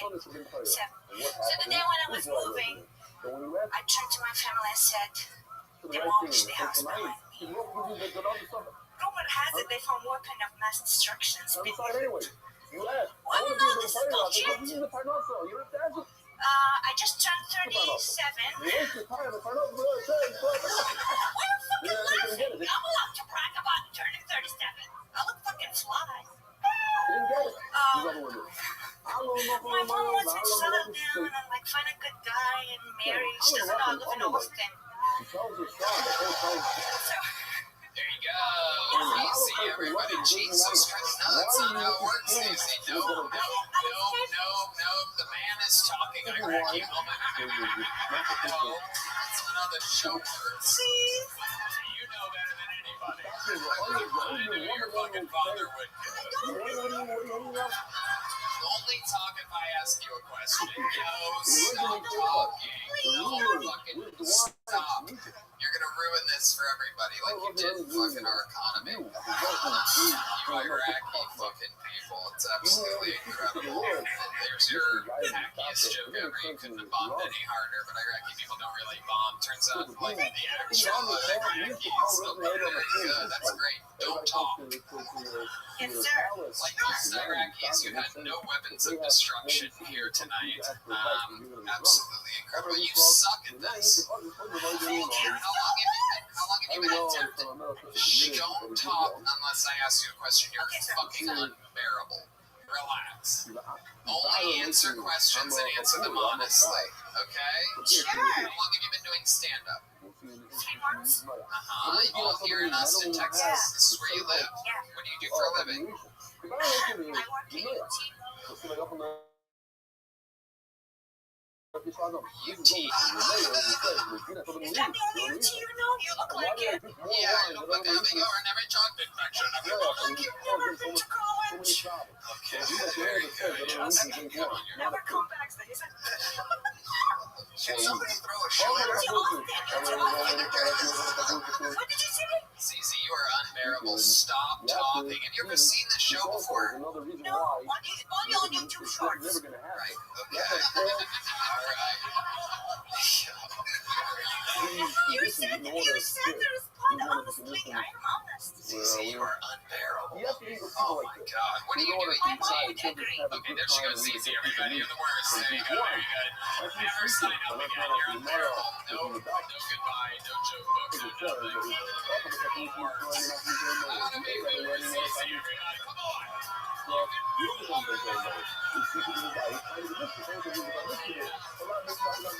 Alright, got another bucket full here. Anything can happen. Let's see if we're good. We got this looks like it seems like the name of a good old American girl, huh? Make some noise for Corinne Aaliyah, everybody. Here we go. Corinne Aaliyah. Do you guys ever realize that God doesn't answer prayers because he keeps killing all the wrong people? Yeah, I figured that out recently because my dad is still alive. Yeah, I have daddy issues in case you can't tell. He didn't leave or anything. I just fucking hate that guy. You know? But it's okay. It's okay because he still follows me really close on OnlyFans. Yeah, he'll leave comments under my stuff. He'll be like, I miss you, sweetheart. You have your mother's tits. Please return my calls. Love, Dad. You guys, in case you guys didn't know this, women in comedy aren't actually funny. We're not. It's because we aren't having the shit beat out of us anymore. Like the good old days. You know? At least the Middle East is doing one fucking thing right. Making women funny again. That's it. Thanks. Fuck yeah, Corinne Aaliyah. That last joke would have hit a lot harder if that Middle Eastern bitch didn't eat her right before you. You ruined you. That was incredible. They missed one. There's one not getting beat hard enough up there. That was amazing. That was good. Corinne Aaliyah? Yeah. Absolutely. Have you been on the show before? No, I've never been on. Welcome. How long have you been on stand-up? 5 months. 5 months. All been here in Austin? Yes. Where are you from? No. Where are you from? I'm originally from Louisiana. Okay. Yeah. Alright, what's your ethnicity? I have a weird ethnicity. I'm actually Cajistani. It's a word that my friend coined. I'm actually half Pakistani and I'm half Cajun. Yeah, my mom's family's from Louisiana and my dad's Pakistani. Wow, it sounds hard as hell. Pretty sure he wants to pack your Stanny. Yeah, dude. I was gonna say that food must make you shit something fierce. That's crazy, dude. The old shrimp and hummus, you know what I mean? The old fucking, alright. There's not much you can do with Pakistani, dude. It's a hard combo. So your mom is the Pakistani guy? My dad. Okay. And he found your white, like, Cajun mother? In Louisiana. What does your dad do for a living? I don't know. I haven't talked to him in very years. How many years? Like 5. Really? 5 Yeah. years not talking to your dad. The last time you guys talked, what was the context of that? What was that like? I don't even remember, to be honest. That doesn't make any sense. Sick. So stupid.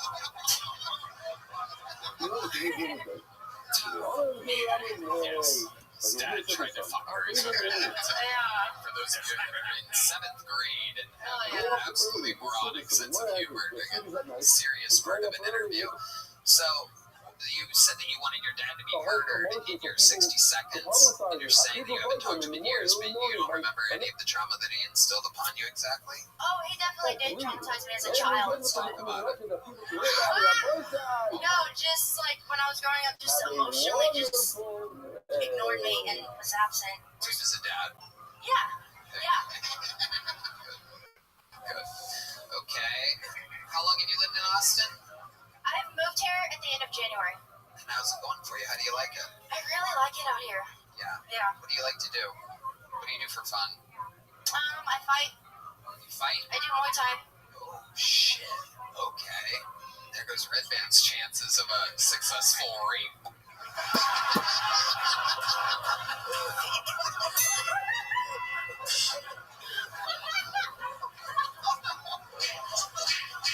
All right. Okie dokie.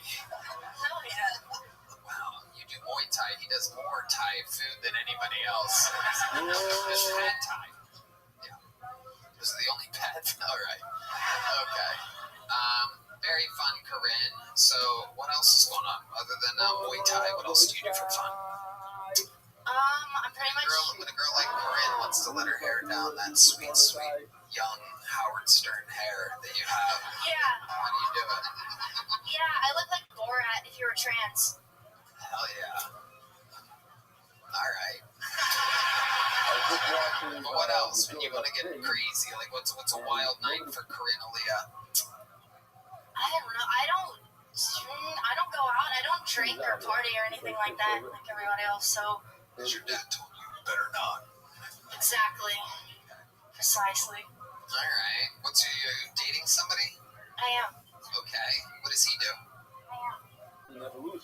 He's around. He's Oh my God! Is it Michael Gonzalez? Oh shit!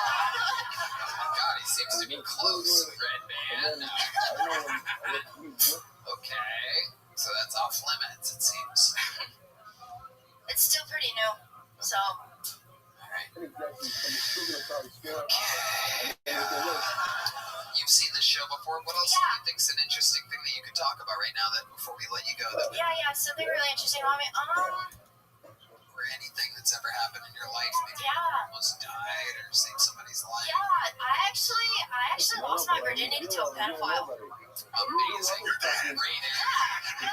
Oh my dad. No. Okay, this is great. This is exactly the type of interview I love. Yeah. Things just took a turn. So, when you say you lost your virginity to a pedophile, what do you mean exactly? He was my church pastor at the time. Wow. How old were you? 16, going 17.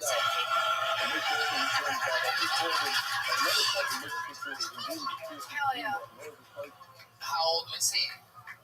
He was at least in his 30s. Oh, Jesus Christ. Oh, God. It just took another turn. A lot of these interviews go from like hero to villain to fucking... Okay, that's kind of depressing. Is he in jail now? He did go to jail. Right. He got out. I don't know what. I have no clue what happened to him after. Yeah, usually it's like a Catholic church. Surprisingly, no. Non-denominational. Watch an interview where someone came over to you once for the deal, and said it was out of your league. However, he said, I'm going to you. Okay, that's how we heard the story. Then it's in Shamayim. We heard it like that. Back on my stand-up tour at the end of January, hitting all the spots that I didn't hit on the Fully Grown tour before this. Vancouver, Portland, and Seattle. You're next. January 25th, 26th, and 27th. And then Los Angeles, California. I do stand-up. Denver, Colorado. Cleveland, Pittsburgh, Boston, Baltimore, Salt Lake City, San Jose, Dallas, Houston, St. Louis, Nashville, Fort Lauderdale, and Orlando. I'm so pumped for these upcoming dates. Really excited for you to see it. Taking some of my favorite openers with me. You may recognize some of them. Get tickets now at TonyHitchcock.com. It's going to be my last stretch of the stand-up tour for the rest of 2024. It's all just performing in Austin until Tony here. So hope to see you soon.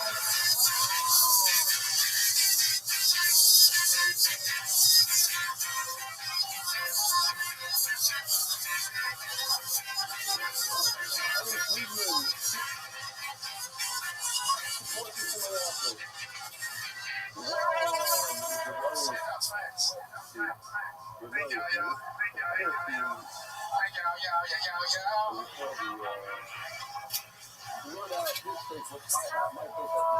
everyone, here we go. Here comes the oh shit, okay.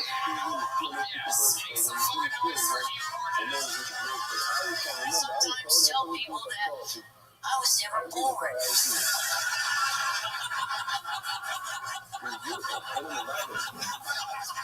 that I have been present through all of what has been and what will be. I agree. However, if it's relevant to them, there's a very high likelihood they will agree to, period. They fall because I am ageless. But yet old enough to fuck your mother. Essentially, comma, if they're interested in organics, which generally they all are because you have been to their YouTube channel and their website, comma, and you send them an opportunity to join your newsletter on a different account, comma,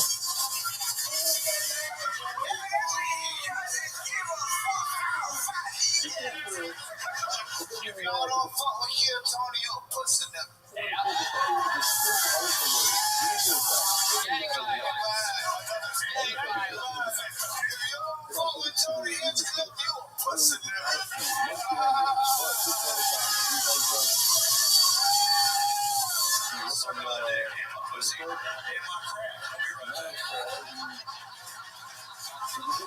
Oh my god, he's licking the dog.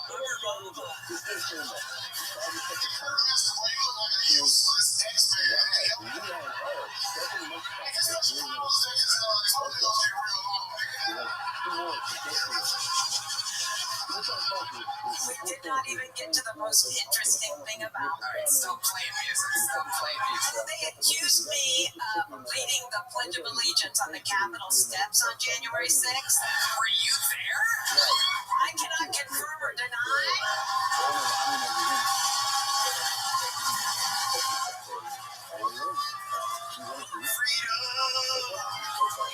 Where are you sleeping tonight?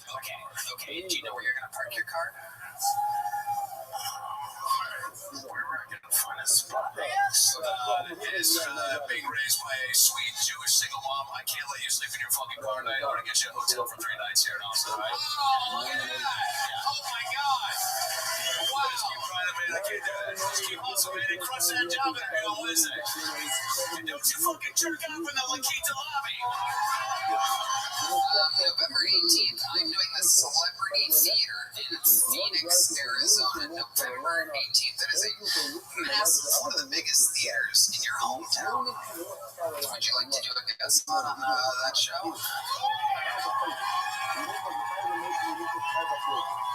I'm going on tour in October to Florida to do 6 cities. You want to open for me?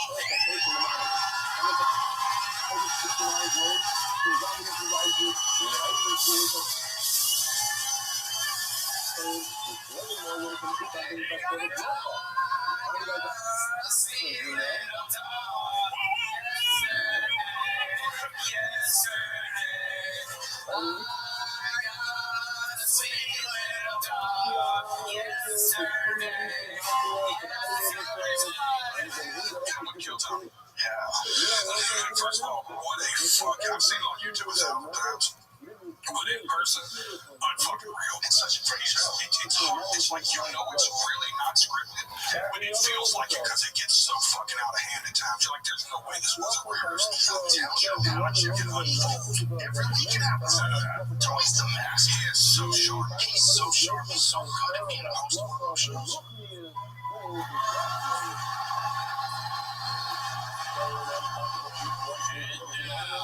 Please rise for your national anthem, presented by double Grammy-nominated CMA New Artist of the Year, Jelly Roll.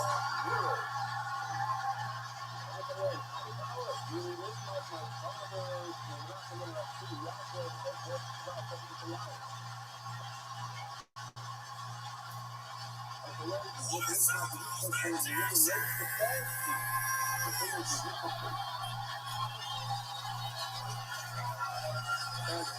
you could expect, there was no way I was missing Kill Tony live at a motherfucking arena.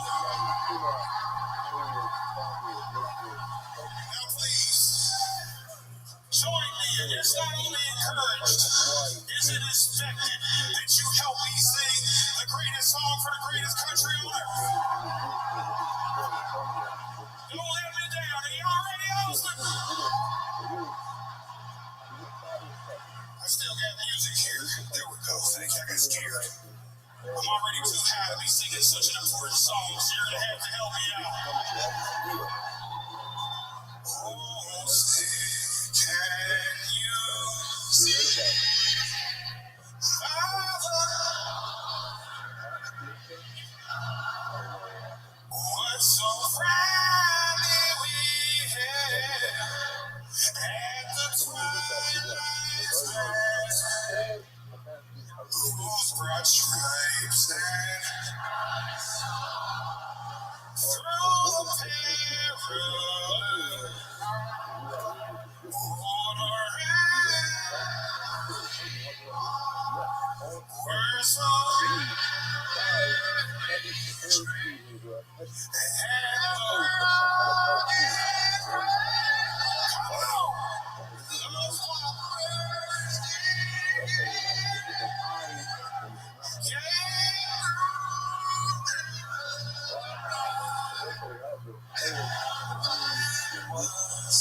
as loud as you can.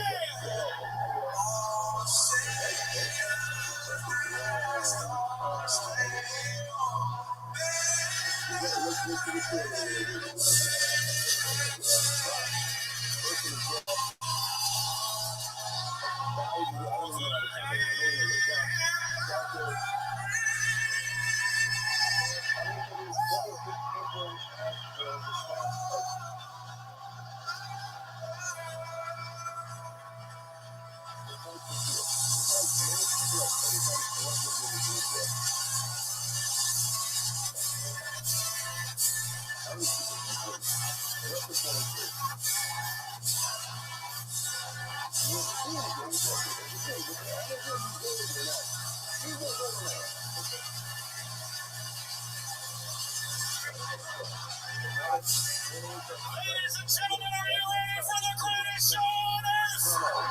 Coming to you live, streaming around the world from Austin, Texas at the HEB Center. Y'all get ready for my fucking brother, Kill Tony!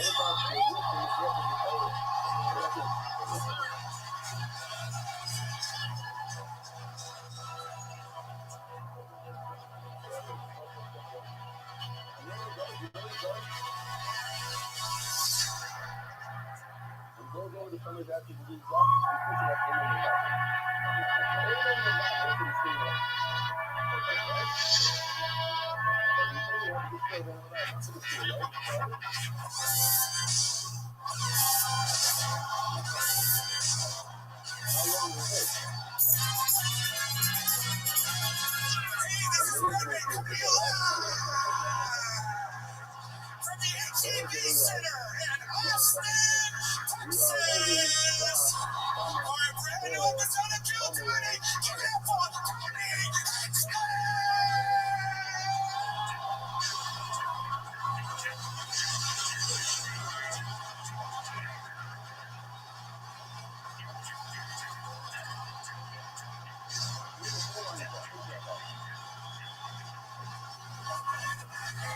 who's ready for the best fucking night of their lives tonight? Listen, I think you can do a little fucking better than that. Who's ready for the best fucking night?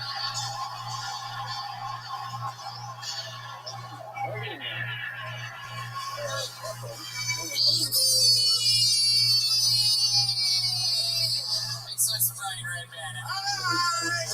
Live in the flesh. This is it. This is Kill Tony, the number one fucking podcast in the world. We're in the fucking arena. We're doing it, people.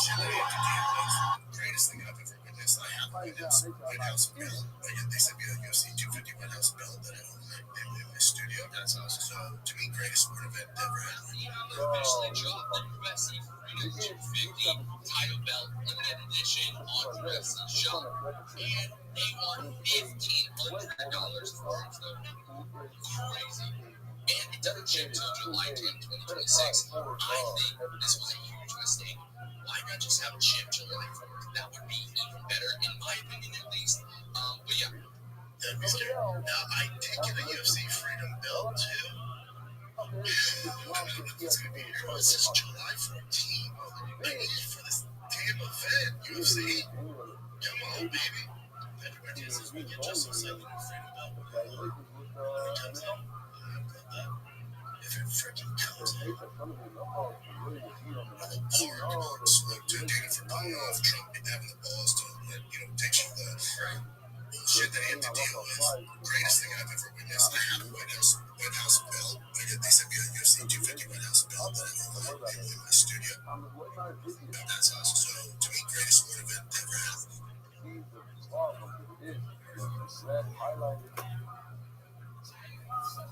Because if even a 9-year-old wants to be like, so what do you do? If he's sleeping, the father can check this out. Look, this is Bandera. And we're talking about a 9-year-old. A 9-year-old Bandera. You see that he has the ability to be the father's father. Every tomorrow, Malay, yes, right? They remember, Bandera, but it's not capable of being back. It's more for you. It's from it's like wheat that has wheat, but if you plant there, nothing will come out. You think you're trying to listen to other things? It's made to the way you have the word made means to cook it. Then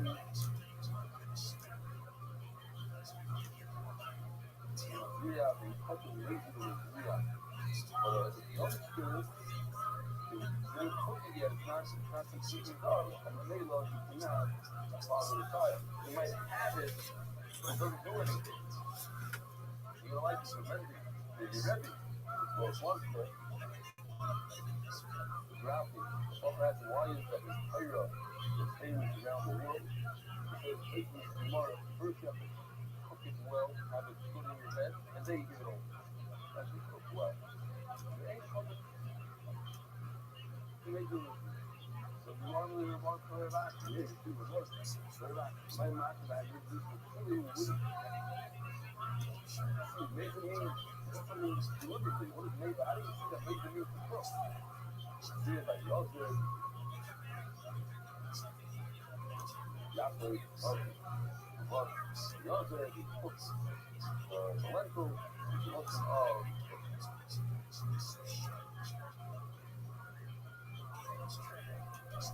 well, finally, very small. Actually, more another question. Whether or not a child is fatherless. It says when it comes to you are walking up like a brand new one. We didn't have they in order to be a Ben Sawyer murderer, you have to be a son. You can't be a father. So if you have Ben Sawyer murder with a father, you can't kill him. Now here's the question.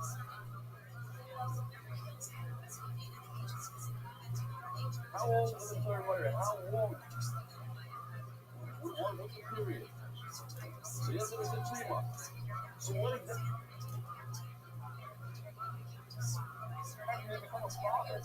How can he become a father within the 3 months? If you only become a father once you turn 13, so you only have a 3-month period for the baby to be born. In order for not to kill him, you have to have a born baby. You have to have a baby that's in this world. But that takes 9 months.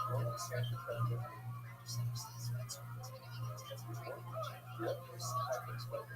Oh, so let's see. Yeah, I hear what you're saying.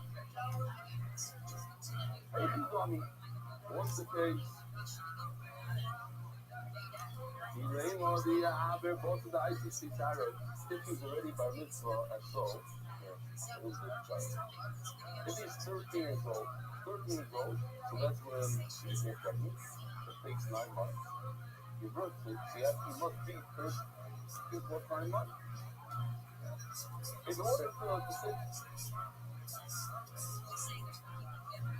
it's so thing. What happens? Let's say say when he was 13, and then later on he became a father 6 years later. That's not going to help him. At the time when he was in Sawyer, he was a father. He could have been Sawyer. Then, the way out, they started eating the job. He decided to be 13. So I used to come in like his wrong. And then he had a baby before he had his fucking top toys. You could think glad. Now, he was one of the positions for 3 months. We didn't know. Why not? It takes more than 3 months to get to that point. So I'm already excuse to go. So you almost have been clear Moira. Anyone else is going to go back? I'll do it to go. But in clear Moira is only a 3-month window. That's it. So maybe if you already had a child, so he's 13 and 9 months. That's the window. The window's 13 and 3 months, not 13 and 9 months. Hell out. So obviously we must say that this is what happened right over here. That his wife, whatever, became pregnant when he 12 months worth of 12 years at 5 months. The story got better. Yeah? 12 years and 5 months. Plus 9 months of pregnancy. So at the time they had a baby, he was 13, and it's 2 months. It's still within the window, not 13 and 3 months. Still within the window. But I'll go back. How do you see that he has the capability of fathering a child at the age of 12? Only 5 months, not 13, not 13. He'll have the automated, but it's decided. The lawyer is going to like his brother. It's running on something like that. You see that a couple. Roy on the opposite most of that time. What happened was he was really 13, like we said before, go back on really.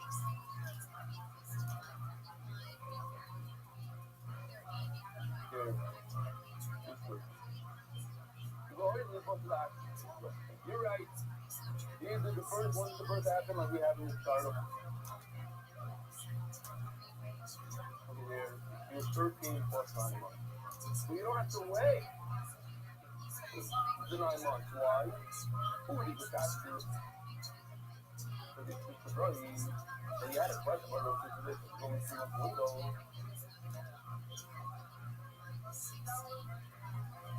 Oh, I have a shot. Okay, give me all night. I'm just not over. But then you go, babe, the way I'm running the first day out. You know? Who's that your father? That's been really good. In other words, they call it niggas showing. When his wife is showing, when he's already a father, what happens? People say, oh!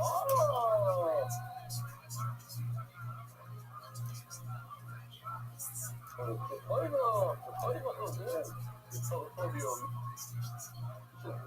he's 13. 13, sorry, he's 13. And I'm on, and like, call him a father. At that point, once they call him a father, you can't kill him. So what do you do that? We're seeing in 3 months. At that point, that's it. You can't kill him. It's a time lapse. When you're 13 and 3 months, which the guy got it 3 months old, it's from there. It's waiting. So start towing. For 3 months of that. That's how he said. Up to 13 and 3.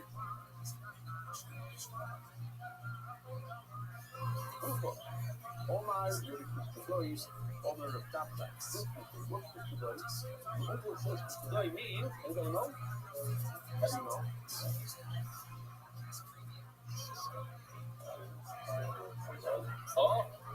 That's good.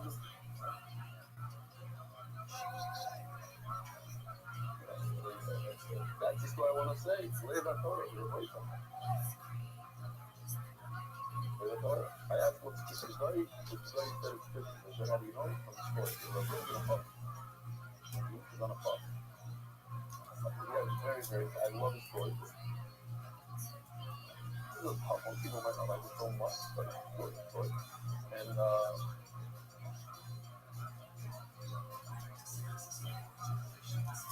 the kids are a very uncomfortable situation where a woman sat down and you know,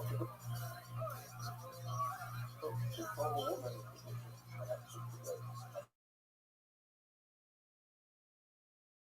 that case, she got put up and she left. You meant to say, but it's 50. You don't like the story, huh?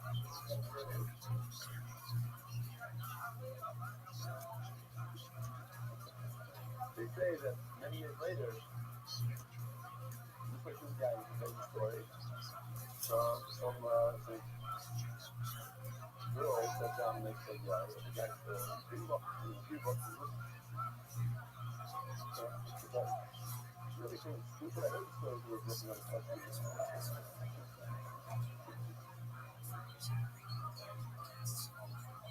All around stop sign. Interesting, huh? Here's the story with Rothschild. But this is stop sign.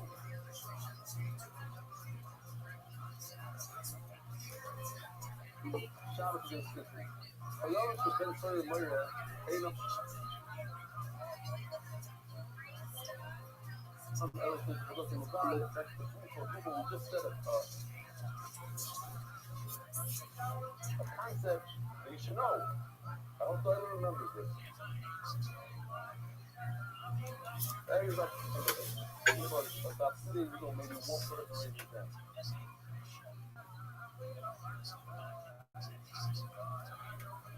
What is the window of the Ben Sawyer Moira? Riemann. Zone.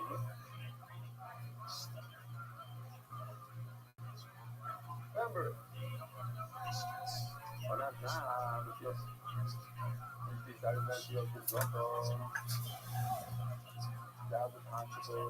look, yesterday, it wasn't that funny. It can't be really the 15 months. It's developed that within 3 months. And even if it does, everybody, what they know, very simple.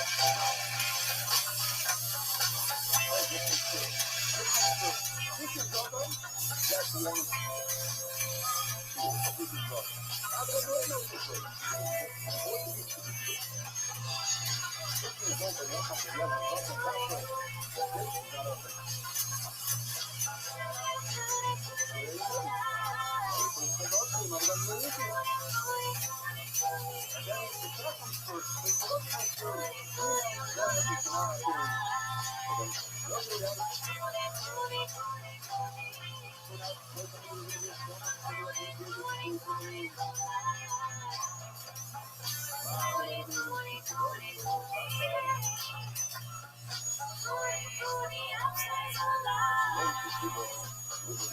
Well, spoiler alert, the construction is not over. But I know. But hey, look, we'll get through this. And it is kind of funny that they're having kind of a podcast out there. Because they're talking about, Gerardo just mentioned that they're talking about Ebola. I heard Ebola. Maybe that's a nickname. Dude, I fucking love the construction workers on my apartment, dude. Yeah, they're pretty good. None of them are coming in here. Like the whole restroom situation. That's just a Mexican guy that comes in here and he looks at it and he goes, alright. And then he leaves. It's not good still, but the guys outside, they're doing construction on some stairs. And every time, dude, it's a fucking death trap. When I show up to my apartment, when I'm leaving my apartment, these fools want to fucking talk to me. And I don't know if I'm being ridiculous and being upset about that, but it's like, dog, I don't want to talk to you. It's definitely annoying. Yeah, and never do, like, not even like a little bit, because then it becomes like, if I were to freak out on them, be like, I don't want to fucking talk to you, like that, something like that. He's like, why do you keep asking me what the fuck I'm doing right now? I don't give a fuck if you know or not, you know? Yeah. And then next time I see them, they're gonna like cheekily be like, what's going on? You know, and that's these kind of people, dude. They don't understand like social cues. We have like a couple of autistic fucking construction workers in our apartment complex. It's very much like having a roommate almost, because you can't walk out. You know that feeling when you walk into your kitchen and someone else is there and you're just like, just stab you right in the back and bleed out. So I can make my cheese. Yeah, that's me and City fans for you, dude. Oh yeah, well we'll get into that later. I'm a huge Manchester City fan now. But dude, how funny would it be if I like secretly gave them, I was like calling Jaldo, say, hey, what's up, Jaldo? Like, I give them money to say a random name, or things that really piss you off, like the day you say Spanish thing. I have them ask you, what are other things? There was the last time I walked out, I had the headphones in, and I was walking around the corner, and yeah, I could hear him talking at me. You know what I mean?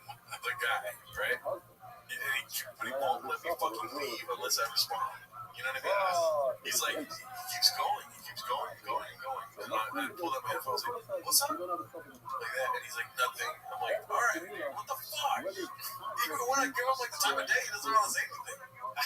Fucking annoying, dude. They're fucking with you, dude. You can't let them win. That's why I always tell people, like, when Manchester City is playing like Man United or Arsenal or whatever, I'm like, you can't let them win. Arsenal, the team. What are their teams? Arsenal, yeah, that's what I'm saying. Like, I got you. That was me testing you. So I would say, we're Manchester United, like, we are who we win, and we play real good, and we are the best in the league. And anyways, but what if you saw them, and they were all laughing, like, in a corner, and they were trying to walk away, and they're like, hey. They're like, what? And they go, look, and they're watching Winnie coming stand up. Like a clip of her doing it. You turn around, like, dude, you gotta see this. It's a Martin Amini. Or whatever. What's his name? Is that it? Yeah, Martin Amini's like doing like crowd work. He's like, dude, do you ever do this? You ever watch stand up? Like, they start doing crowd work on you. Yeah, you do. It's just annoying. It is pretty. That sucks ass. I'm not taking anything away. You're right. This is actually, you know what? This is a big moment for this podcast. This is the first time you've ever been right about something. That's not true. Also, am I wrong in thinking that construction workers need to have some sort of fucking, like, what is it called? Code of ethics? Like, you don't talk to the people that walk around you all the time. They fucking catcall chicks and stuff like that. That's very annoying. Yeah, I feel like a hot chick. I mean, yeah, maybe, I don't know if there should be a rule of silence, but there should be a rule against, like, every time you're outside. Yeah, that's annoying. Yeah. But that would be funny if they had some sort of, like, ninja code of silence. They, like, work, like, all, like, that would be fucking amazing, bro. If they start bowing every time I walk by, they don't say shit. That's what I want, dude. That would be amazing. They're, like, building the pyramids out there. They have some sort of insane work ethic that is all quick and perfect. I don't think that the person that owns this building would hire workers like that. Because you can't even, the guy comes in and he looks at the bathroom, he's like, looks good. And then just water pours out. That shit was annoying as hell. They fix that. No! So it wasn't leaking again. I saw that Last year. Yeah. And then, so I let the fool know, and he's like, oh, for sure, we'll be there tomorrow. That is kind of annoying, yeah. So, definitely, it's like a big problem. And I understand you would come tomorrow, but saying it like, oh, we'll be there tomorrow. That's a whole day. I know. Yeah. And so, as if it's great. Oh, cool. Tomorrow. Perfect. Yeah, and then, so he was like, we'll be there tomorrow. And then, at 10 a.m., right? And so I come at 10 a.m., and then he texts me at 10:30. He says, job's done. And I called him, and I was like, are you fucking, like, is there a hole in my fucking wall still? Yeah. He's like, oh, yeah. I'm like, Yeah, the job's not done. What do you mean my job is done? Like, You gotta put the wall back on. yeah, and then he's like, we're gonna be there in like 4 to 5 days. Oh no, 3 to 4 days. And it's been 5 or 6 days now, right? Since you last came here, 6 days since you last came. And it's fucking still just nobody comes in here at all. That's the thing that I've been whining about for years now. The construction here in Los Angeles. There are excuses and absurdities for what they're willing to, or what they think is good work. I've probably told this story a few times, but when I lived in that house in West LA, and they came in to fix the sink, and they knocked out the bottom of the sink, so it was completely open, and then they just left. So there's an open thing under the sink. So I didn't know this, but I'm standing in the kitchen, and I see this giant rat, walk through the opening that they left. It's one of my roommates. Like lives there. The rat walks in slowly, looks at me like, "Hey, what's up, dude? I'm gonna head to my room." All right, good to see you, rat. Cool. We had to chase this rat. Yeah, we had to chase this rat, and with a fucking pan. And I called the landlord, and I was like, "There's just an open space in the fucking kitchen. Like any animal could walk in." She's like, "Oh my god, I can't believe they did that." Yeah, me neither. Who are you hiring to do this work? Who's knocks out a hole in the wall and then it's like, all right, we'll be back, or I think we're good.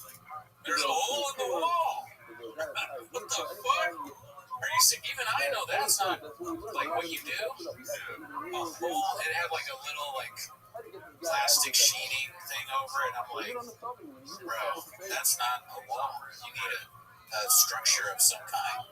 There's a hole, and now your bathroom has almost exactly that. It's also in the worst place. Because I'm vulnerable to when I take shits. When I'm taking a shit, I am vulnerable. Because there's a fucking open wall here. Yeah, and so whatever ghost or furniture or whatever the fuck, any sort of horror movie plot that wants to take place in my restroom right now is not good for your boy. It's not me being the slasher or anything. It's me getting fucked by a ghost. You know what I mean? Or by some sort of different, what's it called? Dimension. That's an opening in a portal that is the third dimension for us. How I see space and time, that fucking hole in my bathroom does not exist in my world. Dude, the spiders are probably that shag me, dude. They see that one. That's not shag. What's up? Or whatever. It's just another black man. I'm in a tree rubbing his hands. Right, it's not shag. I take that back. I'm so stupid. It's okay. I think Shag's been on that before. Maybe I made Shag that meme. I don't know. Well, maybe he has actually the commercials. I'm glad that they're starting. Yeah, let's give it up to the construction workers. You look at the camera, dude, and it's or not look outside. There's the littlest hammer, and they're doing some tiny hammer. They do super small nails, so it takes longer. They're just Also, the job does not look that complicated. It doesn't look like it's a 3-week job. You know what I mean? Yeah, I think they're building stairs. No, you're giving them too much credit. They're not building stairs. They're putting wood underneath the topping of the stairs. Yeah. It's just that one section right there. And people online are going to be like, oh, you guys are so lucky. You're not in construction. What they're doing is building a trust system. That's not great. I'll be the first person. I don't know anything about that, But I'll be the first person to say they talk about it. Yeah, that's true. Ebola's out there doing this thing. If they want to focus on one day, probably do it all. But they keep having discussions here and there. Yeah. They're probably open the block, If they ran it like we run this podcast, it would have been done 5 years ago. It would have been 7 days a week. Yeah, I made a minute-long reel yesterday. It took me 6 months. Yeah, we forgot. Truly great work takes 6 months, no matter what it is. It could be a podcast, it could be stairs at an apartment complex, it could be a truck show. Any of those things. It's 6 to 7 months, and you got something, maybe. For 2 weeks. I'm looking at fat Akash. Yeah. It's so sad that, you know, we recorded one of the greatest episodes of all time, and part of it was talking about fat Akash, and we're going to do it again, because I don't remember anything we said. Look at that. Oh, my God. That's the one right there. So, fat Akash, I think Too Lazy had something about this, how he's not looking good, or somebody had a video about fat Akash. The internet's blowing up. But Akash is not doing well since he left the flagrant pot. Yeah. We've noticed this. People have talked about it. I happened to stumble upon a clip online of him in a Hawaiian shirt. I'm not quite sure where he is. He could be in Hawaii, but at some tropical destination. He's looking for more fellas, dude. Fellas. He's out there on the fellas tour. That's what it should be. He just looks fucked up, man. He's like eating alcoholic fruit out of a bowl or something, maybe. Like some sort of drink fruit thing. He looks like he's drunk in saying San Jose Jack Johnson. They're all talking about my wife. It's fucking San Jose Jack Johnson. You're gonna see me live, and I'm gonna be in the orphans. He's crying. Oh, he's fat, and he looks disheveled and hungover, and shirt's not fitting, shorts are big. Because it's not even that he's fat, really. It's just that he doesn't normally look like this.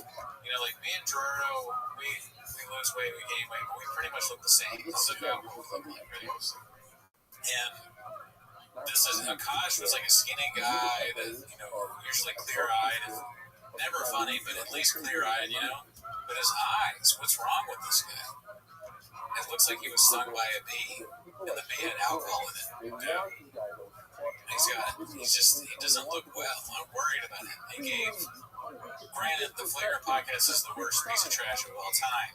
Thanks. But he has no talent outside of that, and he gave up this really successful podcast to do what? This? You know, with the crowd work clips about how, like, brown parents are different than white parents. Of course you need to drink that after having a joke like things like that. That looks like a good meme right there. That's a good meme, dude. Explaining to your wife why the kids have, like, injuries. Look, there was a house fire. Look, the flu, I forgot to show it. Okay? The flu. You know, like the thing where I don't really know what a flu is, but it has something to do with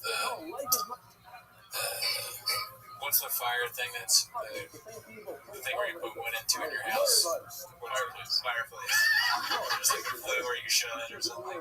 It's the Manchester United. The city, dude. That was in Manchester by the Sea. Like doing a bed. You said Manchester United. I know. I'm going like this. Dude, that was a bit, dude. Come on, man.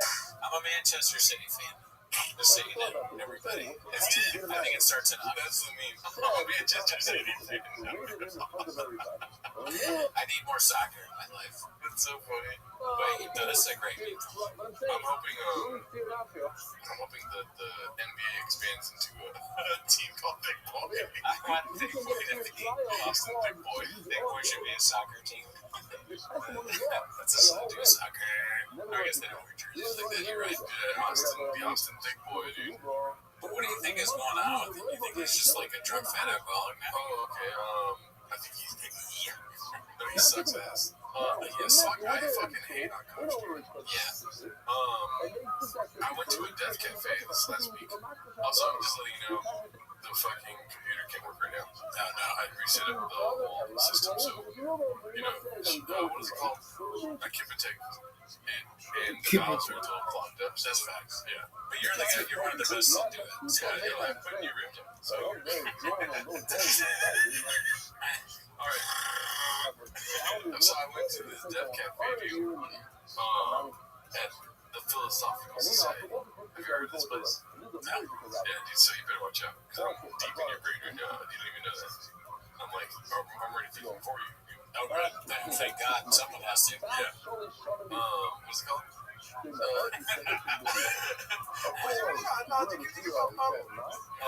Waka Waka. It's called or Die Die. I've been listening to Die Die. That's a good song, dude.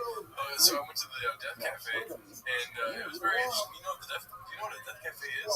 I've never heard of it. It's where you can sit around talking about death. Wow, it's pretty tight.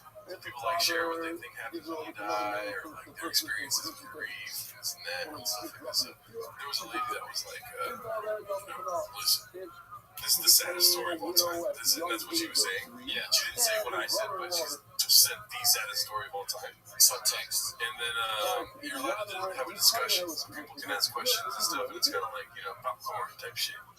And then, so this one lady's like, can I ask you a question? She's like, yeah, sure. This is the worst story you could ever hear, right? Yeah. And then it's like her son dying before they even leave the hospital type stuff like this. And the lady's like, have you ever thought about like going or like seeing your son in some sort of fake reality or whatever this meant? And then the lady's like, yeah, but I have to kind of like be in reality. I can't just go and think that I have an imaginary son basically. And then the second one I started discussing, she goes, I'm gonna stop you right there. When the lady says I can't really do that because I can't be in a fake reality, I'm gonna stop you right there. You totally can. And I'm like, overpowers this lady and starts like, talking down on her and telling her to do this thing. And the lady bows out and she's like, all right, you got me.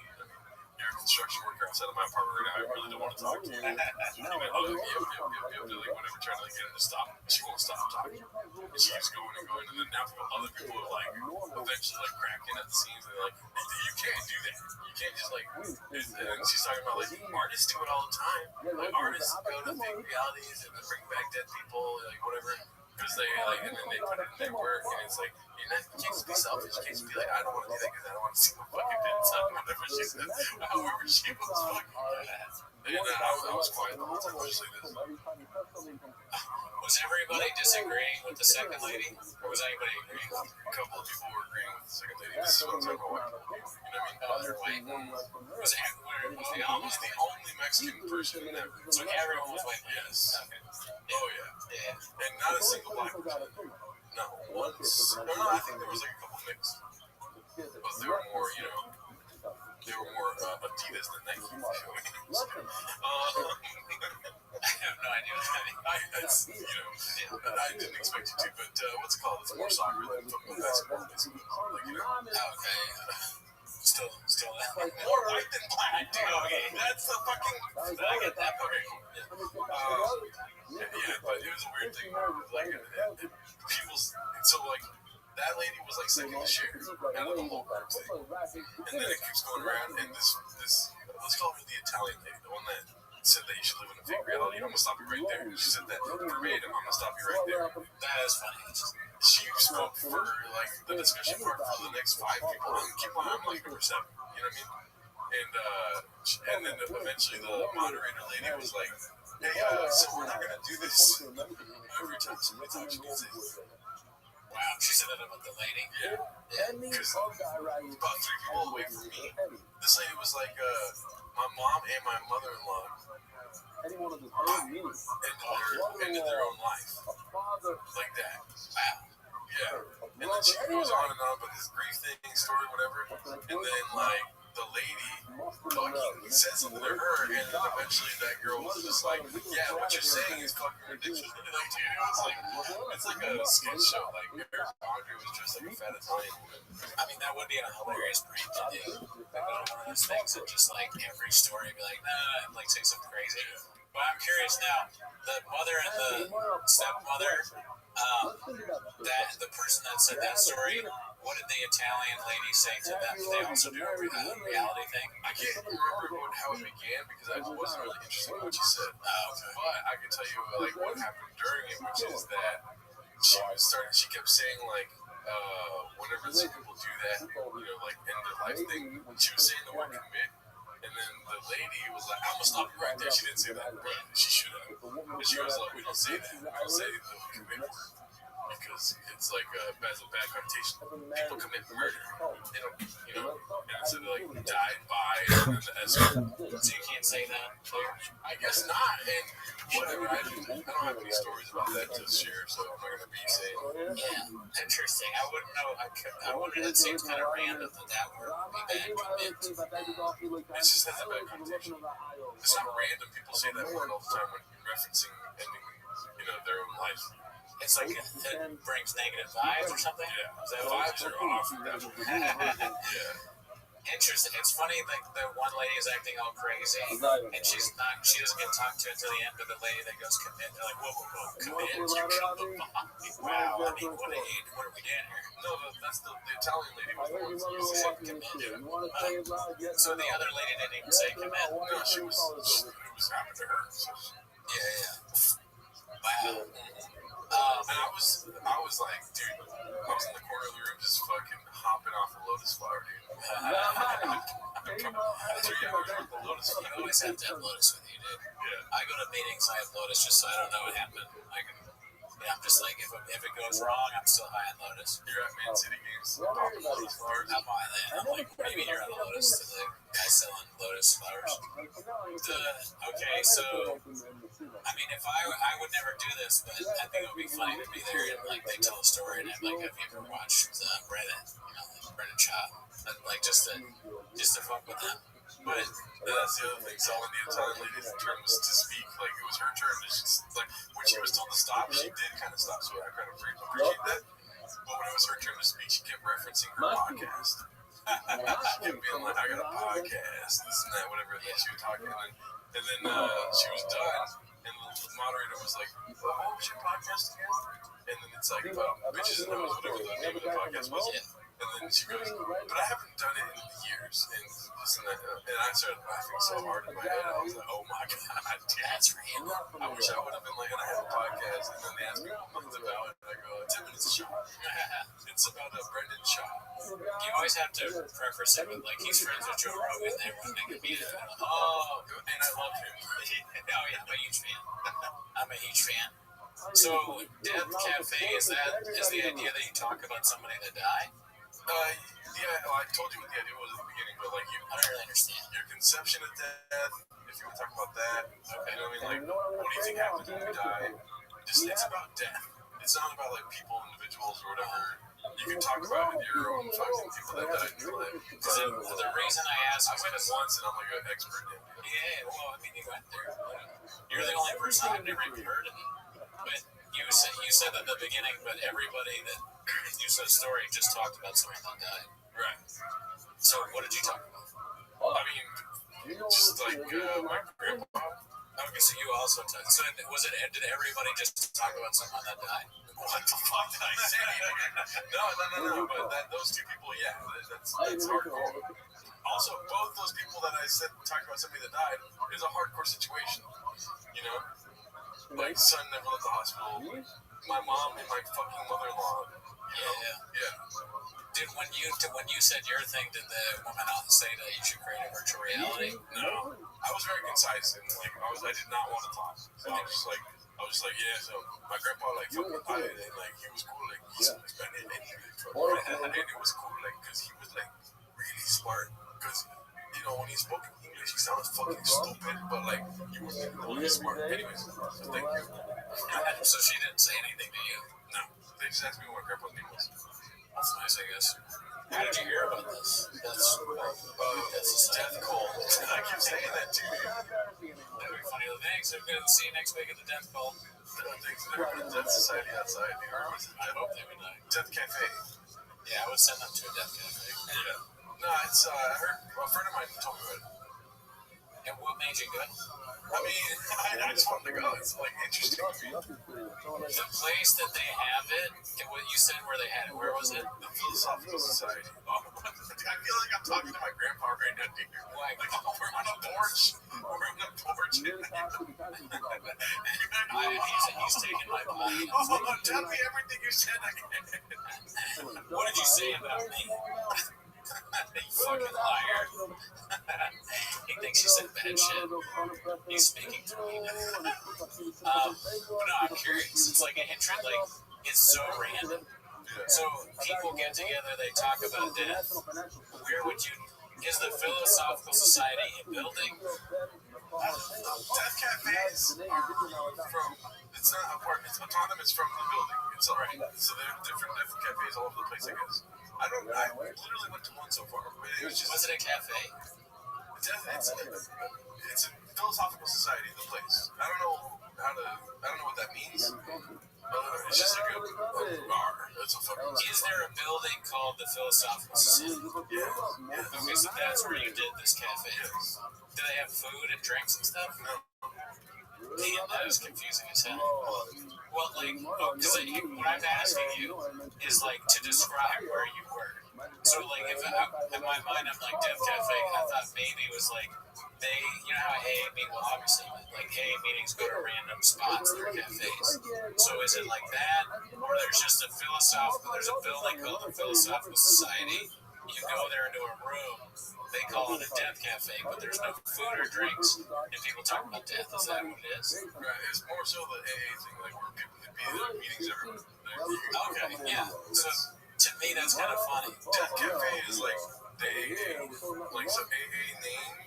Alcoholics Anonymous is Death Cafe. That's where cafe ends. Yeah, it's just like Death Cafe. It's a cool fucking way of saying it. Yeah. So that means that, like, in a business, you might walk in and there's a bunch of people and they're just like talking about death, kind of like with AA. I've always thought that's funny. Like, AA, you sort of hear where you're like, they're talking about. Hey, so, but it would be much weirder if somebody was just like in a group and they're having, so like it's almost like a support group and they're just talking about death. They're like, whoa, I've never heard of that. Yeah. The person who suggested it to you, did they go to it? I don't know if this is interesting for the podcast. You guys All right, fair enough. No, I mean, that's just like yeah, I mean, they obviously went to it. I just thought it was funny how this lady would shut the fuck up. You know what I mean? Yeah, I mean, that is crazy. The lady that's like, no, virtual reality, like she's selling something. Maybe she's like, maybe she just goes product about like, or maybe she's like a guru of psychology. And she's like, the way to do it is just to have an imaginary friend. She did have like arrogance to everything. There was like a certain level of arrogance to everything. She's like, and she was saying, no, others are talking. Wow, it's fucking insane to be that kind of person. I wonder if it would be funnier if that was her first time. Like she'd never been any before. But I think it might have been, dude. That's really, so she's just a crazy person. Let me stop you right there. It's a really funny thing to say to somebody who just said that they're like, someone they love died. Yeah, she's like, and she was like, the other lady was like, yeah, I want to kind of like live in reality. And she goes, let me stop you right there. Well, here's a devil's assistant. There's a part of me that understands, I think, even though I wasn't there, I have no idea what she's trying to do. Because, like, all right, I didn't hear the story, but because the woman is saying that she had, like, a baby and it died at birth, right? Okay.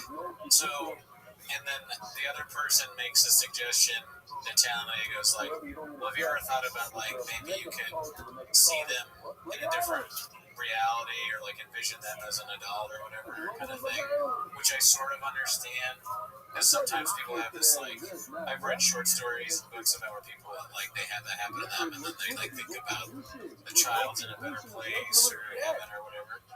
So I get that, and then when the lady goes, well, I have to live in reality, to me that's a little bit of a weird response, but I understand where they're coming from too. They're kind of like, what? Virtual reality, that was really happened to me. And then you kind of angry. But the second woman is not saying that to me, like, so what? They fucking died, bitch. Like, just make it up. There's another person. So, but then when you go, let me stop you right there, I think what she's doing is being like, no, I'm trying to tell you, like, how to, be happy, or, like, a way of, like, visioning is different. But it's so crazy to say like that. So I get both people. Let me stop you right there. That's very, like, yeah. If you were going on about Man City, I'm like, let me stop you right there. I'm too big a fan. That's way more. But yeah. And I'm like, let me stop you right there. there. You don't even know what you're talking about. Like, that's the energy that Let Me Stop You Right There brings. Yeah. This is not an episode of Friends where it's like, let me stop you right there. You have no idea what you just did right now. There's no like, it's just like a weird, I watch TV all day type shit. Yeah, no, for sure. I mean, because you're saying that, and it just shows a lack of like understanding. Yeah, social awareness. Yeah. You know, you're referencing like your fucking 10-day-old son.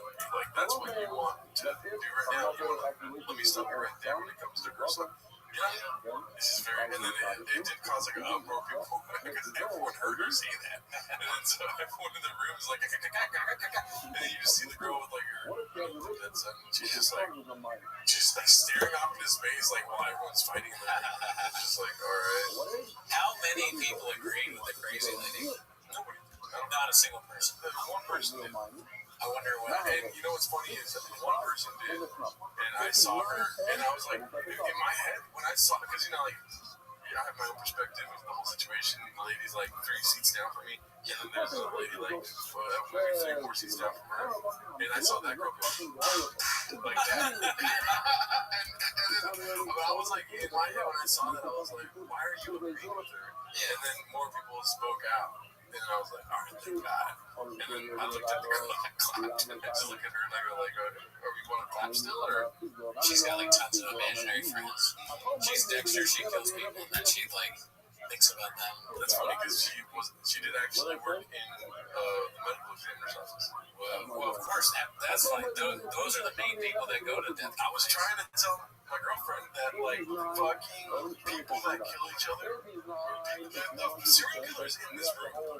Like, wow. And then she was kind of like, no, like, how am I wrong? Please tell me I'm wrong. Let me stop you right there. That's a funny idea. You're trying to get her killed. That would be funny. You go to those things looking for a murderer. You try and like suss them out with your stories. You're like, yeah, so death is crazy. Yeah. Has anyone here ever also thought about killing someone? Or you get real specific? Like, there's a spat of murders going on.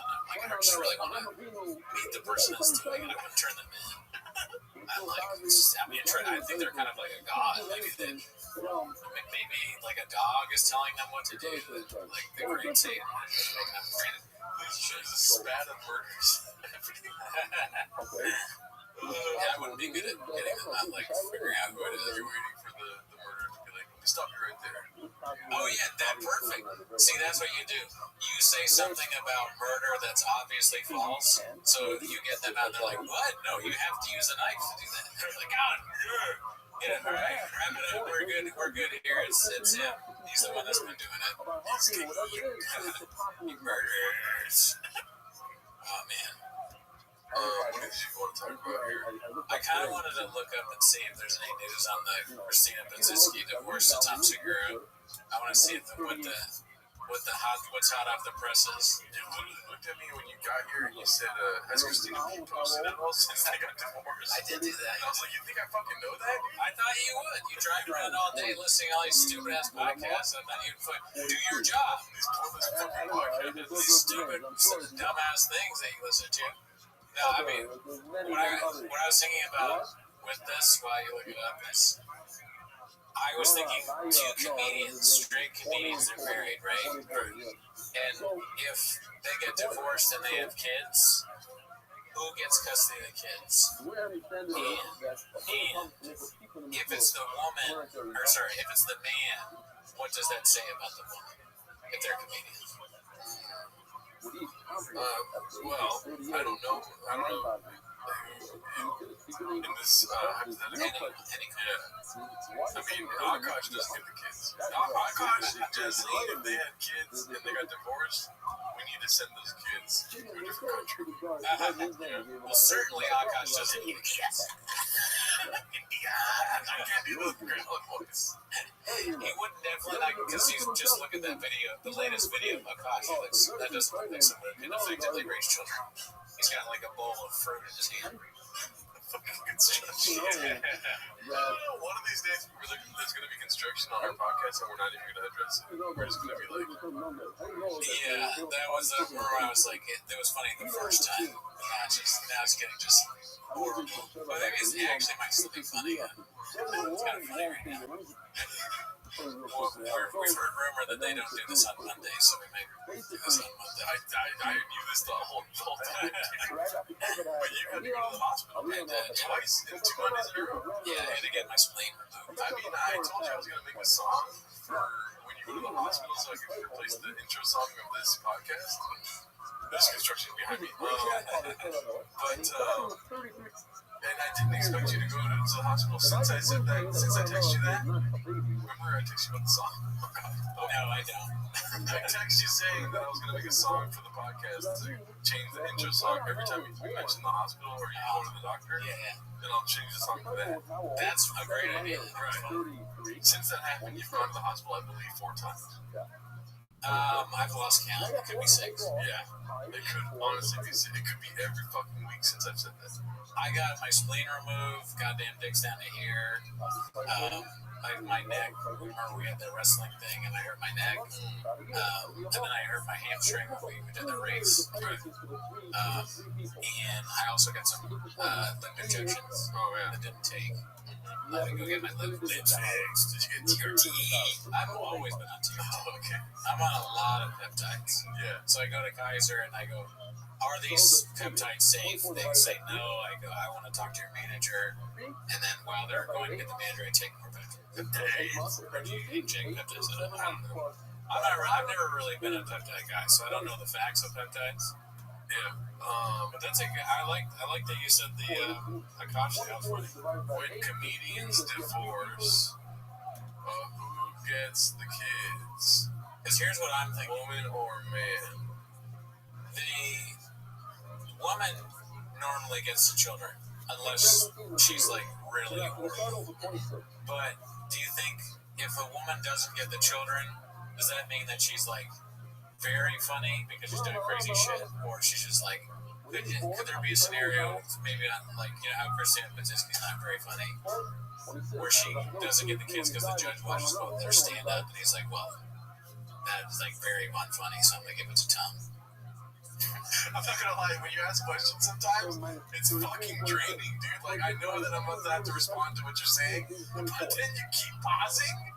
You keep like, look at it. And then I'm like waiting for, there's no question mark yet. Yeah, you're still finishing the statement. Yeah, that's somewhat of a question. And you keep going and going and going until I'm like waiting for the ending. And then you somehow, in the middle of that question, change the question at the very end. All right, here's another question. No, one more question. I think it's funny that in court, if you were to take your wife to court and you had a podcast together, you have to watch your own podcast in court together. Yeah, they would. I mean, I would win. How much of your part did they show at the court? Oh, man and girl, dude. So like the girl has a podcast and I have a podcast, or the man has a podcast and the woman has a podcast? You're fully aware that Tom Segura and Christina P do a podcast together, right? Yeah, right. That's what I'm talking about. Oh, so it would show their podcast. Yes. And then they watch it, and based off that, they decide who gets the kids. I like that too. And same thing with what's that guy's fucking the douchebag's name, Chad Daniels. Chad. Oh yeah, it's something like that. I think I have a podcast with his girlfriend. Oh no. Right. Yeah. That's what I'm talking about, dude. If that happens, if they get divorced, they gotta show the foosball thing. She has a foosball podcast, remember? We watched some of that. Yeah. It's like her with comedians and they play foosball. I mean, that would be so funny if you had to watch like other people's podcasts because you were a guest on there and like it's some sort of evidence, like this is what they're saying to the public, you know? That's probably already happening. I realize that. Because so many people have podcasts that's probably in court. They go like, well, here's what they said on a podcast. Now, do you trust them now? Which I think is redacted in real life, but very funny, the idea of it. Yeah. It's like, what, you're going to judge people based off of a podcast they do? Do you think that what me and Gerardo say on 10 Minutes of Shop is what we actually think? It is. It is, 100%. I love your intro. Yeah, I mean, That is so funny, though. My wife's trying to talk shit about my podcast in court, and I'm like, it's only 10 minutes of Brendan Chuck. If you argue with the judge, it's 10 minutes long. What could we have possibly done? Like, judge is like, okay, at some point you have to stop the bit. What bit? For a dick beat. And then the lawyer's like, what is it, last week's episode? Like 100 and 200 and something on Shop. Episode, the reference episode 203, where there's construction happening in the background, and then they played the episode, and it's just like me talking while there's construction happening. Oh, man. But That proves that my client is gay as shit. I think they should have the podcast going in the divorce hearing or whatever, and then I guess the judge decides what goes happening. What does this say? I can't believe they actually had the answer. Yeah, courts decide. So. Yeah, okay. I think usually the woman gets the kids, or at least that's what they say on TV. Your questions are becoming more and more frightening. Why do you say that? Like, what does that say? That's funny. That's good. My next question was going to be, what's more annoying? What's more annoying? My questions or the construction? The construction. There's some days where I wake up later than usual, and you ask me questions, and I'm like, bro, let it stop. I fully understand where you're headed here. It's a podcast. What's funny is that is the first thing I asked when I got here was, has there been any news on the Christina Pazitsky Tom Segura divorce? That was a question. The first thing you asked me was, has she posted since the divorce? Yeah. I like that she I was like, you think I fucking know that? Which I blame the team for you not knowing. Because the team should have let you know. And they didn't. I could have sworn she posted. I am actually curious to hear what she has to say about this. Because I'd always just kind of assumed that she's not funny. But I've seen some clips of her being funny. Wow, check this out. What does that say? Yes, public digital media, including podcasts, recorded interviews, or public audio statements made by a spouse, can be requested, subpoenaed, or used as evidence during discovery if it contains admission or relevant facts. Well, Tom's fucked. Divorce discovery. Oh, what'd I say? You said discovery. Yeah. I don't want a divorce discovery. Was that another question that's concerning. What did I say? That could be a good clip. Top 10 most disturbing questions was asked. I always love that. When does the podcast come out? The number one is just like a long question that doesn't stop. The never-ending question. That'd be my Mr. Beast video. A question that just doesn't end. People are taking notes trying to answer it. Oh, easy. You start, like timers in the corner is running. It's like a math equation. Like Eric Weinstein. I go up board and I just start writing. Let me ask you a question. So when you go to the doctor, and you know how the doctors are, they come out to you and they're like, hey, beans, cheese. Excellent. Saying beans, cheese. Are you like scared of beans and cheese, or are you more like chile on carne asada? Well, the doctor's asking you beans and cheese, but the doctor's also blind, and he's also an Asian. He's Asian. Yeah. Oh shit! Did my screen just break? Oh no! How's that thing? Is that a good question from you? It is. I was doing the wrong question there. Sorry. No. Okay. Well, I'll answer that question. I'm more like chile on. I don't care that the doctor's blind or Asian. You're more like chile on. Boom. Done. Got it. Nailed it. Looks like it's not that hard to answer questions, you dumbass. Fool. But yeah, I mean, listen, at the end of the day, I'm getting into Manchester United to keep my friendship and my friends back will. Have they bought jerseys yet? No. Are they going to? They say they will. Do I know how to watch the games? Not yet. Should I be a hooligan with you? Are you going to become a hooligan? I don't know. Maybe. How do I become a hooligan? You just go to like downtown Pasadena and just like flip dumpsters and shit. And they're like, what's he doing? What are you doing? You're like, Manchester City. You're just looking in the wrong city. I'm getting arrested. What are you being arrested for? Being a fan of the team. Fucking nuts. Erling Haaland scored a hat trick today. They're bloody good. Fucking. I'm gonna hit the loo.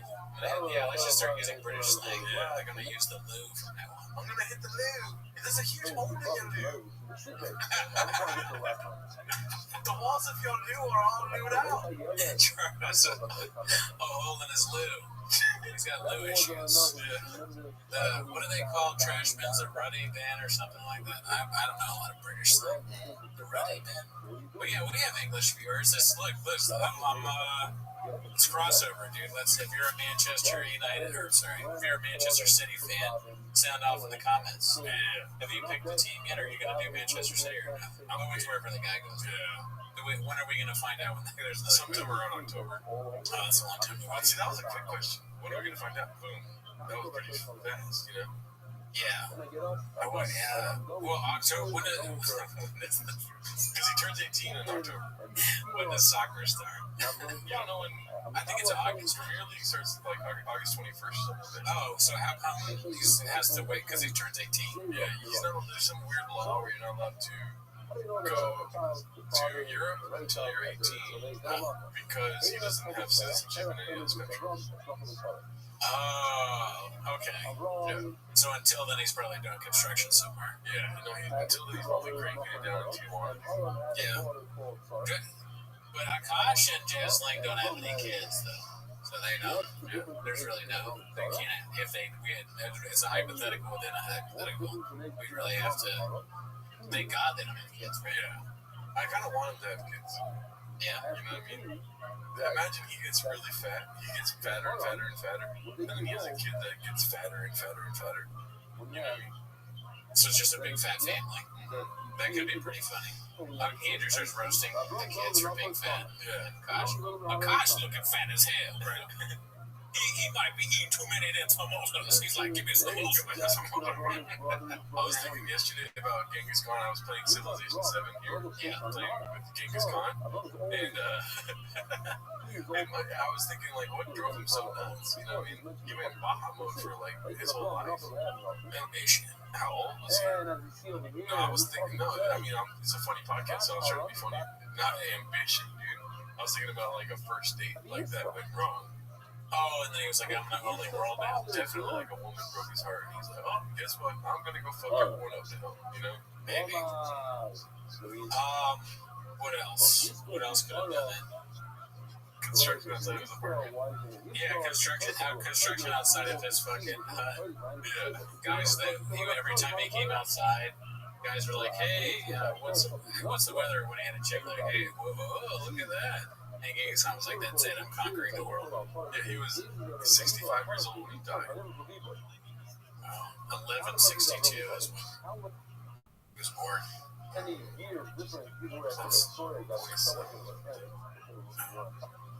yeah, Genghis Khan is fascinating. I don't know what you would say came up with first date. How did it go in your mind? In my mind, it's like he's excited to be on a first date. He's Genghis Khan, and he's kind of like, oh, I'm gonna make a Mexican too. I don't do the voice, you know. Sure. Thank you for coming here. Okay, just kidding. Anyway, hey, bro, like, fucking, I'm excited. I'm fucking this girl. I'm fucking stoked. And oh, you know what's funny is that like I was riding my horse the other day, and like I thought about you because the sunset, like the sun was beautiful and it was setting. And the girl was just like, why would you tell me that? I don't give a fuck about you. Wow. And he's like, oh. And she's using you.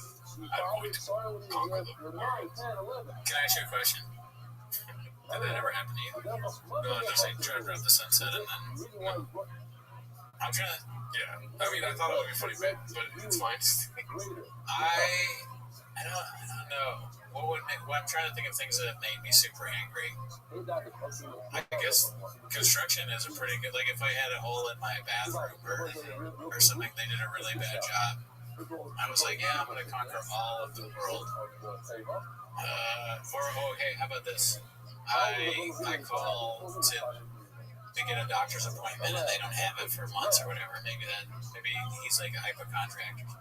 What if Charlie Kirk died and he was like, yo, I'm gonna fucking kill the whole Asian continent? Yeah, whatever version of Charlie Kirk was back then, some guy we don't know about, he got killed. That's what I'm saying. So he was like a guy who was giving a political speech back at that time, right? What would they have been like? Tyler Robbins just said, Genghis Khan goes, what if Genghis Khan killed Charlie Kirk? Oh fuck! So he had an excuse to do it. He killed the Charlie Kirk of his time, so that he would have an excuse to conquer the world. And everyone's like, "Why are you doing this?" And he's like, "Well, we'll call it, what would be like a Genghis Khan type name for Charlie Kirk? Charles Kern.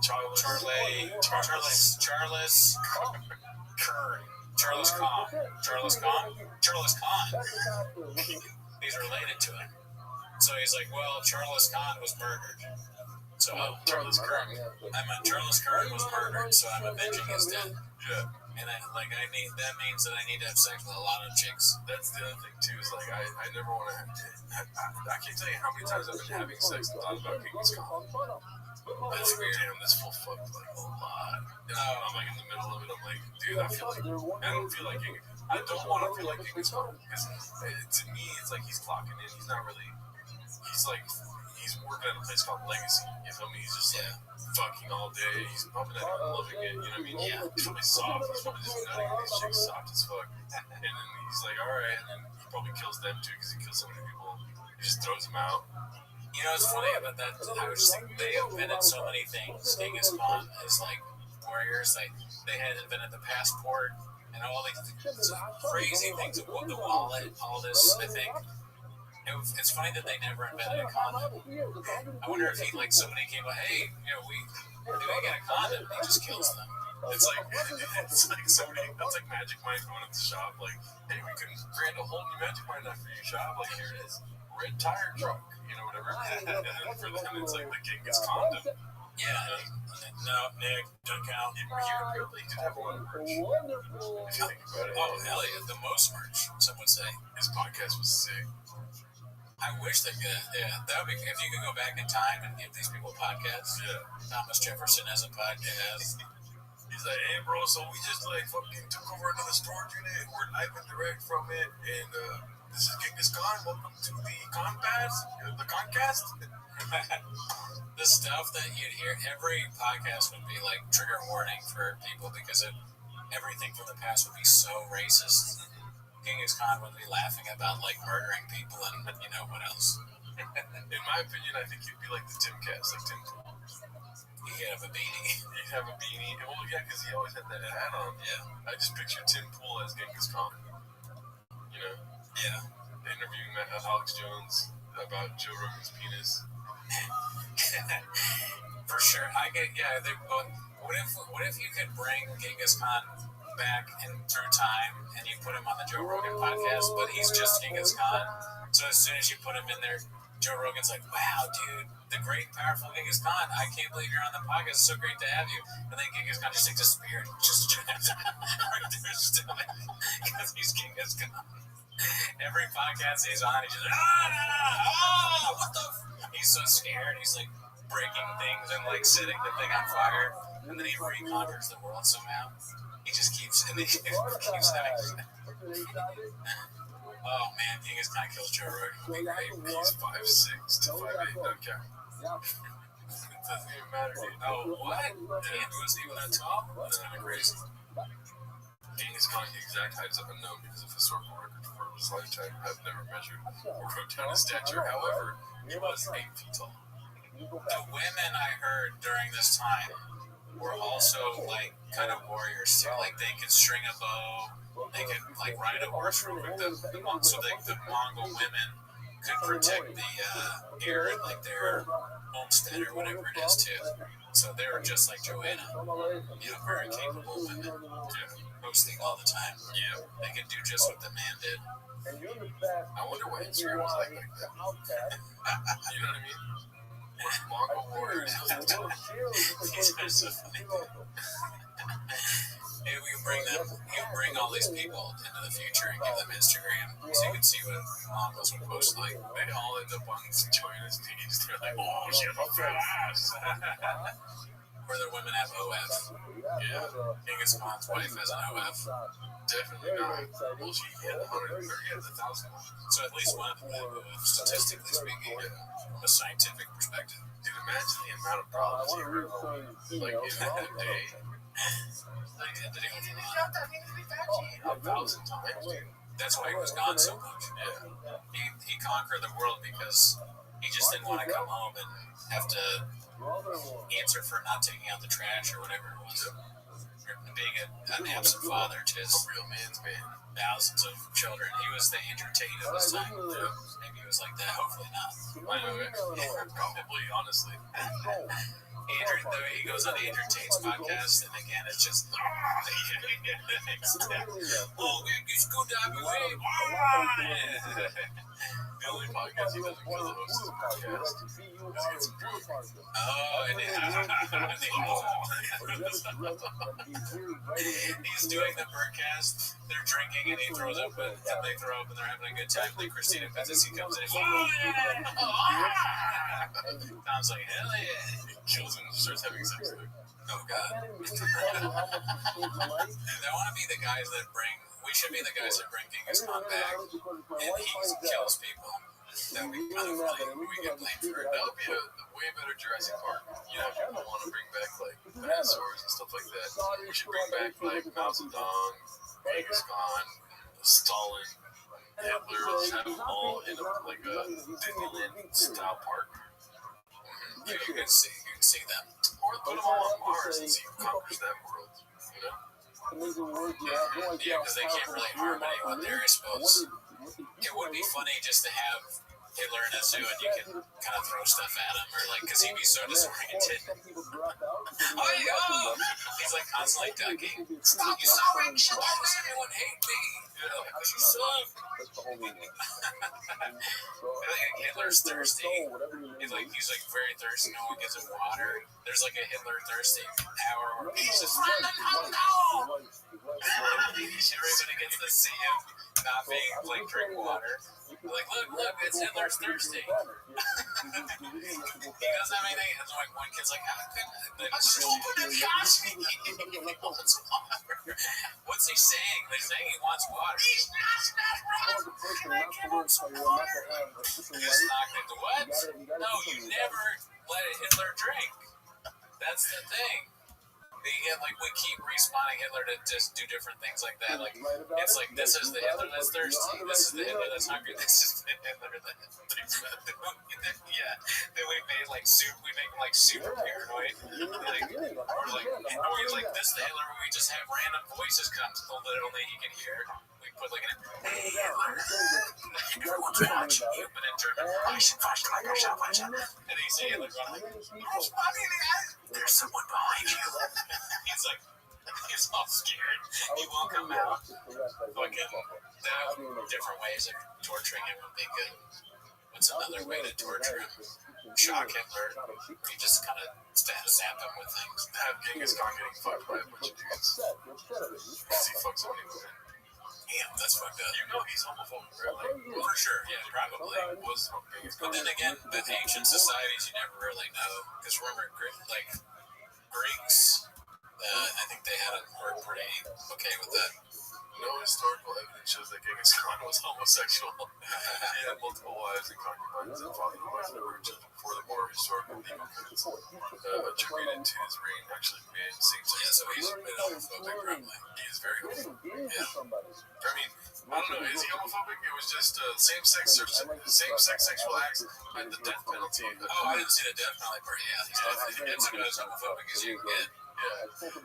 So we got him in the corner of the zoo getting fucked. Here's Joseph Stalin. Starved now. Just don't give him any food. Oh yeah, definitely. I'm still thinking about like things you can do that are kind of ridiculous to him. Like just I don't. This is so redacted. I don't even want to say that one. But just putting a random person in there with him that makes no sense.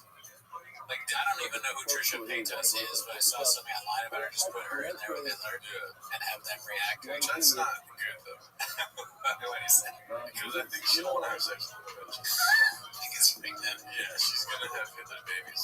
Dude, that would be so fucked up if you're one of the people that watch. You're a caretaker. Your job is to watch over Hitler, and like one of the people that works there gets pregnant. You're like, who's baby? And they're like, well, not Hitler. You would be worried for a second. Anyone that worked there that gets pregnant, you'd be a little worried that they had sex with Hitler. Or Genghis Khan or Stalin. But I think that Hitler and Stalin would be a lot worse than Genghis Khan, because at least Genghis Khan can be like, look, I was old as shit. I had no idea that this was immoral. I was just fucking, look, someone broke up with me on a first date. But like Hitler and Stalin, they knew what they were doing. They're pretty bad guys. Oh, we do have some voicemails. I know you gotta get going right now. Let me see here. I listened to one of them, and here it is.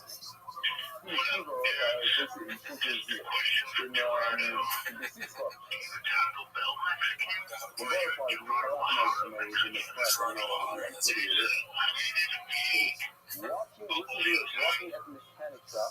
Fuck your mother.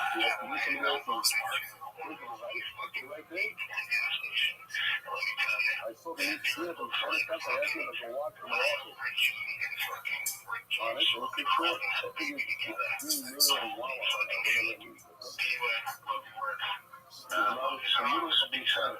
Thank you. Yeah, nice message. I think that's another one. Alright, I got it. So I heard about Walter Gallery, he's threatened to resume a fast. Another question, I was there, and then I started to I was also there. So what's interesting is when I make these whatever fucking I do, I won't fucking you.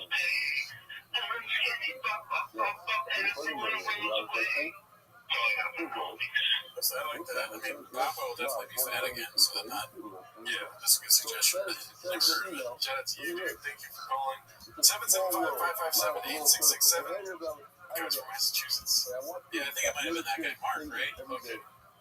You should call us from Tams. Yeah, go to the Tams. Let us know how it is. We also have Patreon, early access to Timbers Shop, or other podcasts on that show. That's best. That's all I got, Bubba. And you guys gotta give it up to us. Construction wasn't that bad. Hell yeah. There was a lot for it. Maybe 30 minutes continuous construction.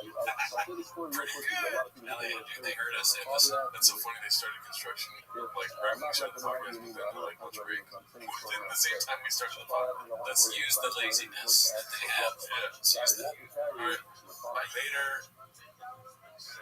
So they're telling me, asked me to go ask for a job from the site. So we went to the site where, of course, then you have to see how to go. We have the park. We walked to the public bank from the last time for park. Not the banana. To the public bank with the site building. But the few buildings away from where we're staying. Now, the stairway, we go there, my father had a meet of 6 men.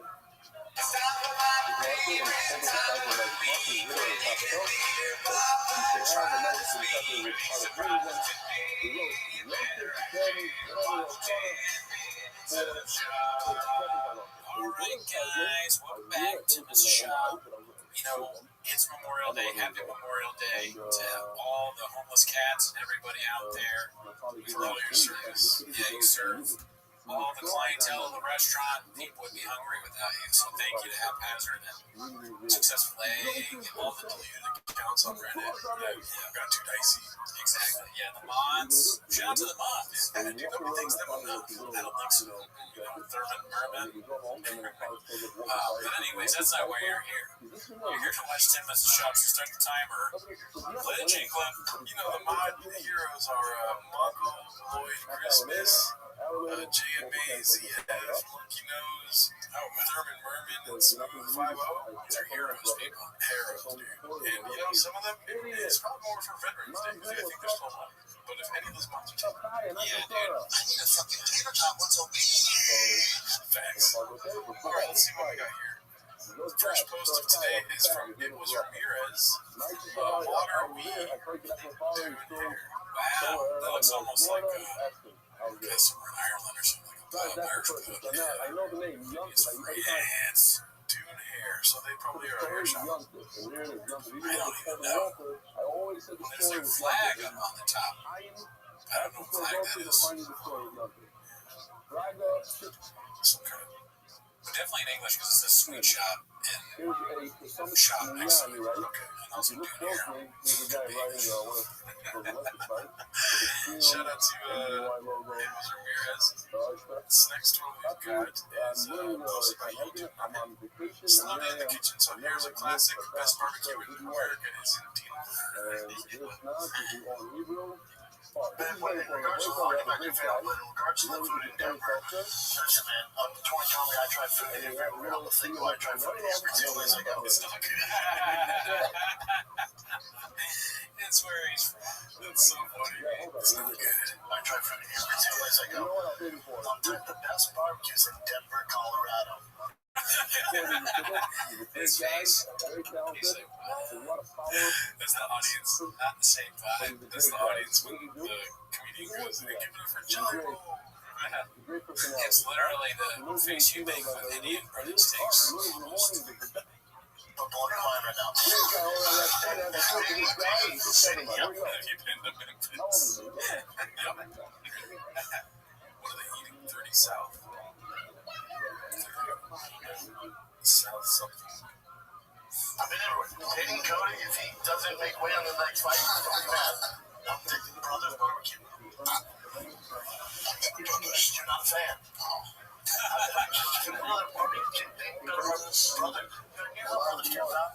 I'm not associated with Mrs. My favorite barbecue. I've been everywhere. Stop hyping them up, bro. There's nothing better. There's a show believe you guys too. There's brothers who travel around America, tasting all the best barbecue spots, and then stealing their ideas, and then making it their own. That's funny. I don't remember the stealing the ideas part of the Big British, because that's what Shabby's always get, criticized for, is they would take other people's things, their designs and stuff like that. But British people doing barbecue, wow. Okay. I don't like it. Oh, it's fantastic. Their food is like the food is tough. The food is tough. So why would I have a British guy to come here? Fair point. But I've been to Memphis. I've been to like So disrespectful. These are all good points made by the other guy. I mean, he's right. British Shop's wrong. And I think British Shop realized that they played things wrong. I forgot about this. It's Memorial Day. It's going to remind me something. Yeah. That's what all these chips live in infamy. Yes. All these clips live in famous. It's the ones that most infamy. This is posted by 911/Slasher Asher. Not to be confused with Shitter Throat Slitter. The Man Dragon. I mean, it is funny, like, as much as I don't like it for personal reasons, like, That's what I think. I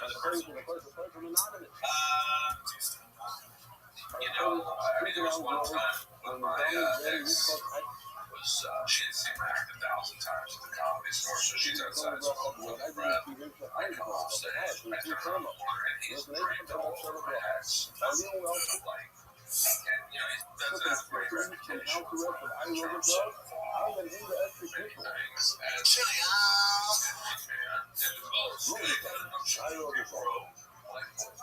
Issues with somebody, bro. Unless you want your next set to be through a straw, you will hear me out.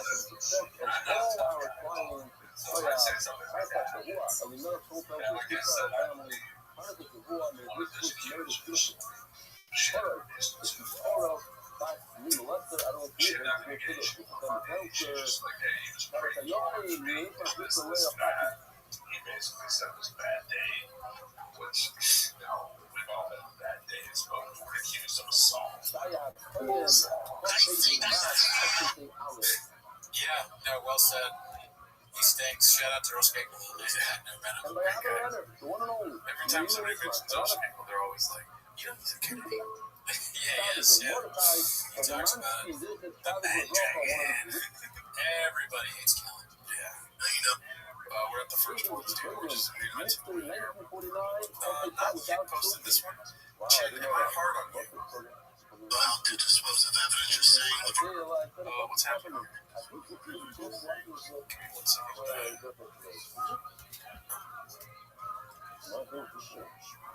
Okay, we're good.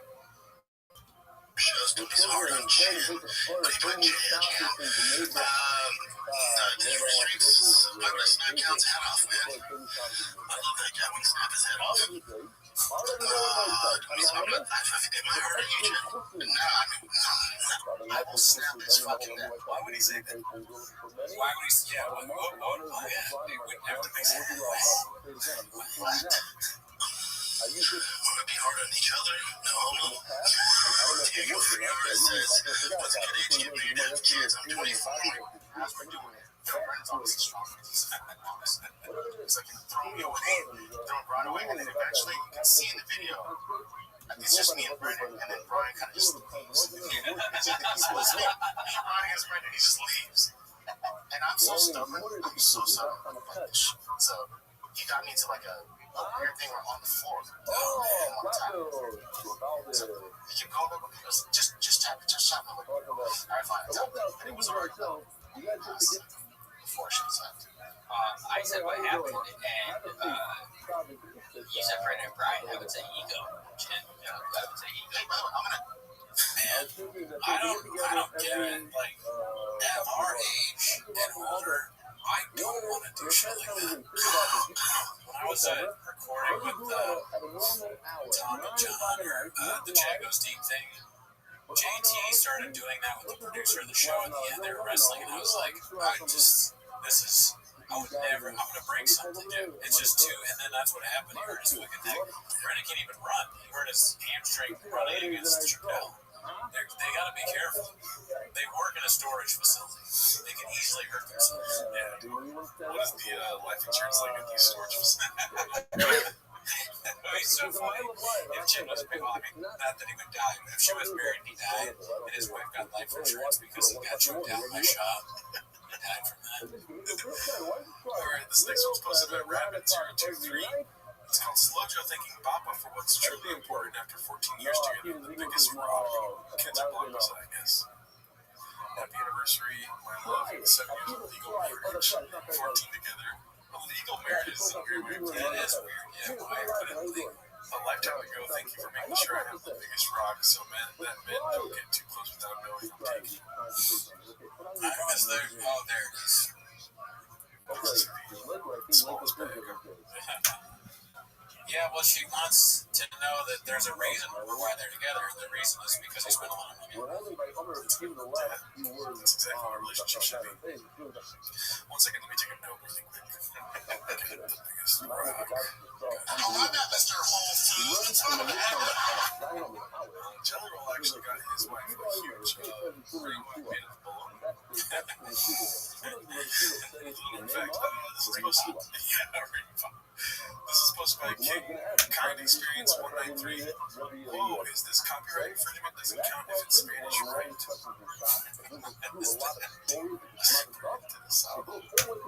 Instagram post generator podcast host with a promo picture. Interesting to choose that of all things. He's just licensing out his image to anyone, I guess. Learn Spanish from Brendan Shaw. Great guy, never met him, but you'll do nothing. What do you think of the set? We criticized the set heavily before. I guess it's better. This is better than what it was before, I guess. So my series, It's still like so haphazard and random. I'm now noticing the raccoon with the cigarette. That's interesting. Yeah. Have we seen that before? I retouched that. You sent me that. That is a weird thing. If they know who we are, maybe they don't know. But what I'm noticing in the bag that is a little sloppy is the globe is in front of a random. What are those things called? Funko Pop. And then something is behind the globe. It's self. I'm just saying. I'm laughing at myself now, dude. God. All right, well, I'm British. You remember my Funko Pop theories? No, what school? I was in school me on that, but my Funko Pop theory is on YouTube. When you see somebody with more Funko Pops behind them, it's their level of depression. Sure. Have you noticed this? No. Oh, wow. It's a important theory. People are actually on board with this. I can see it for him, but some people just love Funko Pops so much that, like, if you go to their desk, they have Funko Pops everywhere. They're just, like, really into that shit. It's a life. They don't understand it. Bobby, please, Bobby, close the doors. Driving my son to baseball practice. He's on my series. Garrett's Gone Wild. I love Gordon. He's a good mine when it comes to shit too. Brian Shaw, Frank Grill. Love Frank. I don't know Brian at all. I know Calvin's close with him. I've never met the Giant, but I'm a fan of his as a kid. Frank Shaw. It's literally many people in the house. And I'm the world's strongest man in the house. He has a memory of a fucking idiot. Good job. Leave the marketing to backflip posted by Ballbag Barry 69. Laugh if you're not happy, bro. I don't know. This is a very long post, but we're doing hot today since we recorded out of schedule. Post by Chin Menudo. Word of advice to crit Chin's replacement. Let Papa open that package Chin claims is old studio equipment. Looks like the life of crimes that Chin's serial. Domestic thing, why responsible for the most expensive band? Wow, yeah, that's a pretty unpopular thing right there. Right. This was posted by Not Yet. Papa asks PGL to move on. PGL explains eloquently why he doesn't. Okay, so did I have a sneaking suspicion that Not Yet is unique? Could be, yeah. Every video we see of his, it has all the telltale signs of a unique video. What's funny about that is, maybe you're right. It is one of the meanest things you could possibly say to someone if they're not that they think they're unique. That's a diabolical thing to say, dude. That's the narrative. So I pray that Not Yet is unique now and not emotionally destroyed by what you just said. Every podcast you find springs like that. What else is he going to talk about? What else is he going to do? Brandon, it's also been 3 years, dude. You gotta move on. But tacos. I do a lot of editing. Always talking about DJ. Yeah. No, you know what? I talk shit to people. That's why yes, I'll call someone a faggot in my comments or something. I was reading it and I use it not a gay man. I imagine the language I use to debate people. It's like, this is my Bible. It's like, let's do this all day. I can type and talk shit to you, and you can out talk shit to me. This doesn't stress me out. It's like, I like how he says out talk shit me. It's like the wrong way of saying that. He's a full of shit. No, that's right. Hey, what the fuck, man? That's social media. This isn't real. Out talk shit me. I like that. I'm gonna start saying that. Are you trying to out talk shit me? You wish you could talk like me, PGL. I do. sorry about that. But then I'll post the exchanges to my story. I'll be like, Brandon's on Hinge. I'm like, oh, no, this is just like eating breakfast for me. Like, when you out of context, you think I'm like raging out. I'm like, no, there's a smile on my face the whole time. This guy's a fucking idiot. And I know he's going to say that story. I know what you're going to say about my face. Oh, I have lip fillers. No. Discover my secret lip fillers. I don't have lip fillers. Sorry, I'm moving super slow because there's like a waiver that I'm setting. So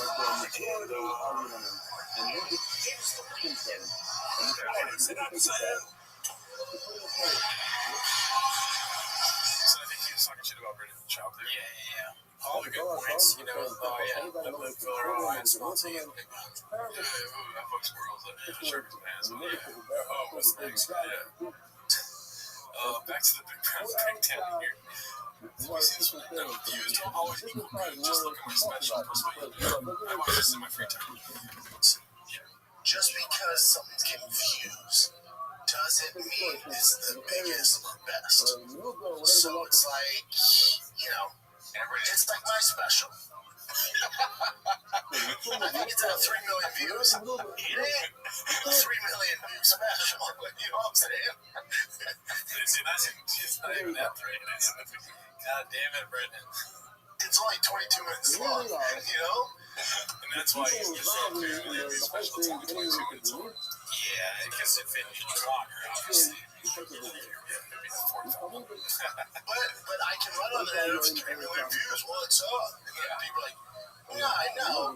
Dude, but you're in the comments. You know, it's like, so for Jake Paul, it's like, oh, 8 million views against Mike Tyson's like, no, I know it's really good. Have you read the comments? You know? Does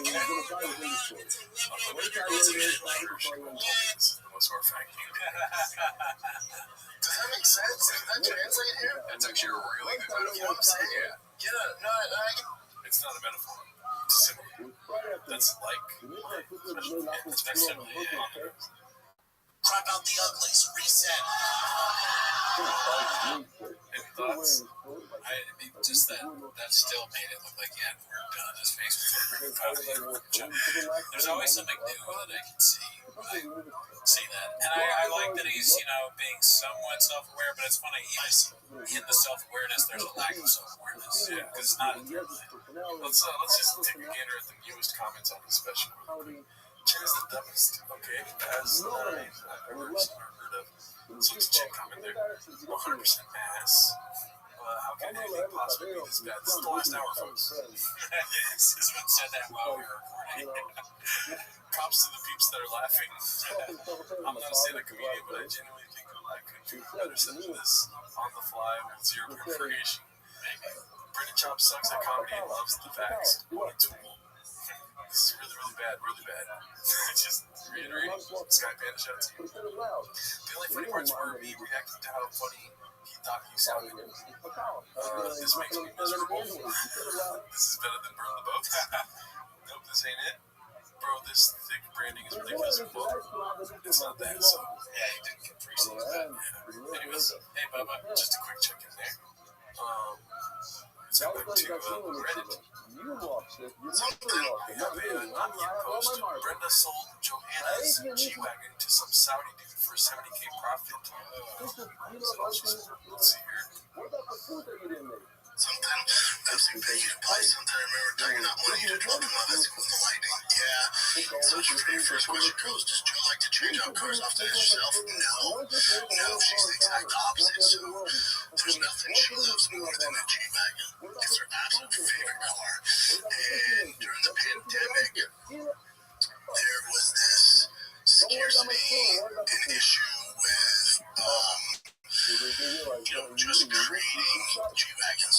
So the price went through the fucking roof, and my boy, G-Wagons. Like they never existed. Pandemic. I think he was looking for manufacturing. Greg at the time, who passed away, who was my ride or die car guy,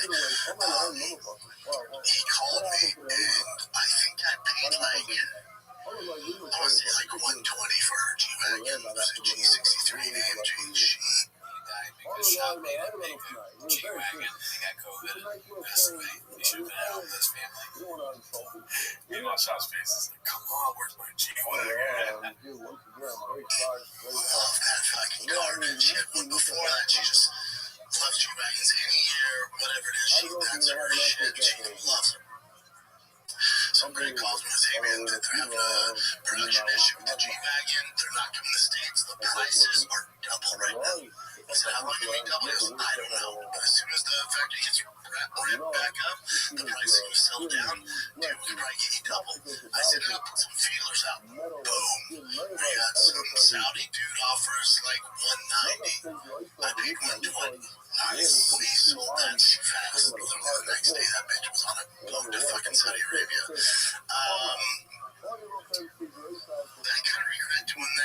this was at the time, you know, she loves me, so eventually I give it someone else.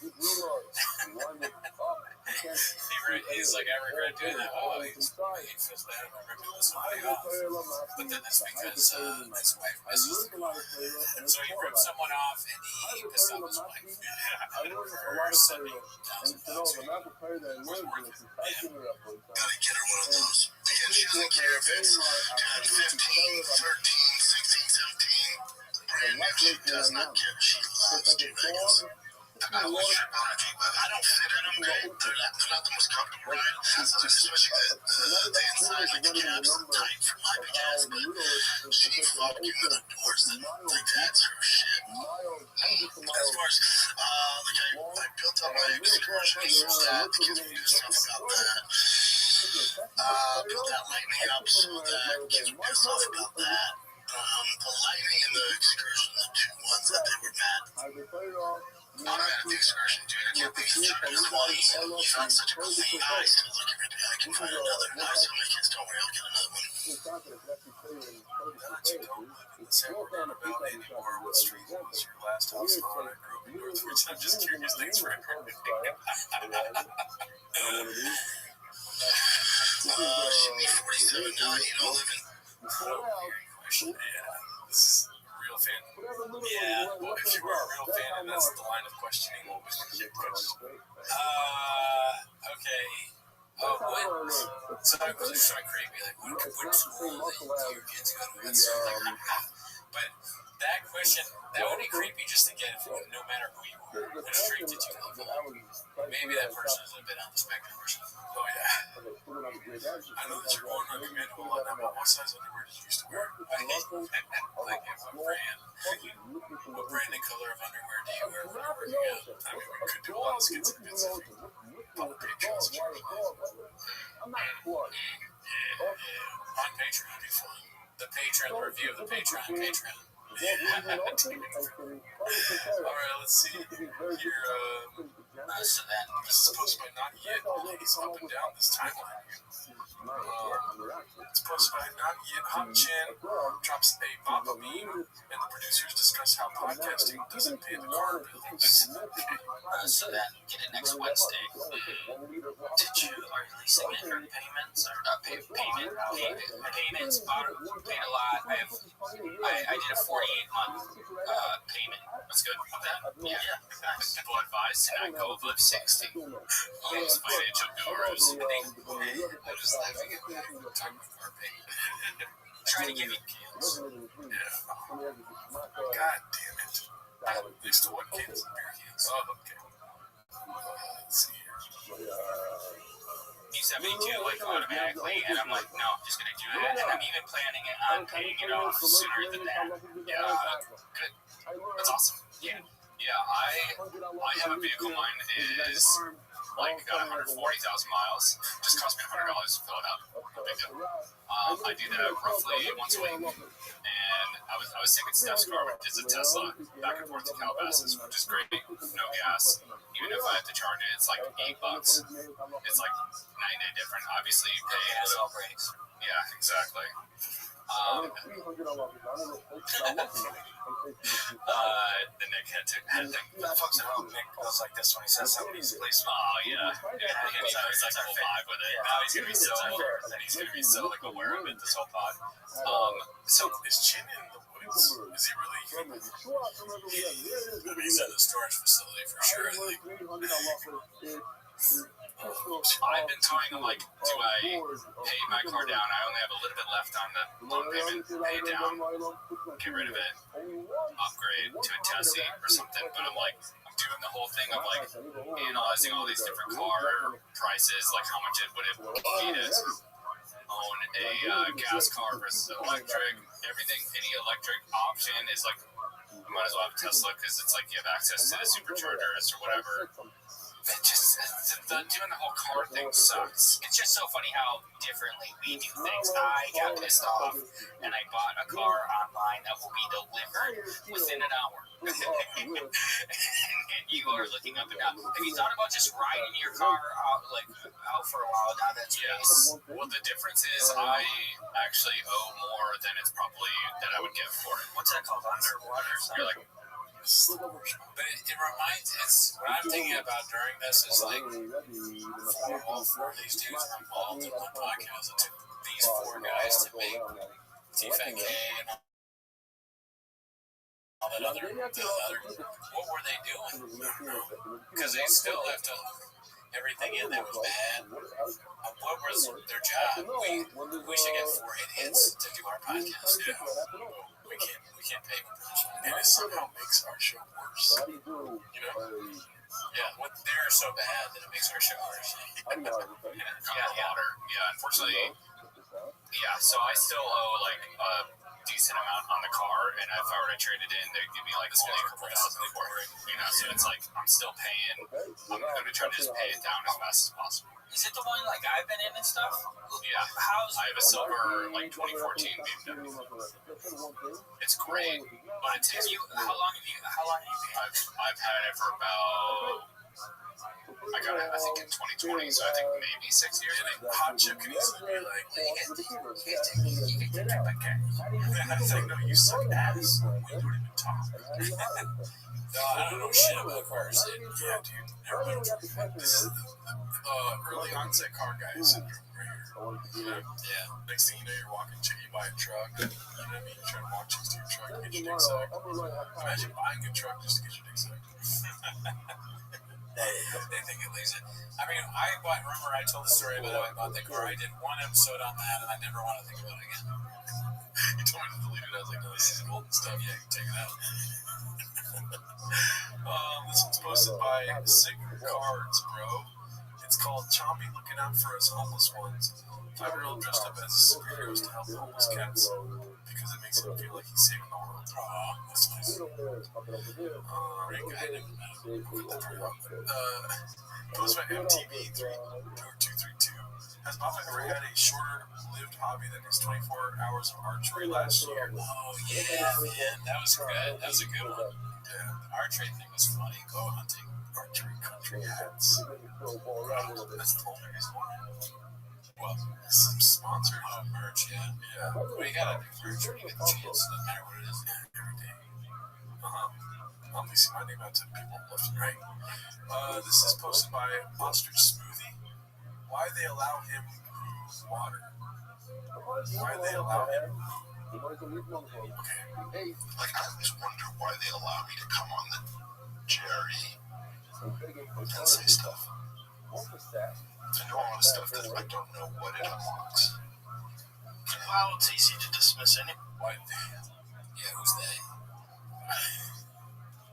I see. Dude, I'm sure Charlie is smarter than, by the way, the LLMs. I mean, AI. Very straight up heard of it. The tech bros are allowing me to come on Jerry. Fucking Weinstein, dude. Weisenstein, or whatever his name is, bro. That guy knows a lot. He's different. Cool story. Wiggles and Joe. Cool story, bro. But where's the fucking rain at? That's what I want to know.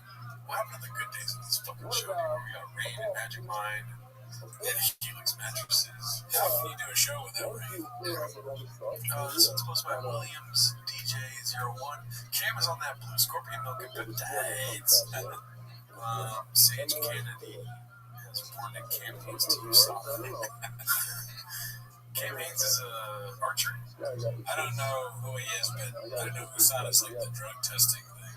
He ran 2 hours and 39 minutes for the marathon. A week later, filed a ticket with the anti-doping agency. He says he's been in direct contact with the agency. 58 years old is different for a marathon. Let's get for this episode. Any fest.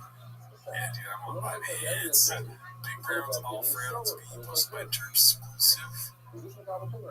Let's get for this episode. I'll answer all the rest of your questions on Sunday's full Q&A. Thank you guys so much for all the questions. I love you guys. Thanks for tuning in. Make the show what it is. That's it, man. Welcome to the Big Brown Breakdown. I'm out. I'm out. I'm out. I'm out. Okay. It's Gino, bitch. Every week we run into at least one painted narrative, so let's let's see. We could do top for the week now because for a while we'll do any video facilities that we've already seen. So we're just gonna breeze through and see what we haven't yet. We saw that one. We saw that one. We saw that one. Okay, here we go. Posted by Least Tangelo 8502. Rogan and JD both laugh at Sean's new show named during impromptu promo. That sounds good. Of course you are. If you go to Tubi, Missing 411 The Hunted, the movie's there for free. You guys can watch and check out Gearhead's Gone Wild. It's my friend's show. Okay, so this guy's like, all right, anyway, that's the worst name of a show I've ever heard. The other guy just goes like nothing. He doesn't give a fuck, dude. Yeah. He should have said fuck yeah. Not even gonna pretend. Of course, like I don't know what that is. Don't care. I'm not fucking co-signing something like that. Get the fuck out of here with that shit. This one's in Icarus Lives. What happens next? Part 32. Already like it. Let's see. What happens next? I am white as shit, Dallas. Yeah. I need a fucking. What's a It was actually. Someone rented me when I was a UFC fighter. Someone rented me For an 8-year-old's birthday party. rented me for 2 8-year-olds' birthday party. They sent me a limo, right? No, they didn't give me any info. At the time, I had no money. If I did, they gave me 20K grand. Okay. $10,000. They give me a limo. They drive me like 3 hours in the sticks. I'm some.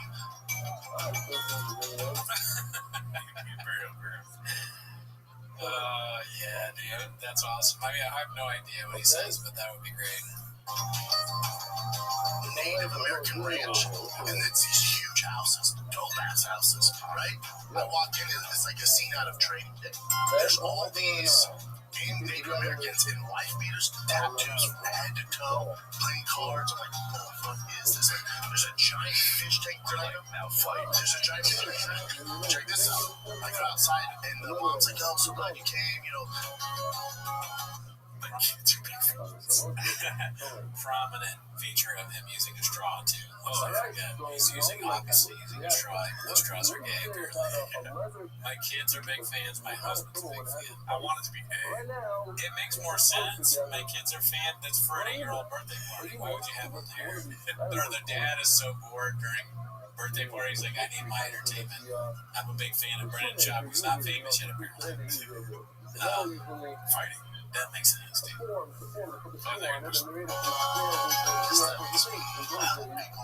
Pussy. This was a big family. Gives me $10,000 cash. She's like, we just need you here for an hour. And she goes, it's a UFC thing party. My kid's 11. I go, how are your kids? She goes, 8. And they're twins. I was like, we're gonna pay. The cake comes out. Cake is made out of a UFC fighter. Or is it, I think, Octagon. Yeah. It's made of like dog gun. It has fighters on it. Then the kid, she gives them gloves and they start fighting. The kids and them start fighting. Straight up fighting UFC style. And I'm like, oh my god, I want the fuck out of here. And she's like, where is this? Colorado. This was way in the sticks of Colorado. No, this is California. Damn, yeah, I want to find you. I'm in the I know, right? Damn. It's hard to get us that. My memory, I mean, I vaguely remember talking about people fighting in the Native American or something, but I don't remember anything else from that clip, but it's classic. I started to be like, I guess I got it. Did he die? Oh, the costume was so good. Did he die, the Reverend? Red or red? What do you call it? Well, the Revenant. What I call it? The Revenant. But you know who that's talking about, right? Yeah, man. Alright. I like to stick to this water and coffee. But I like to like that season. Did you drink a lot of water? Oh, yeah. You never drinks water. Never, dude. Always been a water guy. You gotta hydrate. Never drink water. Never. Fucking man. As a kid, I'm not an athlete anymore, but Water's a myth. That's a hilarious quote. Water is a myth. I like that. If he says that, that's awesome. But I mean, when you word, it's a myth, though. It's also a myth. So if you drink 8 cups of coffee, that still counts as fluids. It's a diuretic. That's still a fluid. It's a diuretic, which means it's dehydrated. That's bullshit, too. It's still liquids. You're gonna get kidney stones and stuff. I feel great right now. I feel great right now. Although I was getting pretty sick from drinking so much coffee, so I'm throwing up and stuff on sets. Well, Thursday, that means it's time for another edition of Ask Ellen. So Chris wants to know, is there any truth to the old saying, red sky at night, peaches, light red sky in the morning, peaches, take warning? I love this one. I've been waiting for someone to ask this. We've all seen it, a really gorgeous nighttime sky where it is just vibrant red. And we always say that saying, red sky at night, peaches, light. So is it true? Is there anything behind it? Well, it starts first with why we actually see a sunset. When you reach out with a guy with long arms like Jamal, that's why he's so good. Torches have long arms too. It's a peach's delight. You know? The storms have already passed. That one actually holds true. Peach's delight. Wow, these are getting long. I like it. I feel like we just sat in the theater and watched the whole film. Yeah, it's like let's see what else we got here. Appropriate Duty 930 posted this one. The Chomby's parent can't afford summer camp. I don't get this one. You can't afford summer camp. So they die. I guess. I recently watched the film Black Phone. You've never seen this one. Hey, Mr. Corey, how are you? I keep forgetting. I want to see that, so no spoiler. How are you? I'm lovely. I had a really nice podcast today. Got another one tomorrow. Nice. That's cool. Nice. You ready? Yeah, let's. How was your day? It was good. Excellent. Yeah. I'm tired.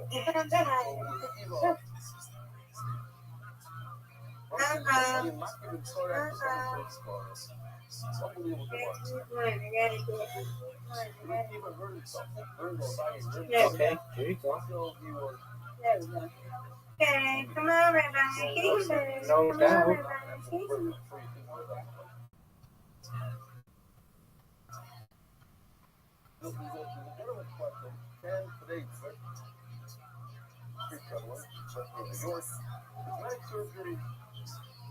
People, I've seen people.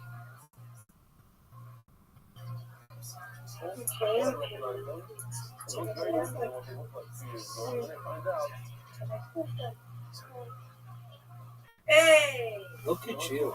Hey!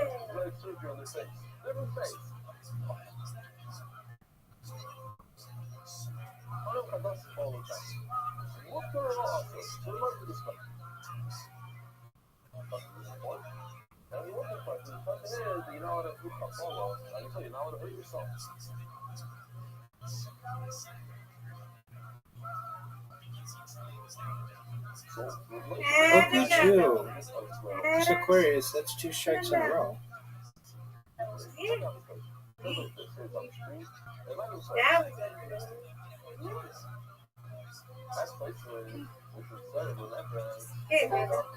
I tried.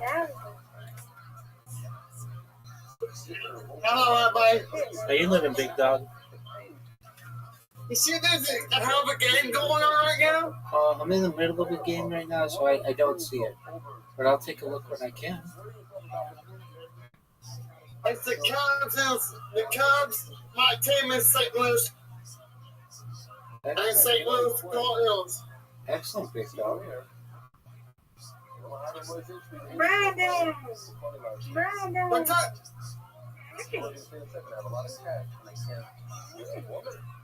Oh, give What's it. up? How you doing, Aquarius? Hi, Brandon. Hi, Brandon. How are you, Mr. Aquarius? I'm good, Rabbi. How are you? Me? You mean Brandon. Yeah, Brandon. I'm tired. I'm tired. Me too. You see what this called last night?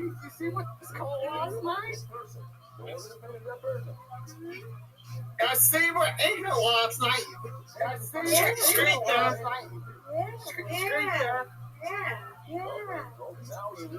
I'm over there. Screecher is sport. Sports there. You're already doing the sports? Yeah. You're already doing the sports? Yeah. I got one account doing sports. Another account is doing gaming. Right. Awesome. Yeah, that's what I'm doing. Reload. Reload. Well, I'm happy to hear from you. Somebody hear from me, Mr. Class. Glad you're doing good. Glad you're doing good. How's life been going, Mr. Class? Been good. Been good. Working. What about you? Been good. We're dealing with weather. Yeah. Thank you. Yeah, I've been dealing with weather. It's been different holidays. Yeah, I know.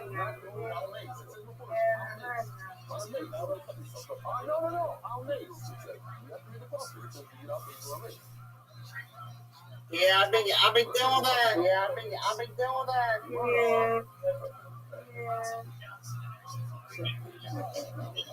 Look at you.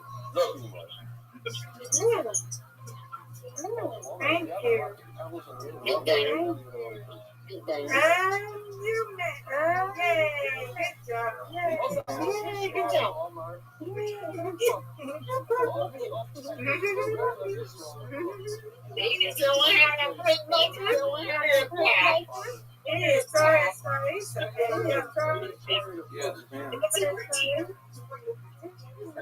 Get it.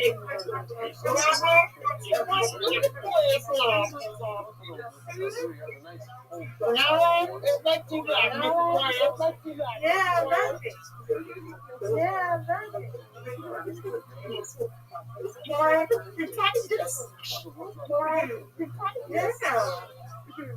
You're enjoying your game? My God,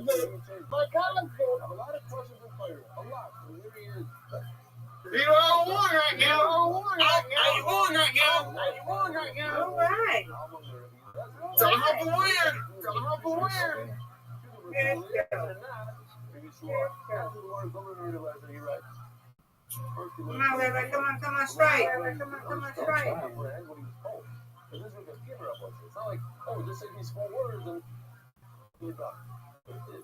Good speed.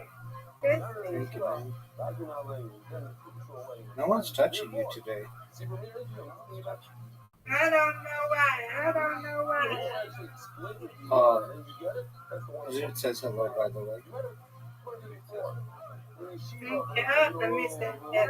Okay. Oh, someone said hello. He's doing okay. Did you tell him your joke? Yeah, I did. He liked it. No, that's We never agree on jokes. you got to move it out. I told him to. I know. Comeback time. No. Tie. There we go. You win, I win, you win. Undefeated in bowling, undefeated in friendship. Yeah, we both win. We always win. Every day out. All day, every day, ma'am. Y'all do here. Yes, ma'am. Okay, Rabbi, Put the branding. That's the branding.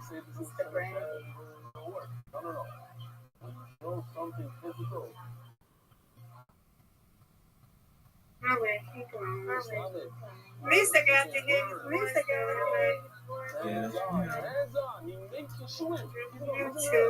You're going to have a good podcast tomorrow. Get you some sleep. God's willing. God's willing. Okie dokie. Take care, Mr. Query. Sweet dreams. Sweet dreams.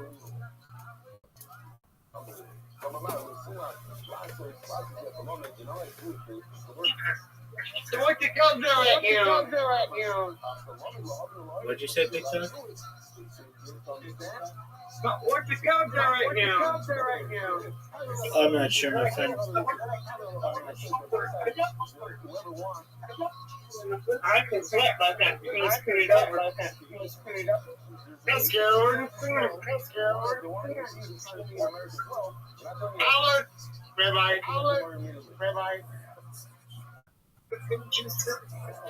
That's right, Brandon. I think I see the plates. They're doing something there. I'm actually laying on my back and actually let my stay over.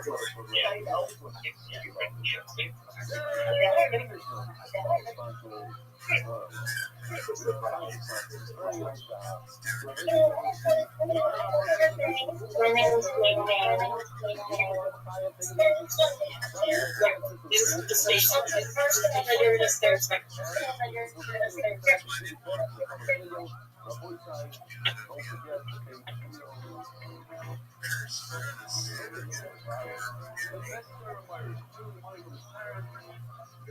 He's a rocker.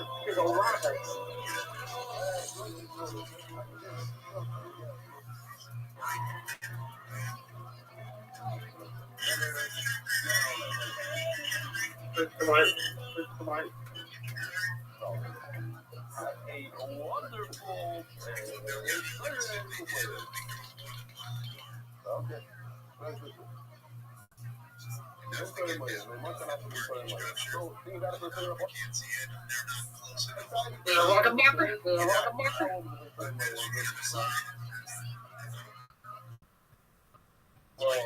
These situations, Very good. I didn't know that. Last cycle. You remember last cycle?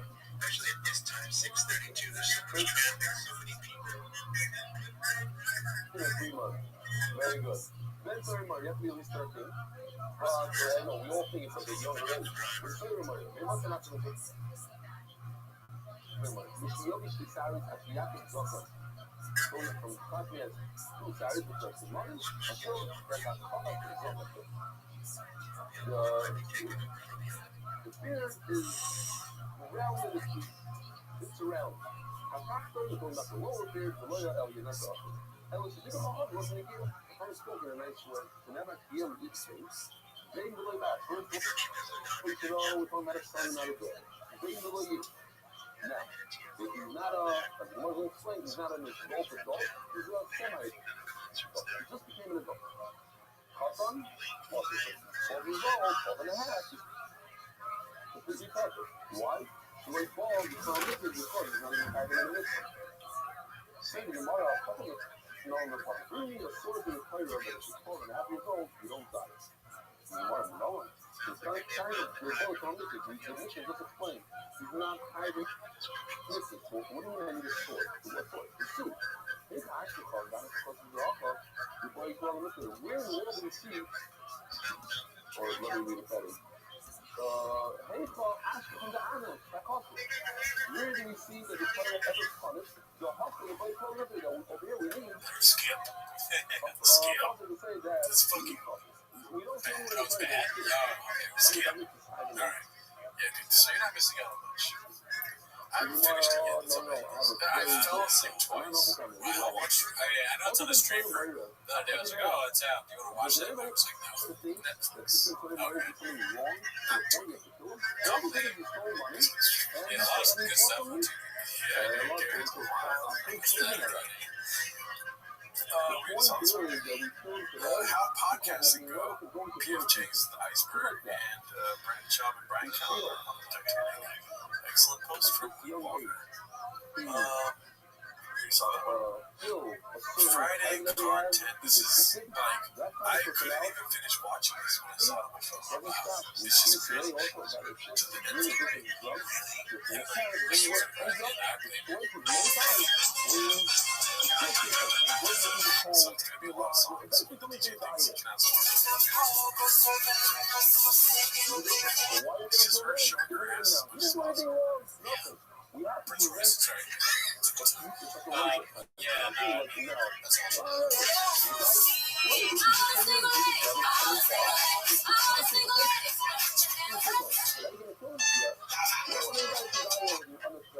At least it was good music, I guess. It's actually really not just on her, but people like this. That's funny. I like that. It's like because they kind of do that sometimes. Like if you say something mean on threads, or like, "Are you sure you want to post this?" They should do that to her with her ass stuff. Yes, like you're a mom. Most moms don't post stuff like this. You know, they say other users don't respond like this, or they say it to her. You can turn the comments off of every post. Are you sure you want to post this? All right. What are we doing? Posted by Diego. Oops.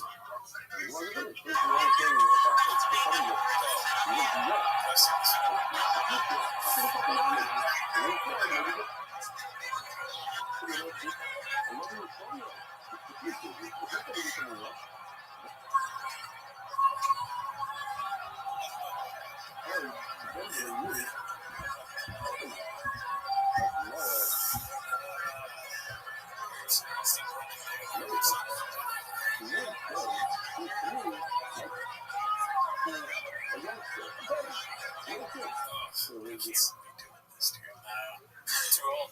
Don't do that. You want to go in a full sprint with me right now?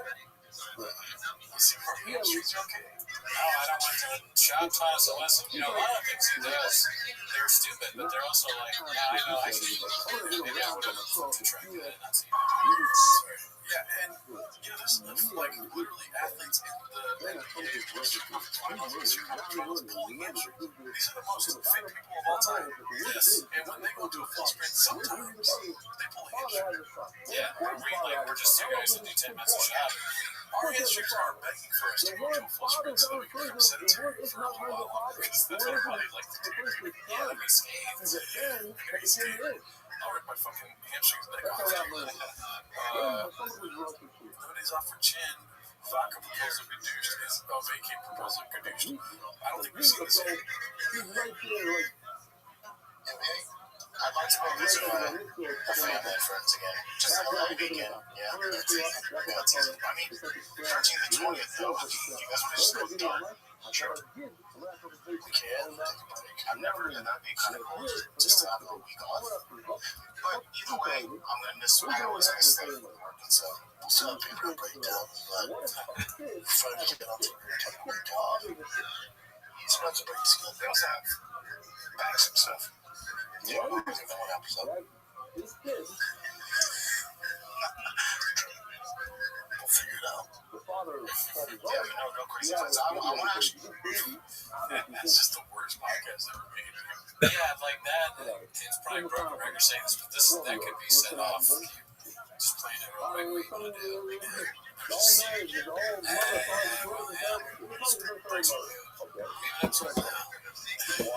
Alright.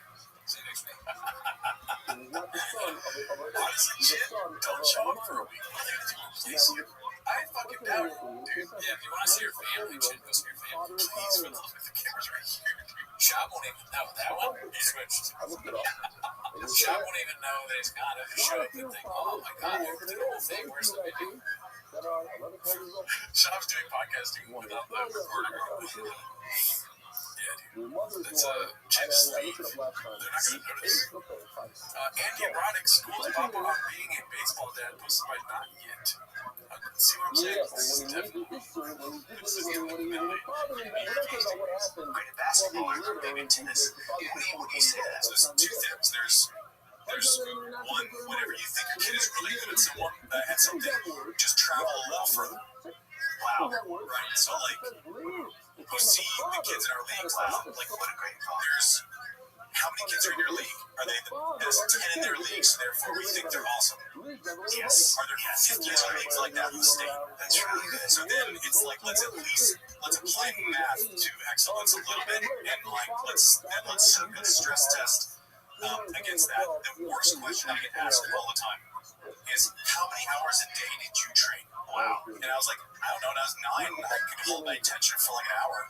And what I think is, how many hours can you play before it becomes tedious and not fun. Why? Some kids go 3 hours and they love it the whole time. You're doing a disservice to the kids that have an hour and a half. They feel terrible about the last hour of practice. And you can say, let's try to build. Let's build 5 minutes. Right? But because some guy you asked who used to play sports says 4 hours, you're going to go do 4. Like, there's different kids progress at different times. They're ready for things at different times. There's not like a stock answer. And the other thing that I'll say is, like, if you're a parent and you're guiding your kids, control the controllables, right? If something happens and it is called out on strikes, the conversation can't be for the rest of the day, that ref sucks, right? It has to be, you're gonna get one, you're gonna lose one. Like, what did we do well that we can control? Right? Did you show up? Were you warm when you went in? You know, one of the first ones I said, you were ready to throw when the time started. Like, if the conversation centers around the stuff that's in your control, and you get 95% of those right, you're going to have a lot more days that feel like wins. So,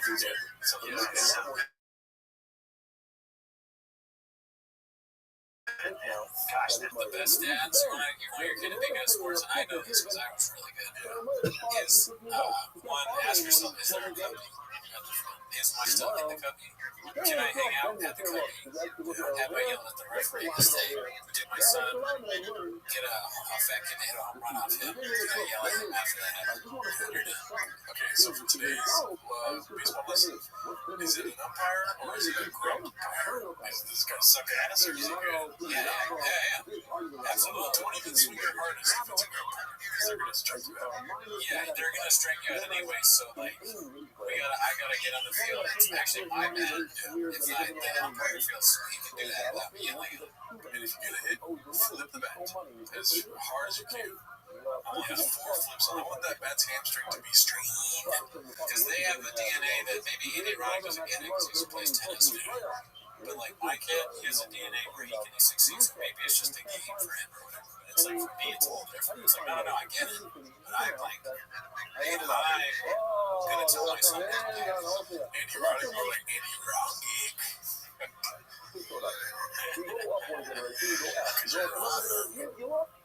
Definitely posting these out. I like that you guys watching your dad. Yeah, well, when your dad is dead, you gotta watch it all. You gotta dig deep, you know what I mean? We saw that more. Bob, the golden hour. Excellent question posed by CP2075. Weird CP thing, but Chris and Eric started passenger. I think we don't give any more. His name's yeah.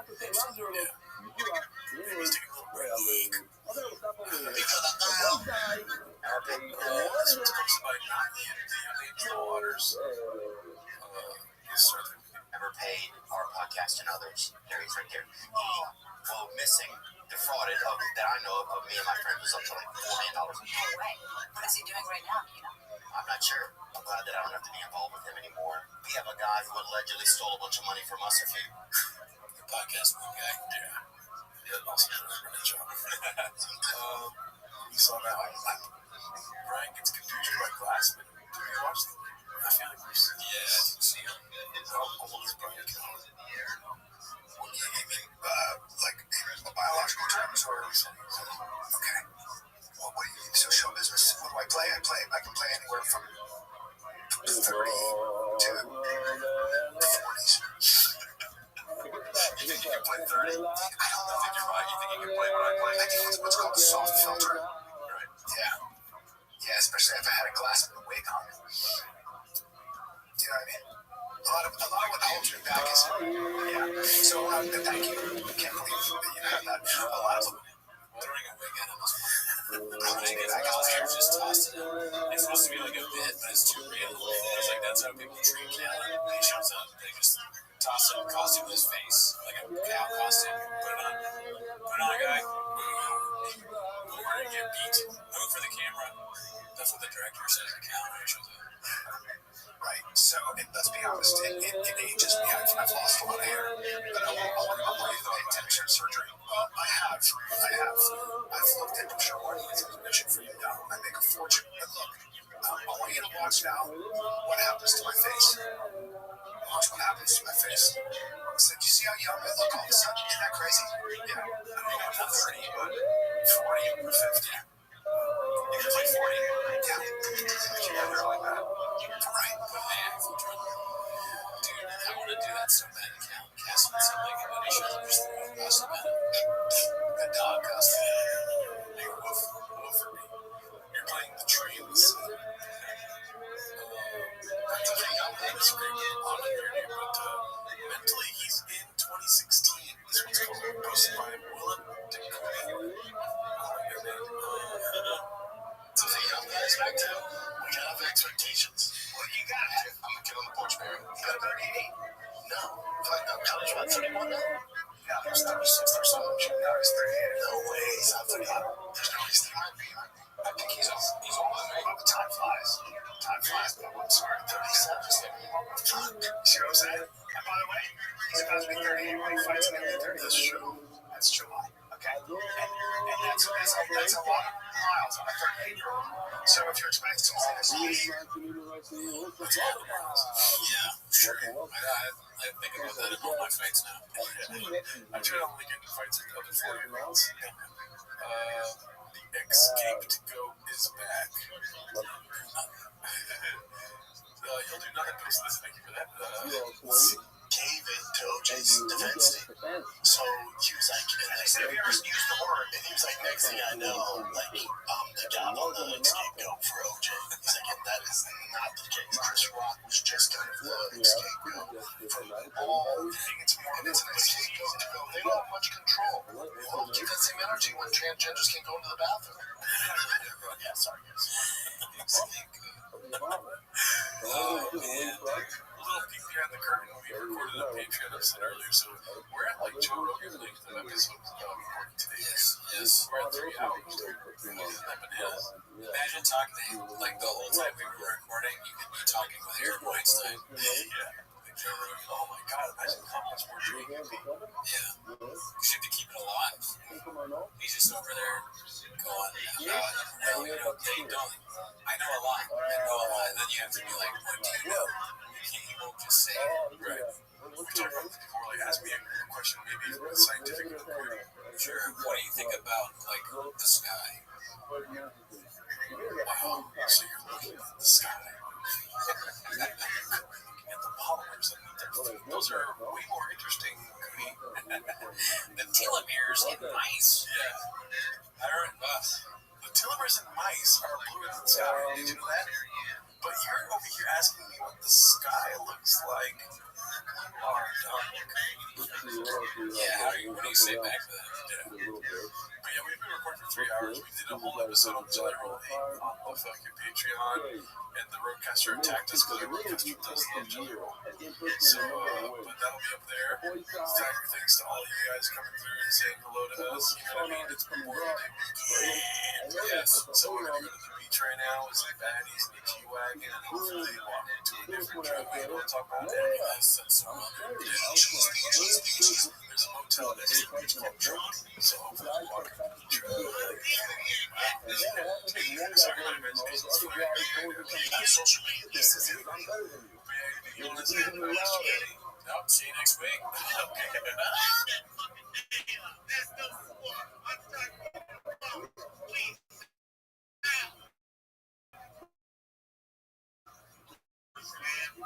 Again, first,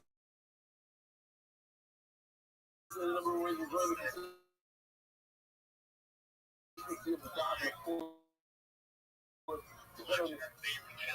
understanding this beautiful animation. So the one thing that gained emotionally is from, which I think is worth the share. Once I got into watching the share on the screen, I stopped using the screen for anything that is a timeline screen. But people are trying to know, so at least as much as people that I used to watch the share, things are used to plug the thing in. Welcome back to 10 Minutes of Shop. I'm your host, Victor, one by Alma, joined also by my co-host, Joe Weisman. There's some words. Weisman, but also he had a horrifying injury. Anyways, that's not why you're here. You're here to watch 10 Minutes of Shop. Start the timer. Play the chin clip. Nice. Aggressively start the timer. You know, you gotta have the timer going. Okay, it's important to the show. It keeps us honest. 10 minutes all day. We never even go a second over. I'm not bragging. I'm just saying that's what we do. Bobby Lee is one of my closest friends. Bobby talked about no one's been more supportive when I started. What else is most important to the show, dude? The soundboard, hit me with the sound. Papi, bro.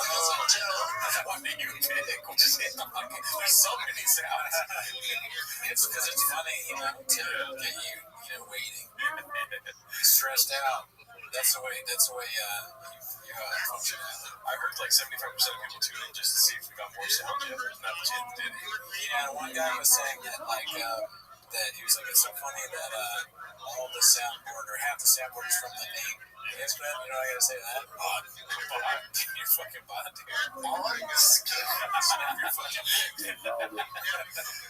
This one was posted by Quattro Patas.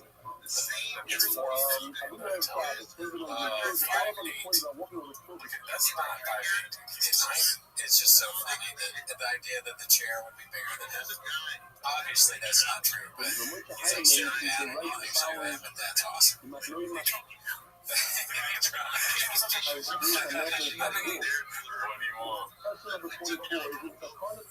a good idea for me. Yes, I'm creative at heart. Let's see what we have here. Didn't Tone just say he was politically homeless by 12 washing beard? I mean, this is a very diverse group of people around. Both aisles are not that I care, but it's funny that he's the only one on the suit. This kid's there with this black shirt, and you don't want to do that. Oh, yeah, you get roasted. And then it's one of those shirts that Joe wears that's, I can tell, even from there, it's one of those, like, crazy big dress shirts. I was going to say that. Yeah. Why does he stand up in that? That would be more normal. Yeah. But I guarantee you, dude, you pull away that chair. It's a fucking, I don't even know how to say it. It's a fucking smock. There, dude. You pull away that chair, there's handcuffs for sure. He's handcuffed until he's behind the chair. There's a lot of shirt I say that's hidden. It looks, you're right, I agree with you, it looks normal. But it's not, there's no chances, man. Isn't that weird that he's behind, I've never seen somebody talk behind this chair. Right. I guess, yeah, it's almost like he's an advisor or something. Like Trump says what he says, and then the chair talking about the rest of it. He's the head of the Department of Comedy. The Department of Comedy. He's right next to his boy, the Commissioner of Comedy. All right, let's see here. Yeah, this is made me laugh really hard. I don't think I watched it with the sound on. You don't really need sound for this one, Daddy. It's posted by Money 7 Line. Where is that guy? Was been cooning ever since this came out. It's called Doesn't Matter the Activity, She'll Find a Way. So these videos, what it reminds me of is like, now I wouldn't know this, but you have an Instagram that has a certain algorithm. You go to the search function, and it's like all certain. I actually don't know if that's like I don't know what it's like either. I will say this: I know it's happening, and I made the right to use Instagram like that. Okay, and I was like, oh my god, it's really bad activity. That's how I know. It's because Instagram, the right to use Instagram. I reset it. But yeah, so you're saying that she should get reported. Check this out, dude. I'm working out and taking my peptides.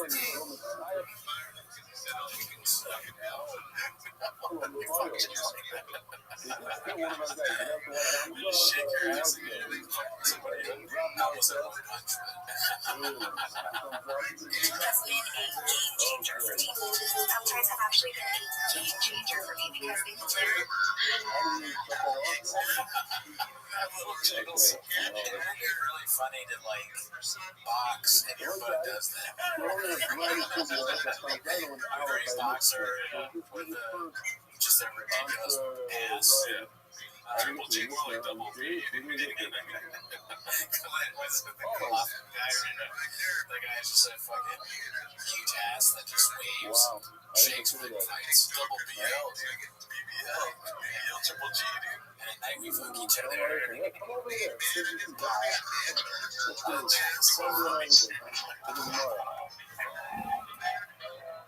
It's just like, I guess punching comes from the legs, right? Because punching the legs. So maybe she has better form than I do. I have no idea whether it comes from the legs or not. I think it's like the twerk in your waist. It's how you move your waist. Right. So that's what she's doing. I mean, as you can see, it's just going. The waist is twerking, just back and forth. Looks like a cartoon. Like Saturday morning cartoons or like morning mooners. Somebody's got to stop him. Honestly, like the government should intervene. Maybe that's why Joe Rogan was at the White House. It's funny to just do a serious point. Joe Rogan was like, I have a problem with my wife's friend or my friend's wife. She's doing. Game is the only thing where you can rap. Joe's like, she's got a fat ass. That's all it is, Joe. I would love to see Trump talk to Trump. This is Happy 420 Chefs from the Biz 08730. It's a joint backwards. Damn, the Zoom got me. That's great. That's very funny. That would be great if you lit up a cyclone backwards. Which one is the cyclone? No, it's a cyclone. Oh, if you did it in real life? Yeah. Oh, you know what? He hasn't done that. Pot shop, dude. Yeah, like stoner shop, fucking tie-dye. Dude, I've always been a weed guy. I'm like a weed dad.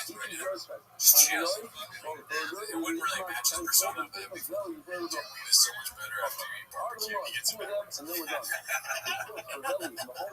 I take, totally everything, like all the stereotypes. I take sativa to fall asleep, indica to wake up. If I'm writing comedy, dude, I'm on indica for sure. You ever take an edible and it works really, really well? And then you take more and it stops working? But that, it's fucking weird. I was at the airport and I hit an edible and I got really high from the first one. So I was like, I better take a second one so I'm not so high. That's better. That's what it's like. He takes another one to make him less high. More dosage. More like pleasure. Dude, Brian, I went to something like I said. Brian, I went to the dispensary yesterday. And guess what? No pun intended. They were a huge fan. That was an issue. They had T-Fat-K on the screen. I was getting my weed. They called you Omegas. You can't go there, Brian. Sorry. She's your table. She's scared. She has pretty good. They don't let 75 girls in there.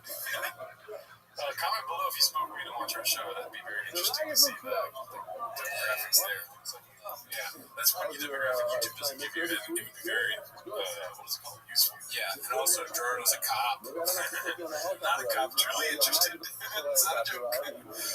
Can't do a 405 single rep, but can do 350 for 20 reps from Clint Puller Chips. So I did see this post. I don't know if it's on Chains this week. Yeah, so they all got together on a YouTube video. 4 or 5 guys. Yeah. And their arms were spaghetti salad. Water is a shop created, which is posted by Convene Time. I feel like it's the sound's not necessary. You'll see what happens. What do you think happens? Well, I remember we watched another one where she sat on it. Okay, she's about to sit. And anything to show her ass, right? Just, she's sitting, yeah, right? I may have seen this exact one, but I wouldn't be surprised if there are many of them. Yeah, just watched it on my I did this on my own time. I mean, how tall is she? Because it doesn't count if she's less than 6 feet. Okay, so this sucks, obviously, but hear me out, devil's assistant. Like, if you're going to sit right there, you're sitting on top of this guy. Is that what you're going to say? Oh, my bad. Okay. I was going to say, that's was gonna say, like, at least this shows that they are, a close couple. I think they spend a lot more time together nowadays than they have been, and that's good. But they're like, they're producing horrible content, but they're in love. I think maybe happy. That's how I look. I'm in love with each other. Right? Yeah. We're taking an upshot. We're watching The Exorcist again. I am white as shit, Dallas. She also didn't do anything. Why she's looking like she caught us staring at her ass. It would be so interesting if this became successful. What they're doing. I mean, it's possible. I see a lot of stupid shit out there. I can tell you it's a shock. Right? You watch the shit. Just as many views as their terrible content. Alright, let's see what this is. Legit, does having to do with Rothschild. Posted by CDPS. Son. And it's like, oh no, he's legitimately insane.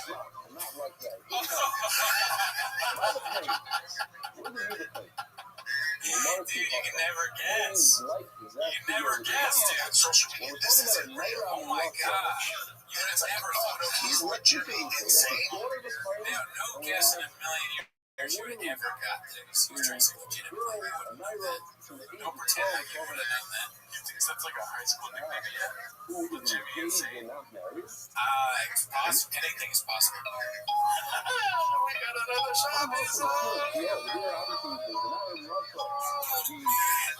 Something if you really trying to do something. I'm out here working like a Jimmy trying to prove something. Dude, it's Jimmy. Jimmy? Yeah, what, can you do it one more time? And it's like, oh no, he's legitimately insane. So he couldn't finish the word. Jimmy Insane. Yeah, I thought maybe he tried to finish it. Wow. But no, That's legitimately redacted, right? Jimmy's pretty good. That's legit me. If you do it on purpose, I kind of like it.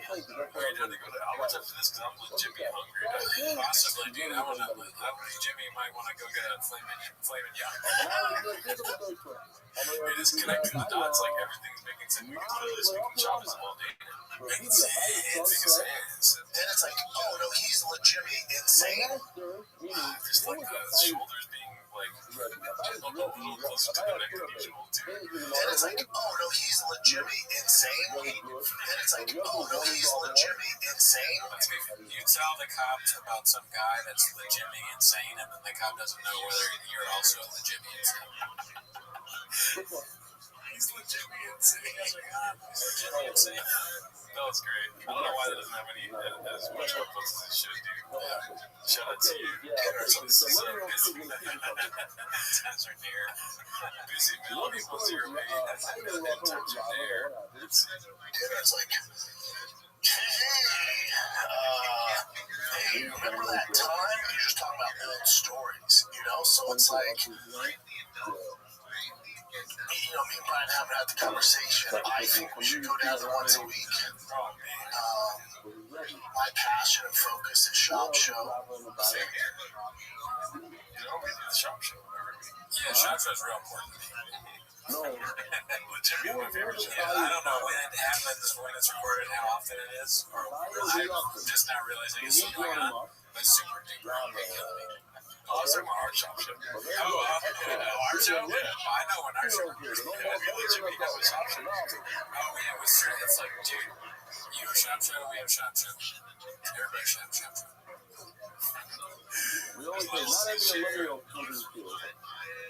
Yeah, Jim and I have talked about this. For me, I don't know how Jim feels about it. I don't know. Doesn't that bother you sometimes when somebody's talking about their passion? Like, I don't care about your passion. Did you not English? That's your job. Tell me about what you really want, but it's like, dude, did you even stay the whole show? Yeah, from TVK or did you? But my passion is the shop show. It's like, oh, just because our show sucks. Because your passion is the shop show. You know what I mean? You think that's how Jim feels? I feel like Jim's a leaf in the wind. A leaf that gets $100,000 a year. That's crazy. I don't really agree with that. Jimmy, probably not. I don't know how to use that. How much does the show me because I'm culinary. rabbit hole. Somebody that's also I don't want to go down, but it's not accurate. accurate. Stimulation. Here's what about it. It's like, And this is what ready enough to say. because I find the kid like, dude, we've had a fucking epic run. It's so funny how happy he gets when you talk about him. He's like, we did great things. Can you imagine how awesome it would be to end on top? Well, Jimmy happy every day. I'm here talking. That the Rebbe is saying to the beginning of the fuel. It's a Right, glory days to No. he's just doing the trucks now. The show and it's right opposite how into trucks he is, dude. Oh yeah, the sweet nectar. The beginning of Tyson, proclaiming her doing her father, I watched this one. This is These on that vodka, thick vodka. I smell iron pasta. Shut the hell up, Fred. It's legit pronounced tiger. Shut up. 48% Japanese blended whiskey about schwa. Right, that's my point. It's so funny. It's like this can do shit has nothing to do. They're not even trying. It's multiple conditions every time someone makes one. They say his name wrong, but it also says 2 stars out of 5. And 48%, which whatever. I mean, is that the alcohol? What is 48%? Because 89%. Oh, okay. Okay, I was about to say it says a feeling great, but it just 29 reviews. But you were telling me it's Jimmy Good, right? I don't really remember. Yeah, and I don't remember. I think that Walsh said it was like fine. It was not bad. Yeah. It's whiskey, and I think it was probably better than Evan Williams. Hey guys, I'm Matt on Total Live. Comedian, ex-MMA fighter. He's an absolute loser. Check on code schwa. He's just like sexualizing the big cat on the back. It says, tiger. Sneakily with this in caps. Biggest 3 C's big cat on the planet. So I think the word tiger in the Japanese cheeseburger. That's what I'm paying off. I'll take the Japanese one. It's not twisted. Hey, come on, Tom. That song's fucking rancid. Yeah, man. Oh, fuck, that's bad, man. That's basically comedy, but it's like disgusting. British alcoholics immediately think they're smarter than Jeff. Is it a shirt that's just like yogurt or something like that? Big beard and got a big basketball chops hat. He should like Sean, but even him, he can't. I think Sean's an idiot. Yeah, this is a real 15 seed versus 16 seed. I give that a 1 out of 10. Just hop. Job, I'd say stick to cowboy. Sucker that too. Captain Morgan, pineapple. Squaw. She is good. The tiger is not a wonderful thing. Blank.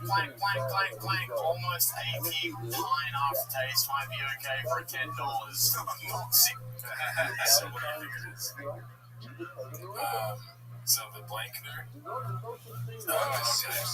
Acetone stomach acid, impulse, remembering sharp jabs and throws, battery acid inhibition. I'm gonna say C. $60. $60? Ah! So that's a full redacted sentence, essentially. If I wasn't your battery acid, Acetone and this stuff. 3, 2, 1. So it's in the middle. What is one? I guess I should. That's the one I thought was funny. Yeah. I should guess that. That's the one I thought.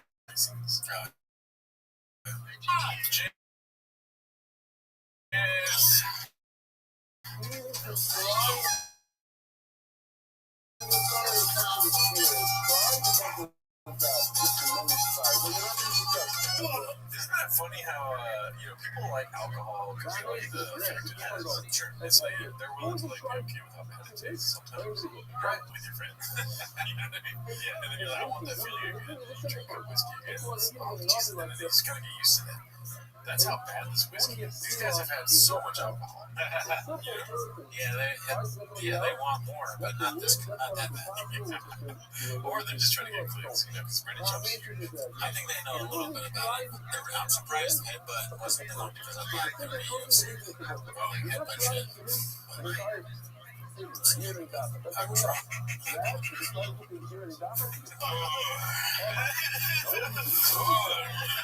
don't like this movie. I watched this once and I was like, oh, Brendan Schwab. Yeah, same exact thing happened here with you. My friend name's like Brendan Schwab because it's always fun. But these guys suck ass. I'm glad we're not accepted on chains because we don't suck ass like these guys do. Just kidding, we suck ass. Brendan sucks more ass than I do. Hey, man. I need to take once.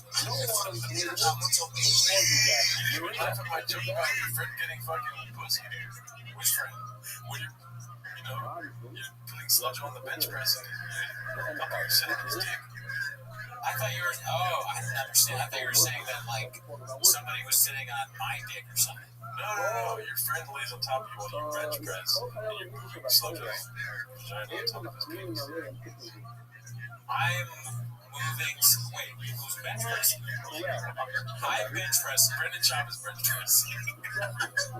I'm so confused. The video of them. Yeah. Okay. But how? Why am I involved? Oh no, I was saying like imagine you doing that With a chin. Yeah, there's no other guy. Your homie's laying down because you can't really. Your dick's not here. Your chin's where your bench is. So your homie has to lay down there. And on top of me. Or you put a wood plank in between or something, if you're homophobic. I still don't understand. I'm basically just saying, like, hook your friends up. It ain't no fun unless you're bench pressing and your homie's getting some. So I'm bench pressing and my friend is lying on top of me having sex with him.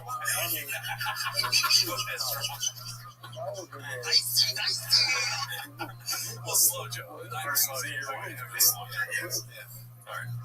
I didn't know what I meant when I said it. I thought it was like two guys out there doing like a No. Yeah. I would never make a gay joke. Oh man, we'll cut all this out. What happens next? Part 27. Post my Nicholas lives. Yeah, look at us now, dude. BTS or no BTS? One that look at them. Owners of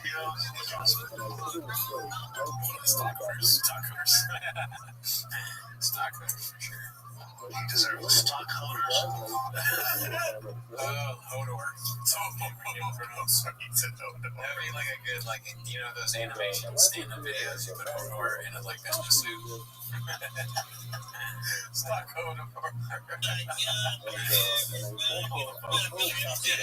These are those big cheesy 80s songs.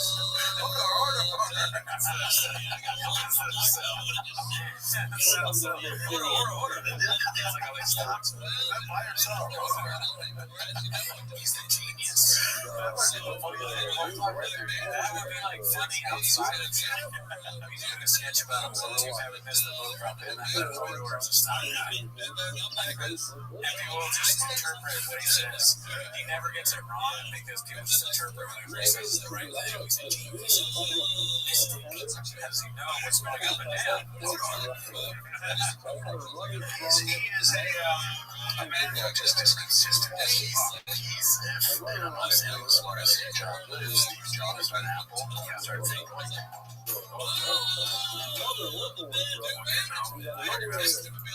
For sure, because one thing is right.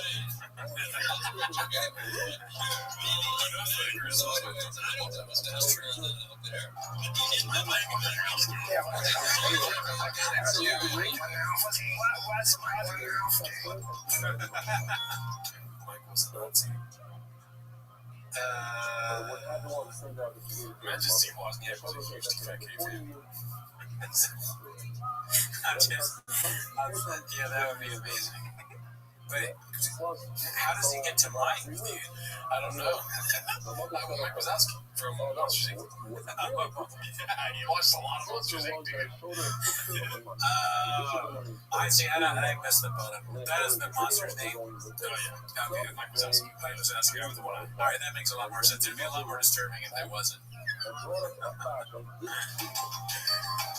Wozniacki or something like that. He was Wozniak.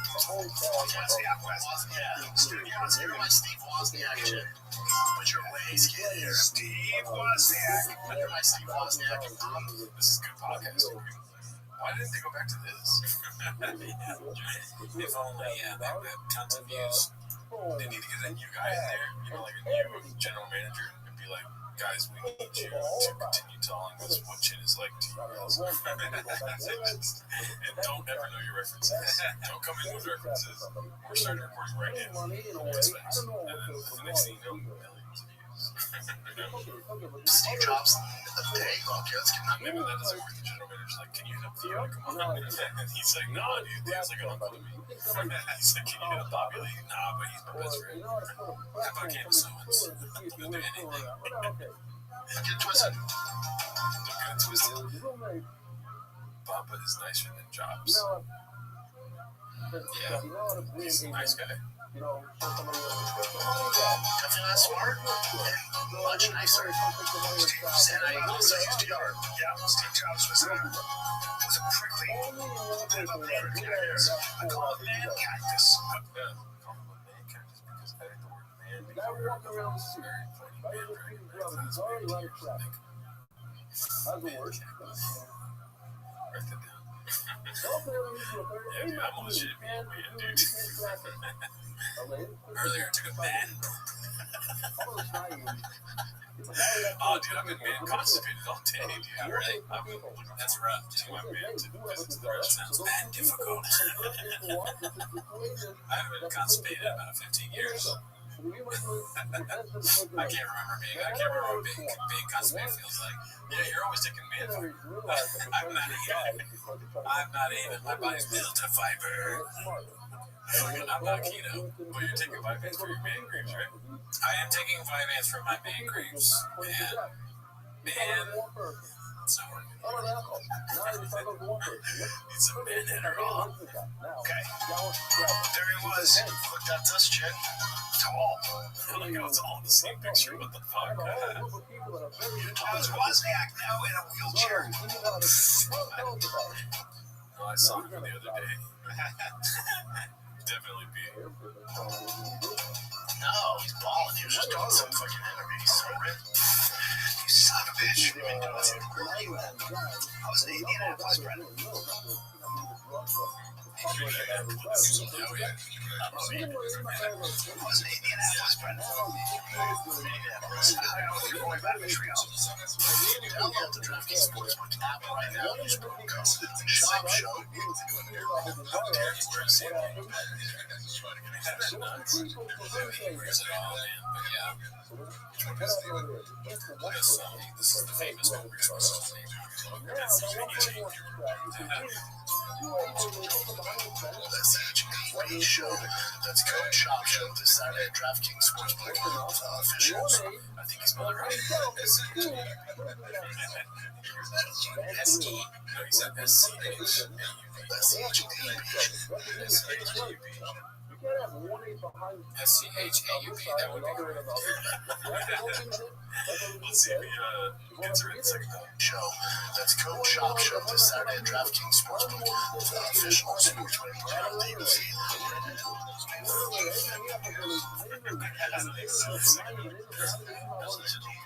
Eligible.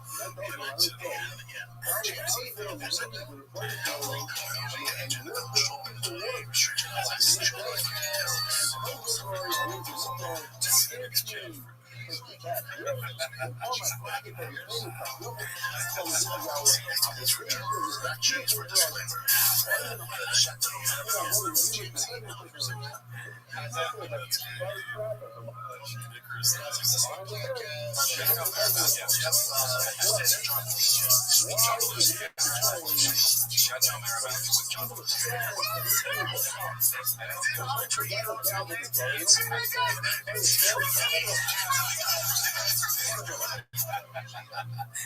These are the golden times. This is the golden time. This is special times. There's the best.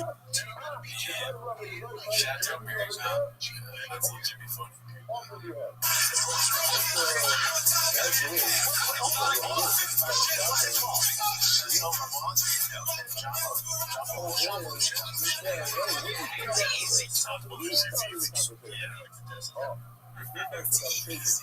It's a name. Brian Killen's face, whatever he's called. Chateau Marymount is so ridiculous because Marymount's obviously a strong, right? Those are name of many schools. And then Chateau Marmont is so famous. It's like anyone who's ever been here knows it. And you look at it and it looks kind of weird, the word itself. So, it's just little habits. Yeah, but the correct clock is the wrong twist. That's what it's so correct. This guy could fight this and fucking get hotel damage, right? All I'm saying is that the sharpest tool in the chest. Yeah. Well, it's not even trash. The golden hour is not as bad. These right is from search and show. I like how you laugh at that. If you had these three shows, which ones would you I'd probably stop doing golden hour. Yeah. Because, you know, if you do golden hour, all your friends are going to be like, and I already have enough of that. Just kidding. The shop show is pretty embarrassing, but it's his own show. And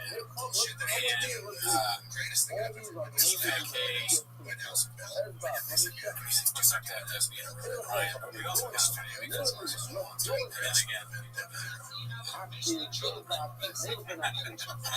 Josh was my only show where he doesn't do he's fun up with memories. They're like, you're gonna do that? I'll just post on Instagram. That seems to be the least dangerous for me, I guess. You know, they seem very passionate about it. Do they get a lot of views? So next question. Next, no shadow ban. Yeah, they're obviously being shadow banned. Busy Middle 810A posted this. Bappa decided to pop off about Brian on his podcast. Again. She's not one of these actors that just says, "Oh my God, poor me, I'm the victim. It's never gonna be the same." When I walk in the room, everyone's thinking this. She's a fucking fighter. We're cut from a different cloth. Y'all fucked up.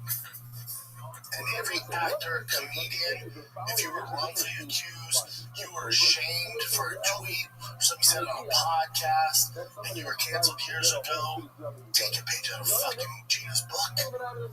Get your Gina Carano. It would be so funny if he had said instead of take a page out of Gina Carano's book, he's like, every actor who's done this, who's done that, all of them are innocent. Everyone. Don't believe victims. Get your shit together, pull your socks up, tie those boots tight, and get to fucking work. Look at Gina. Look at Gina. She's the face of it. But she's a fighter. Y'all are fighters. And maybe she can inspire you to get your shit together and get over it and move on. He's talking about himself. And prove them wrong. That's It's funny, it's like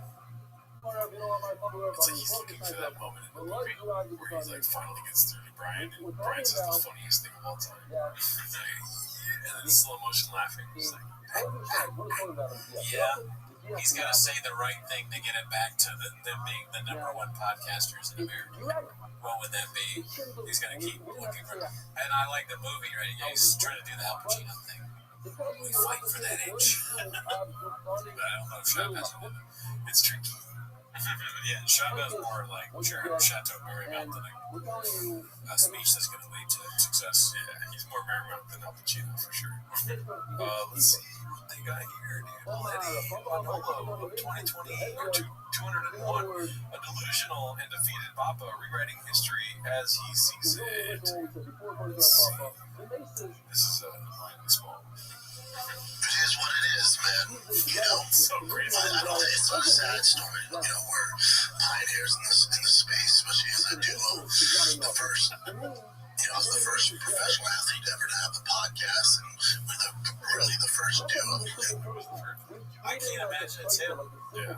The first, when did they start? 2015, 14? You gotta be somebody before Shell. Yeah, look it up. But it is funny. He just always says shit like that. Yeah. First, I don't start doing that. Professional. I also love how he starts, where he's just going, man. It is what it is, dude. It's just another day. AJ Hawk. Is AJ Hawk a skateboarder? No, NFL. Tony Hawk. This is AJ Hawk in 2014, JJ Redick in 2016, and Brandon Marshall. I don't know when though. I'm surprised. I guess that podcast. That's when podcast started. I guess that makes sense because almost nobody had a podcast back then. I mean, like he's so irrelevant. AJ Hawk really is the first time I remember that. Was Brendan Shaw the first? That's his name. Your name. Let's see. No, he was not the first. Brendan Shaw's podcast career. Okay, so he was the first. No way, really? If AJ Hawk's the only other one, Brendan started in 2013. All right, well, I take it back then. That's social media. This isn't real. It is indeed social media. So, yeah, just keep that in mind when we look at facts. That's kind of interesting. That does not a good look for podcasting. Not a good look for Papa. I mean, he should be ahead of the game. He's very behind. Yeah, so he was like way early adopter and still failing miserably. Let's see. Podcasting, so we've inspired a lot of people. We've put a lot of people on. There we go. Damn, they're going to condition you live and then they're going to use your phone. AJ Hawk. Oh, dude, look at that. You got the ring.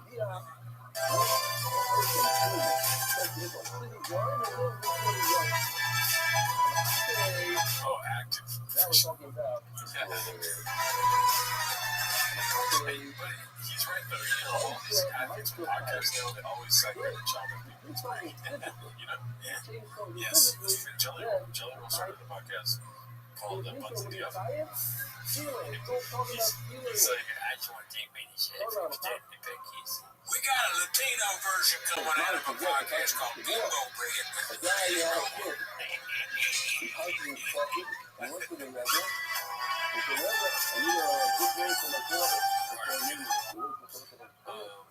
Alrighty, well, he was the first, so let's give him credit where credit's due. Brendan Shaw, he and his wife wants him to fight again because they need money. They hate it. Joe wants Bob Pop to fight Beard Knuckle.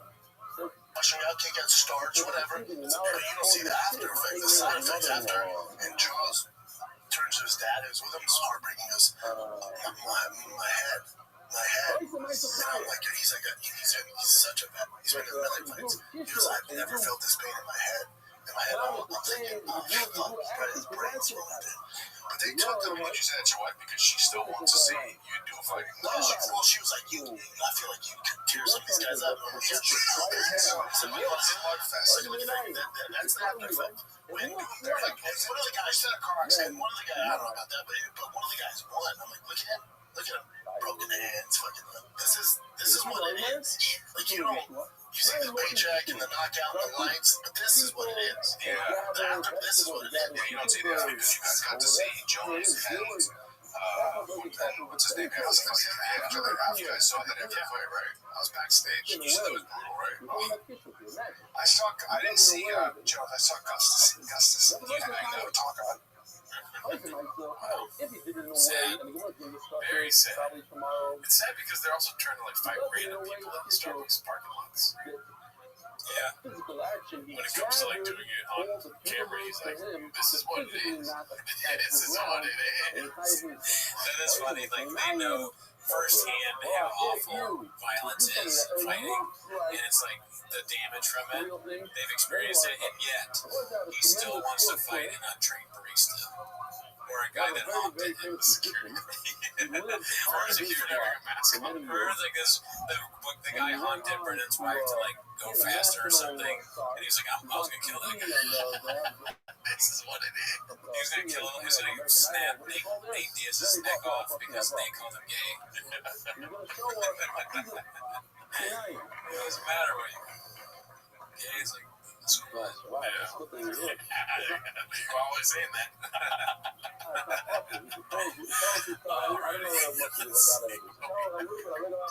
This slow jump was silver like this, right? Posted by Rams.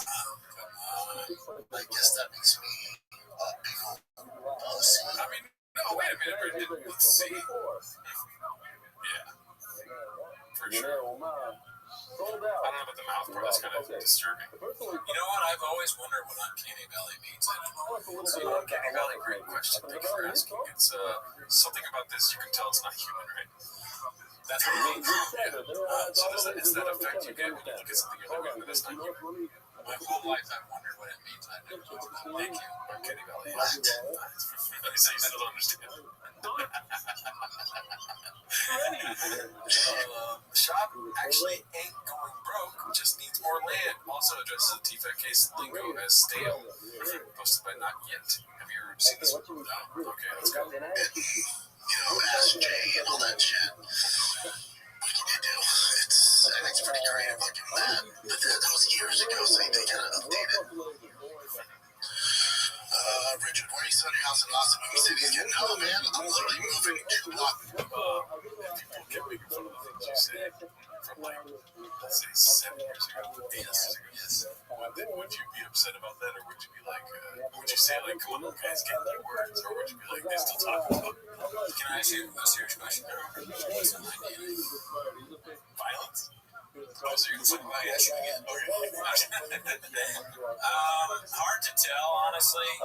I think that I definitely have it in me to be like, come on, guys, get a new thing. Like, I feel like I've done things like that on this podcast where I'm like, oh, really? Yeah, it's so funny. You've already said that. Dolphin teeth, really? Yeah, exactly. Like, oh, they're so small. Actually, I measured them, and they are normal sized. My gums, I'm not sure, because I haven't measured my gums.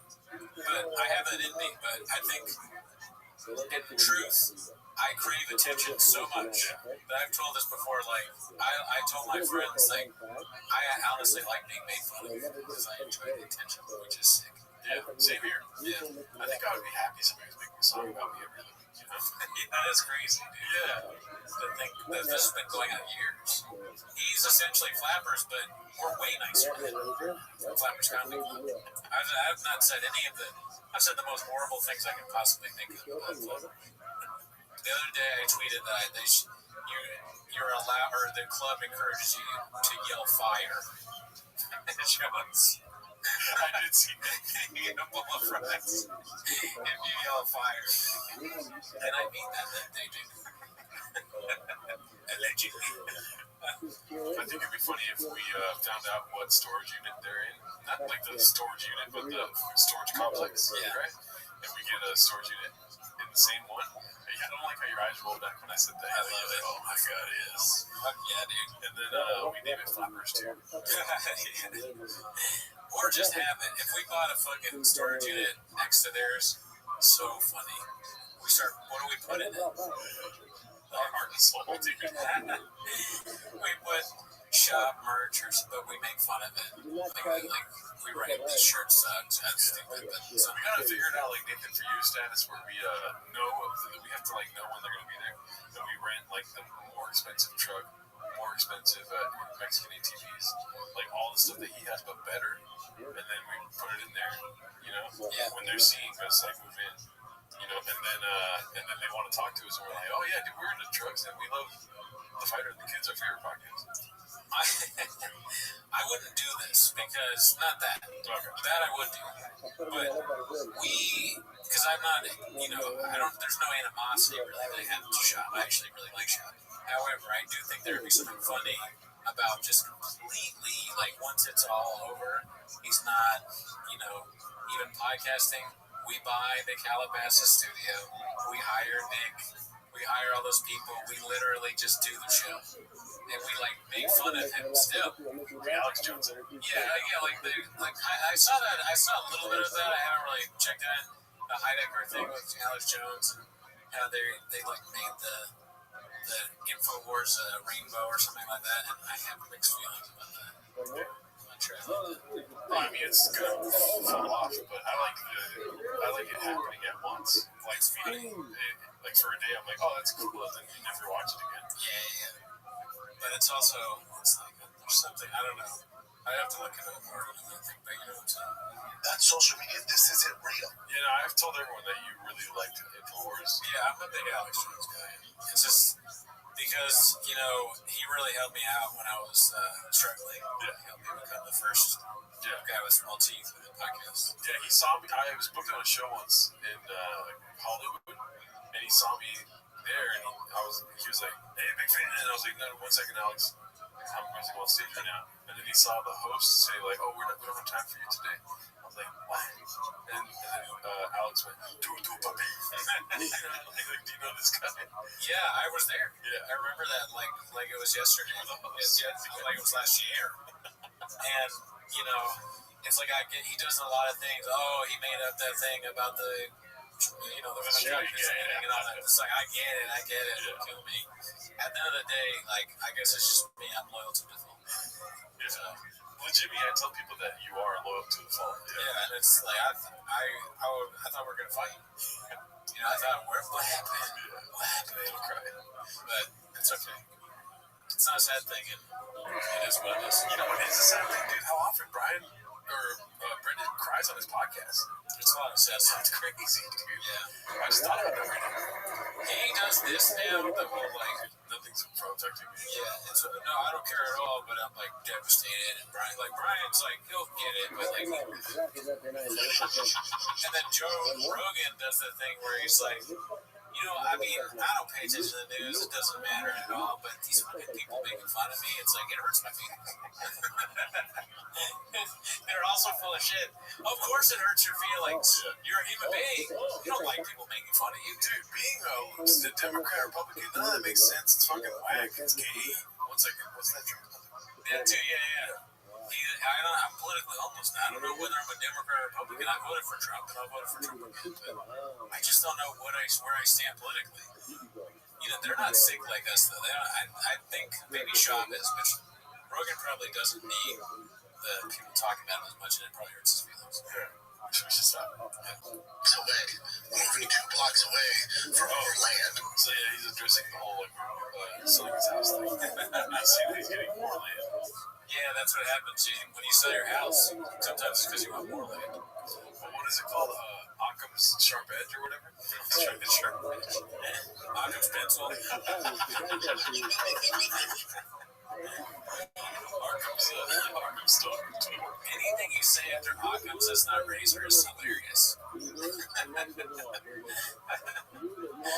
I said Arkham's. Arkham? Yeah. Arkham's we be like Batman? Arkham's Batman.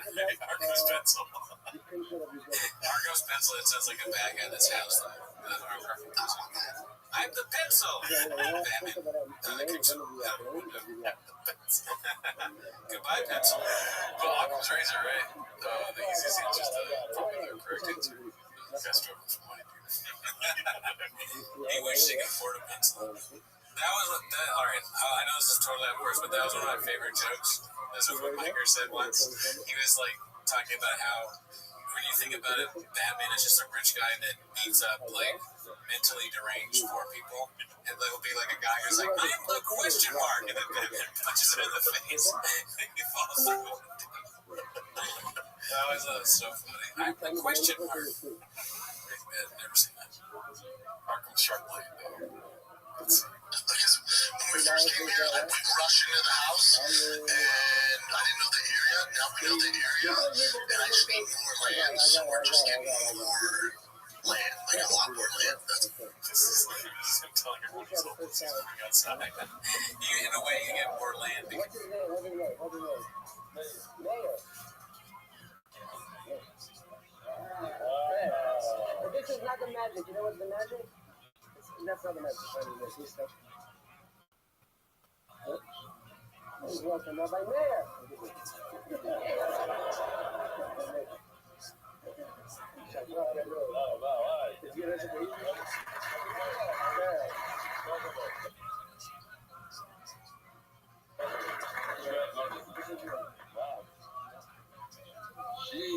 Okay, so that moved to also. She actually walk around. Absolutely. Period. Another overlooked strategy are blogs. Period. Especially with AI, you can draft a blog weekly and post it on major blogging sites including Medium and Blogspot, and this will help you immensely. Period.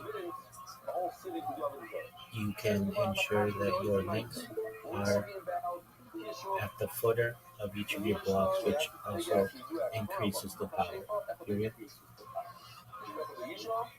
We're talking about a Mashefa, even though the Torah says Mashefa, it means any person. Could be a man also. So then why does the Torah talk about a Mashefa? That's what it is.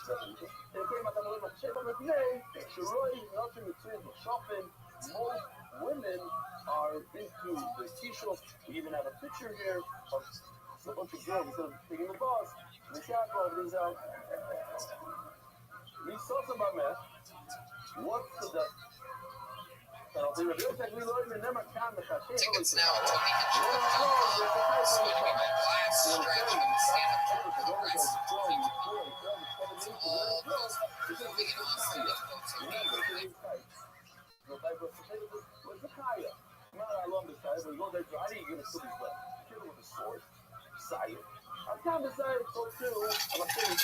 Back on my stand-up tour at the end of January, hitting all the spots that I didn't hit on the fully grown tour before this.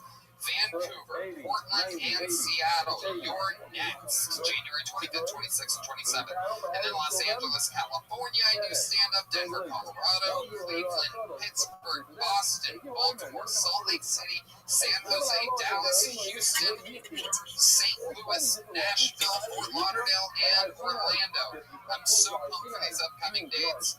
Really excited for you to see it. Taking some of my favorite openers with me. You may recognize some of them. Get tickets now at TonyHitchcock.com. It's going to be my last stretch of the stand-up tour for the rest of 2020. It's all post performing in Austin and folks will be here. So hope to see you soon.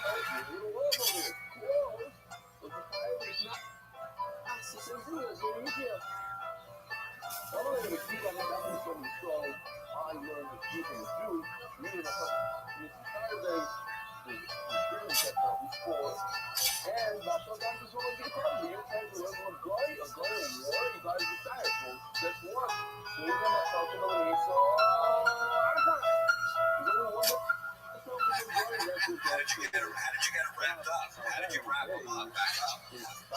How'd you get it wrapped back up? What?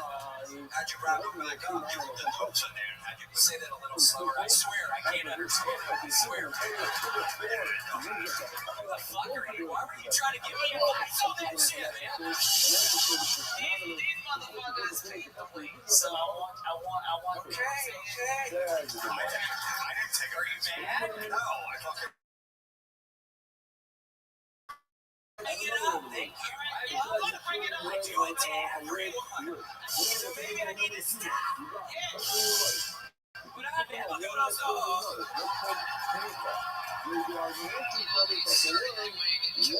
Here involved in a couple of years ago. This is officially our last scheduled taping here at this venue, ladies and gentlemen. At the same time, I present to you Tim Dillon and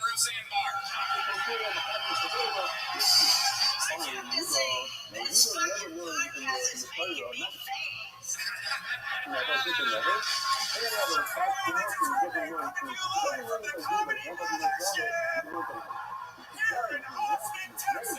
make some noise for Jim Norton, Whitney Cummings, and Bert Kreischer. Yes, Jim Norton, one of the best in the world. The great Whitney Cummings and the motherfucking machine, Bert Kreischer. Oh, the one of the Soprano guys on his way. You look like Lizzo dressed like Suge Knight for Halloween.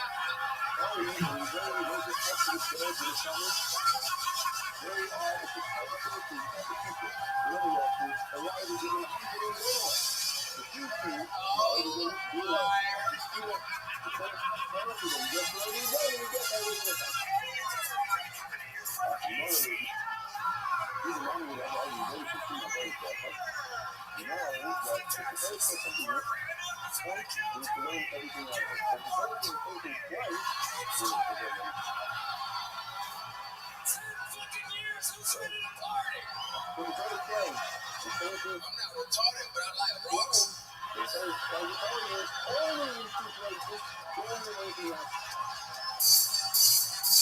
One of the best of all time, Doug Stanhope, everybody. Joey Hinchcliffe, my mother, everybody. Put your fucking hands together. Craig Fitzsimmons and Dave Smith, everybody. Austin's own Tom Segura and Joe.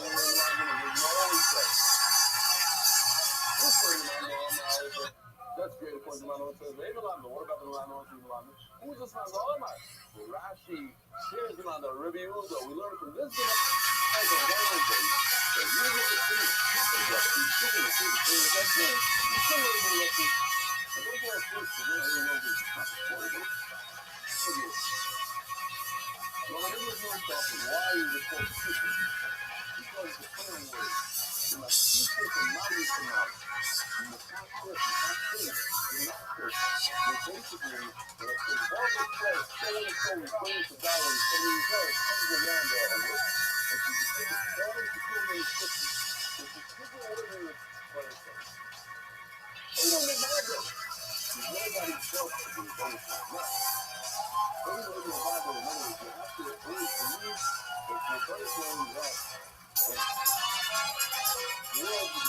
Ladies and gentlemen, coming to you live from the Comedy Mothership here in Austin, Texas, for a brand new episode of Kill Tony. Get up for Tony!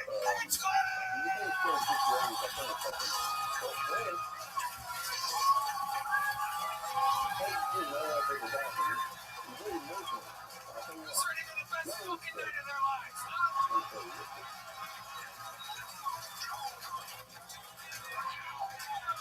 We're back, motherfuckers. Make some noise for Red Man, everybody. Ooh la la, shui shui shui. Welcome to the #1 live podcast in the world, brought to you by spreading his actions to sweep the victory.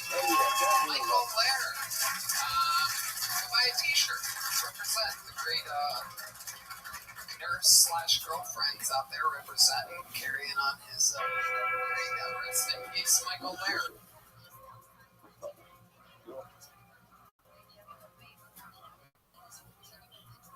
I found it. I couldn't find it. It was in the sleep. So,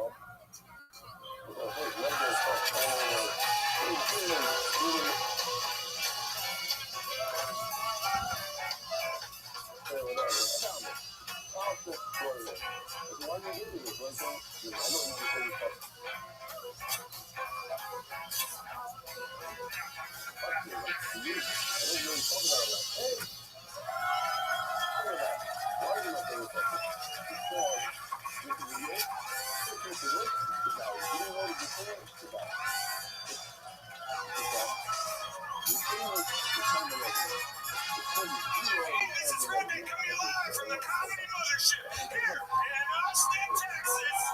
For a brand new episode of Kill Tony. Get up for Tony. It's Tony.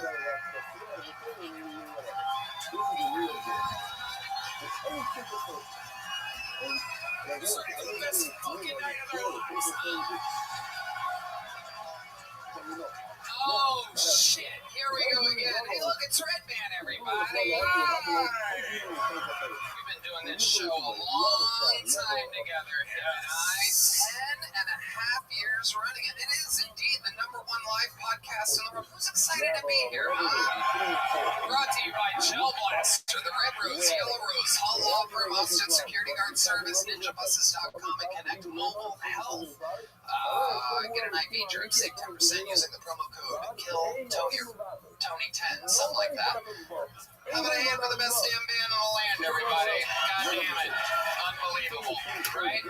This fucking serial killer's excited, I can tell. Those cold, dead eyes, Jesus fucking Christ. I think I found the Rainy Street serial killer right here.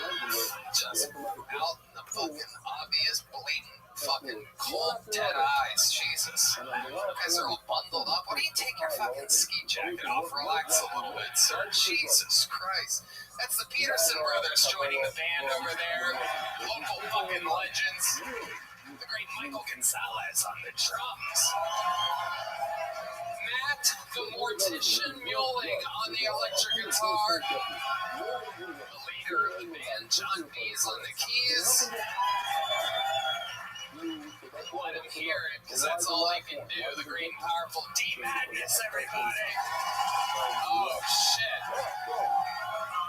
It is going down tonight. Before we start tonight's episode, here's a little bit more from the amazing sponsors that made it all available for you here, right now.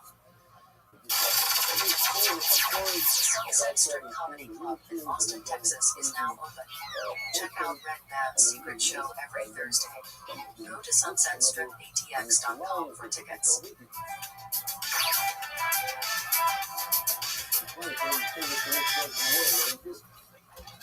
You know, whether you're trying to save money, eat better, stress less, HelloFresh is here to help you do all three. Say hello to your most delicious year yet with fresh ingredients and chef-crafted recipes at a price you'll like delivered right to your door. That's right. No more staring blankly in the fridge, Red Man, wondering what to make for dinner. Get HelloFresh and try and dig into their biggest menu yet with over 45 recipes to choose from each week. That's right. Each HelloFresh box is packed with farm-fresh ingredients and everything arrives pre-portioned right to your doorstep for less hassle and less wasted food. Right, man. I love it, man.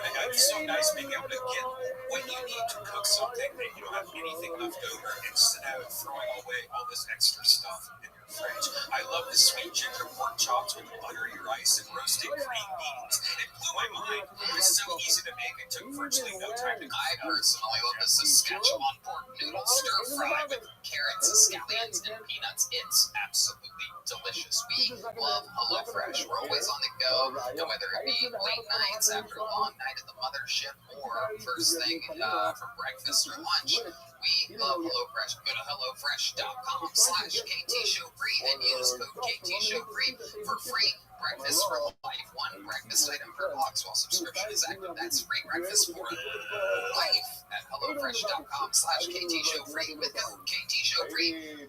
HelloFresh, America's #1 meal kit. Are you guys ready to start tonight's episode? Well, you're in good hands. This is a show that's been booked out for a while. This is very, very exciting. These are two of our favorite human beings that we have been working with for 17 fucking years at the Comedy Store. Legends of the Comedy Store. Working fucking icons of the comedy game. And most importantly, our Comedy Store brother and sister. Let's see how loud this place can get for Bobby Lee and Esther Pavinsky. Oh, shit. Oh, shit. I'm not asking for someone for a full play now. That is my right now. That's good for me. That's good for me. Whatever it is, that's what I'm saying. All this game was simply alright. The best was supposed to be, you can't hurt me. All the writers right now, I mean, Hey y'all, the LA Forum is right around the corner, and contrary to a lot of people's rumors, there are still tickets available for that Beat Theater 2 days later has sold out. Also, there's still a few tickets available for night one at Madison Square Garden, the two-night super mega event, the biggest in Tony's history. Travel, go there, we'll see you there. And I am on tour with stand-up comedy. Me and some of your favorite cronies from the show do our own stand-up sets. I'm going to be in Cleveland, Ohio, Pittsburgh, Pennsylvania, Boston, Massachusetts, Baltimore, Maryland, Salt Lake City, San Jose, Dallas, Houston, Texas, St. Louis, Missouri, Nashville, Tennessee, Fort Lauderdale, and Orlando. And then that is all of the stand-up on the road that I'm doing until 2025. I'll be releasing that special just after May. We'll see you guys on the road. Nothing but love. Here is another episode of Kill Tony.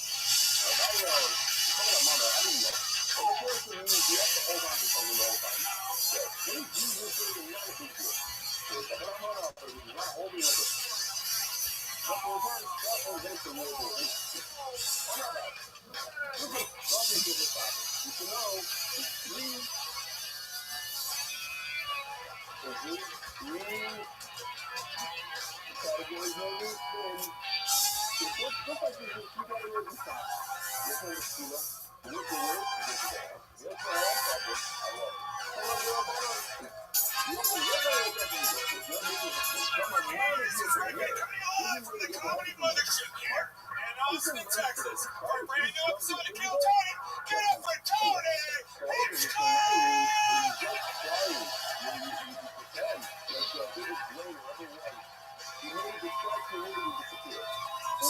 It's some shit up tonight, huh?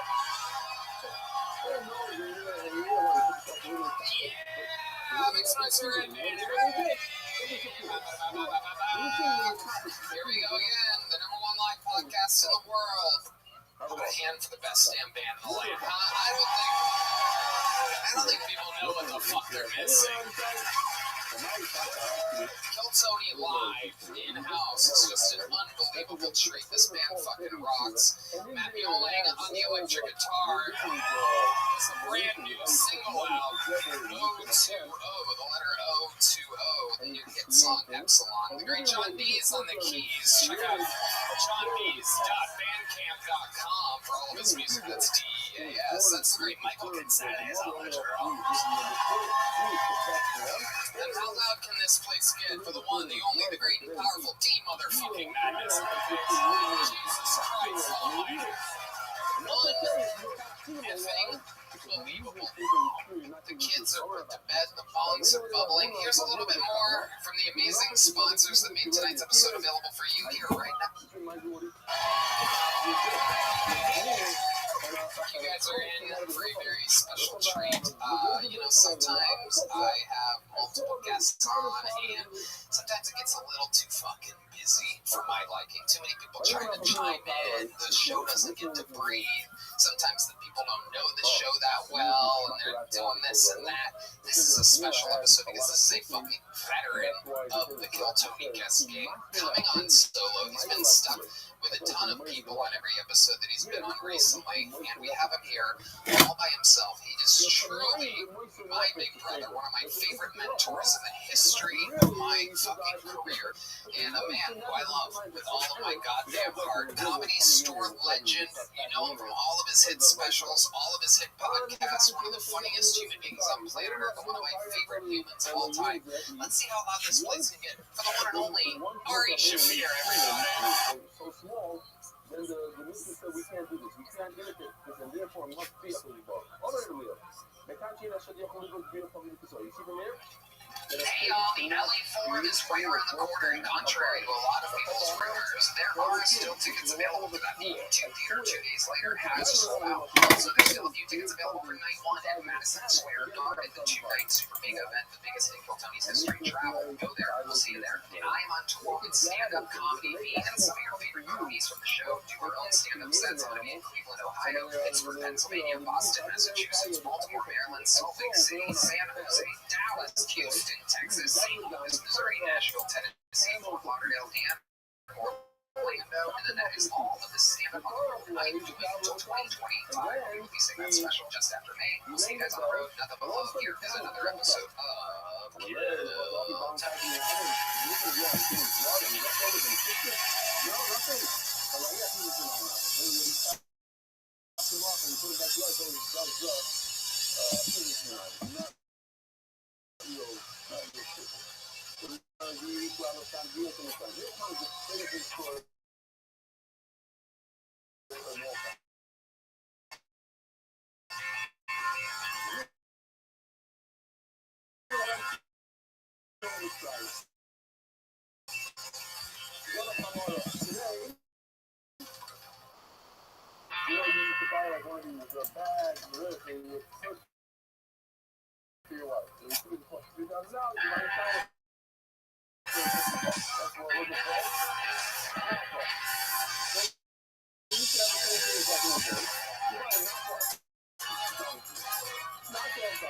This is Rabbi coming live from the Comedy Mothership here in Austin, Texas, for a brand new episode of Count Tony. Count up for Tony. It's